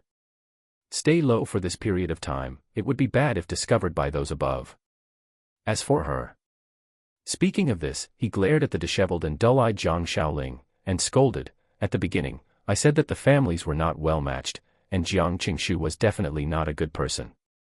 Look at you, what has that brat Jiangbei City been spoiled into? He was cursing, his face ugly, and finally sighed, and ordered, after a while, I will find a way to take action. Now just lock her at home, she can't go anywhere. Yes. Zhang Jingguo responded with a mournful voice, looked at the soul-lost Zhang Xiaoling, and shook his head helplessly. 3 days later. Magic City, Huazhou Junting. In this sleepless city of the East, there is such a saying, in the West there are Tangong villas, in the East there is Huazhou Junting. In just 8 words, it summarizes 2 top villas in Magic City. Belonging to the east and west districts of Magic City, top luxury homes born in different eras, yet they have many similarities in their work. It seems to be twin top luxury homes, with the Huangpu River as the axis of symmetry. Tangong Villas is also where Zhao Yenyu's family lives. Next to it is the famous Shijiao Hotel, but Tangong Villas was bought out 10 years ago. And the place where Jiang Lang came today is Huazhou Junting, located in the eastern suburbs. The state guest house next to it is not inferior to the fame of Shijiao Hotel. Mr. Jiang, Ms. Jiang, please look. On the tree-lined lawn, a female sales manager pointed to the front and introduced. In front is the House King, currently on sale in our Huazhou Junting, British Tudor style. The ground is a 2-story plus attic design, with an area of 2,100 square meters, a basement area of 700 square meters, with a full light sunken courtyard. The floor height of the first floor is 4.5 meters, the living room is over 8 meters high, and even the floor height of the basement and attic reaches 4 meters. The space scale is very luxurious. The garden area is as high as 2,000 square meters, each building is like standing on a green manor, and it is also equipped with a super large outdoor swimming pool and massage pool. Jiang Lang looked up, a super large luxury house that was unimaginably large, standing in a large area of big trees and greenery, the exterior of natural stone, the roof constructed of natural stone chips and imported ceramic tiles, exquisite architectural details, revealing the unique texture and nobility of European-style manners. He nodded slightly, looked at Jiang Ting beside him, and asked, "What do you think?"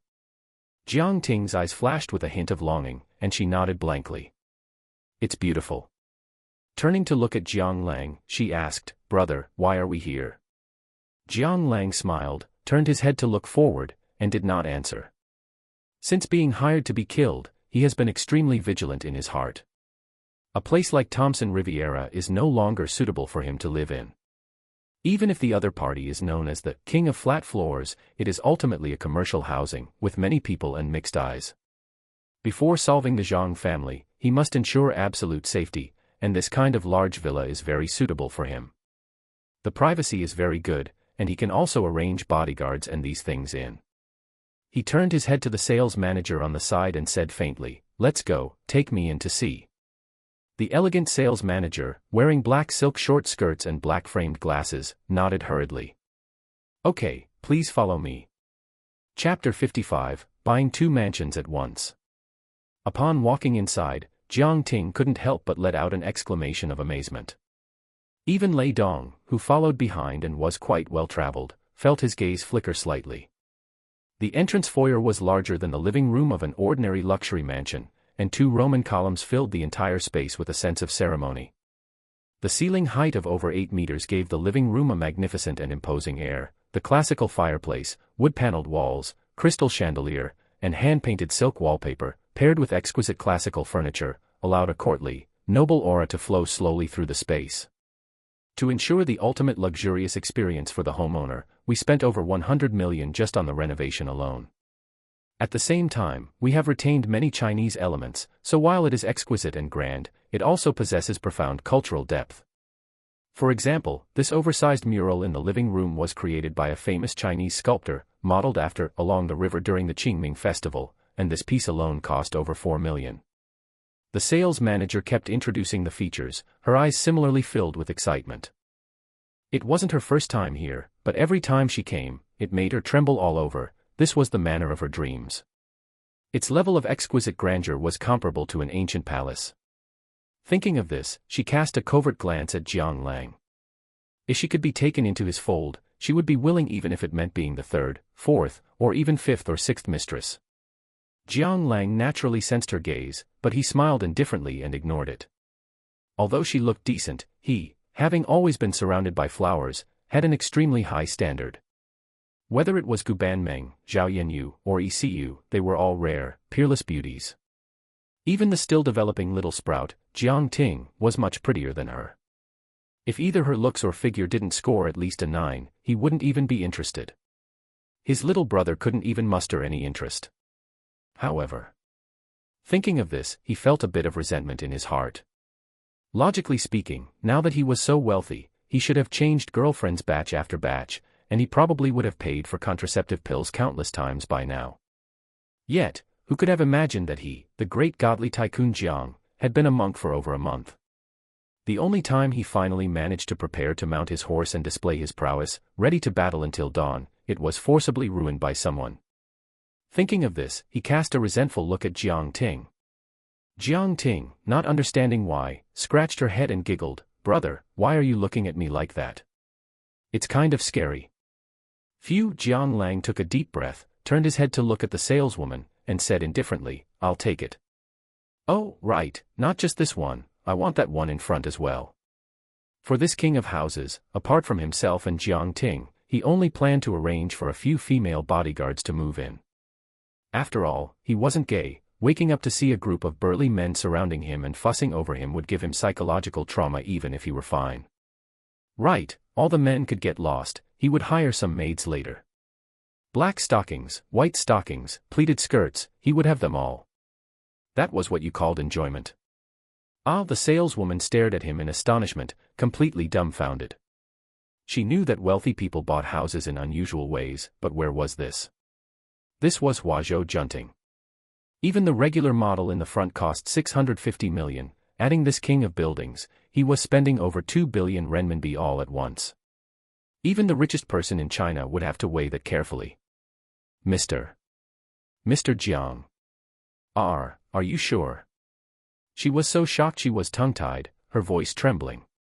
"Take me to the sales office," Jiang Lang said softly, turning to look out the window. The saleswoman gulped, "Oh, okay." Inside the sales office. Ding, card swipe successful, 2,120 million yuan received. When the sound of the successful card swipe rang out, the entire sales office was in an uproar. Countless female sales staff rushed to the windows, watching Jiang Lang and his entourage as they walked away, their eyes filled with flirtatious longing. This young Master Jiang is so handsome. Buying 2 villas in one go, not to mention seeing it, I haven't even heard of such a thing. A full 2.1 billion plus, I couldn't even earn the fraction in my entire life. They chattered incessantly, turning the entire sales office into a noisy mess. Someone turned to the manager and asked, her eyes full of curiosity, "Sisterly, did you manage to get his WeChat earlier? With such a powerful and handsome man, I don't believe you aren't tempted." "You little hussy, I think it's you who's tempted," the female manager retorted, pouting her lips. Turning to look at Jiang Lang's departing figure, she sighed slightly. She had tried, but unfortunately, Jiang Lang remained unmoved. "Brother, weren't you happy just now, having so many beauties swarming around you?" Walking along the tree-lined path, Jiang Ting teased him. Jiang Lang's face flushed slightly. Just inside, the saleswomen had acted like crazy people, casting flirtatious glances at him. They seduced him overtly and covertly, and he had seen countless pairs of bright, white rabbits. If not for his upright character and refusal to be swayed by beauty, he might have really fallen for it this time. With so many girls, even a waist made of iron couldn't withstand it. Ahem, with a low cough, Jiang Lang gave Jiang Ting a flick on the forehead and said indifferently, "Why are you telling the truth so bluntly?" He turned to look at Lei Dong and said indifferently, "Lei Dong, starting tonight, we will be living here. You guys don't need to sleep in the hotel anymore." These past few days, Jiang Lang had put them all up at the Dizuan Hotel, and crucially, he had arranged presidential suites for them, which was incredibly awesome. They could eat all kinds of delicious food to their heart's content without paying. He didn't know if it was because they had completely relaxed after returning to the country, but they went clubbing every night and brought girls back. Sleeping together under one blanket, group activities, it left Jiang Lang dumbfounded, and he could only exclaim that the city folks really knew how to play. However, after Lei Dong explained it to him, he understood. Post-traumatic stress disorder. They needed to vent the shadows and pressure brought by the war. In severe cases, some even needed to see a psychiatrist and take medication. And for men, the best way to vent stress was to find a woman and sleep with her. Although it didn't sound pleasant, the words were crude but the logic was sound. However, this had also led to many tourists complaining to the hotel. If he didn't bring them back soon, he was afraid Gubanmeng would come looking for him for a real-life PK. Lei Dong scratched his head and smiled honestly, "All right." Jiang Lang nodded and continued, "For this king of houses, apart from myself and Jiang Ting, you should arrange for the female bodyguards in the team to move in. As for the other male bodyguards, they should all live in the one in front. In the future, you can split into 2 shifts to keep watch nearby, that way you'll be less tired. You handle the specifics yourself. Lei Dong was slightly stunned. He had been wondering why Jiang Lang bought 2 luxury villas at once. He hadn't expected that one of them was for them to live in. With treatment like this, it would be a lie to say he wasn't moved. Guarantee to complete the mission. He saluted Jiang Lang, his voice steady. Jiang Lang stretched and said indifferently, let's go back and take a good look around to see what's still missing. Before he could finish speaking, ring, his phone suddenly rang. Chapter 56, Class Reunion. Hey. Langzi, have you finished your internship report? It's due tomorrow, came the voice of his roommate, Luo Yongkang, from the other end of the line. Internship report? Jiang Lang paused for a moment, then realized what he meant. Damn, I almost forgot. I'm still a senior on internship, a standard college student. He raised an eyebrow and asked in return, finished? What about you? For him, this was nothing. I just need the stamp. After I get off work, I'll just go find my supervisor. Oh, by the way, the group chat says there's a class reunion tonight. Are you coming? I heard your old flame, the beautiful Lu Hongyi, is coming too. Screw you, that's not true. You spend all day spreading rumors about me. Jiang Lang laughed and cursed. Lu Hongyi, the campus belle of Moda University, was also his classmate. The two originally didn't have much interaction, but during a club activity, Lu Hongyi accidentally twisted her ankle, and it was Jiang Lang who took her to the infirmary. Since they were in the same class and club, they saw each other often, and with this incident, they gradually became familiar with each other from then on. However, this also caused his then-girlfriend, Zhang Xiaoman, to throw a fit several times. Later, she even took advantage of when he wasn't paying attention and deleted her contact information. Thinking of this, Jiang Lang smiled helplessly and nodded in agreement, fine. Send me the location when the time comes. If it were before, honestly, he wouldn't have been interested in things like class reunions. After all, he hadn't been doing well before. Class reunions sound nice, but nowadays, they have long since lost their original meaning. It's all about showing off and comparing. The rich sit at one table, the middle class at another, and if you're not doing well, people won't even pay attention to you. Plus, with a few people who love to show off, what should have been a simple gathering becomes a competition between everyone, which is incredibly stressful. Okay, I'm hanging up now. I still need to contact those 2 bastards, Tang Zhongxi and Yang Tao. All right. Hanging up the phone, Jiang Lang let out a soft sigh and turned to look at Jiang Ting. I'm attending a reunion tonight, so I won't be eating at home. Jiang Ting nodded her little head. Okay, brother. 8 p.m. Shanghai, the Bund. This time, Jiang Lang didn't drive his 300 million worth Bugatti La Voiture Noire. He just wore a set of low-key luxury clothes without any visible logos and took a taxi over. Yo, Jiang Lang, why are you only here now? You'll have to punish yourself with 3 drinks later. Zhang Huiyu watched Jiang Lang step out of the taxi, a flash of contempt in his eyes. Jiang Lang ignored him and looked up at the Peninsula Hotel, no, wait, he should say Dizuan Hotel, his expression showing some surprise. He hadn't expected that this class reunion would coincidentally be held on his own turf. He glanced at Zhang Huiyu indifferently, his eyes filled with mockery. This guy was cut from the same cloth as Wei Fukai, another rich second-generation kid with a little family money, and one of Zhou Chengwang's many lackeys.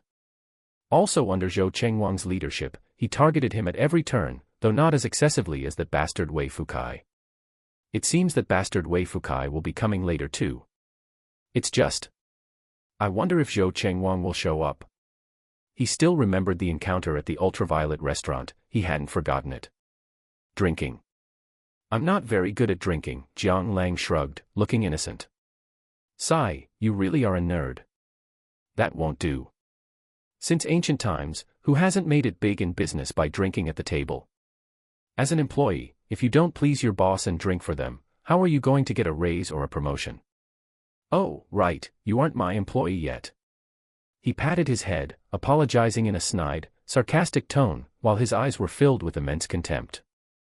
As a rich second generation, why would he need an internship? He had already partnered with Wei Fukai to start a company, and it was doing quite well. Hey, Boss Jiang, what are you saying? A boss teaching his employees, that's the same everywhere. Your words are worth more than 10 years of study. Jiang Lang turned to look, frowning. This was also a classmate from his class. He didn't expect him to have become Zhang Huayu's lackey too. Zhang Huayu patted the other guy's shoulder, looking smug. It's a pity, there aren't many people as sensible as you nowadays. As he said this, he looked pointedly at Jiang Lang. The two began to compliment each other, drawing the attention of quite a few passers-by. Jiang Lang shook his head, feeling helpless. What a trashy way to show off. He complained internally and walked away. Hey, don't walk away. Wait for me, we aren't done yet. The two were anxious. With the main target gone, who were they going to show off for? They hurriedly followed. Dizuan Hotel, 2nd floor, Ilong Pavilion Restaurant. As the former Chinese restaurant on the 2nd floor of the Peninsula Hotel, the design and decoration alone gave people a sense of the old Shanghai bund style, high-end and elegant. It was perfect for both gatherings with old friends and a bit of bourgeois flair. When Jiang Lang pushed open the door to private room 103, he found that quite a few people were already sitting inside, likely over 40. More than half the class had come, bragging and boasting, making it very lively.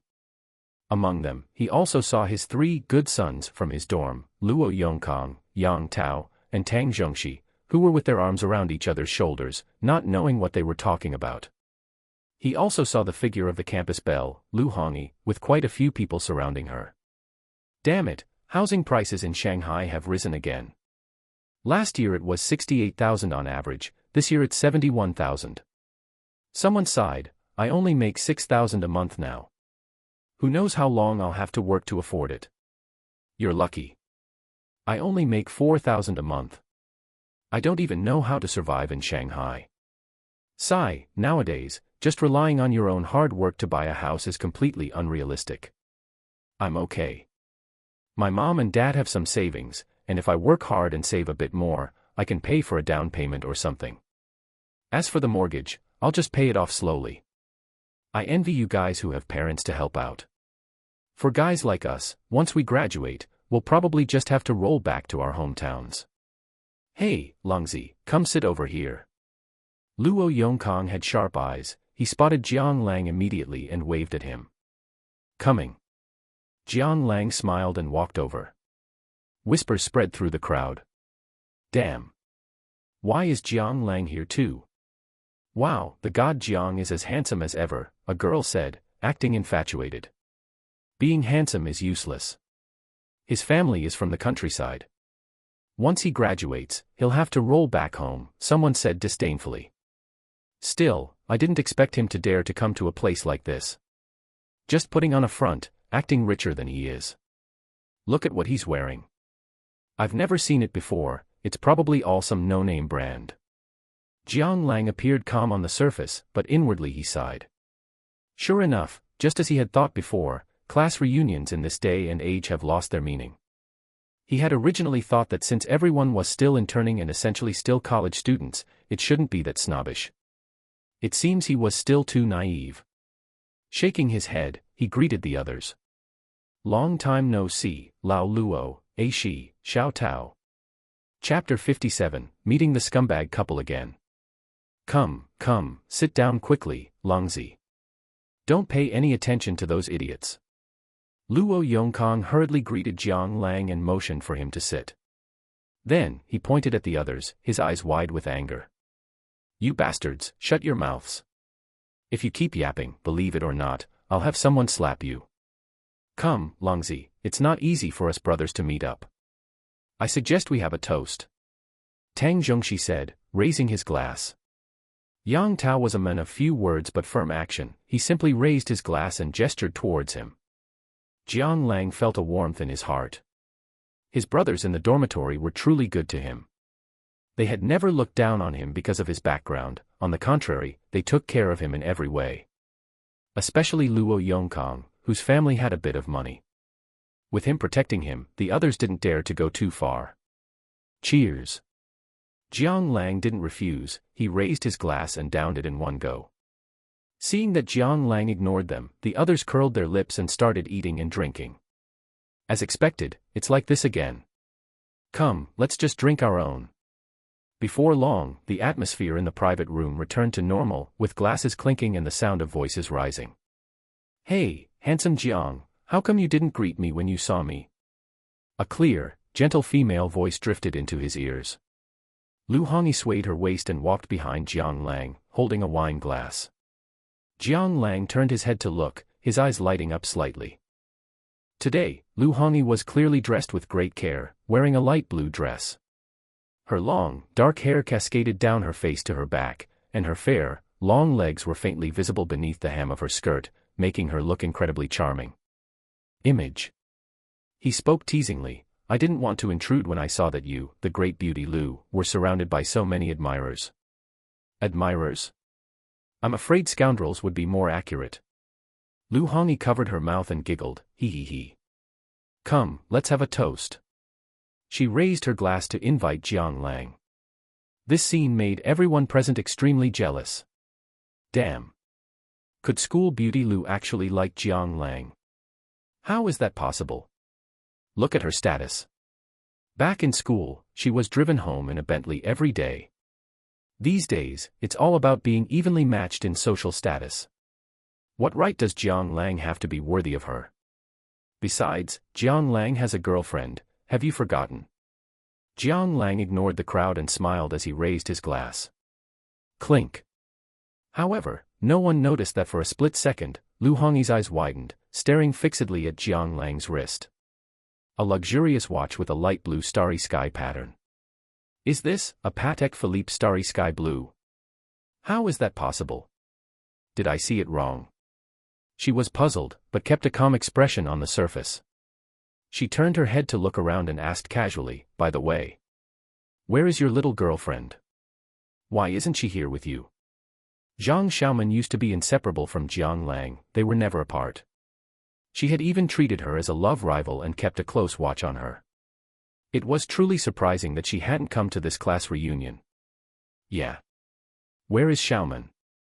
Longzi, did you lock Xiaoman up at home? The others in the dormitory also asked. Jiang Lang shrugged and was about to explain. Bang. Just then, the door to the private room was kicked open violently. Hello. My dear classmates, did you miss me? Wei Fukai walked in with an arrogant and domineering stride. Behind him followed Zhang Xiaoman, wearing delicate, light makeup and a sky-blue dress. She was already beautiful, and at this moment, she looked even more graceful and radiant. Young Master Wei is here. Sit, sit. Sit here, sit here. I've already reserved a seat for you, young Master Wei. Most people stood up and flattered him, looking like dogs wagging their tails, begging for a reward from their master. At this moment, Luo Yongkang suddenly stood up and shouted loudly at Zhang Xiaoman, Xiaoman, come over here, Longzi is here. As he spoke, he waved at Zhang Xiaoman, though his brows were furrowed. How could Zhang Xiaoman be walking with that scumbag Wei Fukai?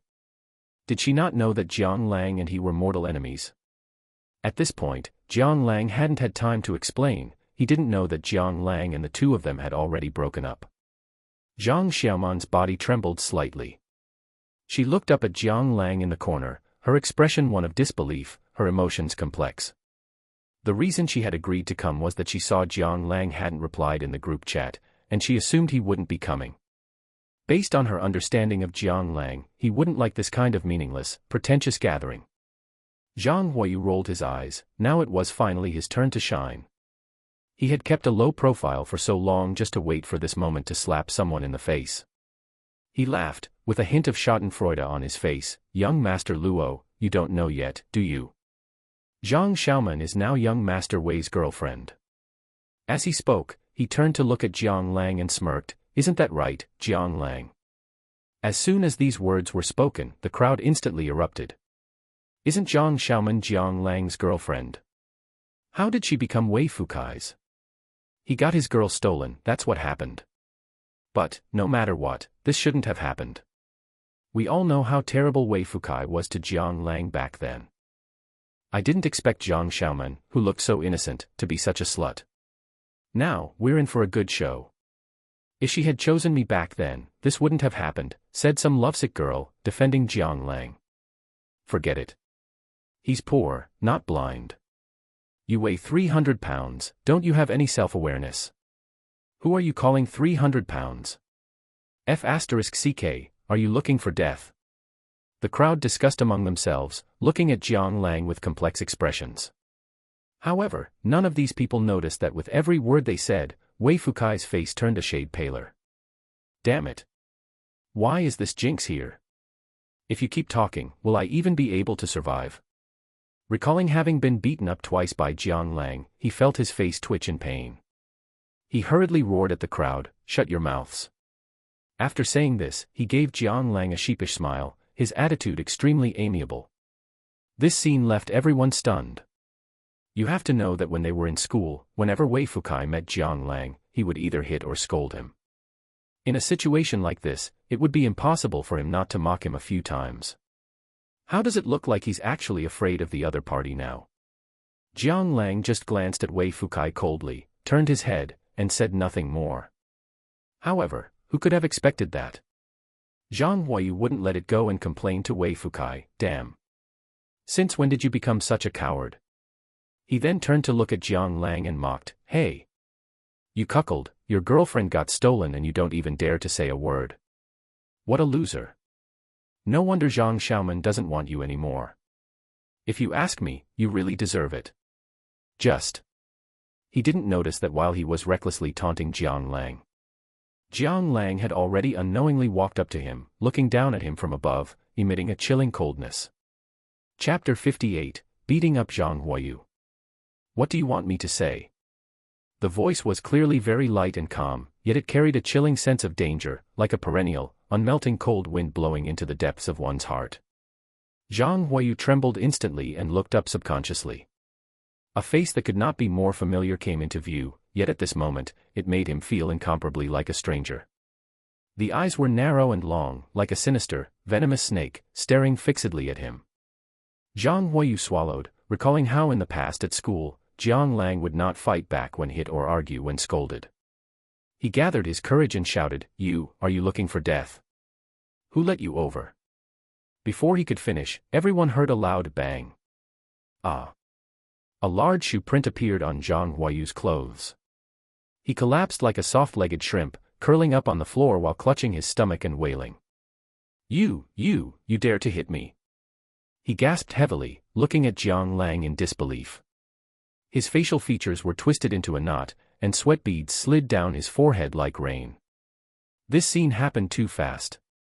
It left everyone shocked and angry, drenched in cold sweat. Zhang Huayu was beaten right before their eyes. Didn't this mean life wouldn't be easy for them in the future? But if they could earn Zhang Huayu's favor, their future days might be comfortable.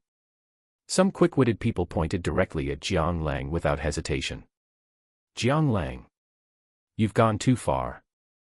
Zhang Huayu only said a few things to you, how could you dare to lay a hand on him? We were classmates after all, how could you be so vicious? I propose we kick him out of our class." "Right. This kind of social trash doesn't deserve to sit at the same table as us." The crowd chattered and spoke rudely, and some even began to roll up their sleeves, wanting to come up and fight Jiang Lang. Jiang Lang frowned, a trace of impatience appearing in his eyes. "Shut up, whoever makes noise again, I'll take care of you all together." He turned his head and scolded the crowd, naturally exuding the aura of a big boss, which made them shut their mouths involuntarily. The atmosphere in the entire private room cooled down for a moment. Luo Yongkang's eyes were almost popping out, and he muttered, Is this really Longzi?" Tang Zhongxi was also looking at Jiang Lang with suspicion, completely dumbfounded. "Sh should be, right." Yang Tao didn't speak, his mouth open wide, as if he could swallow an egg whole. Clearly, he also found it unbelievable. The few people from the dormitory looked at each other with strange expressions. Lu Hongyi's beautiful eyes flickered, as if she were seeing Jiang Lang for the first time. Jiang Lang turned around and looked at Zhang Huayu expressionlessly, his eyes seemingly lost in some kind of memory. Suddenly, a cold sneer hung on the corner of his mouth. He lifted his right foot abruptly, stepped hard on the other's head, and twisted it forcefully. I remember you used to do this to me too. How does it taste? Zhang Huayu was almost driven crazy. He hadn't expected that a perfectly fine gathering would result in such a humiliating insult. He braced his hands on the floor, gritting his teeth, trying to struggle up. Seeing this, Jiang Lang raised his eyebrows slightly and kicked Zhang Huayu's abdomen fiercely again. Ugh! The veins on Zhang Huayu's neck stood out, his eyes were bloodshot, and he even vomited bile. Did I give you permission to think about it? Jiang Lang's voice was still very light, yet it was like a biting cold wind that made people break out in a cold sweat. Woo! Zhang Huayu cried until snot and tears came out, looking utterly wretched. He looked helplessly at the others, as if pleading for help. However, everyone subconsciously turned their heads, not daring to meet his gaze. Seeing this, he felt despair. He turned his head and cursed at Wei Fukai, who was drenched in cold sweat. You surnamed Wei, are you just going to watch me get beaten? Didn't you say that if you saw Jiang Lang, you would deal with him properly? Wei Fukai was startled and almost jumped up. Seeing Jiang Lang's gaze fixed on him, he stammered, I don't talk nonsense. Damn it. Ever since he was dealt with by Jiang Lang twice, he would have to be an idiot to continue looking for trouble with Jiang Lang. Didn't he see that even Zhou Chengwang, whose family had over $1 billion in assets, had hit a wall? Damn it, it was just bragging last time, why do you remember it so clearly? He wore a mournful face, looking at Jiang Lang with an innocent expression. Jiang Lang was a bit surprised. Is there a need to be this afraid of me? He shook his head and scolded ruthlessly, get lost. Yes, Wei Fukai agreed hurriedly and dragged Zhang Xiaoman back to their seat. Wei Fukai's reaction once again exceeded everyone's expectations. They lowered their heads, exchanging glances and whispering. Damn. What's going on? Since when did Jiang Lang become so awesome? With one word, he made Wei Fukai leave, and he didn't even hesitate. Wei Fukai's dad is our college's dean of student affairs, and his mom runs a company. They have hundreds of millions in assets. Keep it down, don't get noticed. Zhang Huayu's eyes were dim. He hadn't expected Wei Fukai to really turn cowardly. Isn't he just a bumpkin from the countryside? What use is being able to fight? He was burning with anger inside, but on his face, he didn't dare to make any moves, fearing that he would provoke Jiang Lang's fists and kicks again. Listening to the crowd's remarks reaching his ears, Jiang Lang looked at Zhang Huayu under his feet, shrugged nonchalantly, and suddenly felt a bit bored. After glancing at the crowd, he lifted his right foot from Zhang Huayu's head and turned to leave. This gathering, for him, no longer had any reason to continue. Jiang Lang sighed inwardly. Boring. I shouldn't have come if I had known. But what nobody expected was. A voice suddenly came from outside the door. Xiao Yu coming to your uncle's territory, how could you not tell me? The voice arrived before the person. A middle-aged man wearing a Dizuan hotel uniform pushed open the door of the private room, followed by a few lackeys. Zhang Huayu looked as if he had seen a savior. His eyes burst with a glimmer of hope as he yelled at the doorway, Uncle, save me. The middle-aged man looked at Zhang Huayu, who was lying on the ground in a wretched state, and was greatly shocked. He opened his mouth and cursed, which blind bastard ran onto my turf to bully people. Zhang Huayu scrambled up, hid behind the middle-aged man, and pointed at Jiang Lang, cursing, it's him. Uncle, quickly send people to deal with him. This son of a bitch just kept hitting me. Hurry and help me take revenge. He cursed incessantly, looking at Jiang Lang with a sense of superiority, feeling a thrill that his great revenge was about to be avenged. At the same time, the people in the private room also reacted and chimed in one after another. This leader, it was this person who was making trouble here just now. Hurry. You guys quickly call the police and arrest him. If you ask me, it's better to send security to beat him up first, which would help young Master Zhang get his revenge, then call the police. Well said, we can't let this kind of scum go. Although Jiang Lang's reaction today exceeded everyone's expectations, they still chose to suck up to Zhang Huayu without hesitation.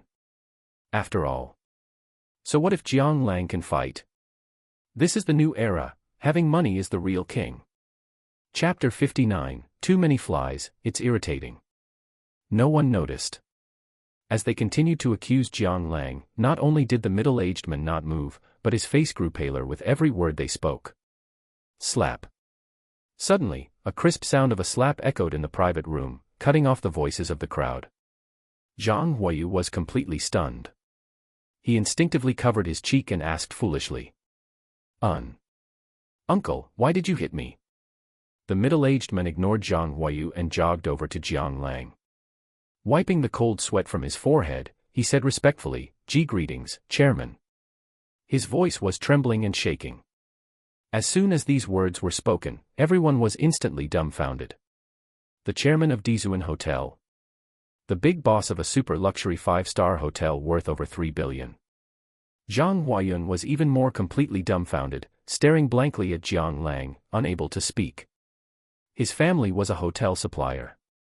They had relied on his uncle being an insider in the hotel to secure the supply contract for the Peninsula Hotel, and then grew step by step from there. Especially since his uncle, as an internal executive, had secretly sent them news after the Peninsula Hotel was acquired by a mysterious person and renamed. It was currently being expanded, with an expected cost of $1 billion. That's over 7 billion in Huaxia currency. Moreover, according to his uncle, the first batch of funds had already arrived, a full 5 billion, and contracts were currently being signed with the government. Besides that, there were even rumors. Not just in Shanghai, but in 3 other super first-tier cities across the country, new Shenhao hotels were to be built, each with an investment of $1 billion. It could be described as incredibly wealthy, aiming to become the #1 hotel group in the country, or even the world. Their family could also ride this favorable wind and soar to success. Now, anyone in the hotel industry in Shanghai knew that a peerless predator had arrived. But now that it was said the chairman of Dizuan Hotel was Jiang Lang, he wouldn't believe it even if he were beaten to death. He rushed over like a madman and roared at Jiang Lang, impossible. Absolutely impossible. He's just a mud-legged peasant from the countryside, how could he be so rich? Uncle, did you make a mistake? The middle-aged man's brow furrowed, his face turned cold, and he delivered another slap, saying coldly, who gave you permission to speak to our chairman like that? As he spoke, he stole a glance at Jiang Lang. Only to find the other party looking at him with interest, a cold sneer playing on his lips. His heart instantly trembled, and he stood respectfully in place, not daring to move. At this time, the noise inside the room finally caught the attention of those outside. A hotel staff member peeked through the door crack, was shaken to the core, and hurried back to report.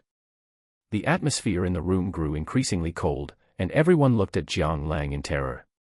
They had mocked Jiang Lang so much just now, would he hold a grudge? Everyone's faces were grim, and their hearts were filled with unease. Jiang Lang narrowed his eyes, looked at the middle-aged man before him, and asked, which department are you from? You know me. Hello, Chairman. I am Director Wang Dong, the director of the management department, the middle-aged man replied with a bow and a scrape. You must be joking.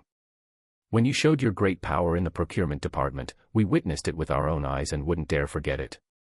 Jiang Lang frowned, a number was clearly visible on Director Wang Dong's forehead. 23. Holy shit. Is his loyalty this low?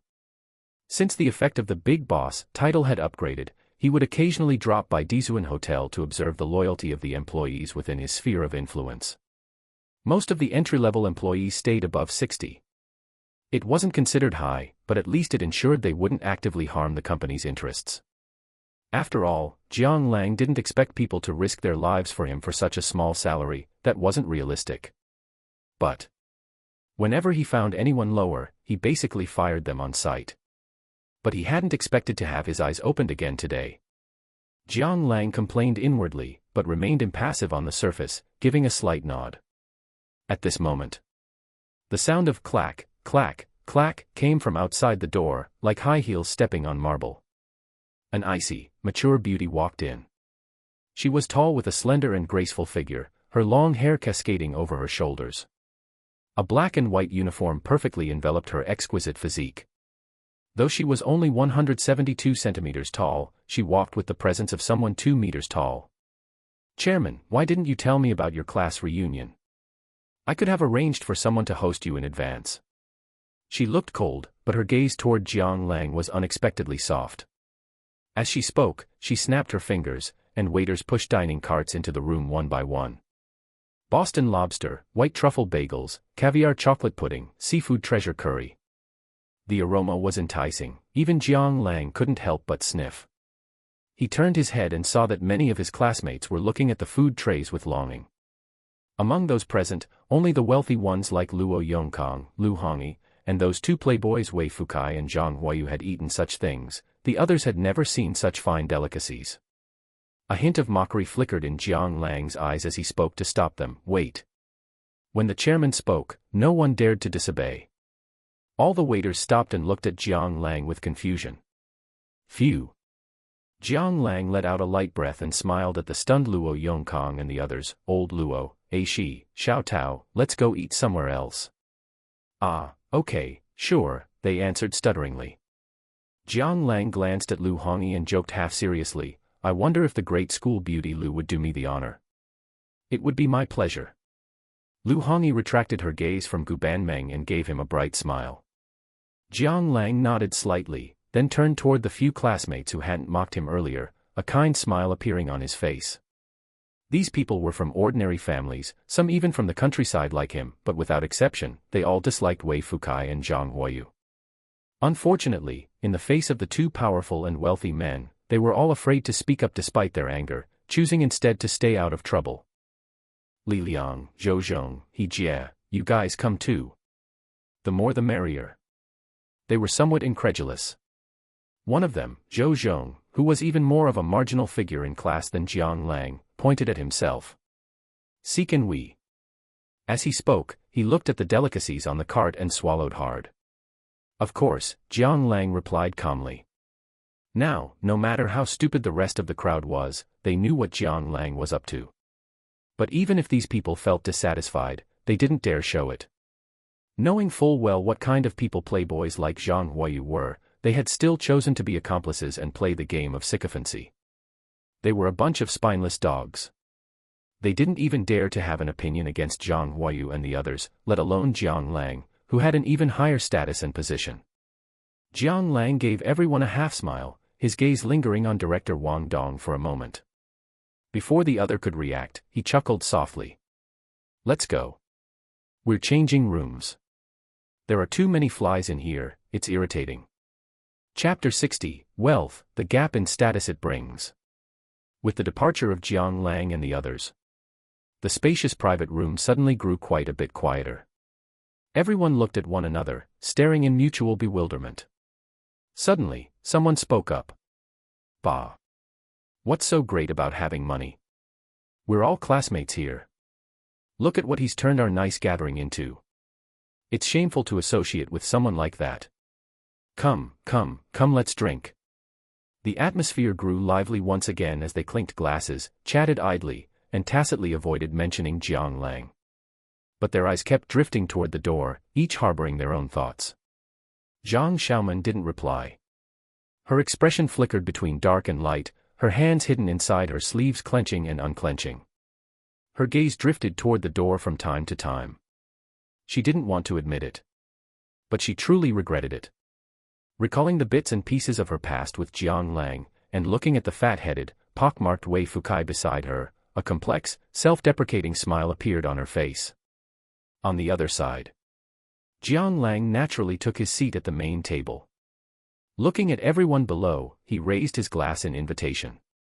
Classmates, it's been a long time. I propose we all have a drink together. Those who can't drink can replace it with tea or soft drinks. This is a class reunion, we don't need to play those scheming games. Come, cheers to this class reunion. Clink.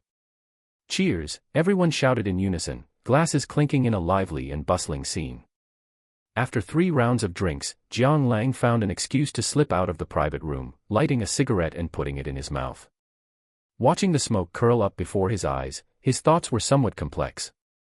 Jiang Lang keenly noticed that with him present, everyone was somewhat uncomfortable. Although they didn't say it outright, he knew why. The massive gap in status and wealth had distanced them. Even his roommates couldn't escape this. Sometimes they would blurt out, "President Jiang," their faces carrying a flattering and cautious attitude. This left him both helpless and exasperated. Sigh. Jiang Lang sighed quietly. Looking at the stars outside the window, a feeling of loneliness and melancholy washed over him. At this moment, he understood why ancient emperors like to refer to themselves as the solitary one. Although he hadn't reached that level, he felt a similar illusion of empathy. Indeed, it's better to miss each other than to meet. Beautiful things can only remain in memory, he murmured. As he was sighing, his phone suddenly rang with a ring ring. Hello. Boss, is the gathering over yet? Gu Banming's voice sounded softly in his ear. Jiang Lang glanced at the time and said calmly, just about. What's up? After your gathering is over, can you come up for a bit? I have something to discuss. Okay. No problem, Jiang Lang replied. Just then, Lu Hongyi swayed her hips as she walked over gracefully. Jiang Lang, what are you doing hiding out here? Jiang Lang glanced at her and said into the phone, all right, someone's here. I'll hang up first. Hanging up, he turned to look at the beauty in front of him and teased, great beauty Lu, coming to find me all by yourself, what are you trying to do? Are you afraid I'm going to eat you? Lu Hongyi rolled her eyes and replied nonchalantly. Pausing, she continued, everyone has had enough to drink and is about to leave. We're waiting for you to go back and have a final farewell drink together. After all, we have to go back to school tomorrow to submit our internship reports. All right. Let's go then. Jiang Lang agreed without hesitation. Returning to the private room, the farewell drinks were finished. Jiang Lang looked at everyone, thought for a moment, and said, everyone has been drinking, so don't drive. For those going home, I'll arrange for someone to send you back. For those who live far away, you can sleep directly at the hotel tonight. I'll arrange everything. President Jiang is awesome, everyone shouted in unison, leaving Jiang Lang somewhat amused and helpless. Downstairs at the Dizuan Hotel. Hello. Driver, why aren't you here yet? What? Traffic jam. Fine, hurry up then. A man rubbed his hands and said helplessly to the crowd, everyone, let's wait a bit longer. So annoying. Wei Fukai actually left without us. And to think this lady flattered him so much, a heavily made-up female classmate cursed. Exactly. He boasted about being incredibly loyal at the table, but as soon as we got downstairs, he turned his back on us, others chimed in. Just then, a familiar voice sounded in their ears. Hey, why aren't you guys going home? Why are you standing here like fools? Be careful not to catch a cold. Everyone turned their heads in unison, their eyes widening. A Rolls-Royce Cullinan was parked by the roadside. Zhou Zhong was sitting in the front passenger seat, looking at them with a smile. Holy shit. Zhou Zhong, how are you in a Rolls-Royce? Everyone was shocked, their voices trembling. Jiang Lang, no, President Jiang arranged cars to send us back. What's wrong? Didn't you guys try so hard to curry favor with young masters Zhang Huayu and Wei Fukai? They didn't even bother with you and left you to freeze in the wind. Zhou Zhong said sarcastically. He had long been unable to stand these people. Now that he finally caught an opportunity, he had to mock them thoroughly. Everyone's faces turned red with embarrassment, but they lacked the confidence to argue back, only able to look away awkwardly. Seeing this, Zhou Zhong curled his lips and turned to look at the driver. Driver, let's go. All right, sir, the driver replied, slowly stepping on the gas. Watching the departing silhouette of the Rolls-Royce Cullinan, they muttered, bah. What is he so smug about? Isn't it just a Rolls-Royce? It's not like we've never sat in one before, they said with faces full of jealousy. However, to their surprise, a voice sounded once again. Hey, why aren't you guys going home? Why are you standing here like fools? Be careful not to catch a cold. The same familiar voice, the same familiar words, but the person speaking was different. They turned to look. It was another classmate, Li Liang, sitting in a Rolls-Royce Phantom, looking at them with a smile. Holy shit. Another luxury car. Everyone was starting to feel despair. It was bad enough to get slapped in the face once, but did you really have to rub it in over and over again? They turned away in a huff, ignoring Li Liang. Seeing this, Li Liang didn't mind either and instructed the driver to leave. Seeing yet another luxury car depart, bitterness filled their hearts. If they hadn't helped Wei Fukai and Zhang Huayu back then, would they have also had the chance to experience what it felt like to ride in a luxury car? However, what drove them into even deeper despair was not just this. Next, 1, 2, 3. Mercedes-Benz G-Wagons, Range Rovers, Maybach S400s, Maserati Quattroports, and so on. In short, not a single one was a luxury car worth less than $1,000,000.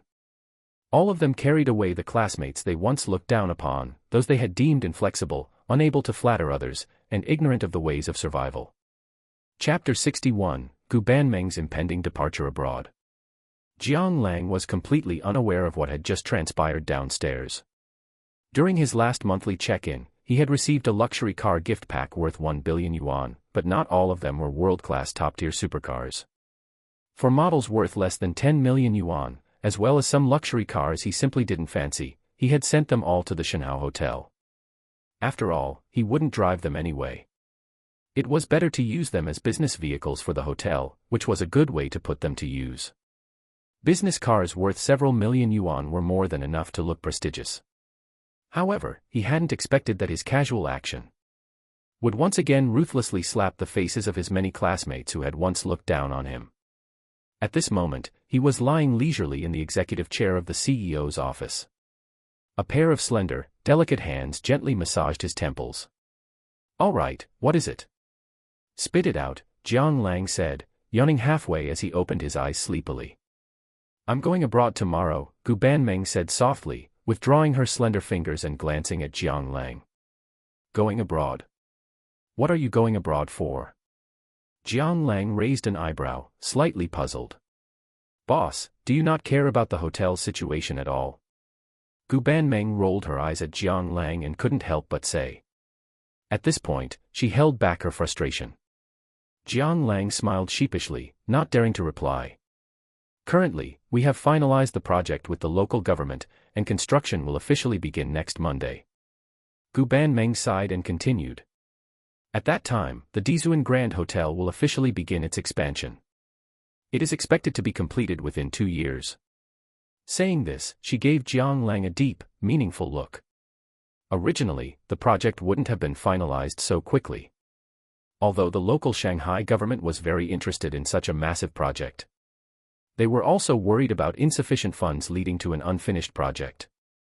After all, this was Shanghai's Bund, a landmark attraction. If it ended up as an abandoned, half-built eyesore, no one would be able to bear the consequences. However, once 5 billion, no, 7 billion yuan appeared in the account, all arguments between the two parties ceased. 5 billion of that sum was even deposited directly into a jointly supervised account. Over the past few days, the number of people contacting her had been as numerous as hair on an ox, everyone wanting to get a piece of the pie. As for the aforementioned 2-year completion timeline, that was just her conservative estimate. With sufficient funding, China's reputation as the infrastructure mania was certainly no exaggeration. She estimated that it would take at most a year to complete. The only reason she said 2 years was to avoid being proven wrong later. Pausing, Gu Banmeng continued, "As for the people we sent to Beijing, Guangzhou, and Shenzhen, they have already sent back word that they are currently in negotiations with the local governments. As soon as the projects are finalized, we will need to start transferring funds. Boss, as for the money on your end." At this point, she hesitated slightly, a look of worry on her face. Even now, she still felt that Jiang Lang was taking too big of a stride.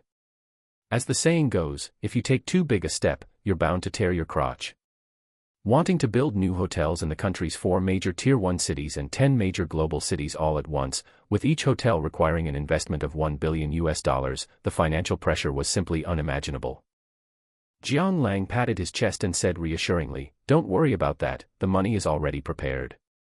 He turned his head to look at Gu Banmeng and teased half-jokingly, "What's wrong? Have you forgotten our goal, or have you lost confidence in yourself?" "Of course not." Gu Banmeng snorted before saying, "There's no need for me to interfere with domestic matters for now. Tomorrow, I will head to the United States for a field study. Within 2 years, I will definitely make sure the Shenhao Hotel spreads all over the world." As a hotelier, being able to watch her own hotel grow, expand, and eventually become #1 in the world was such a beautiful dream. Just thinking about it made her tremble with excitement, her eyes blazing with a fierce fire. There was ambition, hope, and the pursuit of a dream. Jiang Lang knit his brows and asked, "Does it have to be you personally? Can't you send someone else?" Gu Banmeng looked at Jiang Lang, shook her head slightly, and spoke in a soft voice. "After all, abroad is different from home. Just the architectural style alone is different, and domestic designers might not be up to the task. Furthermore, as our first hotel to open abroad, it must make a huge splash from the start, otherwise the road ahead will be difficult. I wouldn't feel at ease sending anyone else." Jiang Lang pursed his lips and nodded slightly. "All right, I understand. By the way, when are you coming back?" Gu Banmeng frowned in thought and said with some uncertainty, "About a month. As soon as the project is established, I'll return. If you run into any difficulties then, feel free to contact me anytime." Jiang Lang replied with a nod. Pausing, he turned his head to look out the window, raising his eyebrows slightly as if remembering something. "Do you know Director Wang Dong from the management department?" Director Wang Dong is considered a veteran of the hotel. During the previous high-level meeting, he didn't attend because of some family matters. Gu Banmeng frowned in thought and said with some hesitation. After the previous director of the management department was fired, he was promoted from department manager. But I've looked into him, there shouldn't be any issues with him, right? As she spoke, she looked at Jiang Lang with a bit of trepidation. Jiang Lang shook his head. A loyalty rating of 23 was still an eyesore to him even now. In a flat tone, he said, "As of today, he is fired. By the way, check our hotel's suppliers to see if they have any connection to him. I suspect he's a double dealer who colluded with outsiders to harm the hotel's interests. If the situation is confirmed, you can report it to the police and send him to prison." This was a sudden whim of his. If he remembered correctly, Zhang Huayu's family seemed to be hotel suppliers. The so-called hotel suppliers were responsible for bedding and toiletries, such as beverages, mineral water, or disposable bath towels, hand towels, and tissues. Larger ones even handled the replacement of various hotel equipment and food supply. With that in mind, he explained the connection between the two to Gu Banmeng. Gu Banmeng nodded with a solemn expression. The hotel was her life's work, and she would never tolerate any behavior that harmed its interests. Next, the two of them continued to chat about the general future development direction of the hotel. Before they knew it, the night had grown deep. Jiang Lang stood up, glanced at the time, and then turned to look at her, saying casually, "Prepare a room for me. I won't be going back tonight." "Not going back? Boss, isn't your home at Thompson Riviera? It's so close to the hotel, why aren't you going back?" Gu Banmeng asked in return. "I've moved," Jiang Lang replied, shaking his head slightly. "Oh," Gu Banmeng nodded, her expression suddenly turning a bit strained. Jiang Lang cast a strange glance at her and asked, puzzled, "What's wrong with your face?" "Ah, nothing," Gu Banmeng snapped out of her daze. Looking at Jiang Lang, she joked half playfully, "Boss, when I come back, can I visit your new place?" "Visit his place?" Jiang Lang gave her an odd look, but without thinking too much about it, he said directly, "Sure. You can come whenever you want." Pausing, he hesitated for a moment. "By the way, are you still living in your old place?" Gu Banmeng was taken aback for a moment, then nodded slightly. "Yes." Jiang Lang curled his lips, looking at her with a hint of disdain. "I told you last time, as the group's CEO, every aspect of your public appearance represents our group's image. Besides, it's not safe for you to live there. Once you return, move into Thompson Riviera." "Oh, and what kind of car do you like? I'll arrange one for you. How about a Porsche 918? I think it suits you quite well. If you don't like it, there are other." Jiang Lang continued talking to himself, entirely unaware that the woman beside him was beginning to look at him with a gaze full of deep affection. Chapter 62, Returning to School. The next morning, at dawn. A pitch-black Bugatti La Voiture Noire, resembling a bolt of black lightning, sped through the sparse traffic. "Boss, sorry to trouble you to wake up so early to drop me off," Gu Banmeng said, half-jokingly, looking at Jiang Lang in the driver's seat. "It's the least I can do. You are our hotel's greatest asset, We wouldn't be able to run without you, Jiang Lang replied with a smile. Gu Banmeng pursed her lips and said nothing. She turned her head to look out the window, a complex look flashing in her eyes. Screech. The sound of tires screeching against the asphalt rang out. Thud, the door opened, and a stylish, attractive young man and woman stepped out, instantly drawing the attention of passers-by. Wow, those two are so good-looking. I feel like they could easily become celebrities. Wait, did you guys not see that car? It's a Bugatti La Voiture Noire. A supercar enthusiast looked at the crowd in bewilderment, feeling a bit exasperated. Look at the car. What's so good about looking at people? The world of looks-obsessed people was indeed terrifying. Just then, several luxury cars bearing the large logo of the Dizuan Hotel caught up from behind and pulled over by the roadside. Several men and women dressed in suits with extraordinary presence stepped out, looking every bit like elite professionals. Chairman, CEO Gu, they greeted the two. These people were all part of the delegation heading to the United States for an inspection, otherwise, Gu Banmeng might not have been able to handle it all by herself. Jiang Lang nodded slightly and instructed, "Go wait in the terminal first." Everyone exchanged glances, nodded slightly, and tactfully left. Yes. Gu Banmeng pursed her lips, her red lips parting slightly. "Boss, why did you send them away?" Her voice was very soft, clear, and melodious like a lark. Jiang Lang said calmly to the surroundings, "Come out." While Gu Banmeng was still puzzled, her eyes suddenly widened. Two women dressed in tight black outfits stepped out from a corner. They were not particularly good-looking, and their faces were even a bit dark, showing signs of frequent exposure to the elements. Where did these people come from? Gu Banmeng couldn't help but rub her eyes, a look of surprise on her face. "These are the bodyguards I found for you. While you are abroad, they will be responsible for your safety," Jiang Lang said softly, his face calm and unperturbed. Gu Banmeng gave Jiang Lang a strange look, then smiled sweetly at the two female bodyguards. "Then I will have to trouble you both during this time." The two of them hurriedly waved their hands, saying in panic, "No trouble at all, no trouble." Gu Banmeng nodded slightly, took a deep breath, and turned to look at Jiang Lang. "Boss, are you caring about me?" Her beautiful eyes stared intently at Jiang Lang, as if searching for any sign of weakness. Jiang Lang evaded Gu Banmeng's gaze somewhat unnaturally, scratched his head, and laughed it off. "Yeah. You're the CEO of the hotel, of course I care about you." Gu Banmeng didn't reply, her phoenix eyes gazing deeply at Jiang Lang. Until an announcement came from inside the airport, breaking the suddenly silent atmosphere. "Dear passengers, Flight ZG 2022 to New York, USA, is about to depart. Please bring your ID documents and proceed to the waiting hall to queue." A flash of disappointment crossed Gu Banmeng's eyes. She slowly shook her head, withdrew her gaze, and turned toward the airport. Her expression turned somewhat cold and aloof, just like when Jiang Lang first met her. "Boss, I'm leaving." "All right, have a safe trip." Jiang Lang rubbed his nose and said slowly. Watching Gu Banmeng's departing figure, Jiang Lang's eyes were filled with complexity. He was no fool, he could clearly feel Gu Banmeng's affection for him. But he didn't dare to speak of it, didn't dare to accept, didn't dare to make promises. Perhaps his parents had set an example for him since childhood. Even when his father, Jiang Lijun, failed in his business and incurred a mountain of debt, his mother had never thought of giving up on him or the family. He didn't want to hurt a good girl, especially one who was genuinely good to him. But after the shadow Zhang Xiaoman had cast over him, he felt an inexplicable fear toward romantic relationships. He worried about repeating the same mistake, even if the probability was tiny. In his heart, there was a conflict he couldn't share with outsiders. If he absolutely had to choose, he would rather have the kind of love that was only about money, not feelings. Just like how he treated ECU, he had no psychological worries whatsoever.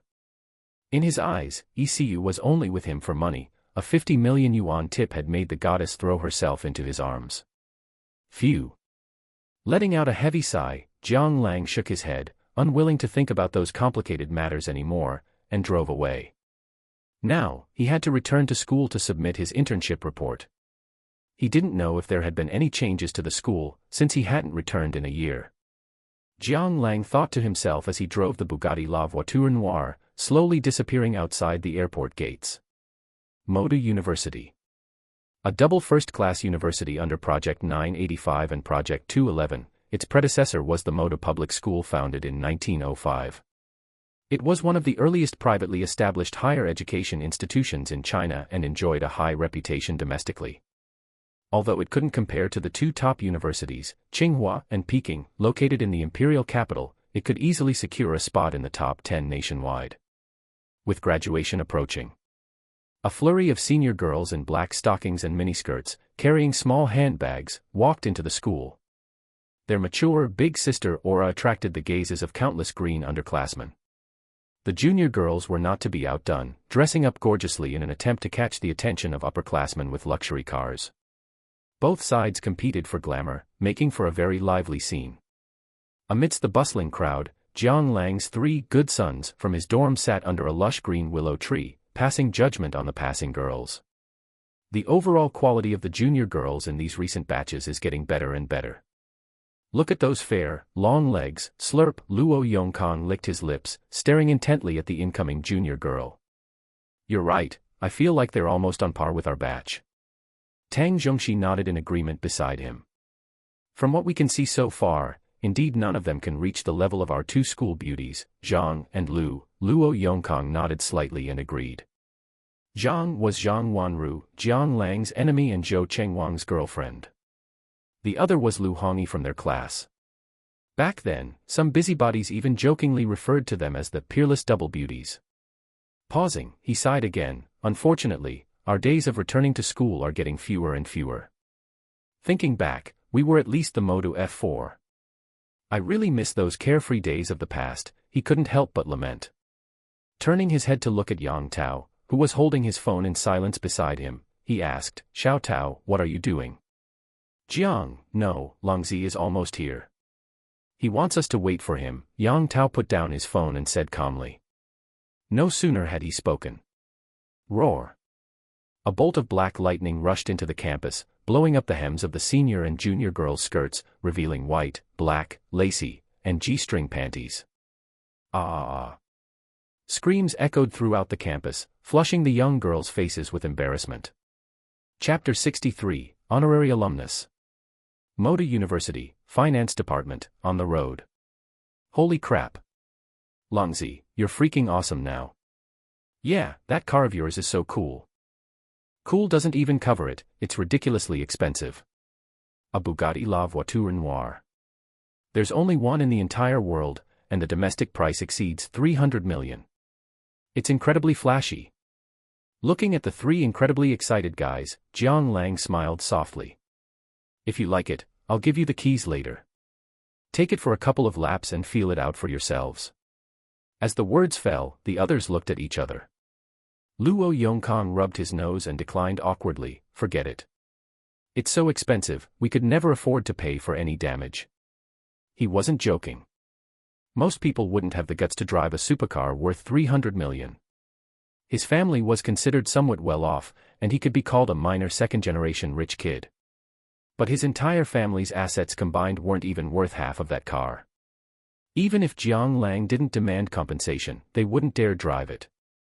They at least had that much self-awareness. As he spoke, he stole a glance at Jiang Lang, muttering to himself. Looking at it this way, Jiang Lang's identity was definitely not as simple as just being a hotel chairman. As for Tang Zhongxi and Yang Tao on the side, they shook their heads in refusal without a second thought. Seeing this, Jiang Lang didn't insist. Turning his head to look at the willow trees on both sides, he said calmly, let's hurry. We'll head back after handing in the internship reports. Got it, let's go. The counselor's office. A knock, knock, knock sounded at the door. Come in. Wu Yonglong was tidying up documents while looking toward the door. Old Wu, long time no see. Did you miss us? Luo Yongkang pushed the door open carelessly, teasing Wu Yonglong. Wu Yonglong was their class counselor. He had been with them since their freshman year right up until their internship. He was talkative, down-to-earth, and didn't put on airs. He got along quite well with all the students in the class. Miss you, my ass. I'm busy to death, Wu Yonglong said with a roll of his eyes. Where are the internship reports? Hand them over. Here. Luo Yong handed over the documents, and the others weren't far behind. After Wu Yonglong glanced through them, he nodded slightly and took several forms out of a drawer. Here. Go back to the classroom, fill them out, and then just hand them to the class monitor. The class monitor was Lu Hongyi. All right, we're off. After the others left, the room became a bit quieter. Suddenly. Old Wu, do me a favor. Jiang Lang's voice echoed in the office. Wu Yonglong jumped in surprise. He adjusted the black-rimmed glasses on his nose and looked at Jiang Lang, puzzled. What do you want? Jiang Lang cleared his throat. Ahem. For the next semester, I won't be coming to school for classes. They had gone on internship in the second semester of their junior year. After a full year, they had just returned for the second semester of their senior year. They still had half a semester of classes, a graduation thesis to submit, and a defense to attend before they could get their diplomas. However, Jiang Lang felt that given his current situation, coming to school was just a waste of time. Instead of that, it would be better to pick up more, making money was the real priority. Wu Yonglong frowned deeply, his face showing anger. He didn't understand. As a student, isn't the most important thing to study? If you don't spend your time on that, what else do you want to do? He stared intently at Jiang Lang, his voice turning cold. Why? He was waiting for an explanation. If it wasn't satisfactory, he would absolutely not let the student throw his future away. Jiang Lang pretended not to notice the dissatisfaction in Wu Yonglong's voice. Instead, he raised an eyebrow and pointed at his internship report, saying calmly, Old Wu, why don't you look at my documents first? Wu Yonglong gave him a strange look. As he picked it up, he lectured, let me tell you, it wasn't easy for you to get into Moda University. You can't just let yourself go. Others. His words stopped abruptly, and his eyes suddenly widened. The internship report wasn't filled with a whole page of text like the other students. Calling it an internship report was more like calling it a letter of introduction, so it was very easy for him to find the key point. Jiang Lang, chairman of Moda Dizuan Hotel. It was even stamped with the hotel's unique official seal at the back. Holy crap! What the hell is this? Wu Yonglong was completely dazed, staring blankly at the other men. What is this? His voice was halting, sounding a bit shaky. He knew about the Dizuan Hotel. Basically, anyone living in Moda had heard of it.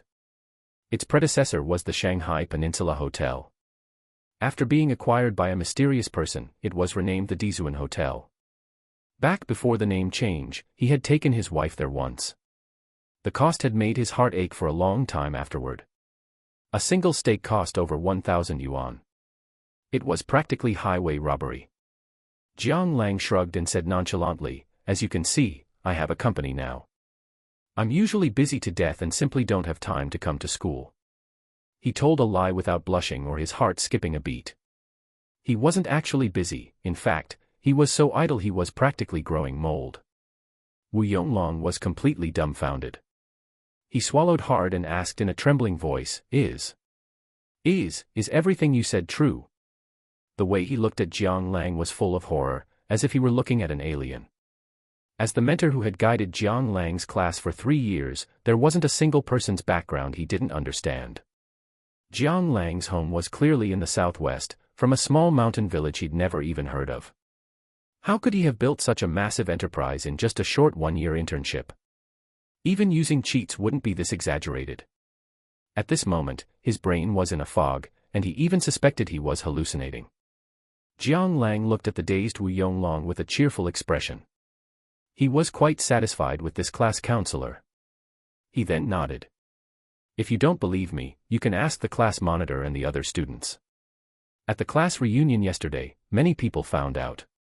There was no need for him to keep this a secret anymore. People would find out as soon as they asked. It was better to show it off openly, lest any random nobody think they could walk all over him. Wu Yonglong took a deep breath. Since Jiang Lang had put it that way, he wasn't stupid enough to keep doubting him. After thinking for a moment, he spoke up, the school is very supportive of university students starting their own businesses.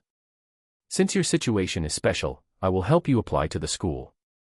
You won't need to come next semester. However, you must have a graduation thesis. That is a matter of principle. Speaking of this, his expression became somewhat serious.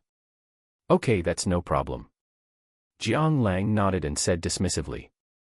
Wu Yonglong looked at Jiang Lang, thought about it, and continued, by the way, are you interested in becoming an honorary alumnus? With your current achievements, I can help you apply. Honorary alumnus. Jiang Lang raised an eyebrow, a trace of contemplation flashing in his eyes. Simply put, it was a kind of special title. Usually, it was awarded to those who had made great contributions to the school, or those who had achieved high honors or accomplishments after graduating. The university would take pride in them and grant them the honorary title to inspire current students. But Jiang Lang had no interest in such things. To put it nicely, it was just using his name to boost the school's reputation. He shook his head, and just as he was about to refuse. Ding detected. Chapter 64, Meeting Zhou Chengwang again. Ding special task detected, now issued. Task, honorary alumnus. Time flies, and in the blink of an eye, you are about to leave your alma mater. Let all the beautiful and sad memories fade into the past, have a grand and joyful farewell, and from today on, you will officially step into society. Conditions: 1. Donate 3 billion to Moda University. 2. Become an honorary alumnus and make Moda University proud of you. Reward: 1 blueprint from the future, year 2055, produced by Moda University. Damn. 3 billion. Who the hell just donates 3 billion? Jiang Lang couldn't help but complain, feeling a toothache. Last time he bought 2 villas at Huazhou Junting, it cost him over 2 billion, so he didn't have much money left now.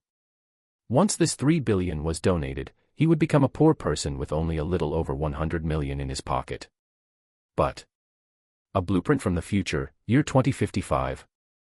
Jiang Lang raised an eyebrow, genuinely curious. He turned his head to look at Wu Yonglong and said indifferently, no time like the present, let's apply now.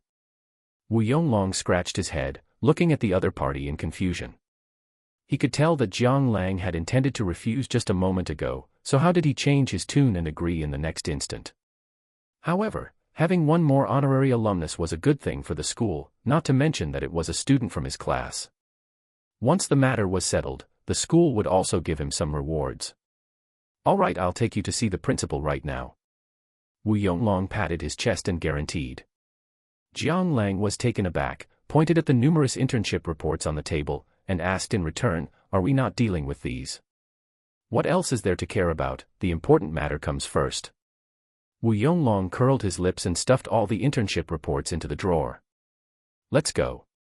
All right. Modu, principal's office. Young Master Zhou is truly young and promising. On behalf of Moda University, I would like to thank you for your strong support for our school's educational cause. Principal Hu Jiming shook Zhou Chengwang's hand happily, with a smile on his face. Principal, you are too polite. The time I spent at my alma mater is something I never dare to forget. Now that I have achieved success in my career, I naturally want to give back to my alma mater. As he spoke, Zhou Chengwang glanced at Zhang Wanru beside him. Seeing the stars in her eyes, he felt even better. Easily said, come, sit. Principal Hu Jiming let go of his hand and pointed to the sofa on the side. Zhou Chengwang nodded slightly and pulled Zhang Wanru to sit down. I wonder, how much does student Zhou plan to donate this time? Speaking of this, Principal Hu Jiming looked a bit awkward. As an old scholar who had spent his whole life teaching, he was still not very accustomed to talking like a businessman. Principal, I plan to donate 10 million this time. As if seeing Principal Hu Jiming's discomfort, Zhou Chengwang spoke directly. Good, what a good child. Principal Hu Jiming smiled with relief, clapping his hands. Moda University's annual budget was around 15 billion, but for the entire university, it was still quite tight. This 10 million, to be honest, was really not much. But to him, the quality of not forgetting one's original intention after becoming rich and giving back to the alma mater was truly rare and commendable. Even if it was just a donation of 1 million, 100,000, or even 10,000, they were all good children. Just then, A knock, knock, knock sound suddenly came from outside the door. Principal, are you inside? Wu Yonglong shouted into the room. Principal Hu Jiming frowned, gave an apologetic look to Zhou Chengwang and the other person, and then said to the outside, "Come in." "Principal, good news, there are people here." Wu Yonglong pushed the door open, but as soon as he said half of his sentence, he felt awkward. Principal Hu Jiming glared at him helplessly. He was truly speechless about this brother-in-law. He was in his 30s, yet still so careless. "Speak, what is it?" He sighed, and then spoke. "Someone in our class wants to apply to be an honorary alumnus," Wu Yonglong said excitedly. What? 3 voices sounded in the room in unison.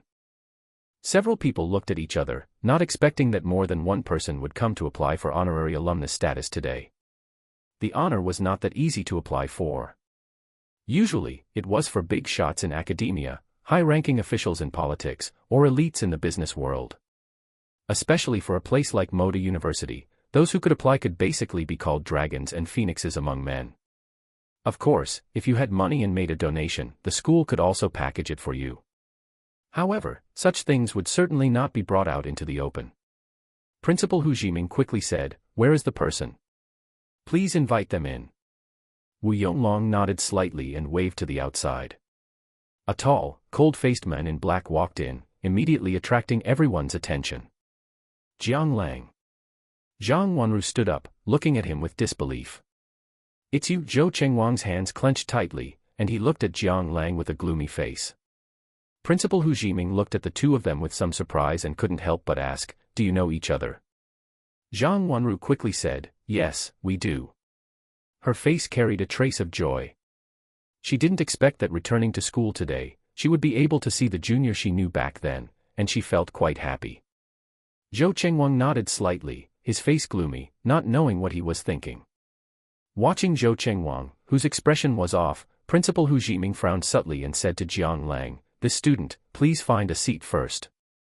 "All right, Principal." Jiang Lang glanced at Zhou Chengwang with a playful smirk on his lips. He was a bit surprised to see Zhou Chengwang and Zhang Wanru here. After speaking, he strode directly to the front of Zhang Wanru. "Long time no see, senior sister Zhang." He greeted her with a smile, secretly sighing in his heart that she was still as beautiful as she was back then. She had the looks, she had the figure. Wearing a white V-neck t-shirt, Jiang Lang looked down from above and could see her delicate collarbones and a faint, bottomless cleavage. Zhang Wanru turned slightly to make room for a seat and said happily, "Long time no see, junior brother Jiang, please sit." Jiang Lang did not stand on ceremony and sat down beside Zhang Wanru. Immediately, a faint, lingering fragrance wafted to the tip of his nose. Zhou Chengwang's brows were tightly locked, and gritting his teeth, he couldn't help but say, "You, stay away from my girlfriend." Jiang Lang looked at Zhou Chengwang with an innocent face and feigned grievance, "Senior brother Zhou, it's not easy for me to see senior sister once, can't you let us chat?"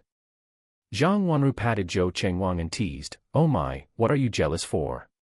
It's been a long time since I saw my junior brother, what's wrong with saying a few words?" Zhou Chengwang was choked up and couldn't speak, glaring fiercely at Jiang Lang. Jiang Lang secretly winked at Zhou Chengwang, his eyes full of mockery. After a pause, he whispered to Zhang Wanru, "Senior sister, since senior brother Zhou doesn't like me, I'd better stand." As he spoke, he made a move to get up, a look of grievance on his face. "Hey, don't mind him, that's just how he is."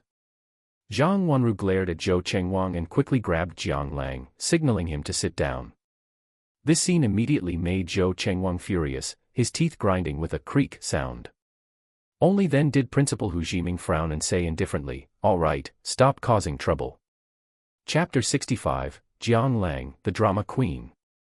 As the principal of Moda University, he was a veteran educator who had spent his earlier years with textbooks in hand, teaching and nurturing students who were now scattered across the world. Once Principal Hu Jiming spoke, everyone naturally dared not step out of line. "I wonder, student Jiang Lang, are you aware of the application requirements for our school's honorary alumni status?" Principal Hu Jiming asked, turning to Jiang Lang. Jiang Lang nodded slightly and said slowly, "The chairman of the Dizuan Hotel in Modu, I wonder if that qualifies." As his words fell, the entire room fell into a dead silence. Except for Wu Yonglong, who had already been aware of this, the expressions of everyone else shifted drastically. Zhou Chengwang shot to his feet, his face twisted with frenzy as he roared, "Impossible. Absolutely impossible. You've only been an intern for a year. Where would you get the money?" His family was wealthy, but only worth a little over $1 billion. A Dizuan hotel could easily crush his family until they couldn't even breathe. Among everyone present, he was the one who found it hardest to believe. You see, the reason Jiang Lang had such a miserable time at Moda University was entirely due to him. Now that Jiang Lang had suddenly turned the tables, he would surely seek revenge. Zhang Wanru tugged on Zhou Chengwang's hand, asking in confusion, "Chengwang, why are you so agitated? Our junior has succeeded, you should be congratulating him." The silly girl still didn't realize the conflict between Jiang Lang and Zhou Chengwang. Jiang Lang gave a wry smile and offered no explanation. It was as if he were treating Zhou Chengwang like thin air. He turned his head and stared straight at Principal Hu Jiming. However, this gesture thoroughly enraged Zhou Chengwang. He recalled the scene where Jiang Lang had beaten him up at the ultraviolet restaurant. Now, seeing Jiang Lang show such blatant disregard for him, and in front of his girlfriend, no less, new and old grudges flared up. He stepped forward and grabbed Jiang Lang by the collar. "You dare to ignore me? You dare not listen when I'm talking?" Jiang Lang chuckled inwardly, but his face displayed panic and unease, trembling like a frightened little rabbit. His voice trembled as he said, "Zhou. Senior Zhou, I was wrong. Please don't hit me like you used to. I'm scared." Zhang Wanru grew anxious. She shoved Zhou Chengwang aside and scolded him, "What are you doing? Are you going crazy? And another thing, you actually used to hit people. Is what Jiang Lang said true?" She was furious and couldn't believe that the sunny, humble, and polite young man she once knew could become so volatile. It was as if he had turned into a completely different person, so unfamiliar. If Jiang Lang knew what Zhang Wanru was thinking, he would likely scoff. Zhou Chengwang might look upright on the surface, but in private, he was rotten to the core and incredibly petty. Otherwise, Jiang Lang wouldn't have been targeted by him at every turn ever since he met Zhang Wanru during a debate competition. Even classmates like Wei Fukai and Zhang Huayun had only made things difficult for him because they were following the others' orders, ready to throw punches at the slightest disagreement. Zhou Chengwang glared at Jiang Lang, who was putting on an expression of grievance, and felt like he was going insane from the rage. "Stop acting like a damn saint. You beat me up so badly last time, and now you're playing the innocent victim for whose benefit?" He cursed inwardly, then turned to look at Zhang Wanru, explaining anxiously, "Wanru, listen to me. It's not what he says." However, Jiang Lang tugged at Zhang Wanru, rubbing his eyes hard until they turned slightly red. Only then did he look up at her, his eyes welling with tears as if he were about to let out all the grievances he had bottled up for years. "What is there to explain? Senior, he didn't just hit me, he's done all sorts of terrible things. You've been deceived by him. Just take last time, for example. My sister finally came to Moda to visit me, and he dared to harass her in front of everyone. If I hadn't been there, I'm afraid my sister would have." His face was filled with grievance, resentment, and anger. "I didn't. You're lying." Zhou Chengwang's expression turned frantic. He couldn't let Jiang Lang continue. Otherwise, the image he had built in Zhang Wanru's heart over the years would likely collapse completely. If it were anyone else, it wouldn't matter. As a young master, he wasn't lacking for women. But Zhang Wanru was different. The only reason he had gone to such great lengths to become her boyfriend was because he had received a piece of news: Zhang Wanru came from the mysterious Beijing Zhang family. That was the reason he had spent these years using unscrupulous, underhanded tactics to drive away every man who dared to approach her. This. Zhang Wanru pursed her lips, glancing between Jiang Lang and Zhou Chengwang, her expression filled with hesitation. Although she had admired Jiang Lang since the last debate competition, Zhou Chengwang had been her boyfriend for many years. In her heart, she was still biased toward him and unwilling to believe Jiang Lang's words. Jiang Lang's eyes darted around. He slowly pulled his phone from his pocket and looked at Zhou Chengwang with a smirk. "Young Master Zhou, I have the video from that night right here on my phone. Do you want me to play it for you? As he spoke, he made a show of unlocking his phone. Jiang Lang had actually kept the video. Zhou Chengwang's heart trembled. He wasn't sure if Jiang Lang was bluffing. But seeing Zhang Wanru curiously leaning in to look at the screen, Zhou Chengwang couldn't hold back anymore. He gritted his teeth, lunged at Jiang Lang like a madman, and snatched the phone from his hand. Bang! The phone was smashed to pieces, scattering across the floor. Logically speaking, given Jiang Lang's current physical condition, it would have been effortless for him to stop the other party from grabbing the phone. However, he didn't stop him. Instead, he went with the flow and let him smash it, a look of certain victory on his face. This was a calculated trap. Only he knew that there was no video from that night on his phone. But Zhou Chengwang didn't dare to take the risk. Now that the phone had been smashed, there would undoubtedly be a rift between the two of them. He shook his head with a smirk and turned to look at Zhang Wanru beside him. Sure enough, there was a hint of doubt and wariness in the way she looked at Zhou Chengwang. His goal had been achieved. Jiang Lang thought to himself, though his face displayed feigned terror. Young Master Zhou, why did you smash my phone? I said it was a video of us eating dinner that night. I never said it was anything else. Or is it that you have a guilty conscience? Oh, by the way, you have to pay for the phone you broke. You. Zhou Chengwang gritted his teeth, watching Jiang Lang continue to play the fool, and felt as if he were about to explode from rage. Huff, huff, huff, he took several deep, heavy breaths to calm his agitated emotions and turned to look at Zhang Wanru, opening his mouth to explain. However, seeing her looking at him with a strange expression, his face instantly turned pale. Zhang Wanru gave Zhou Chengwang a look of disappointment and said to Principal Hu Jiming, Principal, I'm going to leave now. Without waiting for a reply, she turned and walked away. Zhou Chengwang panicked. Seeing that Zhang Wanru hadn't even called out to him, he hurried after her. Wait for me, Wanru. Listen to me. The farce had finally come to an end. Watching the two figures disappear, Jiang Lang withdrew his gaze and said to Principal Hu Jiming, Principal, the show is over. It's time we talked about the real business, right? Ahem. Principal Hu Jiming put down the melon seeds he was holding, patted his hands awkwardly, and looked at Jiang Lang. Fine, let's continue. Chapter 66 Two Essentials. Time ticked by second by second. From the principal's office, strange cackling laughter of Gaga Ga could be heard from time to time. It made the passing students and teachers look at each other in confusion, unable to understand why the old principal, usually known for being stiff and formal, was acting so strangely today, laughing in such a sinister way. Student Jiang, are you serious? Principal Hu Jiming grabbed Jiang Lang's arm, his face full of surprise and disbelief. As for Wu Yonglong, standing to the side, he was already dumbfounded. He stared blankly at Jiang Lang, looking like he was questioning his entire life. Wasn't he here to apply for honorary alumnus? Why did he suddenly start donating and playing for such high stakes?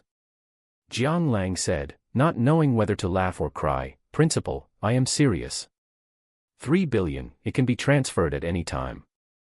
After a pause, Jiang Lang's expression became more serious. However, I have 2 requests. Principal Hu Jiming breathed a slight sigh of relief. As long as there were requests, that was fine, he was afraid there wouldn't be any. He glared irritably at the stunned Wu Yonglong beside him and snapped, what are you waiting for? Go make a cup of tea for student Jiang. Oh, and go to my cabinet and get that high-quality Da Hong Pao. Wu Yonglong was slightly stunned, and could not help but curse inwardly. Damn it. I am a mentor, what kind of logic is there for a mentor to make tea for a student? Besides, it's Da Hong Pao. He had pestered the principal for a long time in the past and still had not gotten to drink it. As the principal of Moda University, the tea collected by Principal Hu Jiming was naturally not simple. Although it was not the legendary Wui Mountain Mother Tree Da Hong Pao worth a fortune, it was at least a second-generation graft, and the price was not cheap. He felt indignant in his heart. Seeing Principal Hu Jiming's unfriendly gaze, he shrank his head back and went to make the tea obediently. The tea was brought over, and the fragrance filled the air. Jiang Lang did not know how to appreciate tea, that was a pleasure only cultured people understood. He picked up the cup and gulped it all down in one go, making the corners of the eyes of the 2 people beside him twitch slightly. Jiang Lang licked his lips and put down the cup. It's good. Ahem, Principal Hu Jiming gave a dry cough, a flash of heartache crossing his face. If you like it, take some back to drink. Forget it, a gentleman does not take what others love. Jiang Lang looked at him with a half-smile, shook his head, and refused. Changing the subject, he continued, first, I need to establish a joint management account. How you use this money, I will not interfere. Whether you use it to improve the treatment of teachers and students, build 2 more teaching buildings, or conduct research, I do not care. But I must understand the direction of every penny. Jiang Lang was worried that after the money was donated, someone would line their own pockets and claim it for themselves, causing the mission to fail, which would be a huge loss for him. Principal Hu Jiming raised an eyebrow slightly and nodded, that's fine. Jiang Lang snapped his fingers and continued, second, I hope that 1 billion of this will be used as a scholarship for poor students. Moreover, I will send someone specifically to supervise this money, and it will only be distributed to the students who truly need it. This was something he felt strongly about. Many students with difficult family backgrounds are simply unwilling to apply. Perhaps it is due to their childhood living environment, or perhaps it is their self-esteem acting up, being sensitive, feeling inferior. On the contrary, those from wealthy or well-off families shamelessly scramble to apply, fearing that others might take it, claiming the scholarship for poor students for themselves. There are even some counselors who play tricks with backroom deals. In the end, the number of poor students who actually receive the financial aid is very small. He had experienced these things, so he was naturally very clear about it.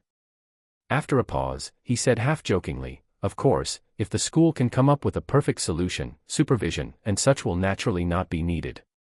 Principal Hu Jiming nodded with an embarrassed expression and did not reply. He understood what Jiang Lang was worried about, but this kind of thing happened in every school, and wanting to solve it in a short time was also a troublesome matter. Seeing this, Jiang Lang shook his head slightly and stood up, all right, I've said everything that needs to be said. Once the joint management account is opened, the money will naturally be transferred. If there are any problems in the future, we can contact each other by phone. I'll be leaving now. Seeing this, Principal Hu Jiming hurriedly tried to persuade him to stay. It's almost noon, how about we have a simple meal together? The cafeteria will do.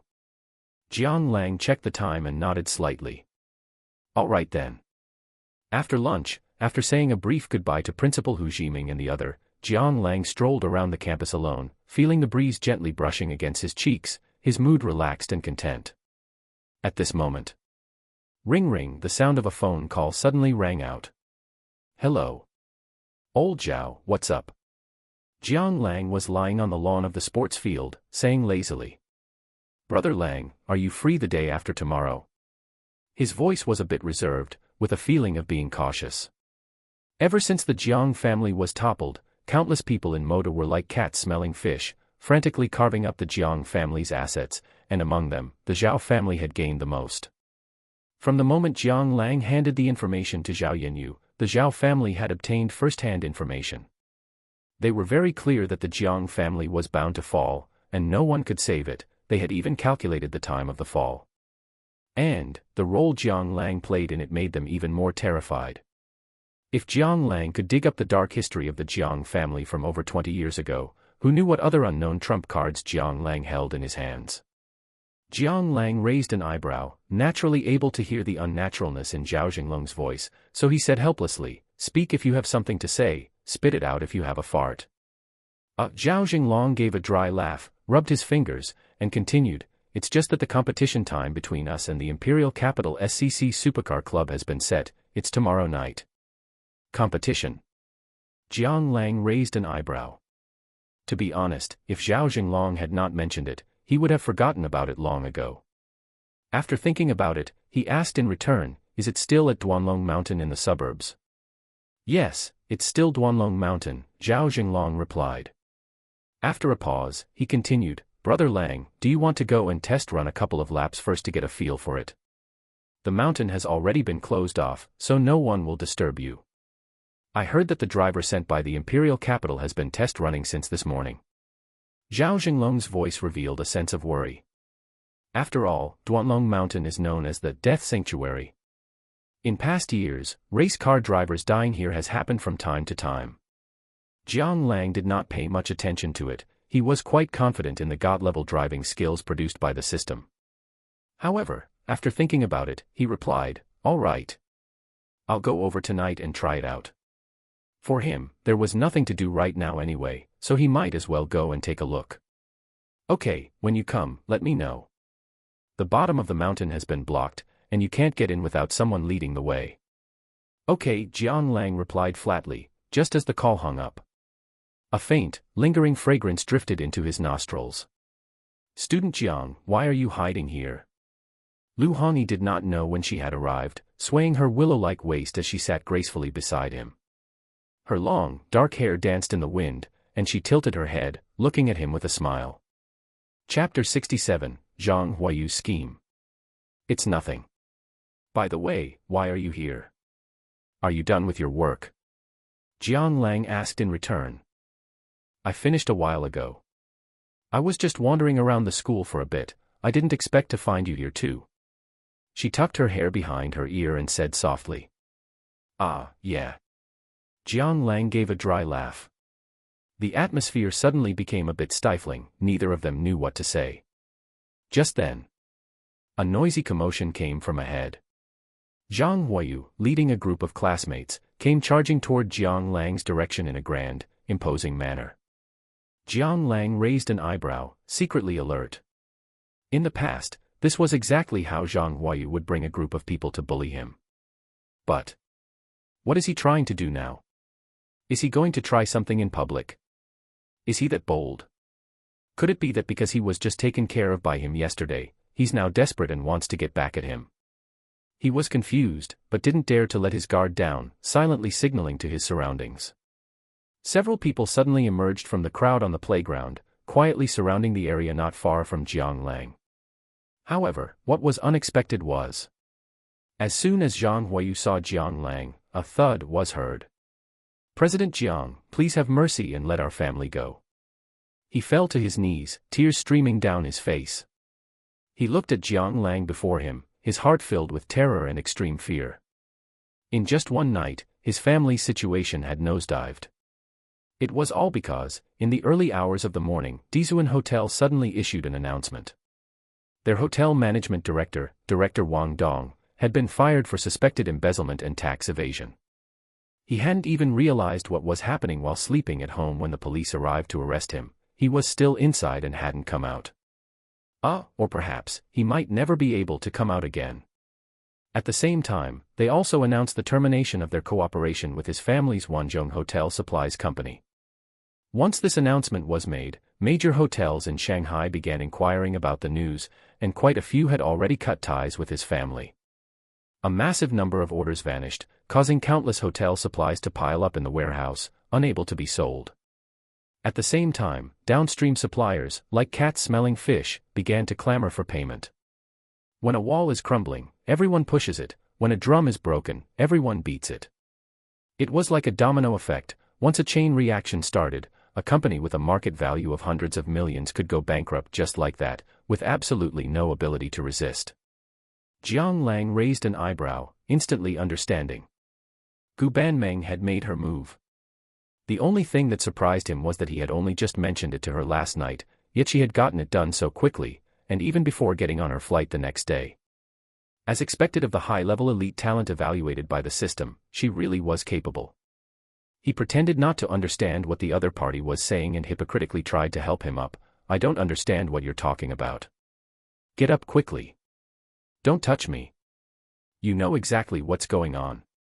Zhang Huayu pushed Jiang Lang away, his eyes filled with a mix of anger and fear as he shouted. "I know I went too far in the past, but that's all in the past now. You beat me up yesterday, too. Now, do you really have to drive us to ruin?" His voice trembled with a desperate, sorrowful tone. Going from a high-end mighty rich kid to a pauper overnight, becoming the very kind of person he used to despise and mock. It might even be worse, because once they went bankrupt, he might even be saddled with a huge debt.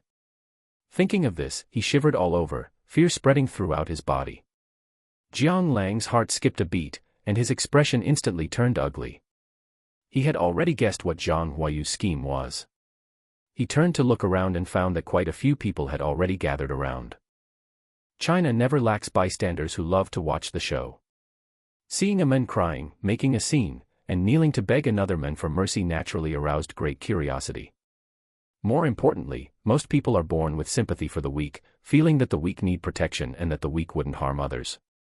Although it's ridiculous, that's just how it is. Even without knowing what had happened, quite a few people were already speaking up for Zhang Huayu. What kind of hatred or grudge could there be to force someone to kneel? People these days are too aggressive. At least you were classmates. Leave some room for others when you do things, so you can meet again in the future. People were whispering, pointing at Jiang Lang with disdain in their eyes. At the same time, the classmates Zhang Huayu had brought along also began to chime in. After all, they had been paid. Exactly, you're all classmates in the same class, what can't be forgiven? You see each other every day, you've been classmates for years, don't you have any feelings at all? Classmate Jiang has already admitted his mistake, Jiang Lang, just forgive him. Jiang Lang's face instantly darkened, looking rather unpleasant. He noticed that some people were even starting to take out their phones to take pictures. If that gets posted online, who knows how it will be twisted. Zhang Huayu was still kneeling in front of Jiang Lang, his head slightly lowered. Where no one could see, a cold sneer hung on the corner of his mouth. He knew this method was shameless, especially here at school, exploiting students' enthusiasm and their foolish sense of justice. But as long as it succeeded, as long as he could save his family's Wanzhong Hotel Supplies Company, everything was worth it. After this was over, he would still be that arrogant, overbearing rich kid. Forget kneeling, even kowtowing would be fine. Besides, causing such a big scene at school might even get them on the trending topics. Then, they might even be able to deal a heavy blow to Dizuan Hotel, and while they were at it, get these kind-hearted people who didn't know the truth to rush to their website to place orders. It would kill two birds with one stone. Thinking of this, he didn't hesitate to bang his head on the ground thud, thud, thud in front of Jiang Lang, wailing loudly. I beg you, let our family go. My family is innocent, take it out on me if you have any issues. At this moment, he was acting the part of a filial son willing to sacrifice himself for his family. Clearly, he had succeeded.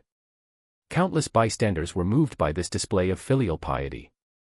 Even though they didn't know anything, they were filled with righteous indignation, pointing fingers at Jiang Lang and even starting to curse him without restraint. Get up, brother. Whatever it is, stand up and talk. No matter how powerful this person is, can he really cover the sky with one hand? I've already uploaded the video online, it will get some attention soon. That's right. So what if you're rich? Can you just bully people as you please? Damn it. At this moment, Jiang Lang was so angry his teeth itched, he wanted to rush over and beat Zhang Huayu to a pulp. Damn it, you guys don't know a damn thing. If you knew how Zhang Huayu treated me back then, you wouldn't be acting like this. He shot a cold glance at Zhang Huayu, but he also knew now wasn't the time to get entangled. If he stayed any longer, he was afraid the situation would only get worse. He took a heavy, deep breath and said coldly, "Let's go." As soon as he said this, everyone noticed people appearing out of nowhere, rushing in and surrounding Jiang Lang tightly. They held up their phones, making it impossible to take pictures. By the time everyone realized what had happened, Jiang Lang had already charged out of the encirclement, filled with rage. Chapter 68, A Tooth for a Tooth. Bugatti La Voiture Noire. Inside the car. Bang. A pair of hands slammed hard against the steering wheel. Jiang Lang stared out the window, gritting his teeth as he cursed, "You damn bastard, how dare you plot against me?" He picked up his phone and looked at the trending topics, his eyes dark and gloomy. Forcing someone to kneel. Who is so arrogant? Abusing power to suppress others, counting the 10 major crimes of the Dizuan Hotel chairman. Moda University, multiple students make secret revelations. Damn it. These media outlets, they don't distinguish right from wrong at all. The more Jiang Lang read, the angrier he became, and he couldn't help but curse. Who? He let out a heavy breath to release the frustration in his heart. Only then did he calm down slightly, his eyes flashing with deep thought. It had only been a short 2 hours, and it had already hit the trending topics. Did it have to be this fast? Who was pulling the strings behind the scenes? The family behind Zhang Huayu counts as one. What about Wei Fukai? I didn't see him just now, could he also be pulling strings behind the scenes? Zhou Chengwang. Unlikely, he should be busy coaxing Zhang Wanru right now. But, you never know. That guy is petty, and he's the ringleader of the three, so he's very suspicious. Right. There's one more. Jiangbei City's mother, Zhang Xiaoling. Could the Zhang family also be fanning the flames behind the scenes? Jiang Lang rested his chin on his hand, counting the people he had offended so far, his eyebrows slightly raised. Ding detected that the host has been plotted against. Starting to issue a new mission. Mission, a tooth for a tooth. The experiences of your student days have become a nightmare. To be plotted against again like this is truly unbearable. Crush everyone who bullied you back then and make a clean break with the past. Conditions: 1. Topple the Zhang Huayu family. 2. Topple the Wei Fukai family. 3. Topple the Zhou Chengwang family. Reward: Jintianqing Law Firm. Jiang Lang was slightly stunned, his eyes instantly turning cold. The system's voice perfectly verified his previous conjecture, it really was these three pieces of trash who were behind it. Just at this moment. Ring ring, his phone suddenly rang. Hello. Boss, I've gotten off the plane. Gu Banming's voice was urgent and hurried, carrying a trace of panic. I've seen the trending topics online. Do you need me to come back now? She was anxious, she hadn't expected such a big incident to occur right after she went abroad. Although the trending topics about the Dizuan Hotel were currently only erupting domestically, they had to be guarded against. Once it spread to the international internet, it would be very unfavorable for their upcoming plans. After all, no one would stay at a hotel with a notorious reputation. Jiang Lang shook his head and spoke slowly, no need. You all just focus on your work. I will handle the matters domestically. Gu Banming hesitated for a moment before saying, all right. The call ended. Jiang Lang pondered for a moment and dialed CEO's number. Have you seen the news online about the Dizuan Hotel? I have, Chairman Jiang. CEO was a bit dumbfounded upon receiving the call, but he replied subconsciously. I am the chairman of the Dizuan Hotel. Jiang Lang said concisely in a low voice. CEO was shocked. He hadn't expected that the person behind the trending topics causing such an uproar today was actually the company's major shareholder. He quickly said, Chairman, what do you need me to do? I will have the hotel issue a new statement later to clarify the matter. At the same time, I need to use Huya's influence to suppress the matter online. If necessary, you can mobilize the streamers, influencers, and internet trolls under your command. If you can't suppress it, it's best to muddy the waters. Understood, Chairman Jiang. CEO said quickly. The call ended. Jiang Lang raised an eyebrow and dialed Principal Hu Jiming's number. Hello. Principal. What's wrong? Jiang Lang. Principal Hu Jiming scratched his head, feeling a bit confused. Didn't you just leave? Why are you calling again? Jiang Lang gave a rough summary of the situation, then shook his head helplessly and said, my lovely juniors are being used as ammunition by others, and they are too foolish to even realize it.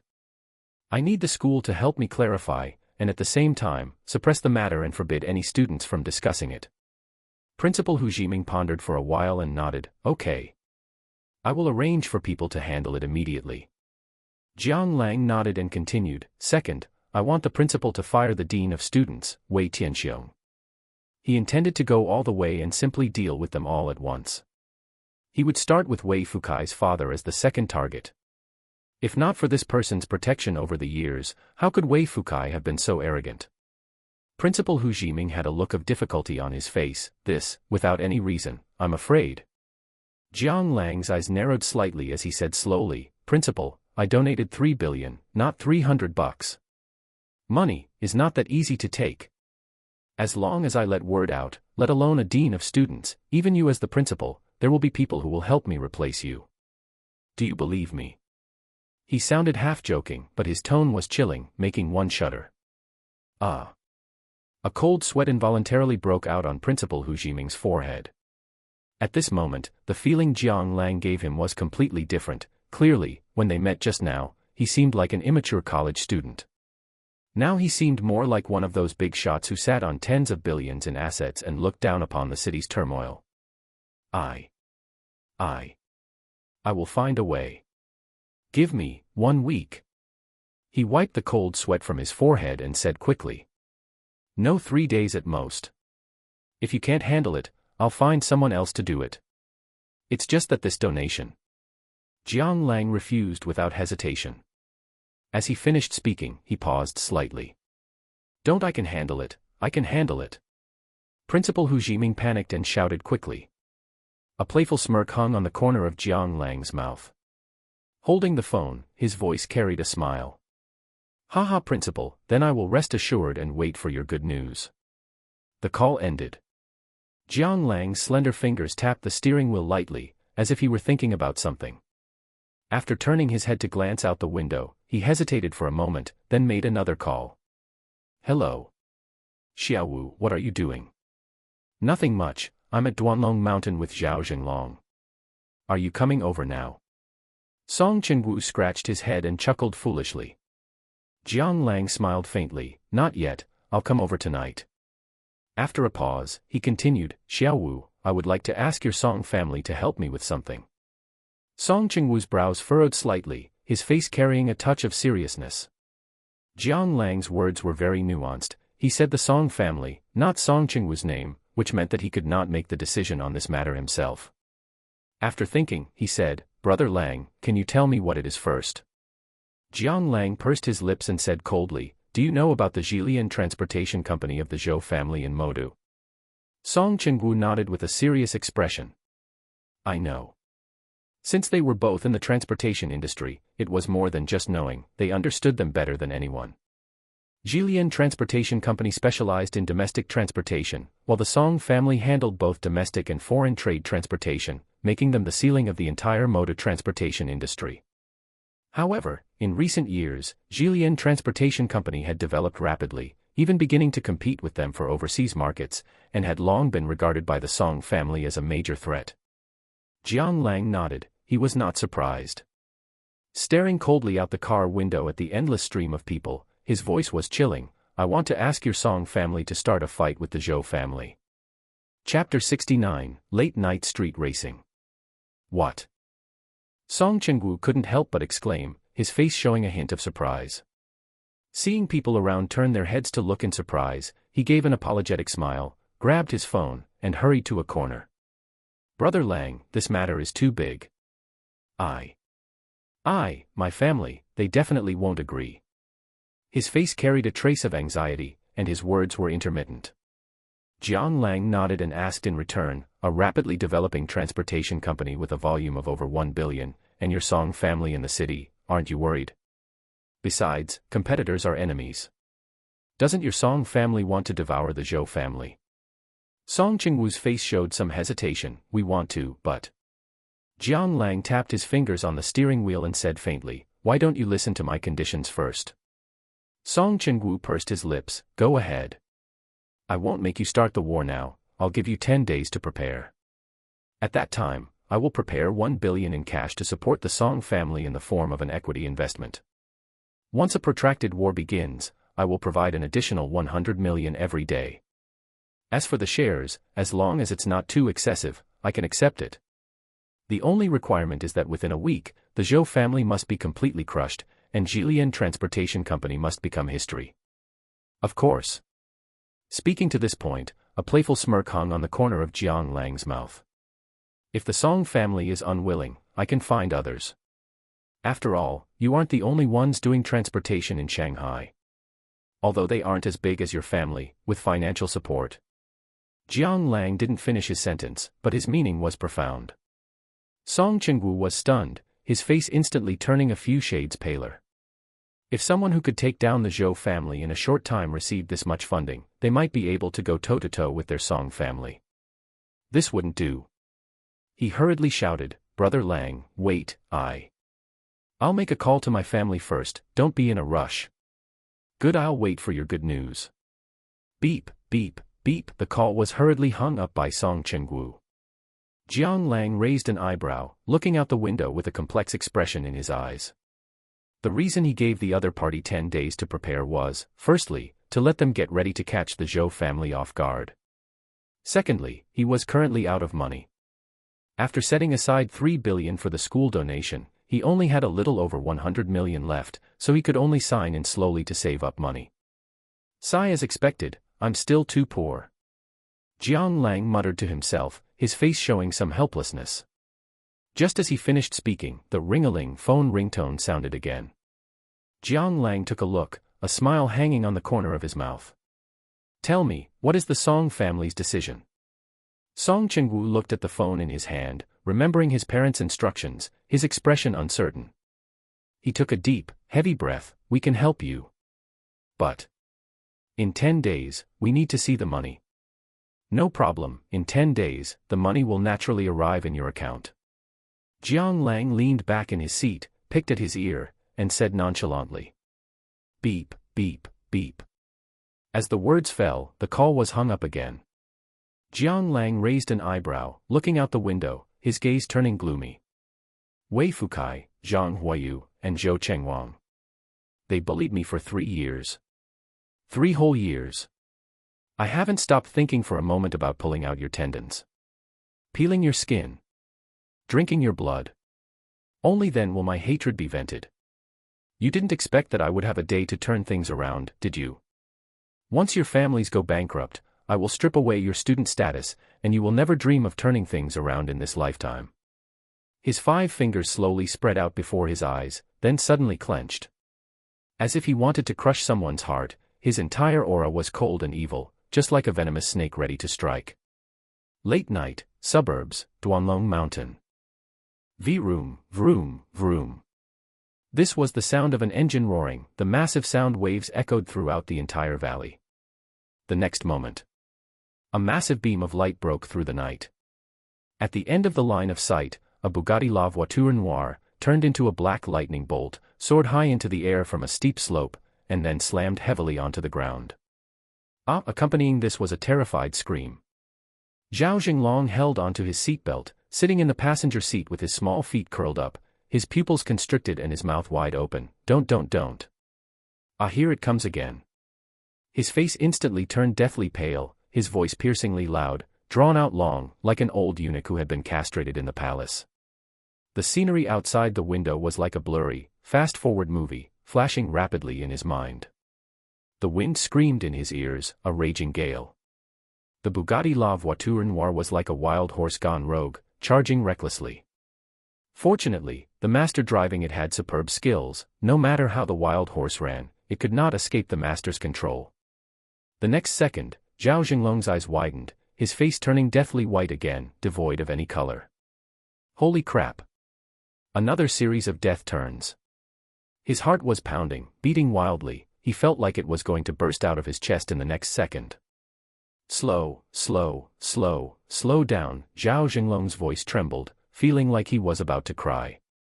However, Jiang Lang seemed not to have heard him clearly. Facing the extremely difficult series of death turns, he instead floored the accelerator. Boom. Like a charging general moving forward, the 100-meter distance vanished in an instant. Just as they were about to rush off the track, straight into the sky, and into the bottomless cliff. Suddenly, Jiang Lang released the accelerator, while simultaneously jerking the steering wheel, and the whole car body trembled slightly. Screech. A deep mark of asphalt was left on the ground, as if it were burning, and the Bugatti La Voiture Noire, like a fluttering butterfly, drifted through the turn along the edge of the cliff. The whole process was graceful and dashing, tires flying, yellow sand splashing. The powerful centrifugal force of the turn and the speed that hadn't decreased in the slightest even gave the Zhao Jinglong beside him the illusion that he was about to ascend to heaven. However, it was in such a daze. The series of death turns that were terrifying and murderous in his eyes had already been left far, far behind, until they disappeared from sight. Screech. Duanlong Mountain Track, at the finish line. The black lightning slowly stopped on the side of the road. Suddenly. Thud. The car door opened, and a figure with a face so pale there wasn't a drop of blood left in it crawled to the side of the road, stumbling and using both hands and feet. Ugh. Ugh. Tears streaming, his throat felt like it was smoking, his stomach churning violently. At this moment, he was reflecting, he was silent. Why didn't anyone else get in the car, and why was he the only fool rushing to suffer? It was simply a sin. Jiang Lang was somewhat distraught, he was truly feeling terrible inside. At this moment, a sentence came to his ears. Are you all right? Jiang Lang walked over, seeing Jiang Lang vomiting messily, and felt a bit embarrassed. No, Jiang Lang waved his hand, but before he could finish his sentence, he became a projectile warrior again. This scene made Jiang Lang's brow twitch slightly, and he moved away 2 steps without a sound, keeping his distance. He turned his head to look at the mountain, at the stars in the night sky. The sky was full of stars, twinkling. This was a scene rarely seen in the city, one by one, hanging in the sky, beautiful and enchanting. Refreshing, Jiang Lang shouted loudly, and echoes came from inside and outside the valley. Coming here tonight, besides familiarizing himself with the track, was also to vent. This racing session had truly swept away the gloom in his heart. Suddenly, a trembling voice came to his ears. Refreshing my ass. Hurry, help me up, my legs have gone soft. Chapter 70, Boss, he is too fast. 0.5 kilometers behind the finish line at Duanlong Mountain. A modified Mercedes-Benz R-Class was speeding down the road, and the people inside the car were already swearing up a storm. Damn it. Lazy, are you useless or what? We've lost the boss. And you call yourself the number 1 in the global driving competition. Did you cheat to get that title? Lazy was sweating profusely, his heart racing as he watched the speedometer approach 300 kilometers per hour. He couldn't help but retort, you guys are so great, why don't you come drive then? Damn. You dare to talk back? I'm going to report you to the captain as soon as we get back. The group was in the middle of arguing. Suddenly, boom. A massive beam of light flashed from the oncoming lane, illuminating the night as if it were day. Everyone subconsciously closed their eyes. After a moment of daze, the valley returned to silence. Just now, what was that? What do you mean what? That was the boss, hurry up and chase, someone swore, looking speechless. The Mercedes-Benz swerved, made a turn, and then eagerly chased after him again. After saying goodbye to the pale-faced Jiang Lang, Jiang Lang hummed a tune and slowly drove home. At this moment, most of the villas in Huazhou Junting had their lights out. It was quiet, with only the occasional sound of cicadas. Boss, you're back. Lei Dong, the bodyguard captain who had been waiting for a long time, trotted over and opened the car door for Jiang Lang. Jiang Lang glanced at him, handed over the car keys, and said softly, park the car and get some rest early. Okay, Lei Dong nodded foolishly and didn't say anything else. Jiang Lang shook his head and said calmly, all right. I'm going in now. Watching Jiang Lang's departing figure, Lei Dong's expression suddenly changed. He took out his phone and made a call, saying through gritted teeth, where are you guys? The boss is already home, where did you run off to? On a road not far outside Huazhou Junting, a group of people held their phones, looking innocent. Captain. It's really not our fault. The boss, he is too fast. Yeah. This is the first time I've seen a man that fast. Listening to the suggestive words coming from the phone, Lei Dong was a bit dumbfounded.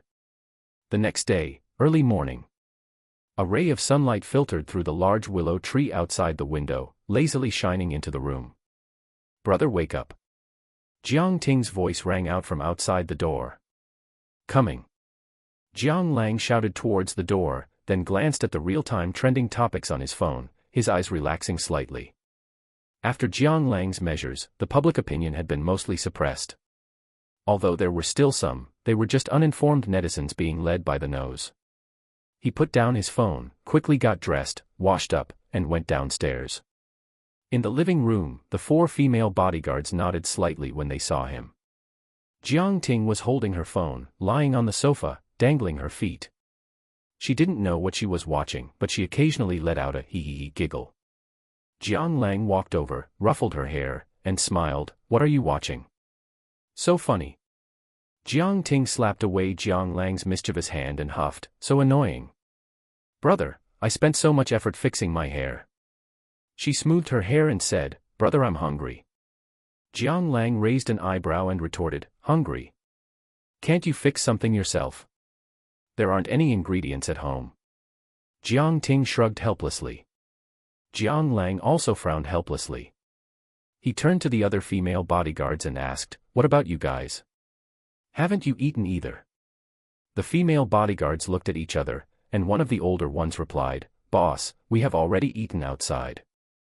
As if afraid of Jiang Lang misunderstanding, she quickly added, the young lady said she wanted to wait for you to have breakfast, so she didn't let us bring any food.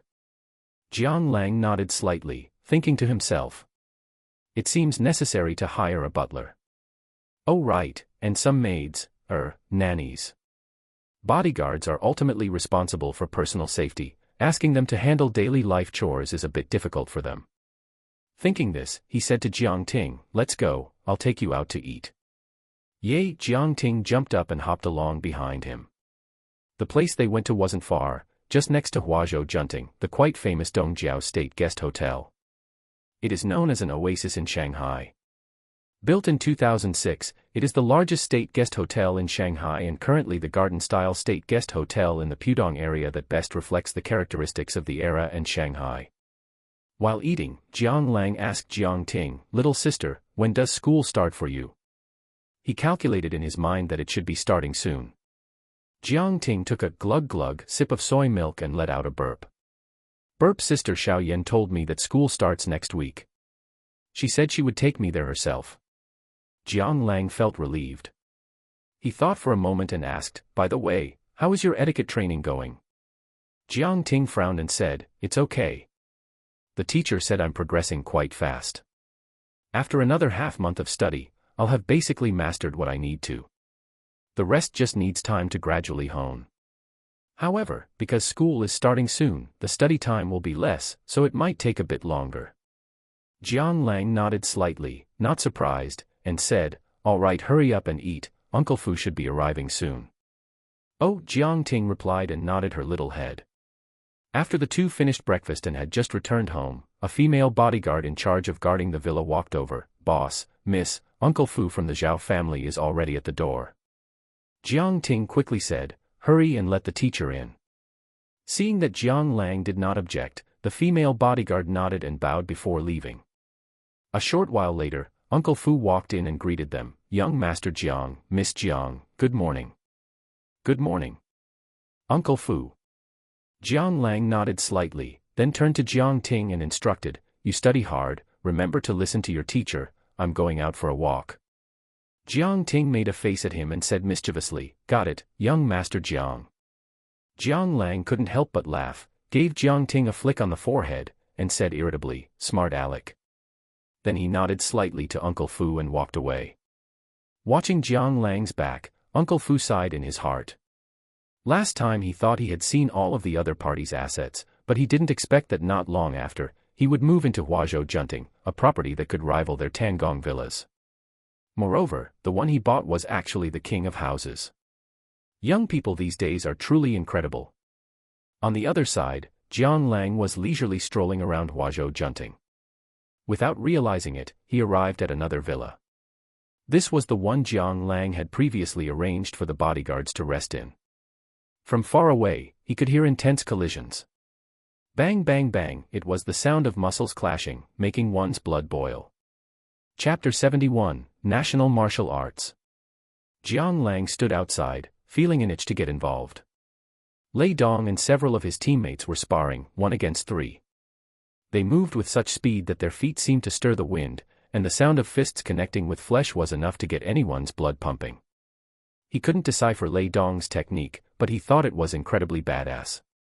Despite being of similar build, Lei Dong was able to suppress all 3 opponents. It was even more exciting than watching the WWE. One teammate had his arms crossed in front of his chest, having successfully blocked Lei Dong's straight punch. Yet, he was still sent flying into the air like a balloon, bouncing right out of the ring. He cursed as he landed, damn it, I'm done. This is bullying. Jiang Lang's eyes widened, and he couldn't help but exclaim, holy crap. What the hell was that? Damn. Sending someone flying with a single punch without causing injury. Was it really that magical? Jiang Lang's outburst interrupted their sparring match. Lei Dong glanced at Jiang Lang and walked over. "Boss, what are you doing here?" Jiang Lang said excitedly, "Nothing much, I was bored, so I came to take a look." He paused, then tried to mimic Lei Dong's move, gesturing in the air.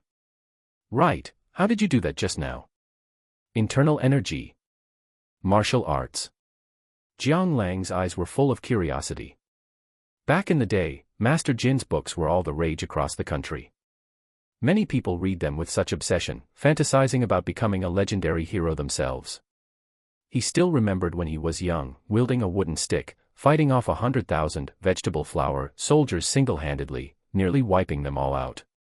Unfortunately, his father intervened, tied him to an old tree outside the courtyard, gave him a few dozen lashes, and left him bedridden for 3 days. But that still couldn't extinguish the burning martial arts dream in his heart. However, after growing up, Jiang Lang realized that there was no such thing as internal energy, it was all just fiction. But that punch from Lei Dong earlier had truly shocked Jiang Lang, as if it had opened the door to a new world. "It's not." Lei Dong smiled and shook his head. "It's not, huh?" Jiang Lang muttered, a hint of disappointment on his face. He pursed his lips, looked up at Lei Dong, and asked curiously, "Then, how did you do that just now?" Lei Dong frowned and said, "This is called national martial arts." "National martial arts? What does that mean?" Jiang Lang asked. "National martial arts refers to our traditional Chinese combat techniques," Lei Dong said calmly, glancing at Jiang Lang. Without waiting for Jiang Lang to press further, he continued. What you just saw was the internal force used in the national martial arts I practice. You can think of it as a method of generating power. Just like an ant can lift things dozens of times its own weight, this method allows one to make their own strength seem infinitely large. Of course, it's only theoretically infinite, as the human body has its limits after all. Although Lei Dong said this, Jiang Lang was still somewhat excited and couldn't help but ask, "Can I learn it?" Lei Dong looked at the inexplicably excited Jiang Lang and frowned. "You can, but boss, you've already missed the golden age for martial arts training. If you want to achieve anything, I'm afraid." Before he finished, he changed the subject. "Besides, practicing martial arts now is pointless. No matter how strong a person is, they have no advantage against firearms. After all, beyond 7 steps, the gun is fast. Within 7 steps, the gun is fast and accurate." He made a small joke, but his eyes carried a hint of desolation. Jiang Lang hesitated, but still asked, "Then how strong can one become if they master national martial arts?" Upon hearing this, Lei Dong explained. Currently, known national martial arts are divided into Mingjin, visible force, Anjin, hidden force, and Huajin, transformative force. They are both types of force and levels of attainment, representing 3 different shackles for practitioners of national martial arts. Mingjin, training the body's entire strength and concentrating it. A punch thrown creates a booming sound in the air, with astonishing power. This is what is often referred to as, 1,000 caddies cannot buy a single sound. Mingjin hits like a cannon blast. Anjin, training the heart and skin, adjusting the center of gravity in the spine and tailbone to make the entire body's tendons, bones, and outer membranes permeable, erupting with hidden force. This is what martial arts novels call opening the 2 meridians of the body. Anjin hits like a needle prick, just a light touch from someone else could cause you to be struck. As for Huajin, it involves connecting the whole body, regulating the internal organs, and controlling every organ inside and out. It allows the hidden force to permeate the entire body, making it so that not even a feather can land, and not even a fly can settle. It can be said to be the limit of human potential. Huajin hits like hanging a painting. Huajin is the force of the transformative realm. Humans are not gods, it is not easy to achieve. As far as I know, there is currently not a single Huajin Grandmaster in China. The last Huajin Grandmasters were the martial Saint Sun Lutang and the divine Spear Li Shuwen from a century ago. But even such figures could only retreat in defeat when faced with firearms. Lei Dong shook his head and sighed silently. Damn. That's a bit lame. As expected, money is king. Instead of wasting time practicing martial arts, I'd be better off making more money. Who cares about some grandmaster or whatever? Bang, bang. 2 shots, and they're down. He thought to himself, his enthusiasm dampened significantly, and he said with waning interest, "All right, you guys keep practicing." As he said this, he prepared to leave. Ding! New mission detected, now issued. Mission, successor of national martial arts. Although the age of martial arts has faded, national martial arts still exists. As a godly tycoon, although you possess a physique at the human limit, you only know how to throw wild, amateur punches, which is truly a waste of your talent. Conditions: 1. Follow Lei Dong to practice national martial arts for 1 month. 2. Practice at least 5 hours every day. Reward: mastery of internal martial arts, including the 3 major styles, Taijikun, Xingyiquan, and Baguazhang. Holy crap! Jiang Lang looked at the system page and frowned slightly. After hearing Lei Dong's explanation, he had lost interest in practicing martial arts. This reward, honestly, he didn't really care for it. Forget it, even a small ant is still meat. Thinking of this, he said to Lei Dong, "I've thought about it, and I'll give it a try. Let's start tomorrow morning. I have things to do tonight." Lei Dong was a bit confused but nodded anyway. "All right, boss." Jiang Lang checked the time and realized it was already noon. He waved his hand and said, "All right, I'm leaving first." He planned to find a place outside, grab a quick bite, and then head straight to Duanlong Mountain. After all, the suburbs were quite far from here. Evening, Duanlong Mountain. In the sky, who knows when it started, but suddenly a heavy rain began to fall, soaking the eaves, the soil, and the roadside. Holy crap, what kind of crappy weather forecast is this? Why is it raining? Zhao Jinglong was hiding in a temporarily erected tent and couldn't help but curse. How about we notify the people from the imperial capital and just cancel the race? Zhao Yanyu walked over, looking at the heavy rain outside with a worried expression. You have to know, this was Duanlong Mountain, the death sanctuary. Even in normal weather, an average person would be scared half to death doing 1 lap, let alone on a rainy day. If someone wasn't careful, it would definitely cost them their life. What, is your Magic City SSCC afraid? A sarcastic, snide voice came from outside the tent. Chapter 72, The Race Begins. You Beijing mutts, what the hell are you putting on airs for? Zhao Jinglong turned his head away with a look of disgust, cursing under his breath. Zhao Jinglong, other than barking like a dog, what else can you do? You have no idea what a shitty state the SSCC Supercar Club has developed into under your leadership these past few years. If you ask me, you'd be better off disbanding early. Why even bother racing? You're going to lose anyway. A tall man wearing gold-rimmed glasses walked in, followed by quite a few people, who were likely his lackeys. He had a wicked smirk on his face, giving off the vibe of a refined scumbag. Upon hearing this, Zhao Jinglong's expression darkened. How the SSCC Supercar Club is doing is none of your damn business. You aren't welcome here. That's right. Get lost, you're annoying to look at. Zhao Yanyu rolled her eyes. Inside the tent, the club members chimed in one after another. Get the hell out of here. You're acting arrogant in Shanghai. Do you want me to slap you? Do you really think this is your Beijing? Keep a low profile, or be careful not to run into a ghost on a dark night. All you have left is your big mouths. What other skills do you have? If I recall correctly, you've lost the race for 3 years in a row. What right do you have to be on equal footing with us from Beijing? The bespectacled man wasn't annoyed, instead, he continued to taunt them. He let his gaze linger on Zhao Yinyu's face for a moment, then left with 2 contemptuous heh-heh sounds. This scene immediately made everyone from Shanghai bristle with anger, but they were left speechless, their faces dark and unsightly. Just then, Jiang Lang poked his head in, looking puzzled at the silent crowd. What happened to you guys? By the way, who was that who just left? Walking around acting like he's the king of the world. Everyone turned to look at him in unison, like wolves seeing a sheep, staring at Jiang Lang with such hunger that he shivered. Don't look at me like that, I'm scared. Jiang Lang subconsciously took a step back, feeling incredibly awkward, and stammered. I could handle it if it were women, but you thick-browed, big-eyed men staring at me with such hunger, what are you trying to do? The crowd cheered and swarmed around him. God of racing. God of racing. This time we must beat them to a pulp. Wreck them. 8 p.m., Duanlong Mountain. Rumble. The rain didn't stop, instead, it grew heavier, the sheets of rain making it hard for people to even open their eyes. By now, many people had arrived on the mountain, hiding on both sides of the track with umbrellas. Damn, they're really doing a rain race. Racing in the rain on Duanlong Mountain is practically suicidal.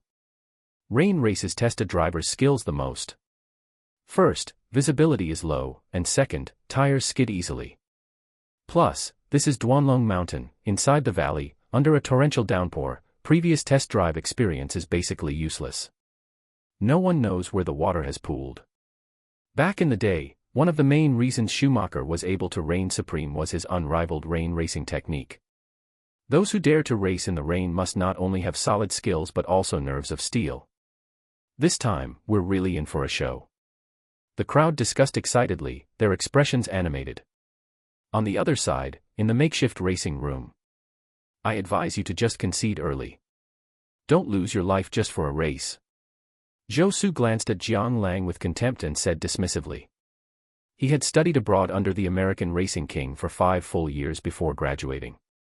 Racing licenses are divided into 6 grades, E, D, C, B, A, and Super.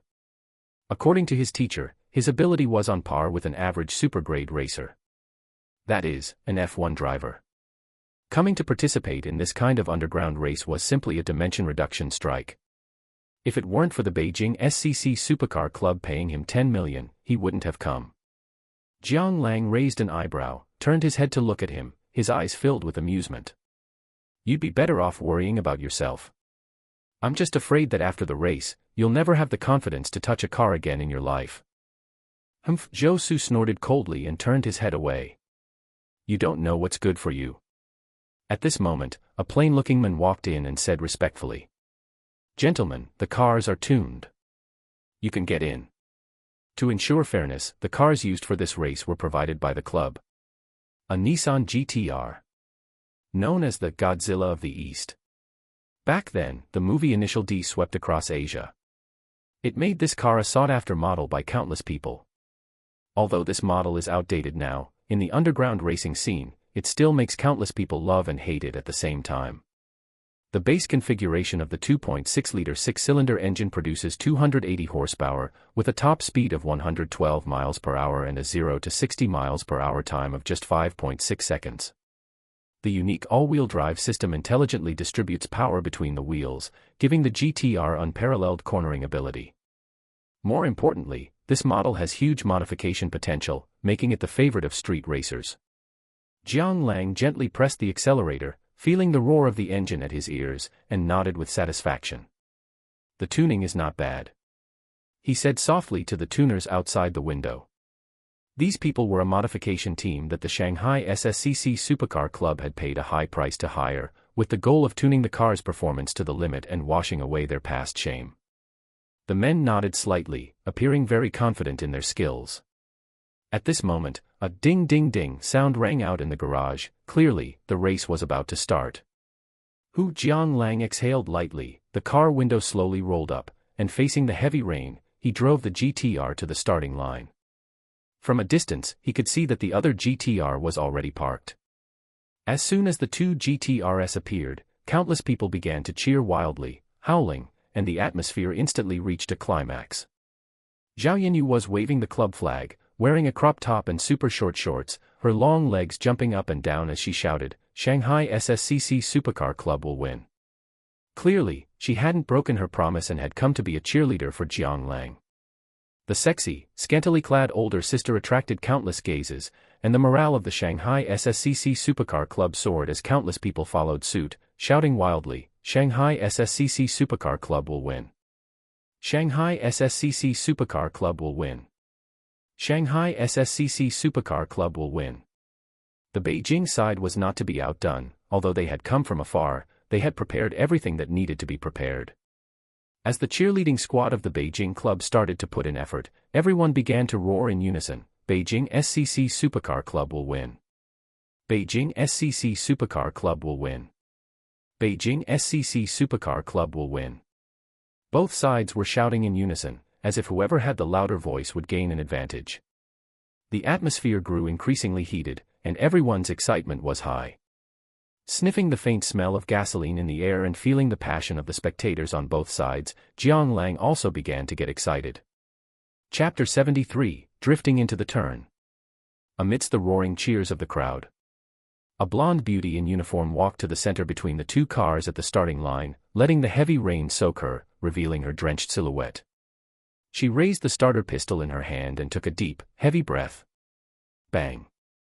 Following the sound of the gunshot, the two GTRs roared and shot out like arrows released from a bow, disappearing from everyone's sight. "Let's go watch the monitor," Jiang Lang shouted, ducking into the tent.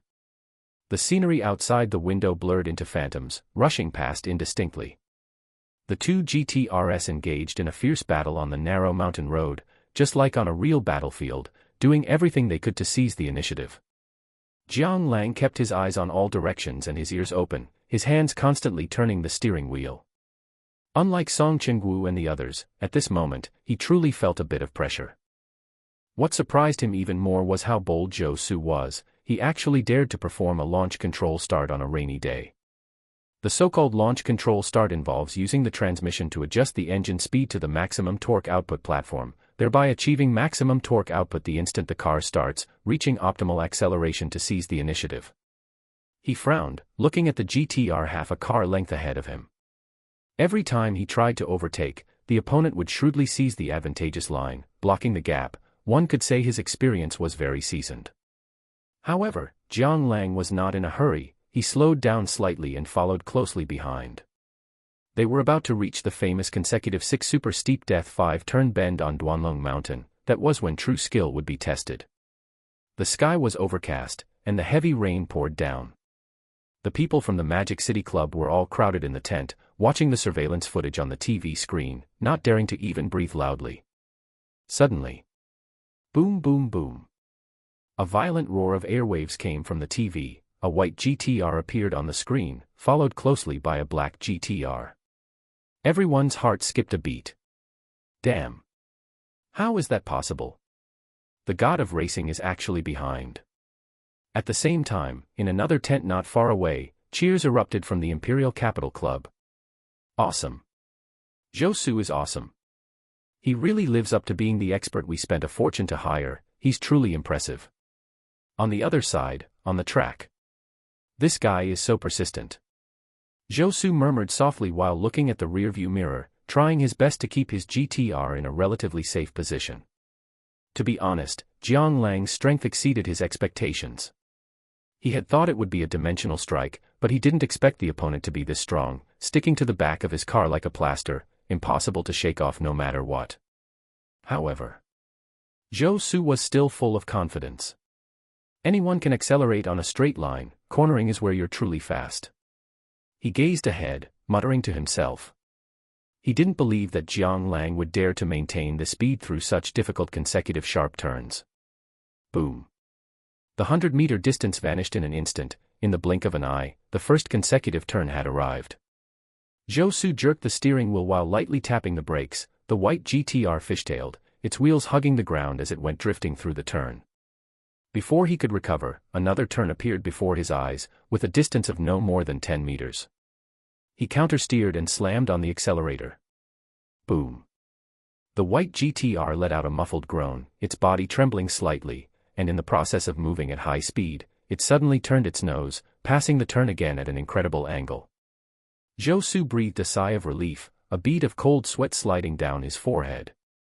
Consecutive large turns of this difficulty were rare, even abroad. He hadn't expected to encounter one, especially during a race on a rainy day. That should have created some distance. He thought silently to himself. He didn't believe there was anyone else in China who could handle these consecutive death turns. As long as the opponent didn't handle the turns well, he only needed to quickly increase the distance between them on the subsequent straight road, maintaining his advantage until the finish line. He thought to himself, a hint of the joy of victory appearing on his face, and he slightly turned his head to glance at the rearview mirror. He wanted to know if Jiang Lang had been forced into a panic, or if his skills were simply insufficient, causing him to crash directly into the railing. However, The next second, his expression suddenly changed, his eyes widening. A black GTR was following closely behind, like a maggot on a tarsal bone, firmly tailing him, not falling behind even by half a car length. Damn. So strong. He cursed inwardly, his face extremely solemn. He slammed on the accelerator and kept observing the rearview mirror, attempting to block Jiang Lang's overtaking path. Inside the black GTR, Jiang Lang's hands were tightly gripping the steering wheel, staring coldly ahead, his attention highly focused. He was waiting for an opportunity, a chance to completely turn the tide of the battle and end the race once and for all. The sixth consecutive large turn. It was not only the last consecutive turn on Duanlong Mountain but also its most dangerous segment. There were no guardrails throughout the entire stretch, and the turns consisted of 5 consecutive super death turns with angles exceeding 90 degrees. One mistake could lead to a wrecked car and death. If one fell off the cliff, they wouldn't even be able to find the body. In the curtain of rain, the black and white GTRs chased each other closely, one after the other, carrying a tragic and cruel air as they sped through the pouring rain. 1, 2, 3. After 5 consecutive death turns, Zhou Su's expression became increasingly ugly, and beads of sweat rolled down his forehead densely. Street racing can get the blood pumping, but high-intensity death turns time after time, that feeling of repeatedly brushing shoulders with death, can also be physically and mentally exhausting. He knew that his current state was very bad. His body was nearing its limit. He gritted his teeth, looking at the last death-defying consecutive turn approaching ahead, trying hard to calm down. As long as he passed this one, the rest of the journey was all straight roads. He had confidence that he could keep pressing the opponent and wouldn't leave any overtaking path. Inside the black GTR, Jiang Lang's eyes also began to look wild, his hands covered in sweat, and he never eased up on the accelerator, constantly creating pressure for the Zhou Su in front. At the same time, the crowd in front of the TV watched the footage from the monitor. The 2 GTRs were fighting frantically, and everyone was afraid to even breathe, fearing they would miss the most exciting moment. In the last death-defying consecutive 5-turn bend, whoever could gain the advantage would represent the final victory. Boom boom boom. The white GTR entered the turn first. Zhou Su did not hesitate, tapping the brakes again and swinging the tail to go through the turn. Daring to enter a turn with drifting in the rain was not just confidence in one's technique, but also fearlessness in one's courage. However, this time, Jiang Lang would not back down. He slammed on the accelerator, and the black GTR let out a roar, like an angry bull, charging into the track with bloodshot eyes, actually overtaking from behind and forcefully squeezing out a car length. The black and white GTRs drove side by side, drifting through the turn, splashing up countless waves of water. Chapter 74, Gutter Run. Screech screech screech. 2 GTRs were pressed tightly together on the narrow mountain road, sparks flying everywhere.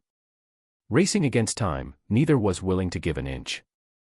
They had just cleared the first corner when another appeared in the blink of an eye. Get lost. Zhou Su glared at the black GTR beside him, his eyes bloodshot, cursing viciously. He had studied under a world-class champion and was a genius with super-level skills. He was destined to make a name for himself and become China's Schumacher. How could he lose, especially in such a small-time underground race? With these thoughts, anger welled up in his heart, and malice took hold. He jerked the steering wheel toward Jiang Lang's car. Bang! The 2 cars collided, their front ends swaying uncontrollably. Jiang Lang didn't even have time to react, his vision spun, and his head was buzzing. He subconsciously slowed down, and once he stabilized the car, he looked at the white GTR ahead with lingering fear and cursed, "Are you King trying to kill someone?" One had to know there was a cliff right beside them with no guardrails, playing this crazily. It was simply disregarding human life. Jiang Lang gritted his teeth, his eyes dark as he stared ahead, stomped on the accelerator, and gave chase once more. But this time, Zhou Su didn't give him any chance at all. He would rather be hit than yield a lane for overtaking. And naturally, Jiang Lang wasn't willing to take the risk, his life was precious. He'd been lucky just now and nothing happened. But if it happened again, who knew what kind of danger would follow? Time flew by, and in the blink of an eye, the 2 reached the death 5-corner section, the last turn being the most difficult. Zhou Su carefully checked his rearview mirror, and seeing that Jiang Lang wasn't continuing to chase, he felt a slight sense of relief. Just one more. He would win after this last turn. He thought to himself, jerking the steering wheel, the tail of the car swinging out like a swallow in flight as he entered the turn with drifting. However, the next second, he was completely stunned. A black GTR suddenly appeared in the rearview mirror, using the space in the inner gutter to execute a drifting turn, its front wheels running directly on the gutter grate. Boom. The black GTR, as if it had a thruster installed in its rear, surged into the inner lane with an unstoppable momentum. Gutter run. At this moment, Zhou Su was completely dumbfounded, an absurd thought spreading through his mind. Wasn't this a scene from an anime? Could someone really do this? He wanted to stop it, but his speed simply wasn't enough. He could only watch helplessly as the other party squeezed out space inch by inch, then stylishly drove away, leaving only a taillight in Zhou Su's view. But the matter wasn't over, because in his attempt to forcibly stop Jiang Lang from overtaking, he hadn't managed to correct the steering wheel after the turn. Screech, after a sound of emergency braking. Bang.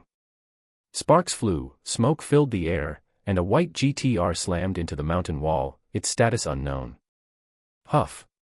Jiang Lang let out a soft sigh of relief, looking at the scene in his rearview mirror with a cold sneer on his face.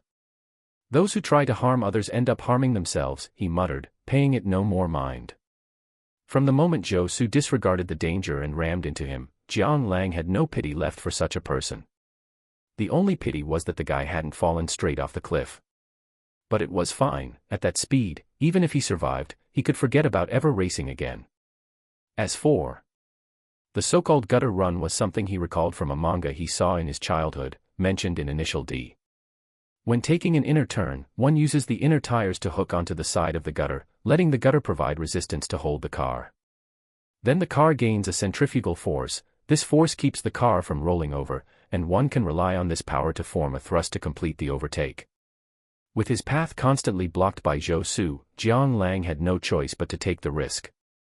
Fortunately, his powerful physical condition combined with top-tier driving skills allowed him to complete the overtake by the narrowest of margins. With two cold chuckles, Jiang Lang drove off leisurely.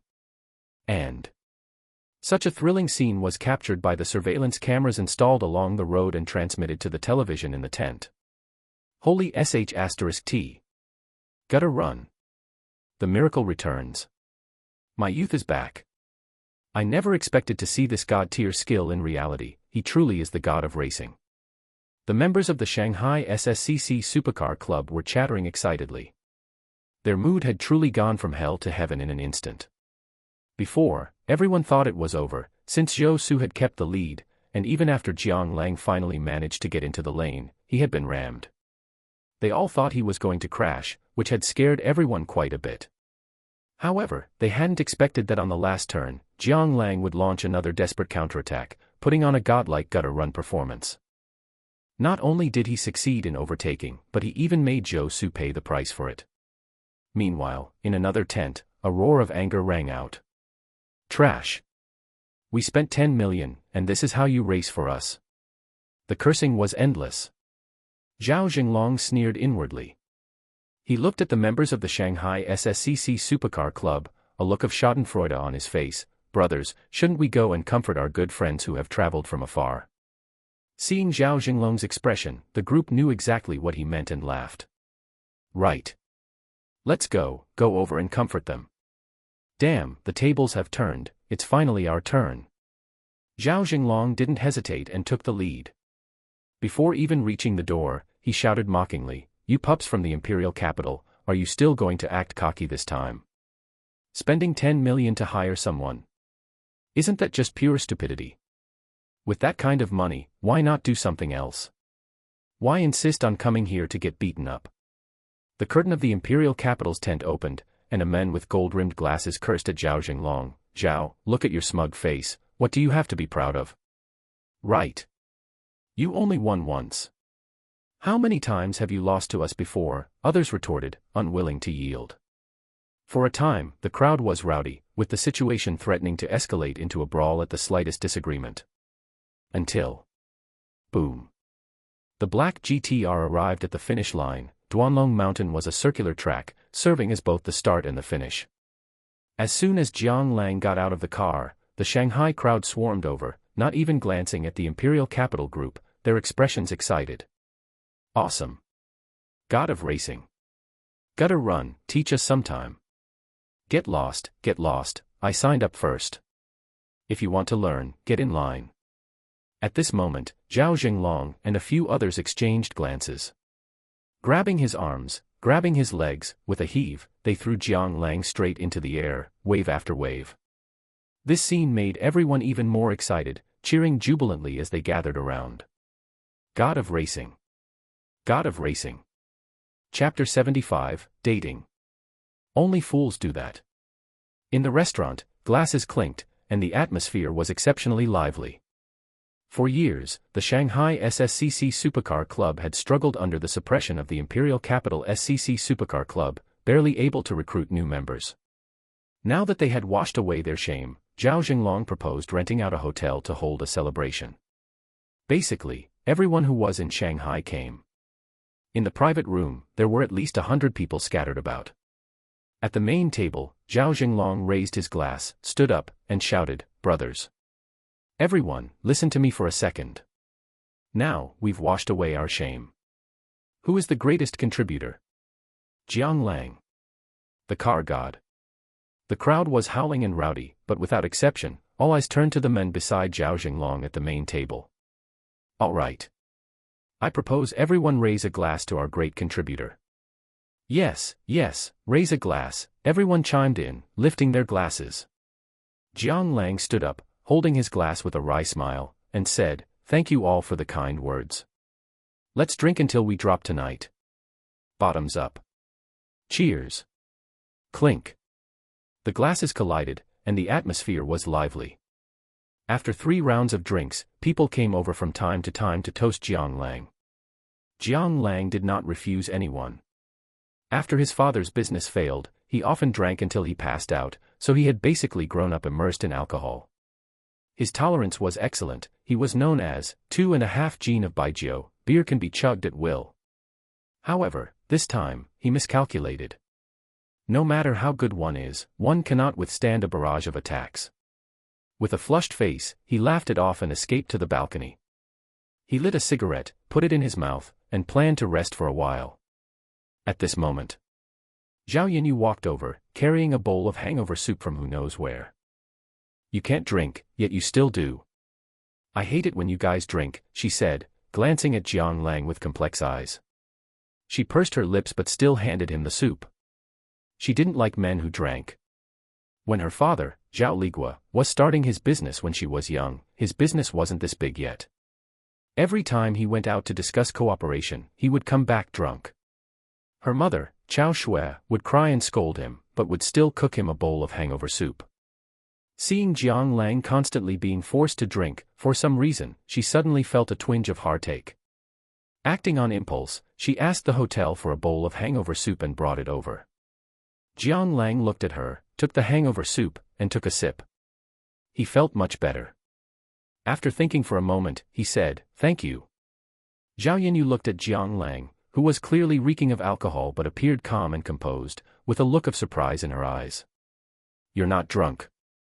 Jiang Lang touched his nose and smiled awkwardly, "Just a little tipsy, just a little."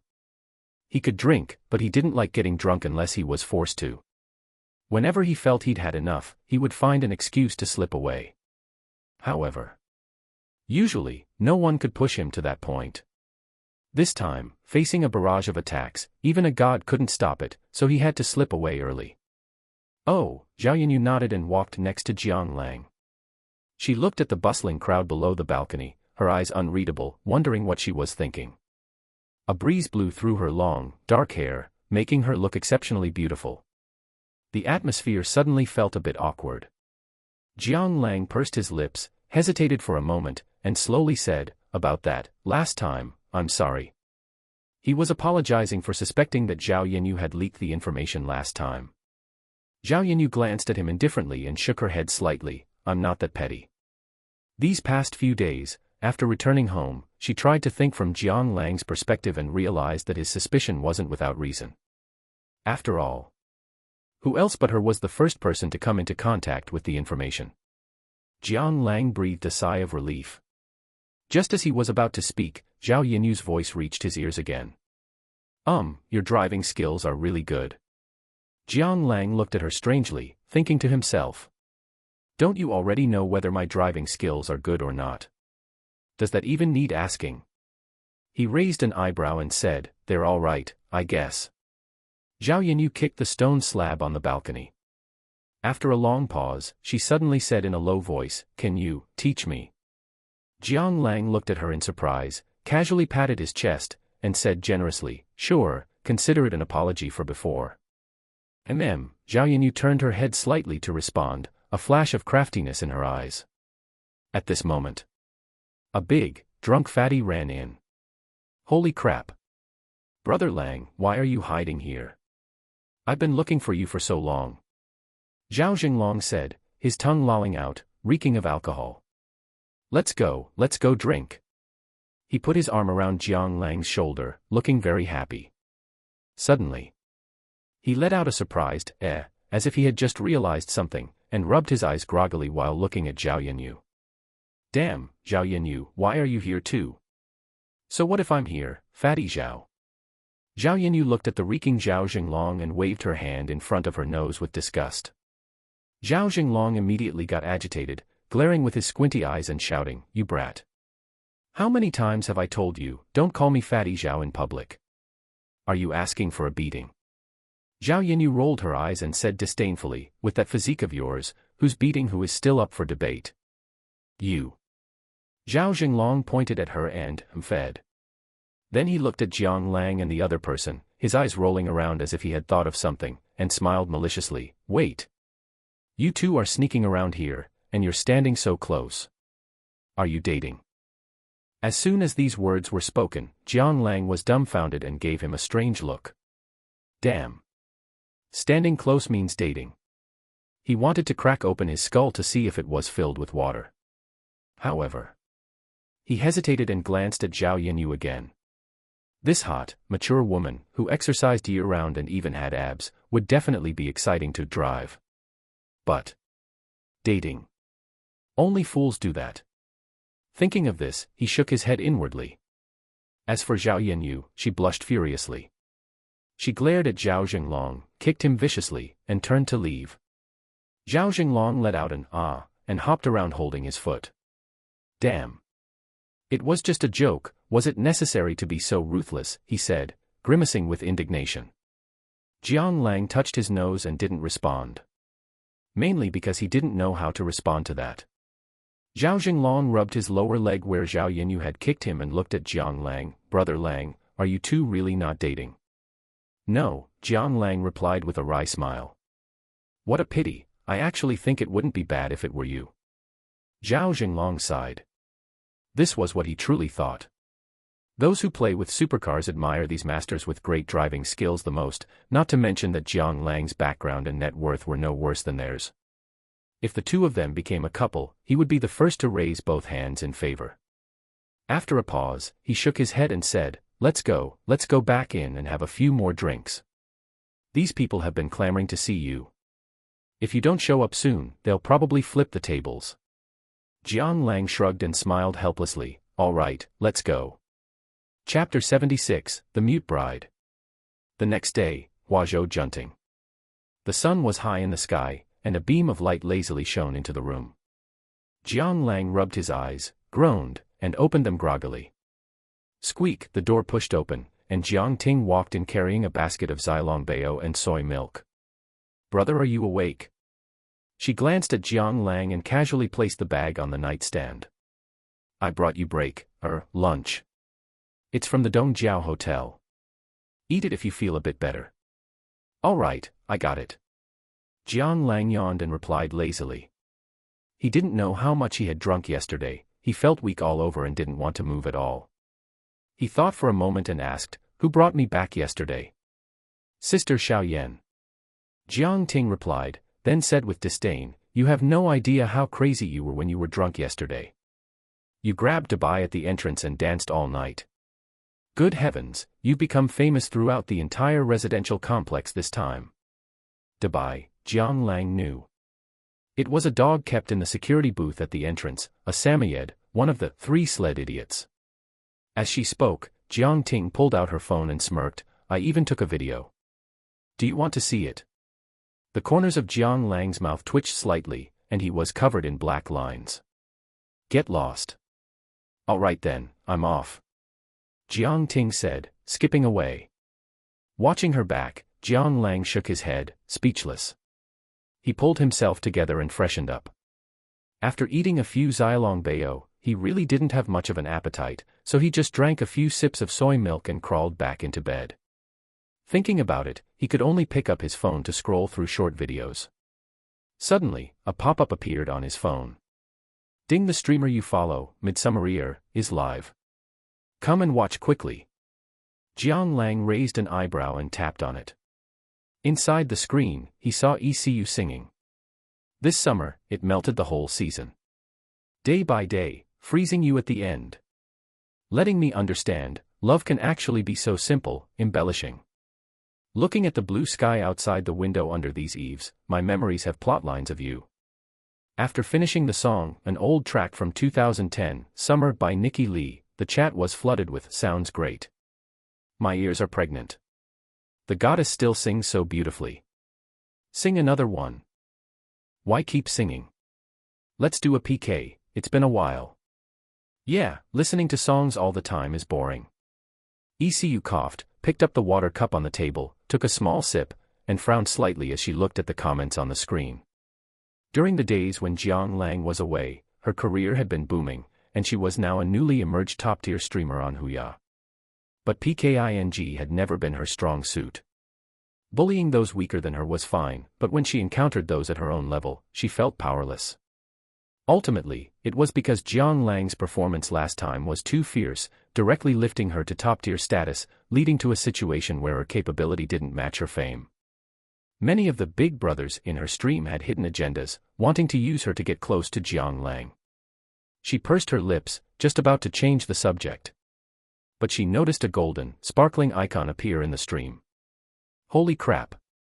God Lang is back. My youth is back. The legendary top-tier godly tycoon who threw away 50 million in one night. Worship the big shot.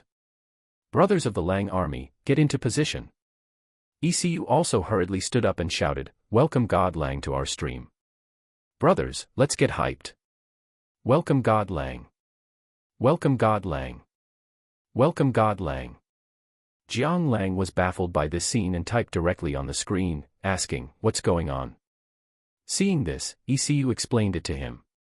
Ever since Jiang Lang became famous in that one battle on Huya, these people had all come here admiring this great godly tycoon, calling themselves the Lang army, and he was the leader of the Lang army. Jiang Lang raised an eyebrow, though he didn't think too much about it. He typed directly, "Let's PK, guaranteed win." The crowd was extremely excited, collectively reaching a climax. The big shot is awesome. Besides God Lang, who dares to say they're guaranteed to win a PK? Brothers, let's kill it. My big blade has long been hungry and impatient. ECU nodded slightly and started the connection. Meanwhile, in another stream. Bang, bang, bang, the sound of table smashing was endless. "Ah, you old six. I was about to eat chicken, what are you doing?" Streamer Zhou Yi was breaking down again, looking completely devastated.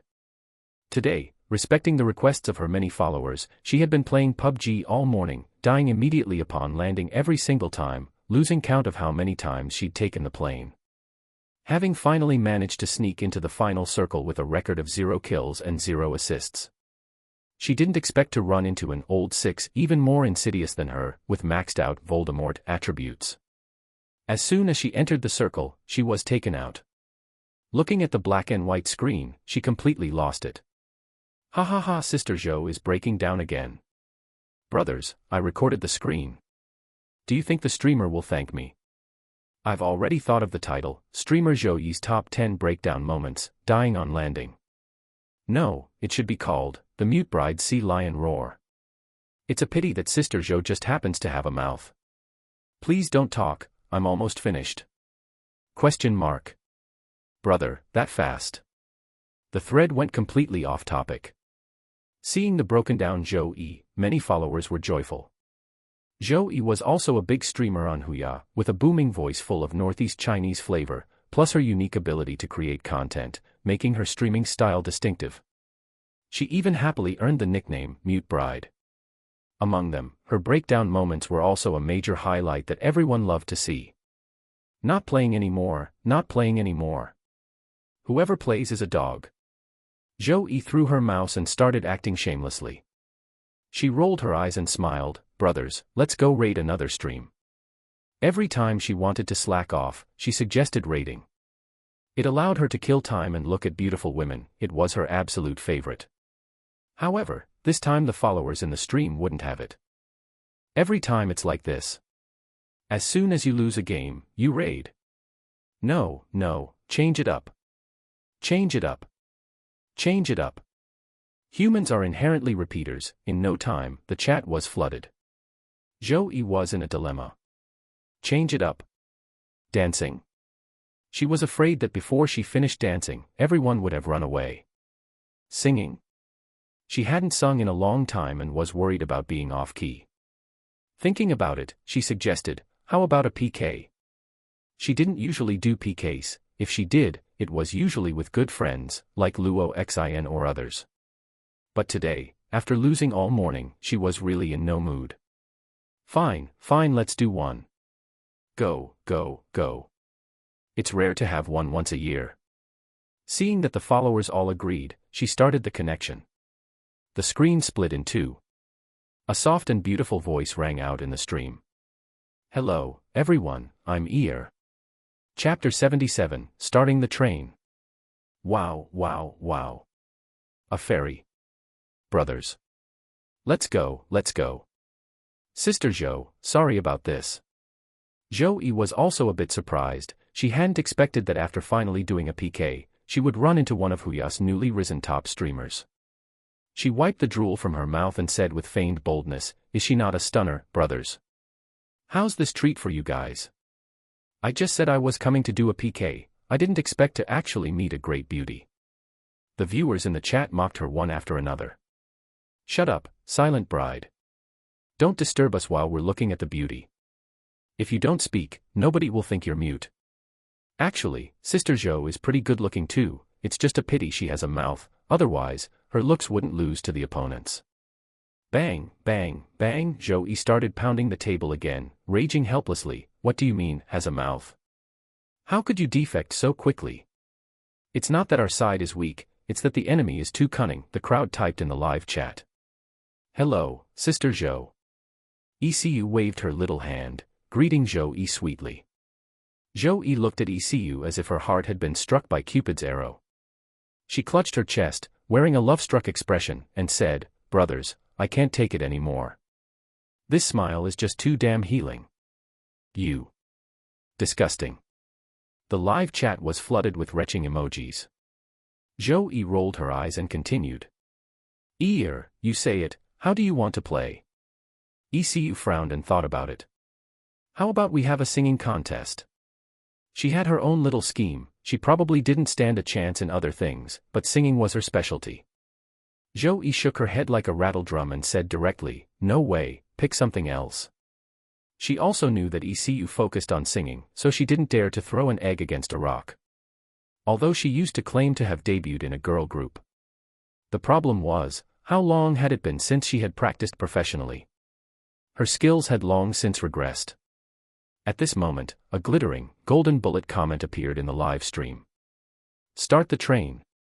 As soon as he said that. User, Jianghu number 1 wave, sent 10 treasure maps to the streamer, come and watch everyone. User, Jianghu number 1 wave, sent 10 treasure maps to the streamer, come and watch everyone. A total of 100, which was 500,000 yuan. Instantly, the atmosphere in the live streaming world became even more restless. Countless lecherous viewers in the beauty section were howling. When it came to their favorite thing, it was naturally when female streamers started the train, which meant dancing. Especially when competing on the same stage, with two beautiful women twisting their waists and acting seductively in front of you, that feeling was just too damn comfortable.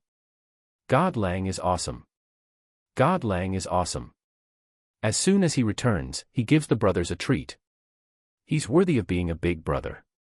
Kowtowing to the big boss, ECU hurriedly said, "Thank you, God Lang, for the 100 treasure maps. The boss is generous."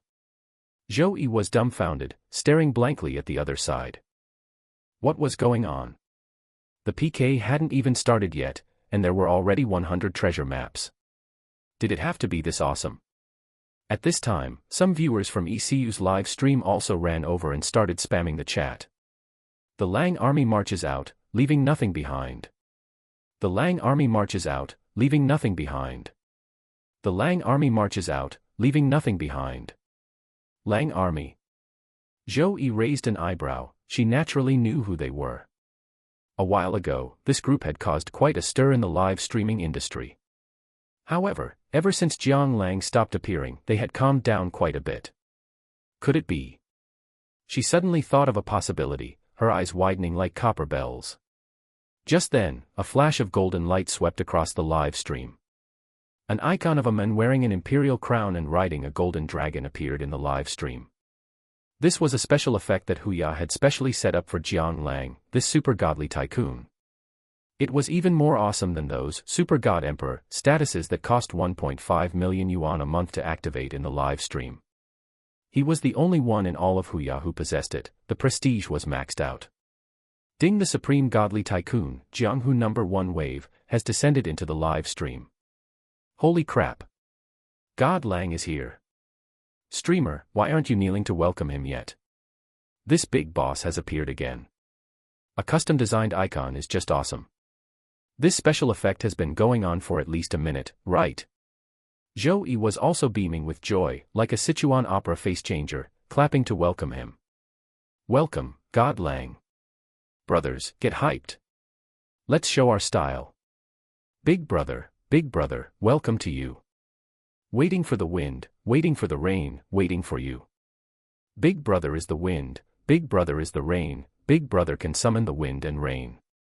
He's here, he's entered on auspicious clouds. It had to be said, Zhou Yi was worthy of being a veteran top streamer. Her ability to create content was indeed something ECU couldn't compare to. Jiang Lang typed directly in the live chat, "Good performance, deserves a reward." After saying that, he didn't hesitate. User, Jianghu #1 wave, sent 10 treasure maps to the streamer. Come and watch everyone. User, Jianghu #1 wave, sent 10 treasure maps to the streamer. Come and watch everyone. Still 100 of them, a full 500,000. Zhou Yi's heart was intoxicated. She hadn't expected that she could also receive so many tips. He was worthy of being the big boss who threw 50 million in a single night, terrifyingly impressive. She hurriedly cupped her fists and thanked him. "Thank you for the treasure maps, God Lang. Wishing big brother, auspicious times and days joyful as the wind, plentiful years and months like a kite. Competing for wealth and longevity, longevity like the mountains and seas, eternal life. Giving birth to wealth, talent, and noble sons, children filial and grandchildren wise, prosperous for generations. May glory and wealth be with you every year, with money and power, and a bright future." Streamer 666. Sister Zhou still has this trick up her sleeve, rare to see. Jiang Lang also smiled and typed, "I want to see you all start the train." He wasn't joking. Usually, he only saw ECU singing, and he suddenly wanted to see how this girl danced. After all, she was from the Shanghai Arts Academy. It was impossible that she didn't even know how to dance. As for silent bride Zhou Yi, she was just an afterthought. Zhou Yi patted her chest until it went thump, thump. "Don't worry, God Lang. Never mind starting the train, I can even land a plane." Jiang Lang glanced at a certain barren area of hers and typed meaningfully, "You can even park a plane there." After saying that, he switched back to ECU's live stream, leaving a dumbfounded Zhou Yi behind. Park a plane? What does that mean? I was talking about starting. No, wait. She looked down at herself, and a realization dawned on her. Zhou Yi refused to accept this. She used both hands to lift up her little mountain peaks, trying to make them look fuller. "No, I have breasts. Don't spread rumors." Meanwhile, the viewers in the live chat were all laughing their heads off at this scene. Park a plane. Damn, it really can park one. Caution ahead, no plane parking. I can't. I'm dying of laughter. Sister Zhou, stop padding it, no matter how much you pad, it won't be as big as the opponent's. Just surrender, Sister Zhou. Everyone else is a woman, don't compete, you men. What? You dare to question Sister Zhou's gender? To be fair, Sister Zhou does have some, it's just a pity you have to see who she's comparing against.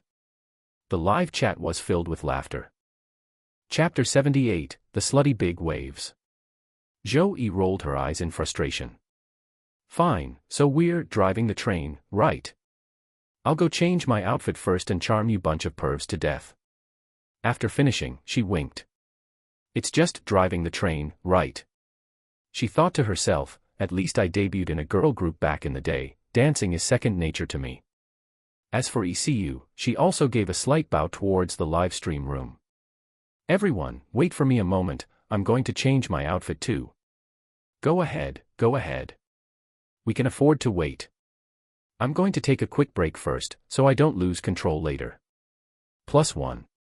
Damn, are you guys that fast? The chat started to go off topic again. Numerous pervs were howling, already preparing to screen record. Meanwhile, as Jiang Lang fired off a total of 200 treasure maps, the livestream's popularity began to skyrocket, instantly hitting the #1 spot on Huya.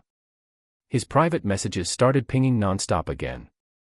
Countless streamers, passers-by, and even people from guilds were greeting him. Before long, Zhou Yi was the first to finish changing. She was wearing a bunny girl outfit. Perhaps it was the fit of the clothes, but it made her little peaks look plump, appearing both pure and charming. Zhou Yi catwalked, flipping her hair, approaching the camera step by step. Brothers, am I beautiful? Unfortunately. That distinct, heavy northeastern accent of hers instantly ruined the entire aesthetic. In the live stream room, everyone was shattered. Oh my damn. Big sister, can you just stop talking? Truly worthy of being the anti-impulse fighter, that name is well deserved. I was just about to fire, but I instantly entered Azage mode. Can you believe it? If you're going to skirt the rules, just do it properly. Even the super moderators were scared away by you. Zhou Yi frowned, her hands making a bang bang bang sound as she knocked on the table. She scolded angrily, what's wrong with me? My voice is clearly so nice, you guys just don't know how to appreciate it. Fleeing, fleeing. Fleeing, fleeing. The live stream room began to be flooded with comments. This scene made Jiang Lang laugh out loud. However, the next second. Wow. Wow, the style of the live stream room changed abruptly, filled with exclamations. ECU had finished changing and walked out. She had heavy makeup on her face, her hair was slightly curled, and on her upper body, she wore a tight white tank top, while on her lower body, she wore black jeans, paired with Balenciaga black silk stockings, and a pair of sky-high heels. Contrast. This extreme sense of contrast shocked everyone immensely. No one expected that she, who usually presented herself as pure and conservative, would dress up like a slutty big wave style at this moment. This shocked everyone in the live stream room deeply, and simultaneously, they all collectively reached a climax. Holy crap. Ear has such a side. I'm shocked for 100 years. Slutty big waves, I love it. Brothers, I'm firing.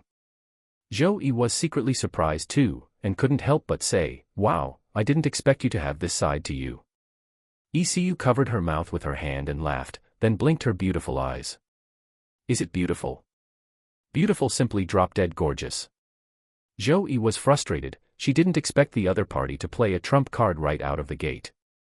That's not playing by the rules. When she had secretly checked her stream before, she hadn't seen this side of her.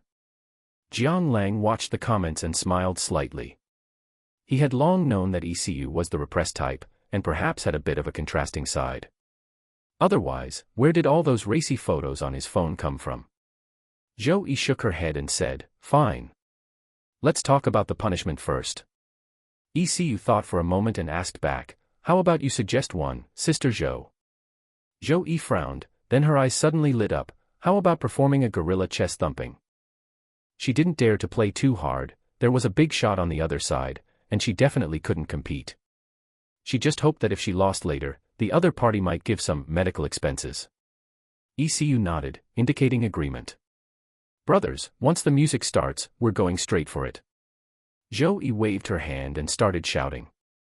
ECU didn't want to be outdone and shouted directly, charge, charge, charge. The sound of a train whistle rang out in the live stream. Who? I need to know. Who came to turn up on their favorite festival? This was the song Party Train by the band LMFAO. Basically, whenever a streamer is driving the train, they use it. As the music started, the two began to show off their dance moves. The comments also started to get restless. 666. 666. 666. A uniform stream of 666 began to flood the live stream room. Zhou covered her chest with both hands and did a catwalk backward step by step, displaying her whole body on the screen. Catching the rhythm of the music, she twerked, shook her chest, and thrust her hips. Have to say, she really had some skills. The mute bride is back.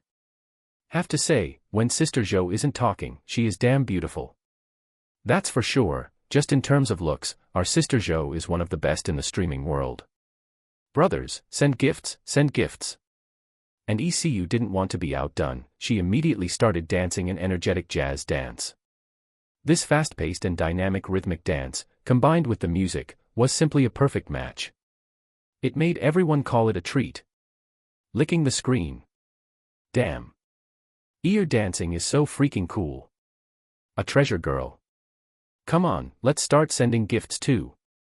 On the PK bar, the blue and red sides were pressing against each other, taking turns rolling over, neither willing to admit defeat.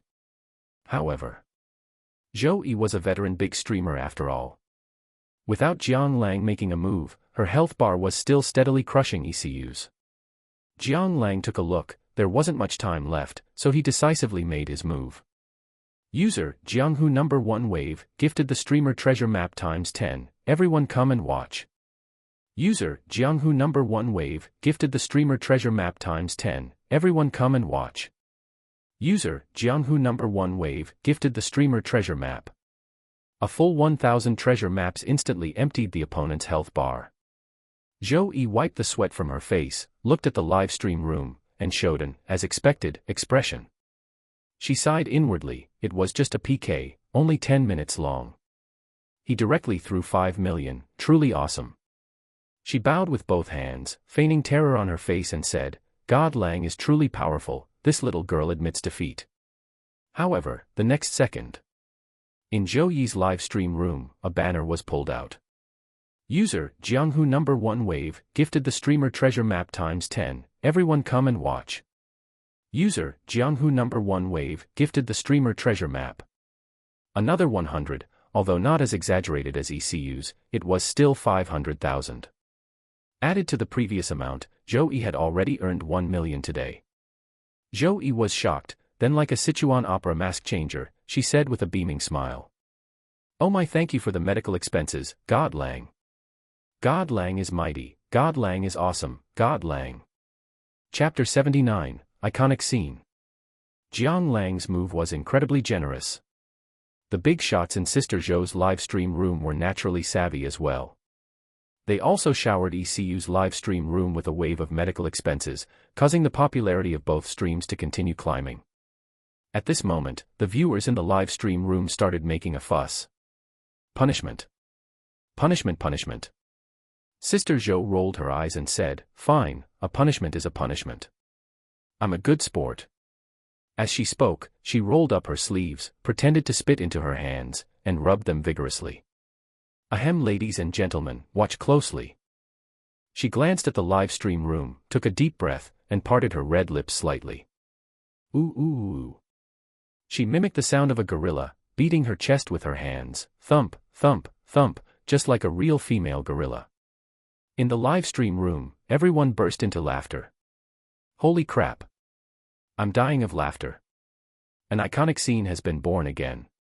Tarzan the Ape-Man has descended in person. Sister Zhou, stop pounding. You barely had any to begin with, if you keep pounding, they'll be gone for real. My dad just beat me up, and seeing this made me laugh, so my dad thought I was being defiant and beat me again. Jiang Lang was also laughing until his stomach hurt. Looking at Sister Zhou on the screen, he couldn't help but exclaim. She really is a veteran streamer, she's so damn good at creating content. Once the punishment was over, Sister Zhou cleared her throat without blushing or skipping a beat. Did you see that? I keep my word. Am I man enough or what? 666. Are you just pretending? I originally thought Sister Zhou only knew how to create content, but I didn't expect her skin to be this thick. The live stream room was buzzing with activity. Sister Zhou shook her head, looked at the screen, and extended an invitation.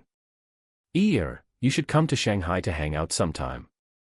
ECU replied sweetly, Sister Zhou, I'm already in Shanghai, and I'm still in school. Sister Zhou exclaimed in surprise, oh my holy crap, we're so close. After I end the stream later, let's add each other on WeChat and have a good chat. After a pause, she turned toward the screen and invited Jiang Lang, God Lang, I've added you. Remember to accept it later. Jiang Lang typed back, okay. After the PK ended, the two streamers chatted for a while longer before disconnecting. With Jiang Lang's support, also started connecting with various major streamers for PKs. Wherever she went, she left nothing standing, basically, no one could beat her. Jiang Lang had already spent nearly 10 million, once again solidifying his status as the only true god of the live streaming world. Unknowingly, time had slipped by until the evening. Everyone, today's stream ends here. ECU said with a smile, bidding farewell to the audience in the live stream room. Don't stream for a little longer. Goddess, I can't bear to see you go. I just started watching, and you're leaving already. In the live stream room, everyone was pleading. ECU just smiled and waved, said a soft goodbye, and the screen instantly went black. Jiang Lang also let out a sigh of relief, put down his phone, and lazily stretched. Turning his head to look at the sunset outside the window, he silently rubbed his stomach and muttered, is it already this late? He shook his head and was just about to get up to find a place to eat. Suddenly, his phone made a buzzing vibration sound. Jiang Lang raised an eyebrow and opened it casually. It was a message from ECU. Brother Lang, thank you for today. We haven't seen each other in a long time. Are you free tonight? Can we meet? I want to treat you to a meal as a thank you for your support today. Jiang Lang raised an eyebrow slightly, thought for a moment, and typed back, sure. Are you still at school? I'll come pick you up now. On the other side, Shanghai, Yunjin Oriental Residential Compound. This was a residential area near the Shanghai Arts Academy. Ever since ECU became an internet sensation, she had become completely famous at the academy. Every day, people came to hit on her with all sorts of motives. She had been constantly annoyed by it, so she simply rented a place in the compound nearby. At this moment, ECU looked at the reply on her phone and clenched her little hand tightly. Last time at the hotel, Jiang Lang had left suddenly. She thought she might have angered him somehow and had been worried ever since. She didn't expect that Jiang Lang would suddenly descend into her live stream room today and gift her so much money. She couldn't be happier. After thinking about it, she quickly typed back, I've already moved out, I don't live at the school anymore. Wait a moment, I'll send you my location now. Jiang Lang looked at the location on his phone, used a map app to navigate the distance between them, and typed back, okay, I'll be there in half an hour. Okay. ECU put down her phone, patted her slightly flushed cheeks, and got up to go into the dressing room. She wanted to take this time to dress up properly. She had to give Jiang Lang a surprise. This time, she couldn't hesitate anymore. V-room. The Bugatti La Voiture Noire wove through the dense traffic. Because it was already rush hour, even though others kept their distance from Jiang Lang, traffic jams were still unavoidable. By the time he arrived downstairs at ECU's place, it was already 8 p.m. Jiang Lang picked up his phone and made a call. You can come down now.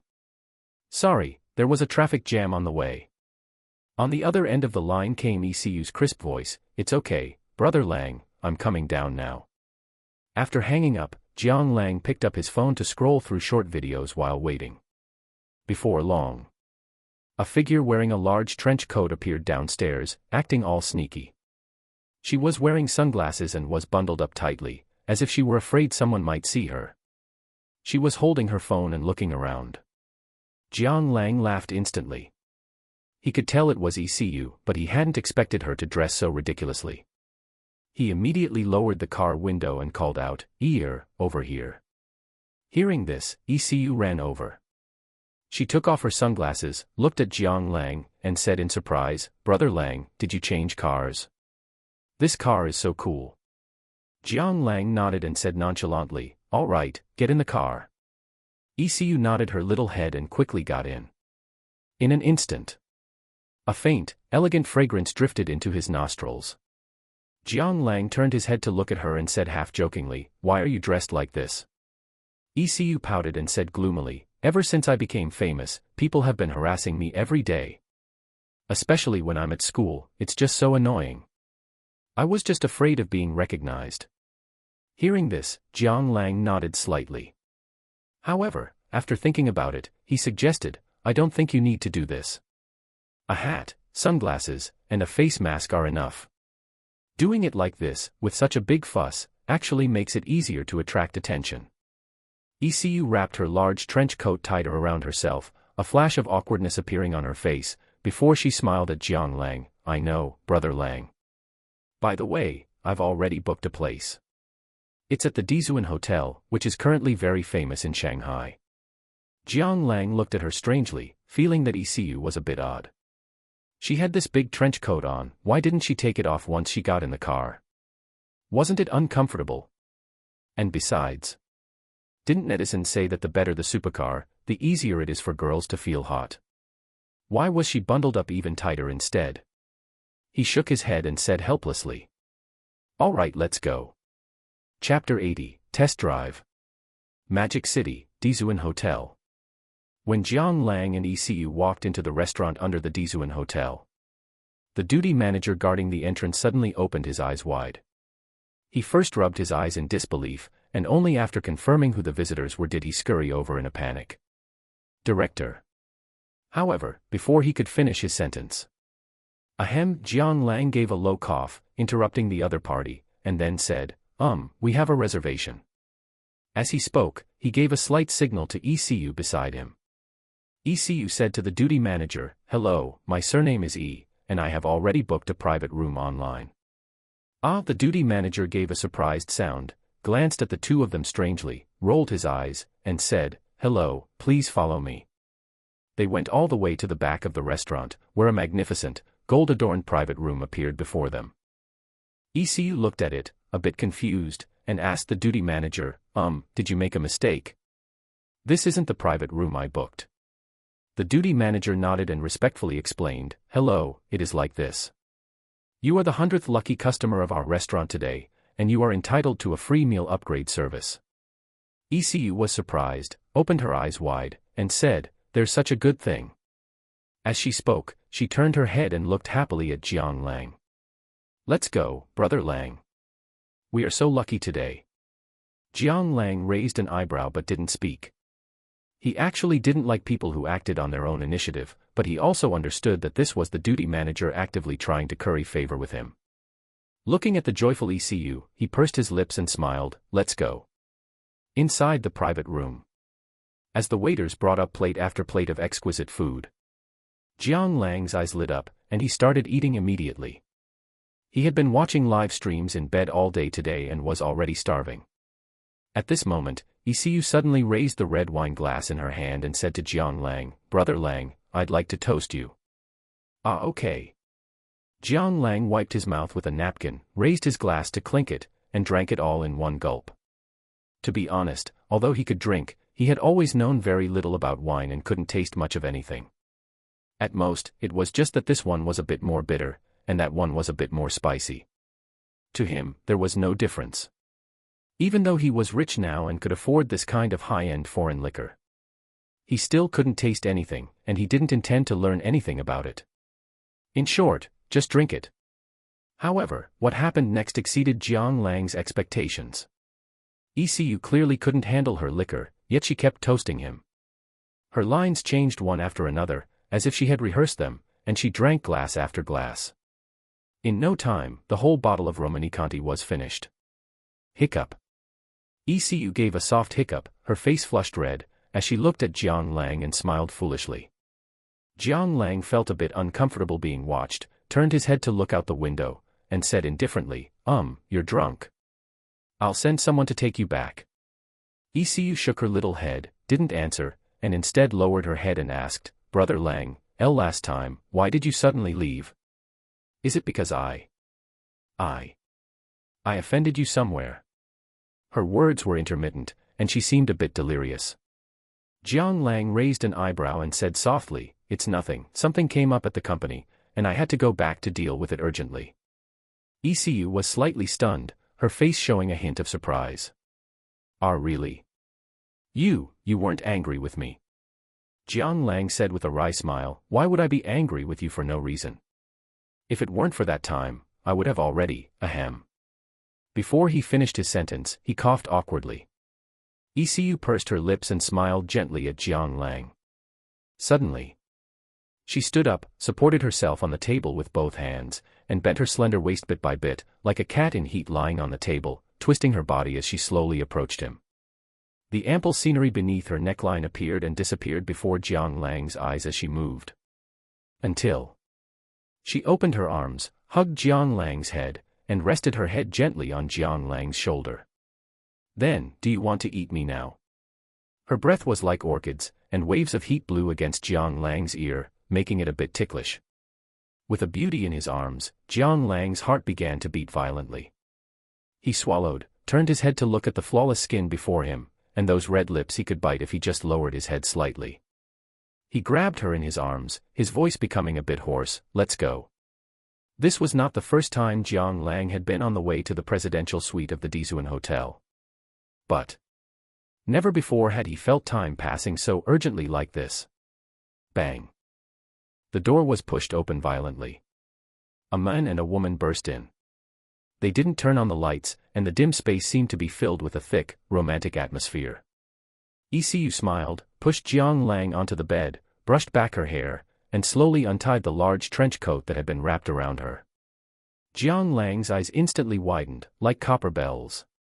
At this moment, he finally understood why ECU hadn't taken off that large, ugly trench coat whether getting in or out of the car, or in the restaurant. Underneath the large trench coat, a hot, delicate body was hidden. On her pink, tender skin, there was only a hollowed-out, barely there, black silk mesh transparent crotchless sexy nightgown. So, everything had been premeditated. Jiang Lang suddenly realized. He didn't hesitate and pressed himself over her. Without a doubt, this was a new car, and the quality was very high.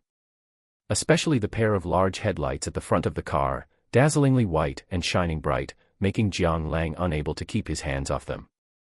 After studying the details of the headlights, Jiang Lang got into the driver's seat and began his first test drive. He first lightly pressed the clutch, letting the engine start to warm up. Until the car body trembled slightly, his eyes narrowed, knowing the time had come. Without hesitation, he gripped the steering wheel, started shifting gears, and tried pressing the accelerator to the floor for the first time. Vroom vroom vroom. Although it was a new car, the performance was top-notch, the accelerator had a huge water output, and the dashboard instantly turned to high speed. Jiang Lang turned on the sound system and realized that the new car's audio effect was extraordinary, actually serving to heighten the mood. That melodious and desolate sound, wave after wave, was very wonderful and very wanton.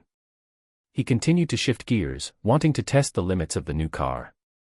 The new car lived up to expectations. Even with Jiang Lang's violent driving, the car still advanced on the highway with HNG-chi sounds. For the first test drive, Jiang Lang expressed satisfaction with this new car. But as an experienced driver, the Akina mountain racing god, he felt it was necessary to drive it a few more times to perfectly understand the performance of the new car. So, he decided. Test drive all night tonight. Not until the sky was slightly bright did this top-performance new car finally turn off its engine. Chapter 81, Emotional Arc begins. Noon, Dizuan Hotel, Presidential Suite. The room was in disarray, with clothes strewn everywhere. A beam of light pierced through the clouds and the window, lazily illuminating a bed that was barely clean. Suddenly, the man on the bed wrinkled his nose and opened his eyes. A beautiful face, as radiant as the morning glow, appeared in his line of sight. She was completely naked, her long, flowing hair draped over her shoulders, and she was playfully tickling the tip of his nose with a strand of hair. Seeing him open his eyes, she was instantly startled. She hastily closed her eyes, trying to feign sleep to get through it. However, with her flushed, peach blossom face, she didn't realize that her slightly hurried breathing and the faint fluttering of her eyelashes had already completely betrayed her. Jiang Lang wore a mischievous smirk as he slowly leaned toward her. "Little girl, if you aren't sleeping, why are you up so early?" Jiang Lang's deep, magnetic voice echoed in ECU's ear. As he spoke, he reached out and began to tickle her slender waist. ECU kept her eyes tightly shut, her cheeks flushed, and her body trembling slightly. Suddenly, ECU shuddered and let out a soft, delicate moan.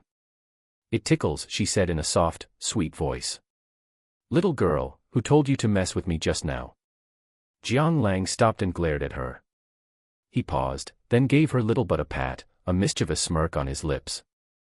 "Have you rested enough? Do you want to?" "No."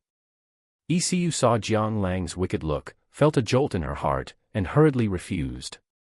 "No what? No, I'm asking if you want to go wash up, you're starting to smell." Jiang Lang's voice, filled with teasing, echoed in the room. ECU was stunned for a moment, her little face blushing slightly. After they finished washing up, Jiang Lang carried ECU back to the bed and helped her dry her hair. ECU pinched the excess flesh on Jiang Lang's waist and complained, "You said it was a shower, but I was almost in pain just now." By the end, she lowered her head in embarrassment.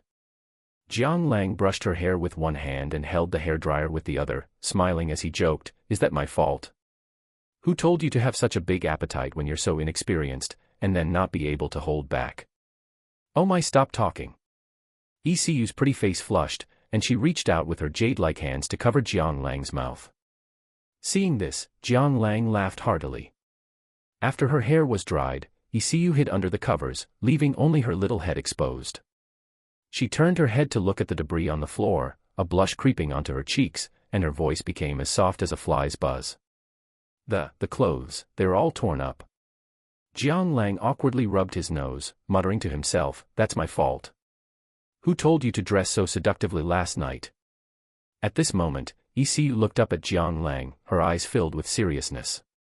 "Brother Lang, can I be your girlfriend?" Jiang Lang frowned and looked at her. "Of course, no." But his words stopped abruptly halfway through. Jiang Lang glanced out of the corner of his eye at the bright red stain on the bedsheet. After hesitating for a moment, he asked in return, "In the future, I might not marry you, and I might even have more than one girlfriend. Can you accept that?" Jiang Lang seemed to have turned cold, his voice was icy, and his expression was completely detached. The air suddenly became very quiet, with only the sound of their low breathing left in the room. After a long while, I can accept it." ECU's voice suddenly rang out.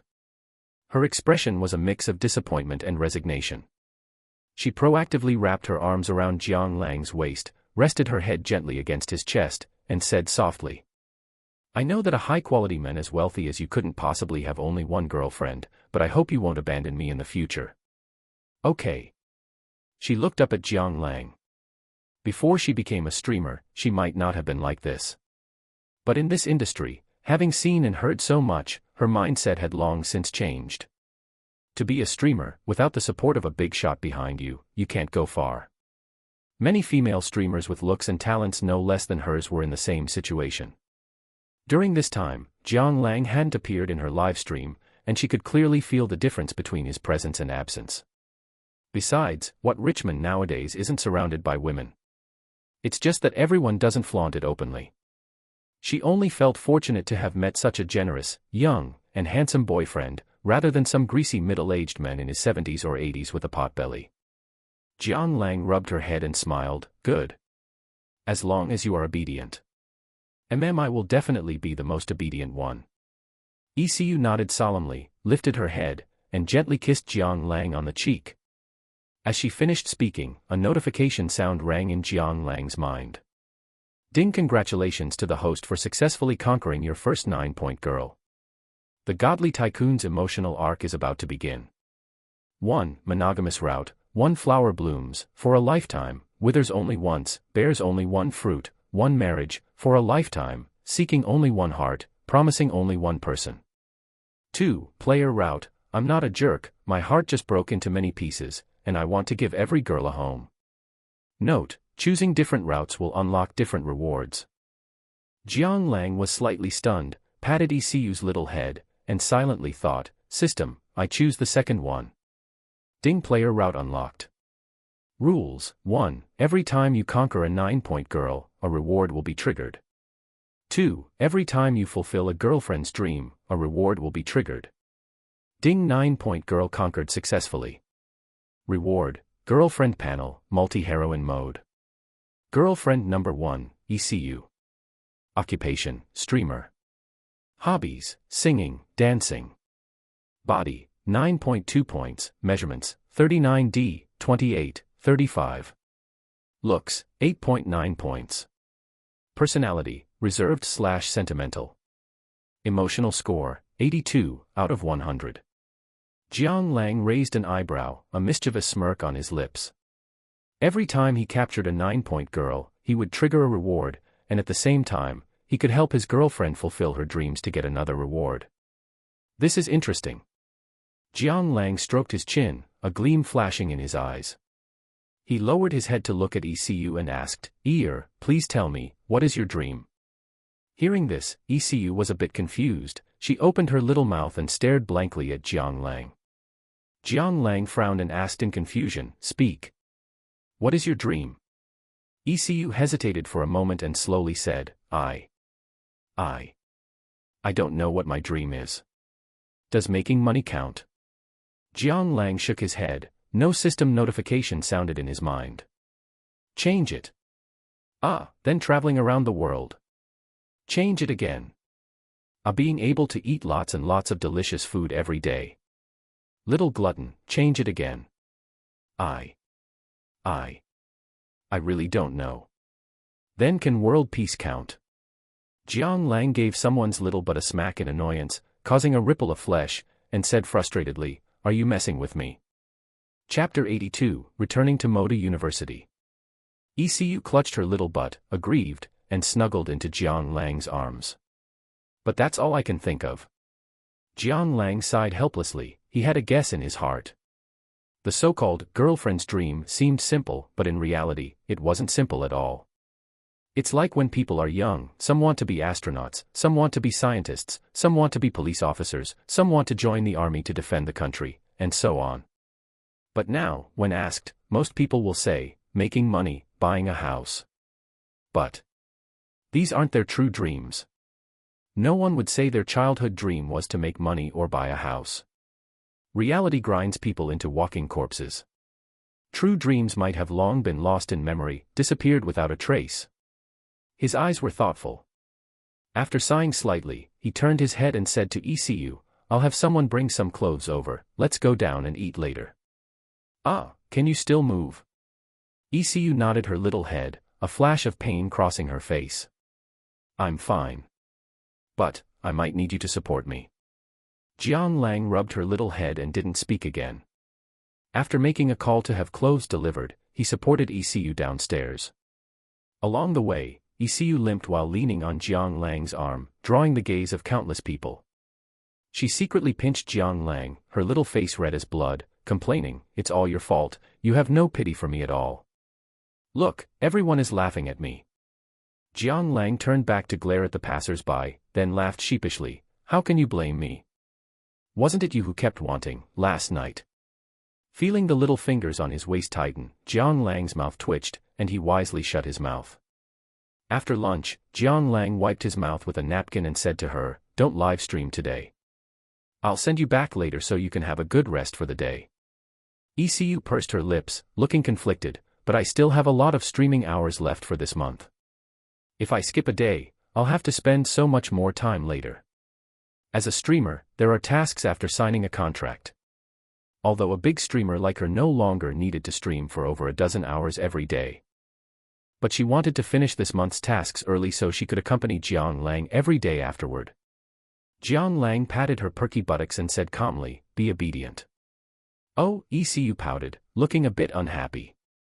Just then, a phone rang in the private room with a ring-a-ling. "Hello. Student Jiang, I have already completed what you asked for before." Jiang Lang raised an eyebrow and said softly, "All right. I'll come over later." After hanging up, Jiang Lang turned to look at ECU and said gently, "I'll send you home first, I have things to do later." "Got it." ECU hugged Jiang Lang's arm and nodded sensibly. She paused. "Then, when will you come to see me?" she asked cautiously.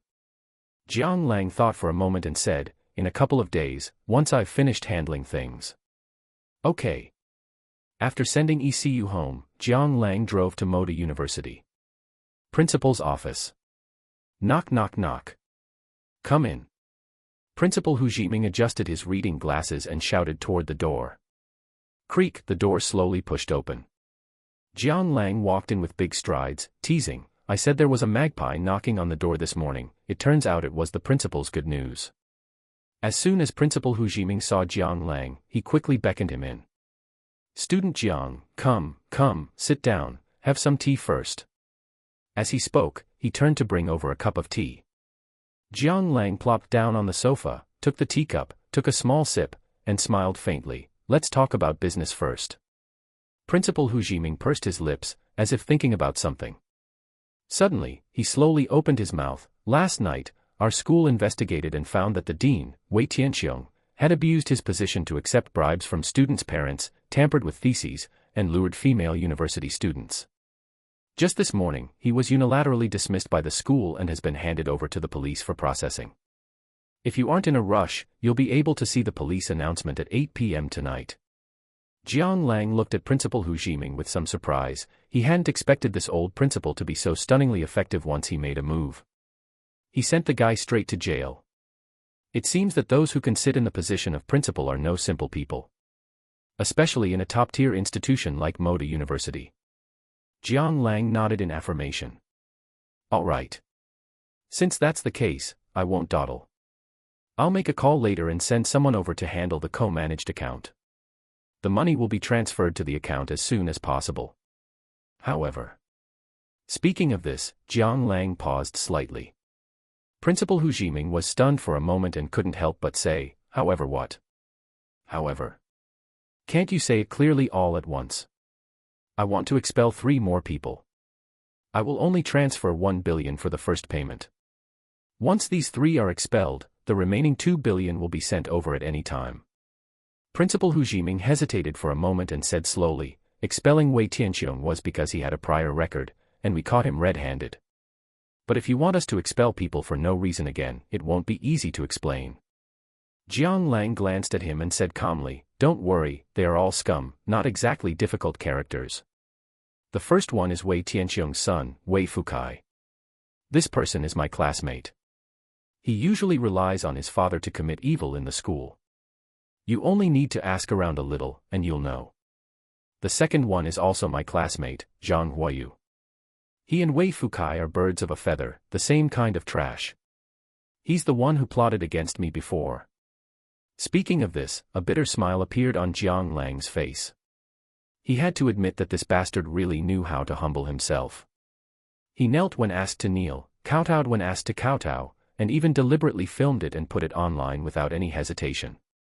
Shaking his head, he continued, "However, this matter has basically been resolved, so you don't need to worry." He wore a sneer on his face. 3 whole days had passed. Following the clarification notice issued by Dizuan Hotel and the promotional cooperation of major streamers and big influencers under Huya. On the internet, the matter was basically clear, and most people no longer supported the other party. Now, in all of Modu, there wasn't a single hotel willing to cooperate with them. With so many hotel supplies piled up in the warehouse, I'm afraid the debt collection calls from downstream suppliers have already blown up their phones. The day of bankruptcy was getting closer and closer. He felt triumphant in his heart, a sense of relief that a great revenge had been exacted. Pursing his lips, he continued, "The third one, Zhou Chengwang." His voice was cold, his eyes flashing with a chilling light. This was the mastermind behind his 3 miserable years at school. Even without the system mission, he wouldn't have let him off.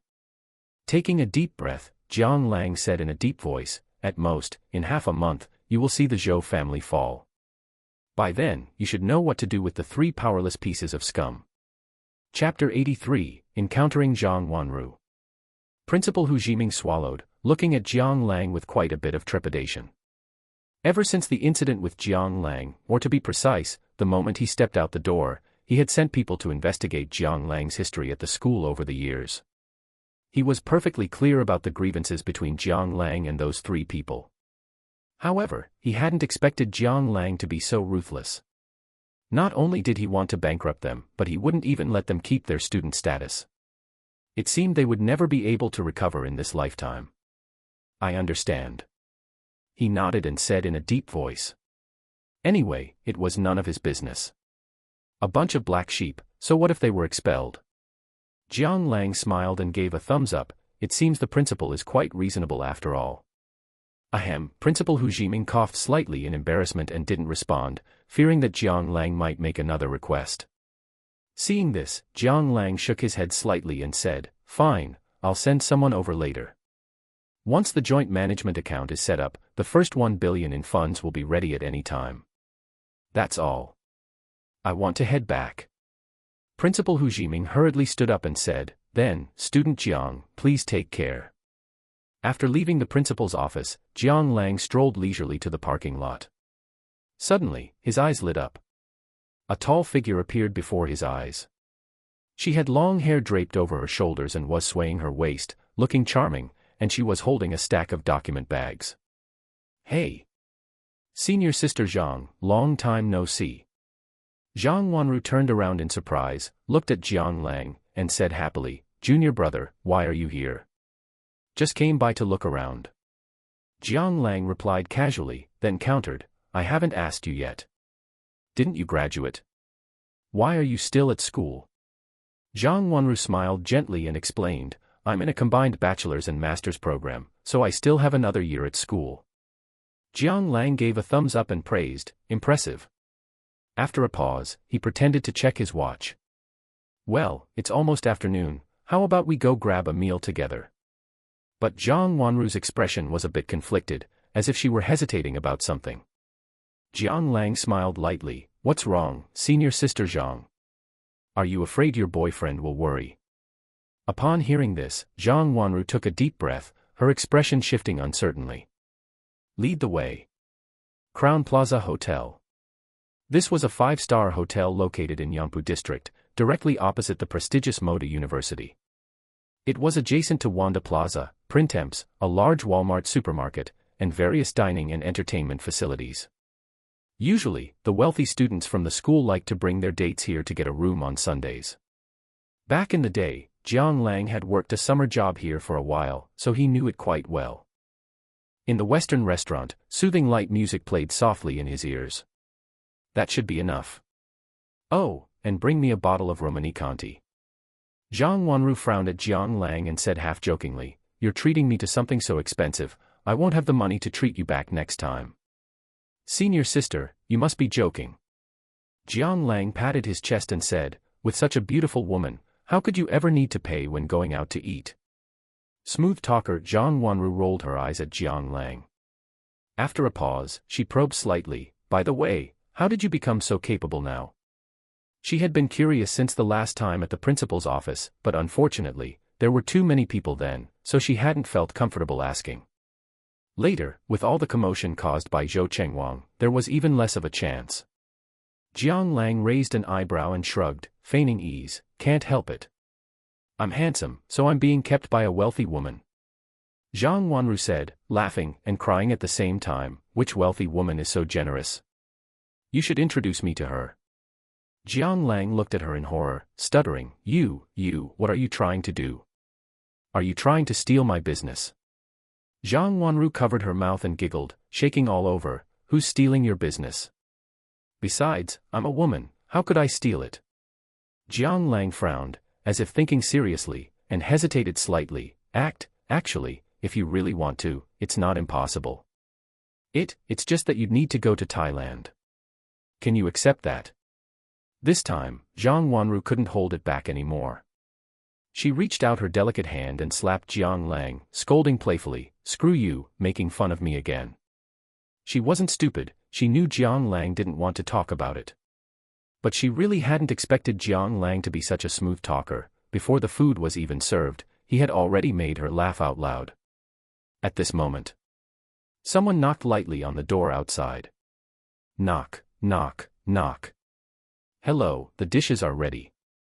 May I bring them in?" the waiter asked softly from outside. Jiang Lang turned his head and said to the door, "Bring them in." Creak, the door opened. The waiter brought in plate after plate of exquisite food. Beef Wellington, Thai curry beef rolls, French escargot. Every dish was steaming with aroma. Jiang Lang nodded slightly and said to Zhang Wanru, "Let's eat while we talk." "Sure." Zhang Wanru nodded slightly and said softly. Throughout the meal, Jiang Lang kept cracking jokes, making Zhang Wanru unable to stop laughing. She put down her knife and fork and rolled her eyes at Jiang Lang. "Stop talking already, the food is almost cold." Jiang Lang said dismissively, "If it's cold, we'll just order more. I've got money." Zhang Wanru couldn't help but roll her eyes again and said to Jiang Lang, "Just because you have money, you're showing off." Jiang Lang raised an eyebrow and lifted his glass. "Come on, beautiful Zhang, let me toast you." Zhang Wanru pursed her lips and lifted her red wine glass. Clink. She downed it in one gulp and touched her lips. "Not bad." Jiang Lang looked at her empty glass, laughing and crying, "You just downed it like that, that's not ladylike at all." Zhang Wanru stuck out her tongue and giggled, "What ladylike or not? No one is watching anyway." Jiang Lang pointed at himself, feeling depressed and confused. "So in your eyes, I don't even count as a person." As he spoke, he raised his glass and downed it as well. He licked his tongue and challenged, "Still want to drink?" "Drink? Why wouldn't I? Such good wine, it would be a shame not to drink it." Zhang Wanru wasn't afraid and directly handed over her glass, signaling Jiang Lang to pour more for her. However, Zhang Wanru was all talk. In reality, she was a total lightweight. Before they had even finished one bottle, she waved the white flag and surrendered. Looking at Zhang Wanru, who was like mush, Jiang Lang shook his head helplessly. After calling the waiter to settle the bill, he said to Zhang Wanru, "Senior sister, let me take you back to school." "Okay." Zhang Wanru tapped her head and stood up unsteadily. Jiang Lang quickly grabbed her arm and said, "All right, you can't even stand steadily. Let me help you back." Anyway, the school was right across the street, so it wasn't far. "Thank you." Zhang Wanru looked at Jiang Lang with hazy eyes, nodded slightly, and leaned half her body gently against him. A faint, fresh fragrance mixed with alcohol slowly drifted into his nose. Jiang Lang froze for a moment, a warmth came from his arm, and through the thin clothing, he could even feel the softness beneath. He swallowed, glanced down at her quietly, and then helped Zhang Wanru leave. However, no one expected. Just as the two of them arrived at the main entrance downstairs of the hotel, a roar of extreme shock and anger came from behind them. Zhang Wanru. Chapter 84, Dead Scumbag. Jiang Lang turned his head and saw Zhou Chengwang chasing out of the hotel in a towering rage. He was followed by quite a few people, both men and women, presumably his little lackeys, a massive crowd that made Jiang Lang feel a sudden jolt of alarm. Oh no! Caught red-handed. Wait. I was just having a meal, I've been upright and proper, and I absolutely didn't have any sleazy thoughts whatsoever. Yeah. That's right, what is there to be afraid of? He pursed his lips, shielded Zhang Wanru behind him, and looked at the other party with calm composure. Zhou Chengwang rushed in front of the two, his face full of hostility, his teeth gnashing. Zhang Wanru, you actually went behind my back to be with another man, what are you trying to do? He roared at Zhang Wanru, beside himself with fury. At the same time, the group of people following Zhou Chengwang also looked at the two with strange expressions, whispering among themselves. Damn, has young Master Zhou been cuckolded? This guy, he's really not afraid of death. He even dares to steal young Master Zhou's friend. A real warrior. This was the entrance of a 5-star hotel, with people coming and going nearby, and Moda University was right across the street, so the foot traffic was immense. In no time, onlookers were everywhere. Holy crap. Big news. Is this someone being caught cheating? This woman looks so pretty, does she play so wild? You don't understand, the prettier the woman, the greater the contrast, behind closed doors. Seeing more and more people gathering, Jiang Lang frowned, wanting to protect Zhang Wanru and leave first. However, Zhou Chengwang was already furious to the point of madness, and seeing the two wanting to leave, he strode forward, reaching out to grab them. Don't go, why are you running? Dare to do it but not dare to admit it, right? Jiang Lang focused his gaze, pushed the other party away, and said coldly, what are you grabbing for? Speak properly if you have something to say. Zhou Chengwang stumbled, nearly falling over. He roared in exasperation, you still dare to push me, I'll kill you. As he spoke, he lunged at Jiang Lang, claws bared. At this moment, Zhang Wanru, who had been hiding behind Jiang Lang, suddenly raised her head. Her face still had a flush from the alcohol, but her eyes were a bit clearer. After letting out a slight hiccup and shaking her head, she looked at the other party coldly. Get lost, you dead scumbag. I already told you last time, we have broken up. Stop pestering me, damn it. Jiang Lang raised an eyebrow, looking at Zhang Wanru in surprise. Damn. They broke up just like that. Could it be that what I said last time had such high lethality? He thought with some amusement, nearly laughing out loud. The onlookers were also somewhat surprised. They had originally thought it was catching a mistress, but they didn't expect the plot to reverse. Holy crap. So they broke up. Since they've broken up, it's perfectly normal for her to find a boyfriend. Brother, this is where you're being unreasonable, pestering someone even after breaking up. If you cared that much, why the hell didn't you act sooner? Zhou Chengwang opened his mouth, his face anxious as he said, Wanru, stop joking. Where did I go wrong? Can't I just change? At this moment, he was purely like a big simp. Joking. Zhang Wanru murmured, then glanced at the other party with contempt, emitting a self-deprecating cold laugh. Heh. She felt she had been too stupid in the past. The only rebellion in her life was coming to Modu alone from the capital for school, and until now, her family still thought she was studying abroad. However, she never expected to meet the wrong person. The first love of her life turned out to be Zhou Chengwang.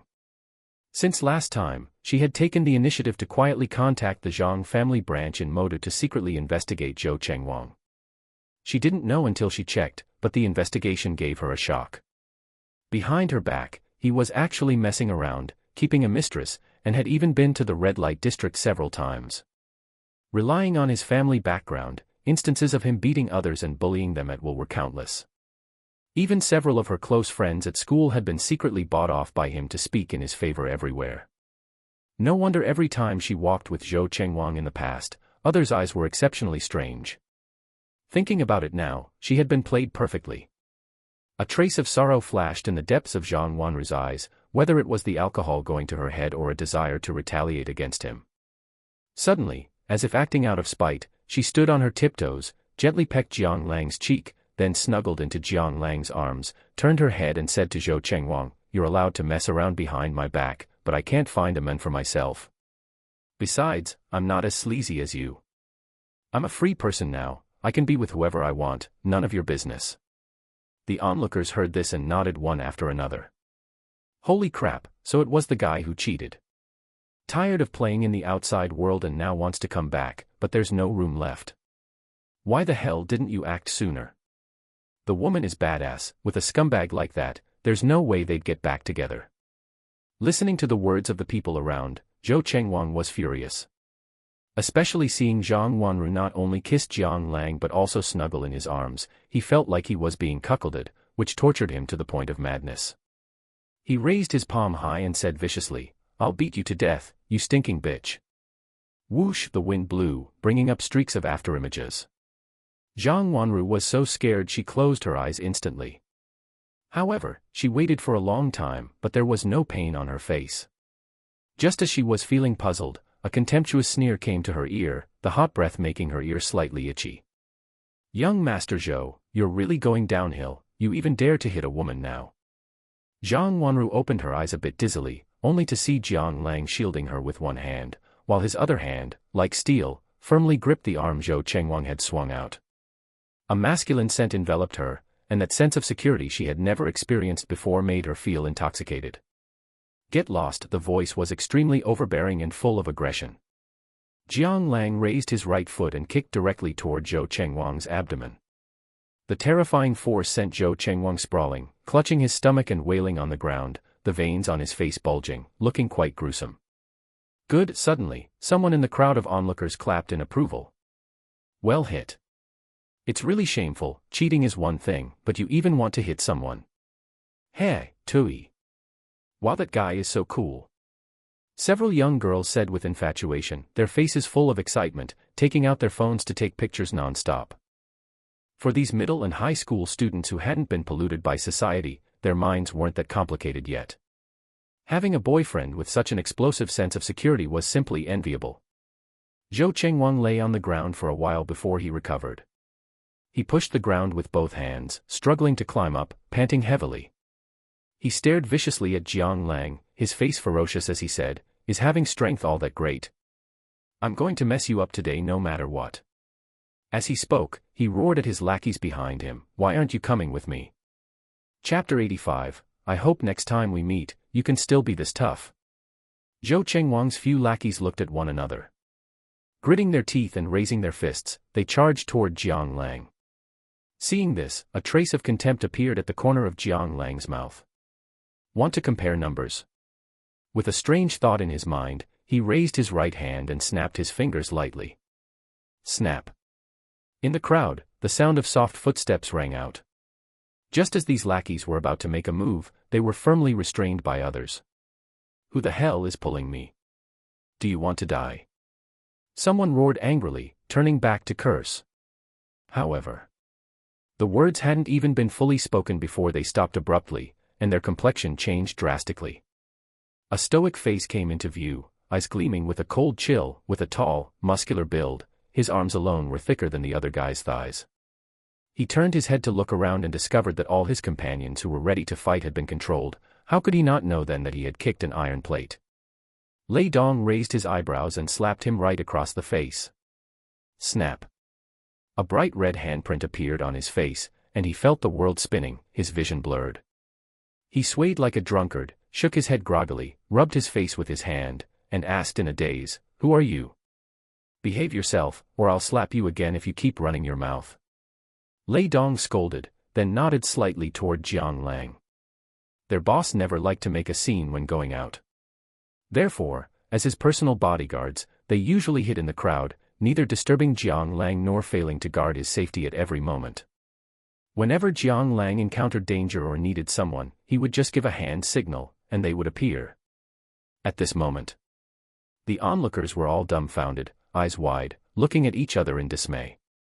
They had thought Jiang Lang was about to be ganged up on, but they hadn't expected so many people to suddenly appear. The key was, these people. Where did they pop out from? It wasn't just the onlookers who were dumbfounded, this also included Zhou Chengwang, who had been preparing to show off his prowess and wipe away his previous humiliation. The corners of his mouth twitched slightly, and his face was almost as black as charcoal. A playful expression hung on the corner of Jiang Lang's mouth as he slowly walked in front of Zhou Chengwang, looking down at him from a height. He tapped the other man's face lightly, his eyes filled with a look that was half smile, half scorn. "Want to compare numbers? Do you need me to give you more time?" Zhou Chengwang laughed sheepishly and subconsciously took 2 steps back. He felt that the current Jiang Lang was even more dangerous than before. Like a cold, venomous snake, ready to strike him at any moment. Sure enough, his guess was correct. The next second, Jiang Lang suddenly raised his hand. He only saw a blur, and his face felt as if it had been smashed by a heavy iron hammer. A blood-spraying front tooth flew into the air. His whole body spun around 3 times in place like a ballerina before he landed on his backside. Zhou Chengwang covered his mouth with one hand, glaring viciously at Jiang Lang, cursing loudly, but his speech sounded like air leaking through a gap. "Fu, you," he said, bracing himself on the ground with one hand, trembling as he tried to crawl up. But before Zhou Chengwang could get up, Jiang Lang's face turned cold, and he stepped on Zhou Chengwang's face, pinning him firmly to the ground. With a hint of mockery on his face, he slowly half-squatted down, narrowing his eyes as he looked coldly at the other men. Enjoy your last days as a rich second generation. I hope next time we meet, you can still be this tough. After speaking, Jiang Lang pressed down with his foot, grinding his leather shoe hard against the other man's face, as if it were a dirty rag. Only after Zhou Chengwang could no longer hold it in and let out a few wails did Jiang Lang slowly stand up and walk over to Zhang Wanru. Let's go. Senior, I'll take you back. Zhang Wanru swallowed hard, looked at Jiang Lang in shock, then finally came back to her senses and hurriedly replied, okay. Supporting Zhang Wanru, he slowly left, passing Lei Dong on the way. Jiang Lang frowned, seemingly remembering something, and ordered in a low voice, leave a few people to clean up, delete all the photos and videos taken just now, if necessary, you can give them some money. He paused and gave Lei Dong a meaningful look. If they really aren't willing to delete them, you know what to do. Lei Dong nodded hurriedly and said, don't worry. Boss, leave these small problems to us. Jiang Lang nodded, his expression relaxing slightly, and then he took Zhang Wanru and left. After the incident with Zhang Huayu, he was exceptionally cautious about these kinds of things. Once a video is posted online, there's no telling how people will distort it. He could even guess the headlines that would follow. Abusing power. Why is the chairman of Dizuan Hotel so arrogant? Beating people in the street, counting the 10 major crimes of the chairman of Dizuan Hotel. Exposed, the dirty history of Dizuan Hotel's rise. In short, they would write whatever headlines would attract the most attention. Unscrupulous media wouldn't care about that much, as long as they get paid, they'll write whatever they want, even twisting the truth completely. As for the netizens, they are always ready to believe whatever they hear. If he hadn't been quick-witted last time, the name of Dizuan Hotel would probably still be hanging on the trending lists. When that happens, it's truly a case of, a mouth spreads rumors, and legs break running to debunk them. He had just experienced something like this 3 days ago, and he didn't want to go through it a second time. Arriving at the bottom of the graduate dormitory building at the school, Jiang Lang looked at Zhang Wanru, who was still leaning halfway on his shoulder, and said slowly, Senior, we've arrived.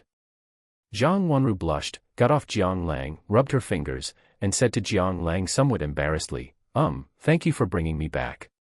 By the way, and just now at the hotel entrance, if it weren't for you, I.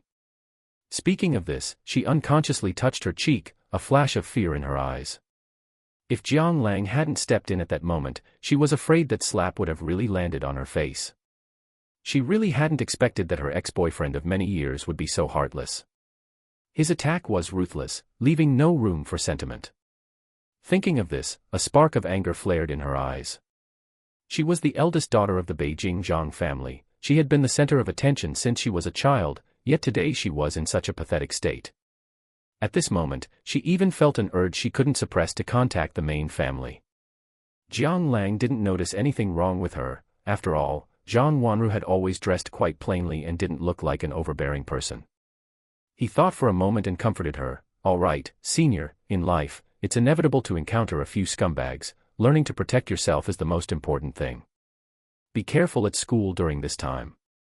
If Zhou Chengwang dares to come and cause you trouble, remember to call me, and I'll make him pay dearly. Phew. Zhang Wanru took a deep breath and gradually calmed down. She looked at Jiang Lang gratefully and said seriously, thank you. Hey, why be so polite? We're friends. Jiang Lang patted his chest and smiled nonchalantly. He paused and continued, all right, hurry back. Let's keep in touch when we have time. Zhang Wanru looked up at Jiang Lang, pursed her lips, as if she wanted to say something. In the end, she only softly uttered 2 words, goodbye. Saying this, she turned and trotted upstairs. Jiang Lang shrugged, watched her back as she left, shook his head, and then left as well. It's just that he didn't notice. After he turned around, a woman with a slightly flushed face appeared on the second-floor corridor. She stared blankly at Jiang Lang's back, her eyes dazed. She didn't come back to her senses for a long time.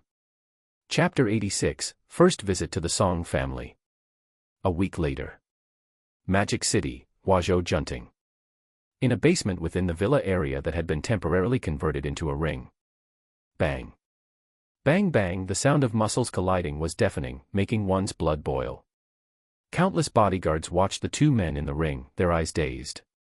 One punch from you, one punch from me. Every blow landed solidly, like two angry bulls, neither willing to yield to the other. One was their old captain of many years, a level 1 security consultant for Ace Shield, who was quite famous overseas. And the other person was the big boss of Ace Shield. But everyone knew that their new boss was a pure businessman. At most, he just had a bit more strength. But now, watching Jiang Lang on the ring, everyone realized that this was more than just a bit of strength, it was absurdly high. One punch, and even the captain couldn't handle it. Was I supposed to be protecting him, or was he protecting us? Suddenly, everyone looked at each other, doubting their own lives. On the ring, the battle remained intense. Lei Dong threw a straight punch with a swing, aiming for Jiang Lang's chest.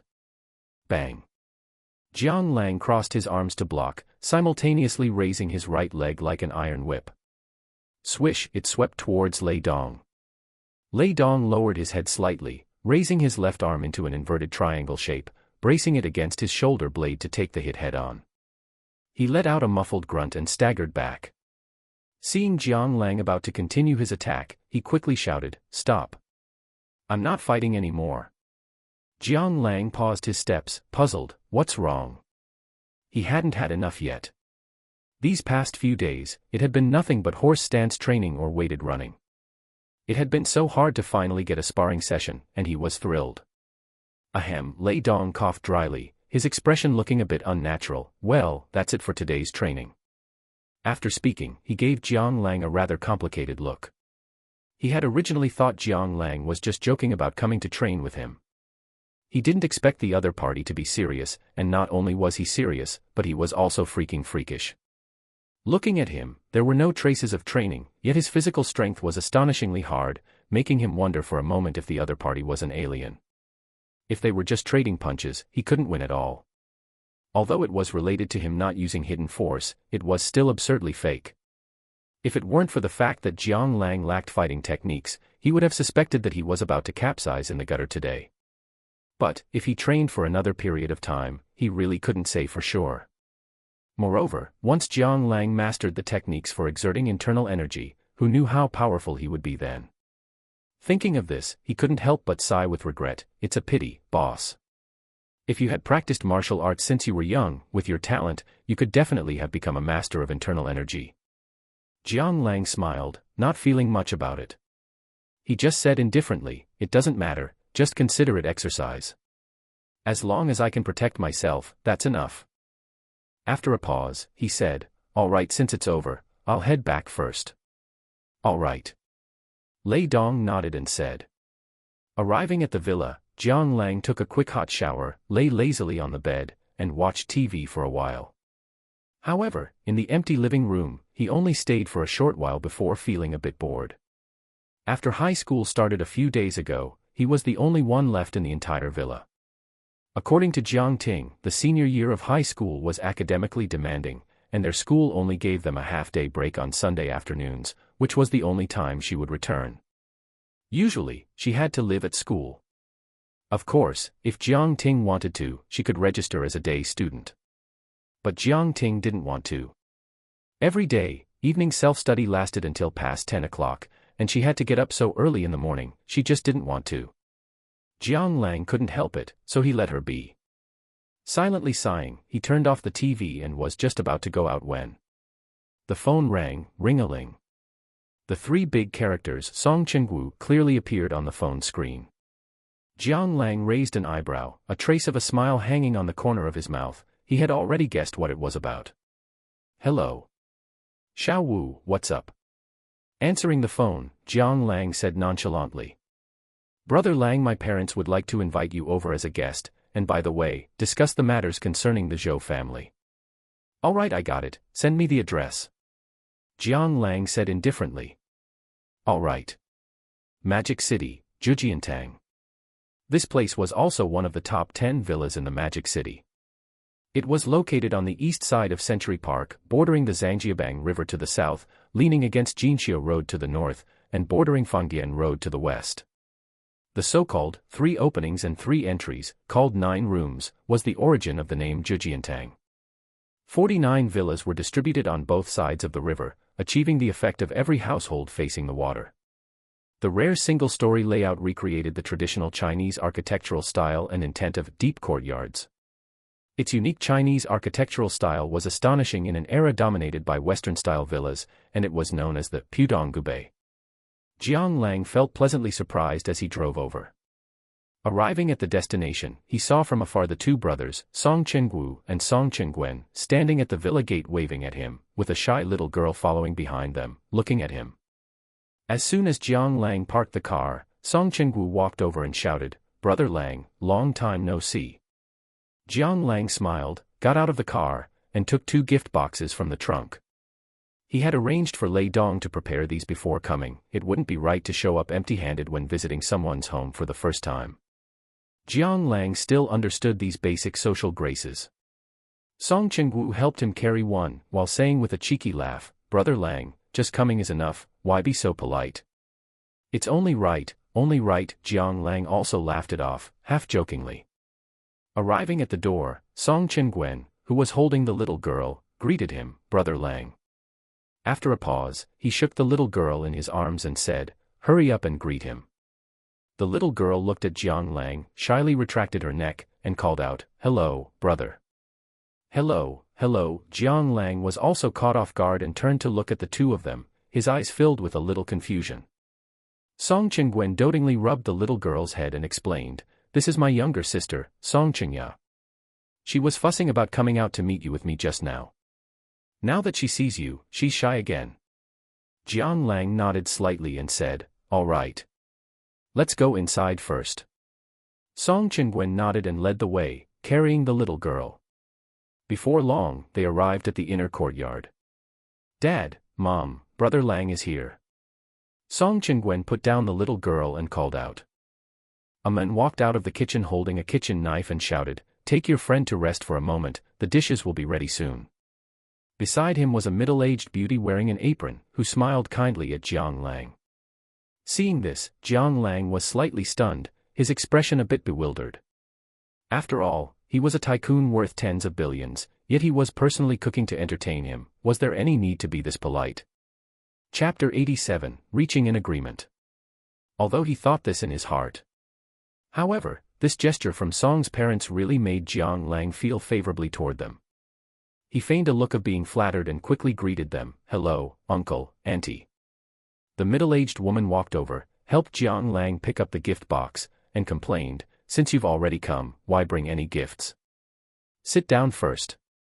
"All right." "Sorry to intrude," Jiang Lang said modestly before finding a place to sit. Before long, the food was served on the table. The group ate and chatted, just like ordinary small talk.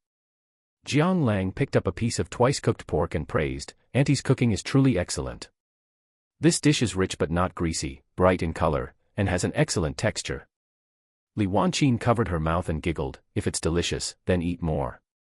She had an air of coming from a scholarly family. She was clearly a refined lady with an elegant temperament, polite speech, and a kind demeanor. As for Uncle Song on the side, he had more of a commoner's air, sporting a bald spot, and was quite boisterous in his speech. Uncle Song coughed slightly, raised his glass, and said, "Come, little Jiang, let's have a drink. Welcome to my home." Jiang Lang nodded slightly and raised his glass to clink with him. After downing the drink, Uncle Song tapped his fingers lightly on the table, glanced at the people present, and said softly, I need to have a word with little Jiang. You all go out first." He spoke very directly, without that habit of minor leaders who like to beat around the bush when speaking or doing things. The others nodded slightly and left, carrying the confused little girl. Uncle Song looked at Jiang Lang, let out a slight sigh of relief, and said slowly, "President Jiang, I wonder when you will be transferring the funds over." It was quite interesting. One second he was little Jiang, and the next he had switched to President Jiang. Such a rapid shift in identity could only mean that before, he had viewed Jiang Lang as a friend of the younger generation coming to visit. But now, they were business partners of equal status. Jiang Lang naturally understood the implication behind this. He first unwrapped a cigarette and handed it to him, then lit one for himself and held it in his mouth. Tapping his fingers on the table and watching the smoke curl in his vision, he raised an eyebrow and said, "That depends on how well you have prepared." Uncle Song nodded slightly and said, "Currently, we have basically recalled all our cargo ships from abroad. At the same time, our major domestic logistics and express delivery services are also preparing, and our warehouses are currently empty. As for air cargo flights, they have been taking off, but since the Zhou family has not yet entered the air cargo sector, we don't need to worry about that for now."